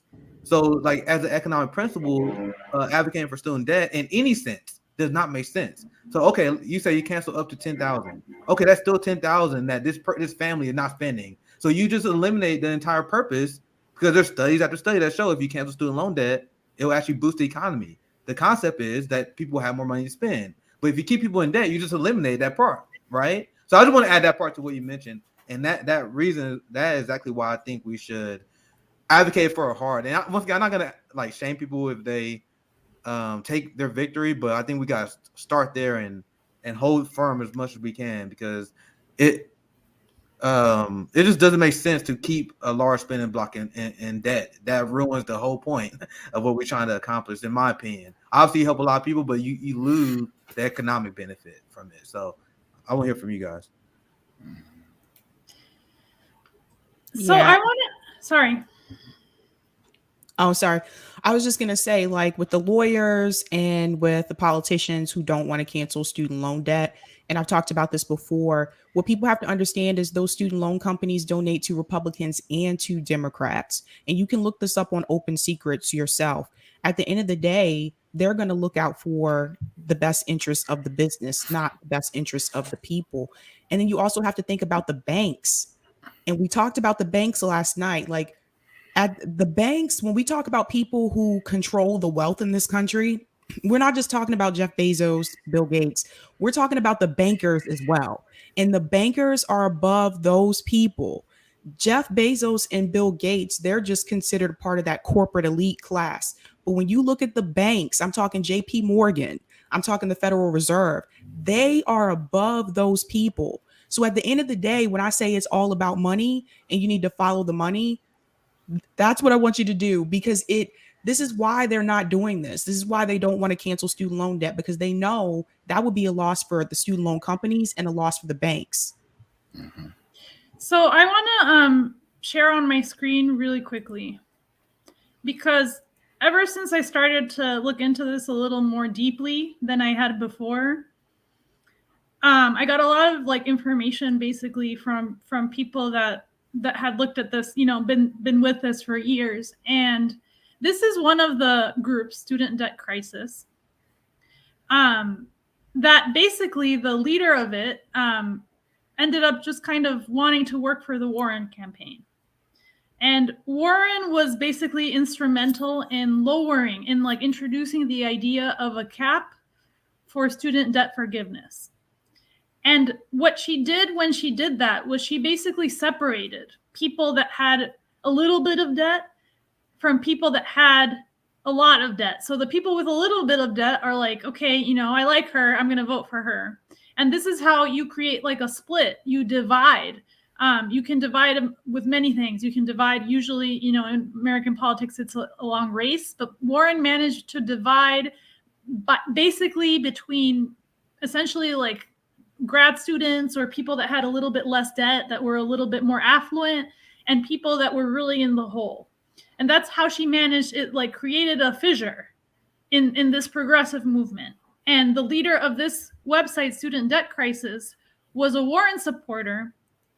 And, you know, she was making it basically sound like, you know, she was in favor of debt relief, but in reality, it created a split in that movement. And this is the website, the Facebook page, Forgive Student Loan Debt, that was shut down by Mark Zuckerberg. And after it was shut down, it basically just became a like general Facebook page to ask lawyers questions about debt relief. And the thing that people have to understand is that lawyers cannot fix this issue. This is an issue that can only be solved by activism. Lawyers can help us. Like, I think it would definitely be useful for us to get together money. These guys don't like to work for free. Josh Cohen, his rate is like $400 an hour, or per email or something crazy. You know, just to tell me on the phone, you know, for 15 minutes that you shouldn't default, you shouldn't make like boycott for longer than 270 days. You know, that's the information I got from a legal expert. Now, there's other things that he said that were also interesting. He said that the payments, since under one of these IBR or whatever programs, you can make very low payments. His belief is that actually if you can make such low payments, like boycotting doesn't really pressure the government that much, because they already haven't received payments for a year or for 2 years since the pandemic started in a lot of cases. Especially since there's a very high default rate, it's like over 60%. A lot of people are not making payments. So what he said was that it's not very threatening to the government to boycott, because they don't really care. They don't need the money. They don't even need this additional tax. So what I asked was basically, so you think it would be better to march, like to march on Washington? And he literally said, yes, I don't think a boycott would be very effective. So, you know, it's very difficult to get people to march for something like debt relief. Alan Collinge has put together, like, he's tried to put together marches, and he had 1 million people sign his petition. And even with 1 million people signing his petition, it was like 50 people would show up to his marches. So it's, you know, ultimately, it's not realistic to expect like millions of people to march on Washington for debt relief. It doesn't seem like there'll be enough energy for that, but there will be enough energy for boycotting, for not making payments. Yeah, that's an easy sell. 170 days. So I want to talk a little bit about like these infiltration tactics, especially like maybe hear from Nick and JB a little bit on infiltration tactics, because when I started this event, it literally almost got shut down because some people didn't like the word boycott. Wait. Hold up. What? Are you kidding me? And I want to talk about it because I know that you guys had the same experience with the General Strike Summit. And, like they tried to get me to change the name and people were complaining and stuff. And I was like, no, it has to be a strong name. It has to be a strong name. If you're not going to march on Washington, then the next strongest thing is strike or boycott. And we made this decision with the members of Debt Collective that were already publicly striking. So can you tell me a little bit, can you guys talk a little bit about, tone policing and, how this kind of plays into kind of weakening our effectiveness? There's this idea that quote unquote leftists infighting. I use quote because I define leftism way different than a lot of people do. A lot of people want meet my classification of leftism, which is anti-capitalist, anti-imperialist. But for the simplicity, a lot of people who don't like the idea of left infighting, and I think it's actually really important because it's very important to highlight the people who are not on your side, and it's very important to research and be aware of CIA infiltration techniques, because as someone who is aware and who read about this kind of stuff, the same people who was purposely criticizing the Medicare for All March, the people who was fear-mongering over the General Strike Summit, these people were checking the entire checklist. They was really upset that we didn't go through the proper channels. They was bringing up irrelevant issues over and over again. And I'll bring up this example regarding the Medicare for All March. I would love to hear JV and Sabby as well. But I remember when, and apparently someone correct me on this, he was never booked. Anyway, apparently this right-wing neo-Nazi was accidentally booked by the Medicare for All March. But I heard he wasn't even booked. But what a lot of these progressives did, the leftist best, majority report crew, whatever, they took that and it was like, oh, see, this is why this march is bad. Even though that speaker was removed, immediately. Even if he was booked, like they said, it was immediately taken down and corrected, right? So despite the fact that this issue was immediately corrected, I mean, this is weeks and weeks after this happened, you still have people like, what about the Nazi speaker? What about the Nazi speaker? And there's a coordinated effort to get this misinformation spread. It took so much effort because I was doing it. I was like, yo, that's old, right? We've been corrected. And then people didn't even know. I talked to people who criticized the Medicare for All March who still thought the neo-Nazi was speaking. And I was like, bro, that didn't happen, right? So what is that? That means people are criticizing activists and then they don't even correct the record, which we saw as well, where you have people like Hassan and David Doe who was openly lying and saying that we didn't have union activists. Now, did they come out and apologize? Say, oh, we got this wrong. No, they actually did have union activists on. No, they did not. So their role is to attack activists, get people to distrust activists, while at the same time getting people to trust the politicians. So that's why I say leftist infighting is good. Once again, using leftist as a very vague term in this sense, because it's important to identify the people who are against our struggle. Because as we said before, I'm not here to debate our liberation. I'm not here to debate why we should be doing this kind of stuff. We should be trying to do this stuff because we live in a late stage capitalist hellhole, and you either join the team or we gotta go against you. We gotta fight back against you. But I'll pass it to the panel. That's my take in general about infiltrators and what we like. That's a very short what we went through and my thoughts on that. But you guys gotta be vigilant. I know it's easy to get people benefited out, but man, once you start sniffing some stuff and you get bad vibes, trust your vibes. You just gotta know the tactics. But I'll pass it back to the panel. Yeah, I think a lot of these things, and this is something I've talked to Nick about often actually. A lot of these people that tell you to fight for these issues and they say you should go out and get into the streets, they really only want you to do that when it's connected to a campaign to help get someone elected. So when Bernie said those things, they were like, yeah, we should do this. We should do it. The moment that Bernie dropped out, you noticed there was a split. So you had a group of people who still wanted to fight for those things and weren't relying on politicians to do it because we saw it just wasn't going to happen through them. And then you had the group of people that was like, no, this isn't the right way to do it. You need to go through like Nick said, go through the proper channels. And they really want you to do it through electoral politics. So that's the big difference that I've noticed, that anytime you try to do some type of direct action outside of electoral politics, they're against it. And the reason why they're against it is because their role is to keep you in the Democratic Party. And this is what I tried to tell people. That's the message that they preach, whether they say do it through progressive candidates or not. The role is to keep you in the duopoly. And so when we do things outside of that, they're going to try to smear it, and they have a large audience too. So this is a red flag for people. They are preaching that message to hundreds and thousands of people, and they're giving them incorrect information.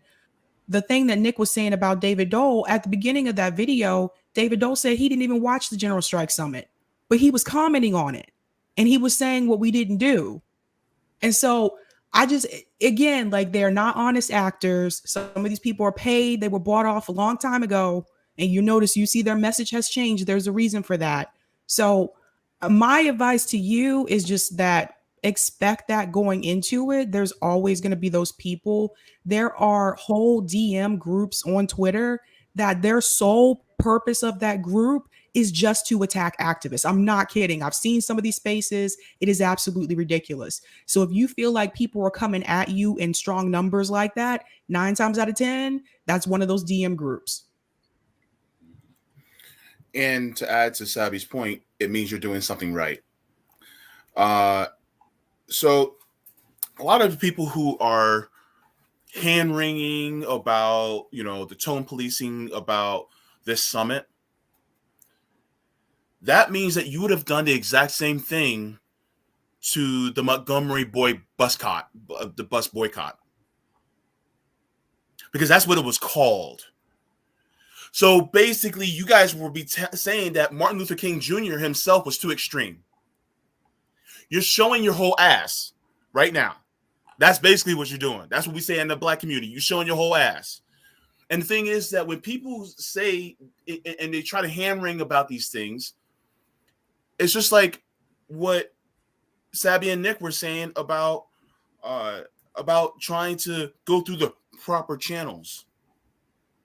One thing, and I wanted to say this about, earlier when you were mentioning, Luci, about the lawyers, the debt lawyers that really are against ending the student loan debt. If these people were left up to their own devices, we would have high school students and high school loan debt. Let's be real. Because the thing is that would be even more money for them. Because to now make high schools, have to pay for tuition. Oh, now we're really getting some more money, right?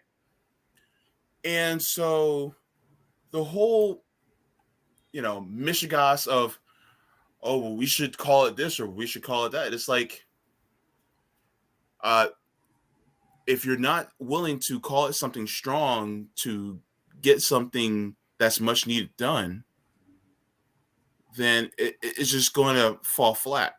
It's just like the whole debate about the name of, it's just like the whole debate about the name of defunding the police. I was just about to say that. Yeah. It's like, well, we shouldn't call it that because that's just too extreme.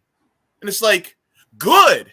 Let it be extreme. Why? Because that means it gets a conversation going. If the conversation gets going, then guess what? That means that things just might change. And that's the point. It was brilliant for you to name this summit the student debt boycott. Why? Because this is getting that message out there that people need to know that you're basically being punished for doing the right thing. You're being punished for it. And people, and you get people go, well, you shouldn't have taken out the loans. Back then, back in 1937, when you were going to school, your ass was paying $1,000 for 4 semesters. Get off your damn high horse. Guess what? We're paying out the ass just for this. And guess what? And I said this earlier, and a lot of people who aren't watching earlier, I'm going to tell you right now, I don't have student loan debt. Why? Because I didn't go to college. Why didn't I go to college? Because I didn't want to get student loan debt. So you're going to sit here and tell me that so I made the wrong decision by not going to college, but I tried to avoid student loan debt. So either I'm damned if I do and I'm damned if I don't. So So that's the crazy part. And I want people to really think about when people try to, poo-poo about the naming of different things. And it's really not the name that they have a problem with, Luci. It's the summit itself that they have a problem with. Let's be real. Because ultimately, people who have paid it off, some people honestly want to feel like, oh, I'm better than you because I managed to pay it off. Oh, I paid mine off. I was responsible. Oh my goodness. You didn't pay yours off. What? You're lazy. You're stupid. You couldn't pay it off. Guess what? Now we're looking at everybody can't pay. Look, my mother, damn near 50, had just finished paying hers off, and she didn't even finish her college education. I watched her not being able to pay it off until one day they took out our income tax, which we needed to pay the rent. James, do you have any idea how many customers I had that was well established in their careers, in their 40s, that was still had student loans they were paying off? How ridiculous is this? Yeah. Like, these are conservatives. I'm talking to you or anyone who's against the idea of canceling student loans. This is money that is not going into your community. If you got a small business, imagine if you had a coffee shop. I want people to think about real life, right?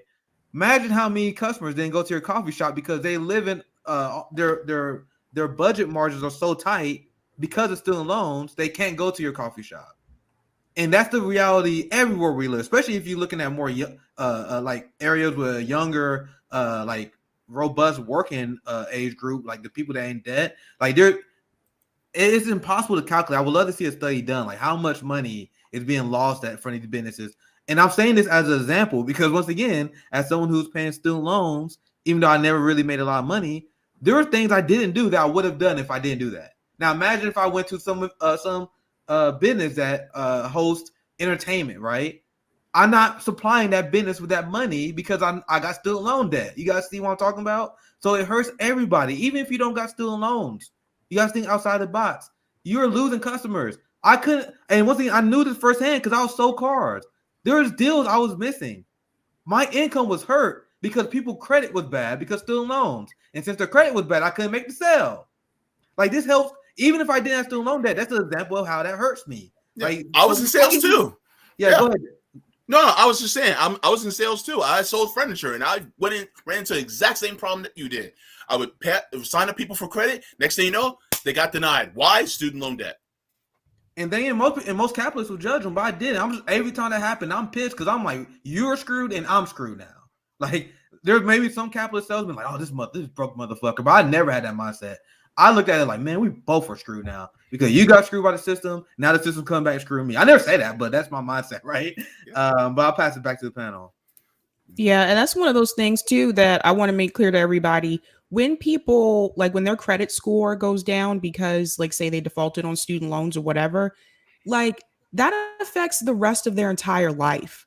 Because there are some jobs in this country that you can't get if you have bad credit, which I think is ridiculous, by the way. But there are some jobs that are like that. They run a credit check. And if you don't get the score that they think that you should have, you can't get the job. So this, like Nick was saying, this is a lose-lose for everybody. One of the ways to put money back into the economy like that is by canceling the student loan debt. And you hear people like Joe Biden, they're talking about, well, people aren't buying homes and the housing market is suffering because we don't have money to come up with the down payment to buy the house. I had to get help from my parents. And so and not everybody has parents that can help them. And not everybody has parents. So it's this outdated way of thinking because they're thinking about an economy and a society that worked for them and their generation. It is not working anymore. So to keep people in that debt, it's no one is benefiting from this right now. And adding to Nick and Sabby's point, you know what else they use? They look at your credit score when you're looking for an apartment. So guess what? This is going to contribute also to the homeless crisis. And that's one of the crazy parts. So now you're settled with student loan debt. You can't get an apartment, which means that you're going to be homeless. And do not tell me that, oh, well, they're not sleeping on the street, they're not homeless. No, if you're sleeping in a hotel or a motel, or if you're sleeping on somebody's couch, you are homeless. So guess what? If somebody can't get an apartment because their credit is shit, then guess what? Then you just contributed to the homeless crisis. Then guess what? Canceling student loan debt across the board would actually help people to actually live in homes. People are being denied jobs. Yeah. So technically there's someone out there that's been denied a job because they're still in loans. I mean, I guess that happens all the time, doesn't it? So it's like, this is the society that you guys, the capitalists want, because they're in love with usury laws that are supposed to go against your guys' religion. They go against all economic ideas and foundations. But you guys love usury. You love keeping the working class in debt. And I use plain language. Like when I talk to people, and this is like the minority, right? The small amount of people who don't believe we should cancel medical debt, right? The people that don't believe we should cancel student loan debt, because I think we should cancel all this stuff. So you believe in an economy of people being in debt. You believe in debt wage slaves. Like when you lay it out, I think people really start thinking about it, like, do you really want a society where a ton of people are just in debt to the capitalist class, and they can decide whether if you can go to work or not? Like James said, where you can buy a home. This is an absolutely ridiculous way to actually have a society. But so many people are caught up in capitalist thought. They don't give any Marxist ideas any validity. They don't even think about how ridiculous it is. Thanks so much, Nick. I just got word from the lawyer. I might do an episode like next week or, in the next month on my channel with him, giving advice on how exactly to boycott should you choose to. But I want to talk more with you guys about, and I brought up your little, what you like, Nick, the infiltration tactics that they use, because this is exactly it. And I know you've discussed this a bunch of times on your channel. I don't know if you want to go over it again. I'd love to. Well, just to give some background, I read this a long time ago. Like, this is one of the things that always lived in my head rent free. When I first saw it, maybe 2-3 years ago. It's hard to tell, but I dug this up. If you look at my original tweet, like if you just Google my name and CIA, I tweeted this the first time around January. Now, what was going on in January? Forced to vote.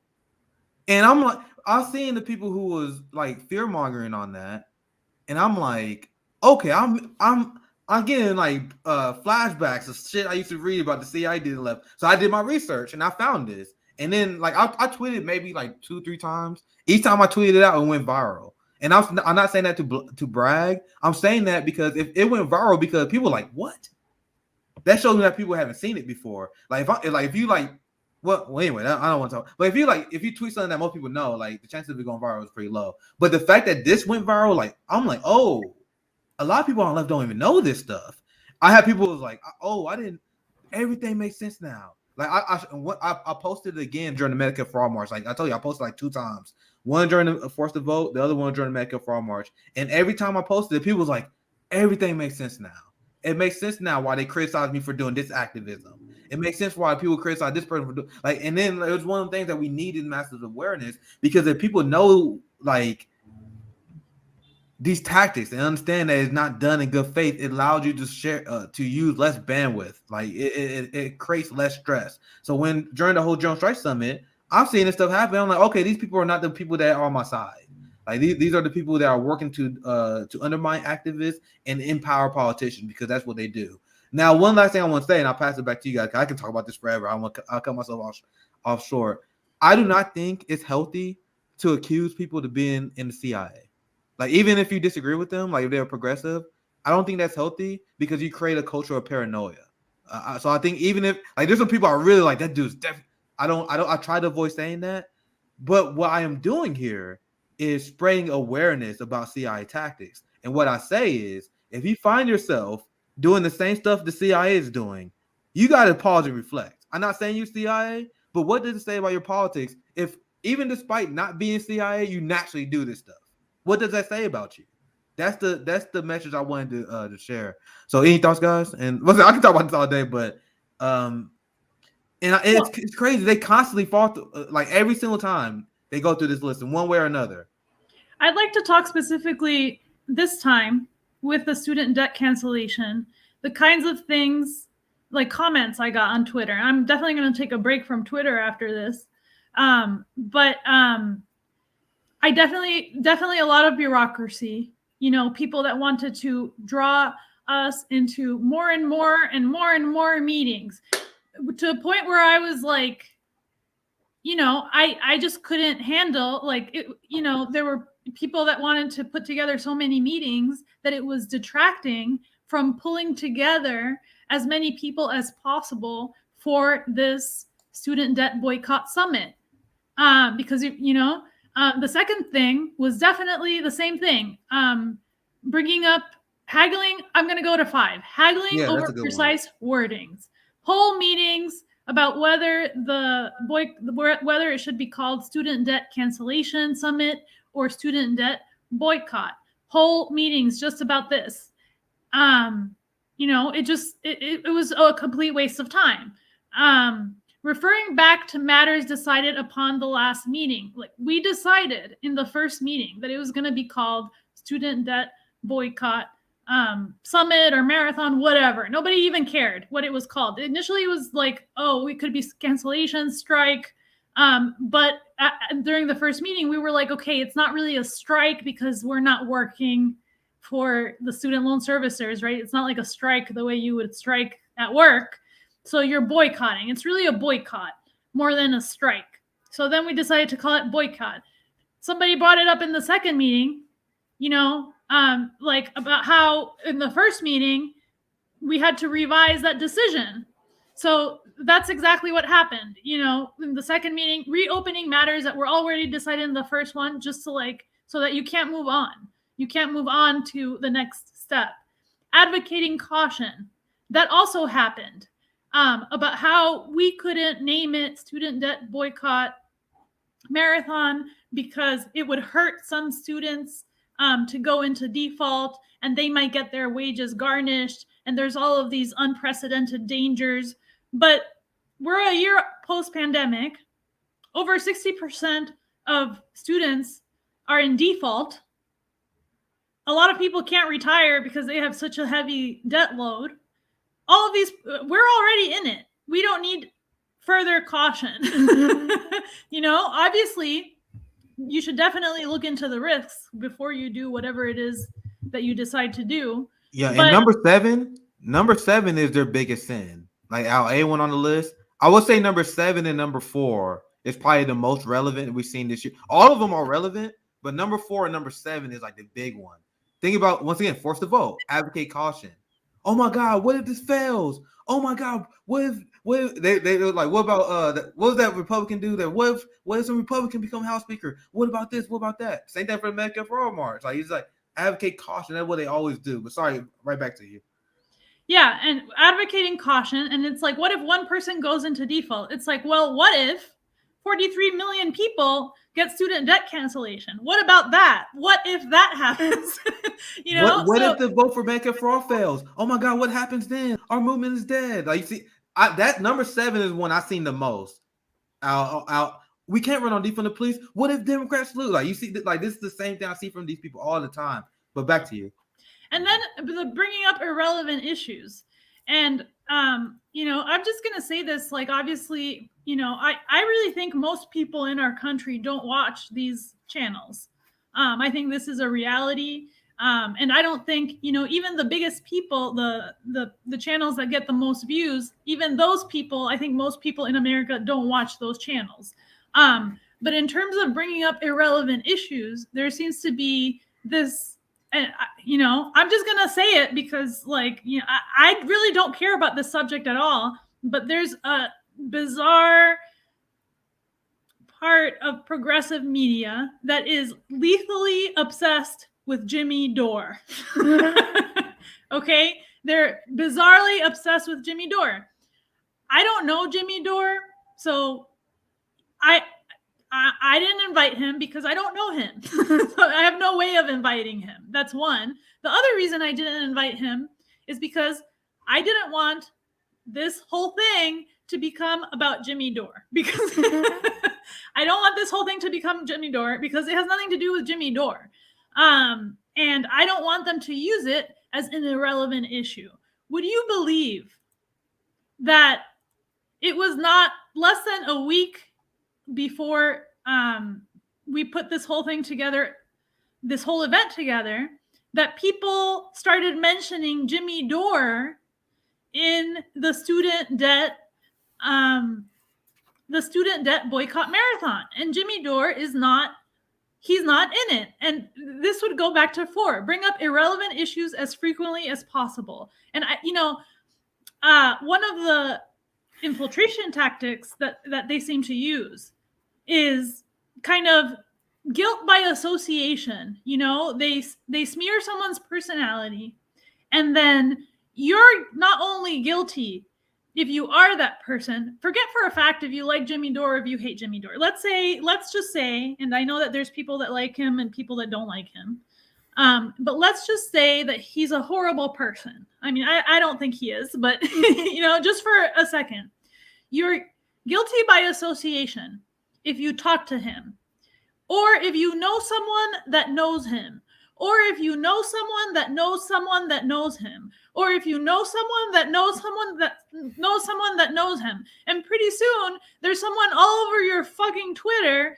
talking about how Jimmy Dore and the student debt boycott marathon. And it makes absolutely no sense. And that's exactly why I didn't even bother. I invited whoever wanted to come, and I made no special effort towards him, even though he has a good following, because I've had it with these personality smear tactics. Do you guys have anything to say about this strange tactic that liberal media has taken with personality smearing and bringing up completely irrelevant issues? I would say, what people have to know is that this is kind of like a numbers game. So when I said this the other day, that me and Nick always say people have Jimmy Dore derangement syndrome, and it's true.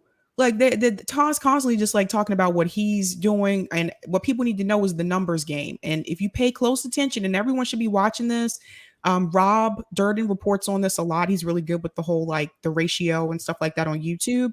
But if you notice with the numbers, Jimmy Dore is close. He's catching up with Secular Talk, numbers wise, by subscribers. But even though he has less subscribers than Secular Talk, he has the most views. Right now, he gets more views than anybody on the left. So he has the biggest audience. And that's why people see him as a threat. And that's why people got mad at him about Force the Vote, because he was actually challenging those politicians to do what they said they were going to do. And so some people didn't like that. They were just like, oh no, this is not the way to go about doing it. And then this is where TYT comes in, because then you had Jink get on TYT and lie to people and tell people that if they did this, that McCarthy will become the speaker. Now, he came back later on to correct that, but that was after the fact. It was already too late. The damage had already been done.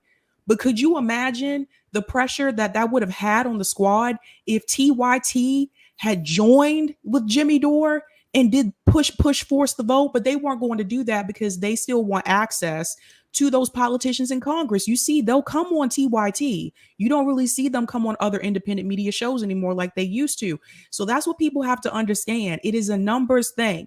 Just because someone has more subscribers, you have to look at the subscriber count versus the views versus the likes to dislike ratio. And right now, Jimmy Dore is getting the most views on the left, and he's been really bold about saying, look, these people are not doing what they said they were going to do. And some people don't like that, and it scares them because it affects their message and that affects their audience. But right now, he is leading when it comes to the views. And that's why Jimmy Dore derangement syndrome exists. And there's so many people who put so much stock in these podcasters. They were like, oh, I'm a Sam Cedar guy, right? So and I see it, like they almost like emotionally invested in their feud, and to the point where they'll I do it out of curiosity. Like when I'm bored, I'll see these people with Jimmy Dore derangement syndrome, and just out of curiosity, I'll check their timeline out. And if you're bored, do it. It's very interesting. It's very interesting, and that's why I've been talking about it a lot more often. Like, bro, guys, stop with this derangement syndrome, because I'll look at these people's timeline, it'll be nothing but Jimmy Dore this, Jimmy Dore that. And then I'll look at some of these people like timeline, like a few days in, no criticism of Democrats. Like these people spend all their time deflecting the conversation on podcasters. And it's gotten to the point, and I said this on Revolutionary Blackout this week, and I'm going to continue to repeat it because this is my theory. I really do think this is a new PSYOP. The PSYOP, now that Trump is out, because people had Trump derangement syndrome so he can focus on the president. Now that Joe Biden's in office, people like TYT, people like Sam Cedar, they are focused on Jimmy Dore, because if you focus on Jimmy Dore, people are not going to focus on the fact that you told people to vote for Joe Biden, who is actually making the climate crisis worse than Trump, that actually spanned the military more than Trump. I'm not saying that he's inherently better than Trump, but these people told people a lie. People, they said that if you vote for Joe Biden, we're going to get incrementalism. We're not even getting incrementalism. So what is the best way to deflect from being this wrong? Being this wrong.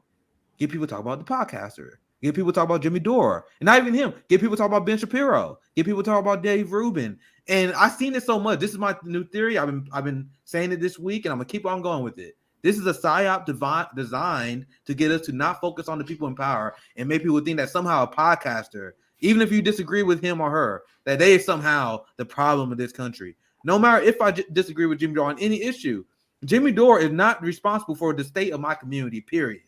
And there are people that want you to believe that is the case. And if you look at their timeline, they would think that, right? But that's all I had to say on that. Oh, yeah, one last thing. Sorry, because I want to directly answer your question, how I handle that. If you guys see on my roundtables, I push back against that shit straight up. Like, if you want to smear me by association, don't associate with me, because that's not my culture. Like, I'm a citizen journalist. I want to have a conversation with people, even if I disagree with them. If you don't like that, this is not a channel for you. Like, it's one of the things I don't negotiate with people on that, because this is not my culture. Like, I'm not mad at people who are into cancel culture, but it's just not my thing. And if you want to do that, maybe I'm not for you. I'm not here to be popular. I'm clear on that, because ever since I got on Jimmy Dore,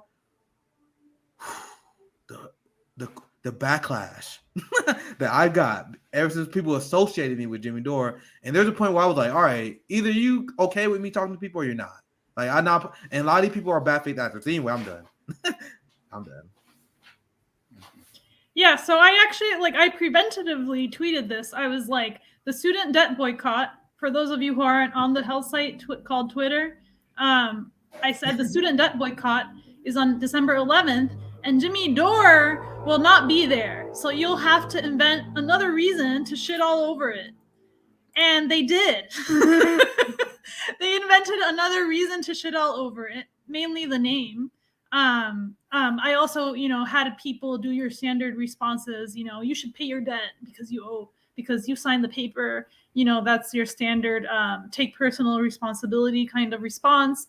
And then, obviously they grappled over the name, and, there will be more forthcoming, especially because, the name boycott is really to get a conversation about the boycott started, because payments are due in January, and most people that have student debt, for those that are thinking of starting to pay in January, have a decision to make. Now, there's people that are already paying right now, but January is a big month for student debtors. That's why I did this now.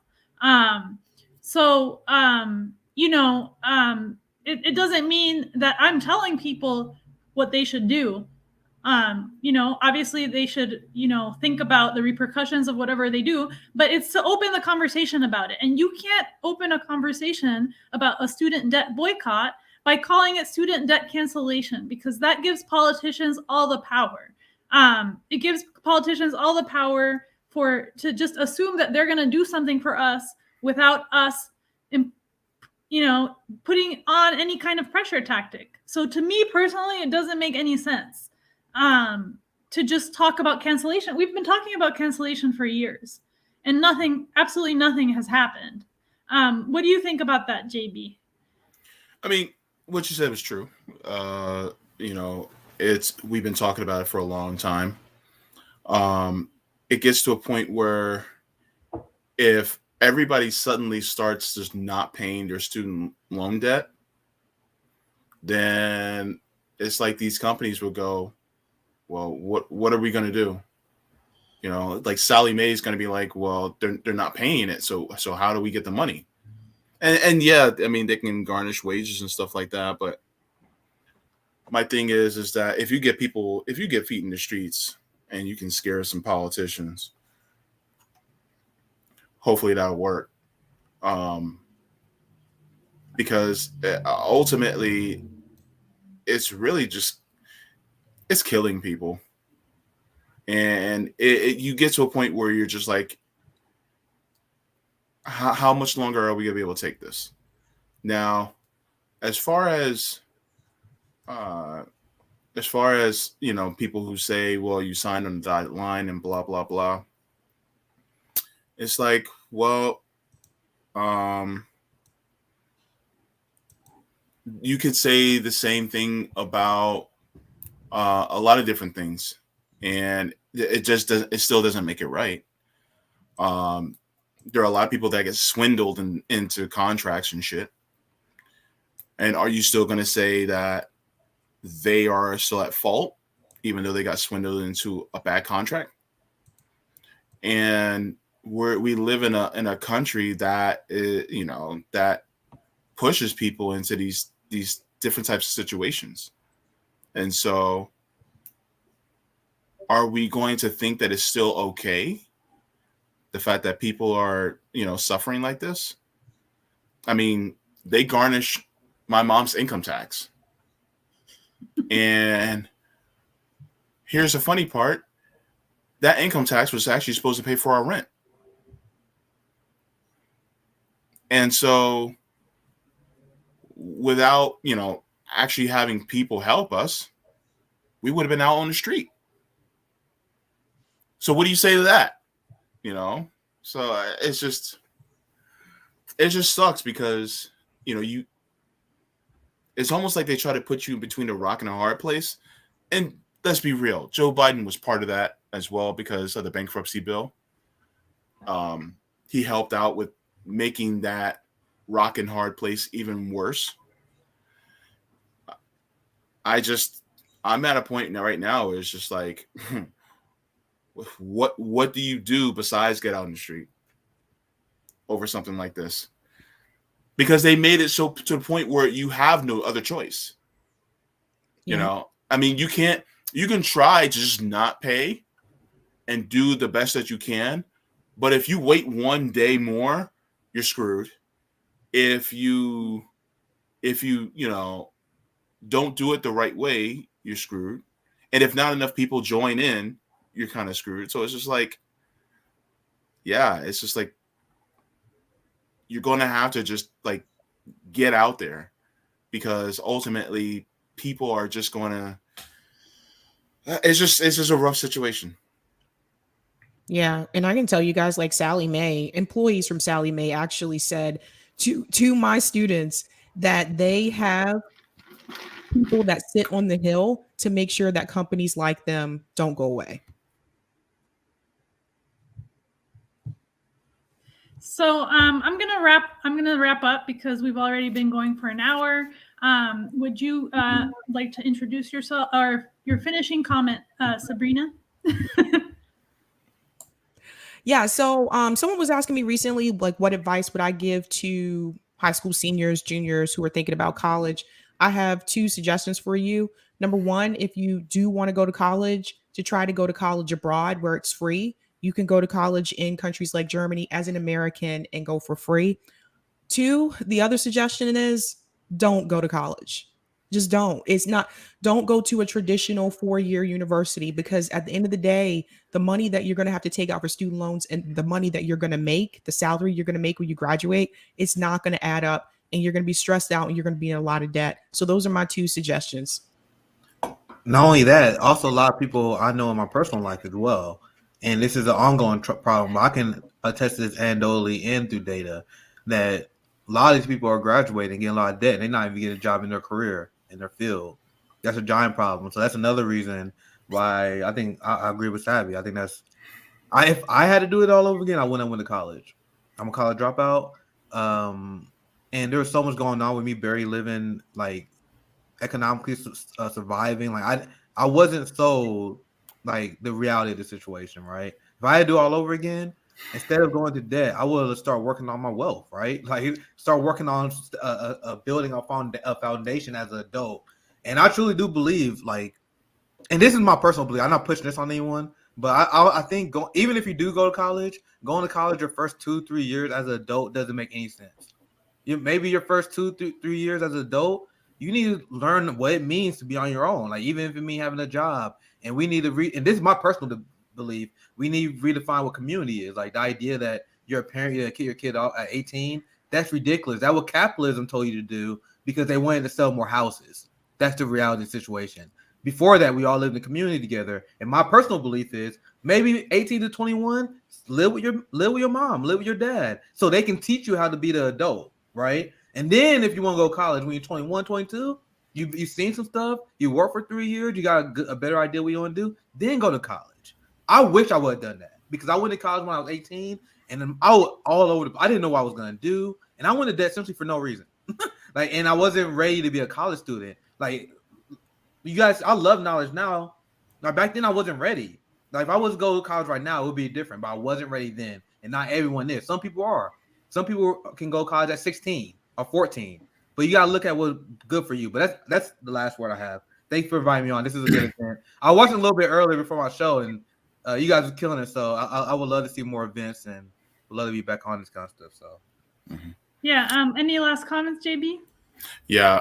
If you are considering going to school, have you considered a technical or vocational education? These are trades that are still in desperate need, that pay decent amount of money, and it is a fraction of what you would pay to go to college. I went to a technical vocational school. Unfortunately, I got sick, so I wasn't able to continue it. But there are people who do auto mechanics. There are people who do things like digital publishing. There are people who do auto body. There are people who do plumbing, electrical, masonry, carpentry, things like that. And these industries are constantly always going to be needed. And so because of that, and because of they're in such high demand, then you could still get into something that doesn't require as much debt. That's the best thing I can offer besides not going to college. But even still, and I make this point all the time, we should live in a system that even if you do not go to college, it does not absolve you from making a living wage. So even if somebody like me didn't go to college, I should not be in poverty if I'm able to work. And because I'm disabled, I should not be in poverty even still. So we also need to get out of our mind that because somebody didn't further their education, that means they deserve poverty. We got to get that out of our mind as well. Because nobody deserves poverty. And nobody actually actively works to get impoverished. So, if you guys want to continue your education, technical vocational school, it's a fraction of the price. Right. Thank you so much all for coming. Hopefully we can continue this conversation another time. Thank you so much. Mm-hmm. All right. Let me remove them. Sabby. Okay. So this is the end of the Student Debt Boycott Marathon. I just want to follow up very quickly to tell you that there will be probably 2 final panels on my channel, Blue Moon Red Wine, and also restreamed to Indie News Network, where I'll probably have a follow-up with Ed Lee to talk about New York universities and how they're basically taking advantage of the student debt crisis to rip people off on a local level. And then I'm also going to try to get Josh Cohen, the lawyer that was not able to come to this boycott marathon, scheduled in at another point to talk about, so that you can get the legal perspectives on what the risks of boycotting are. But very generally, you shouldn't boycott for longer than 269 days. And if there are any ways that you can avoid paying while still remaining legally in compliance, forbearance, deferment, etc., you should take up all of those opportunities. Thank you so much for coming. And let me know if you have any comments. My email is bmrwshow@gmail.com. And keep up the fight. I'm going to go into a short intermission, and I will see you guys on the next episode.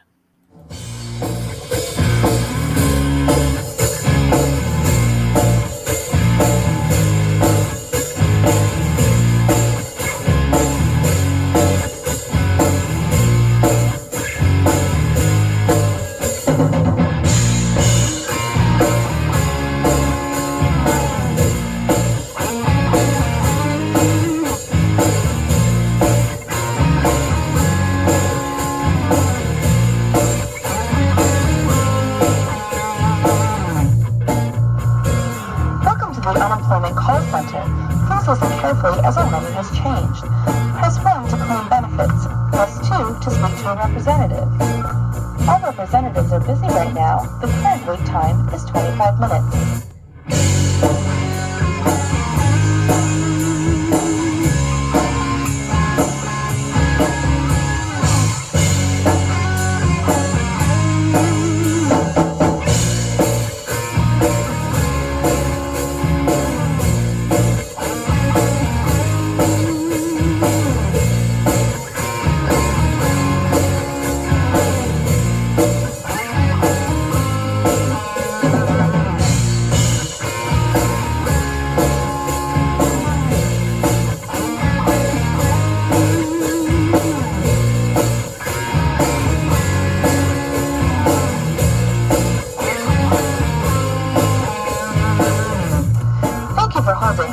Is appreciated. Did you know that you can also spend your Saturdays with us? If you're not tired of holding yet and still want to speak to a representative, press 1. For Spanish, press 1. For Chinese, press 2. For Portuguese, press 3. For French, press 4. For Italian, press 5. For Ukrainian, press 6. For English, press 7. Your wait time is now 65 minutes.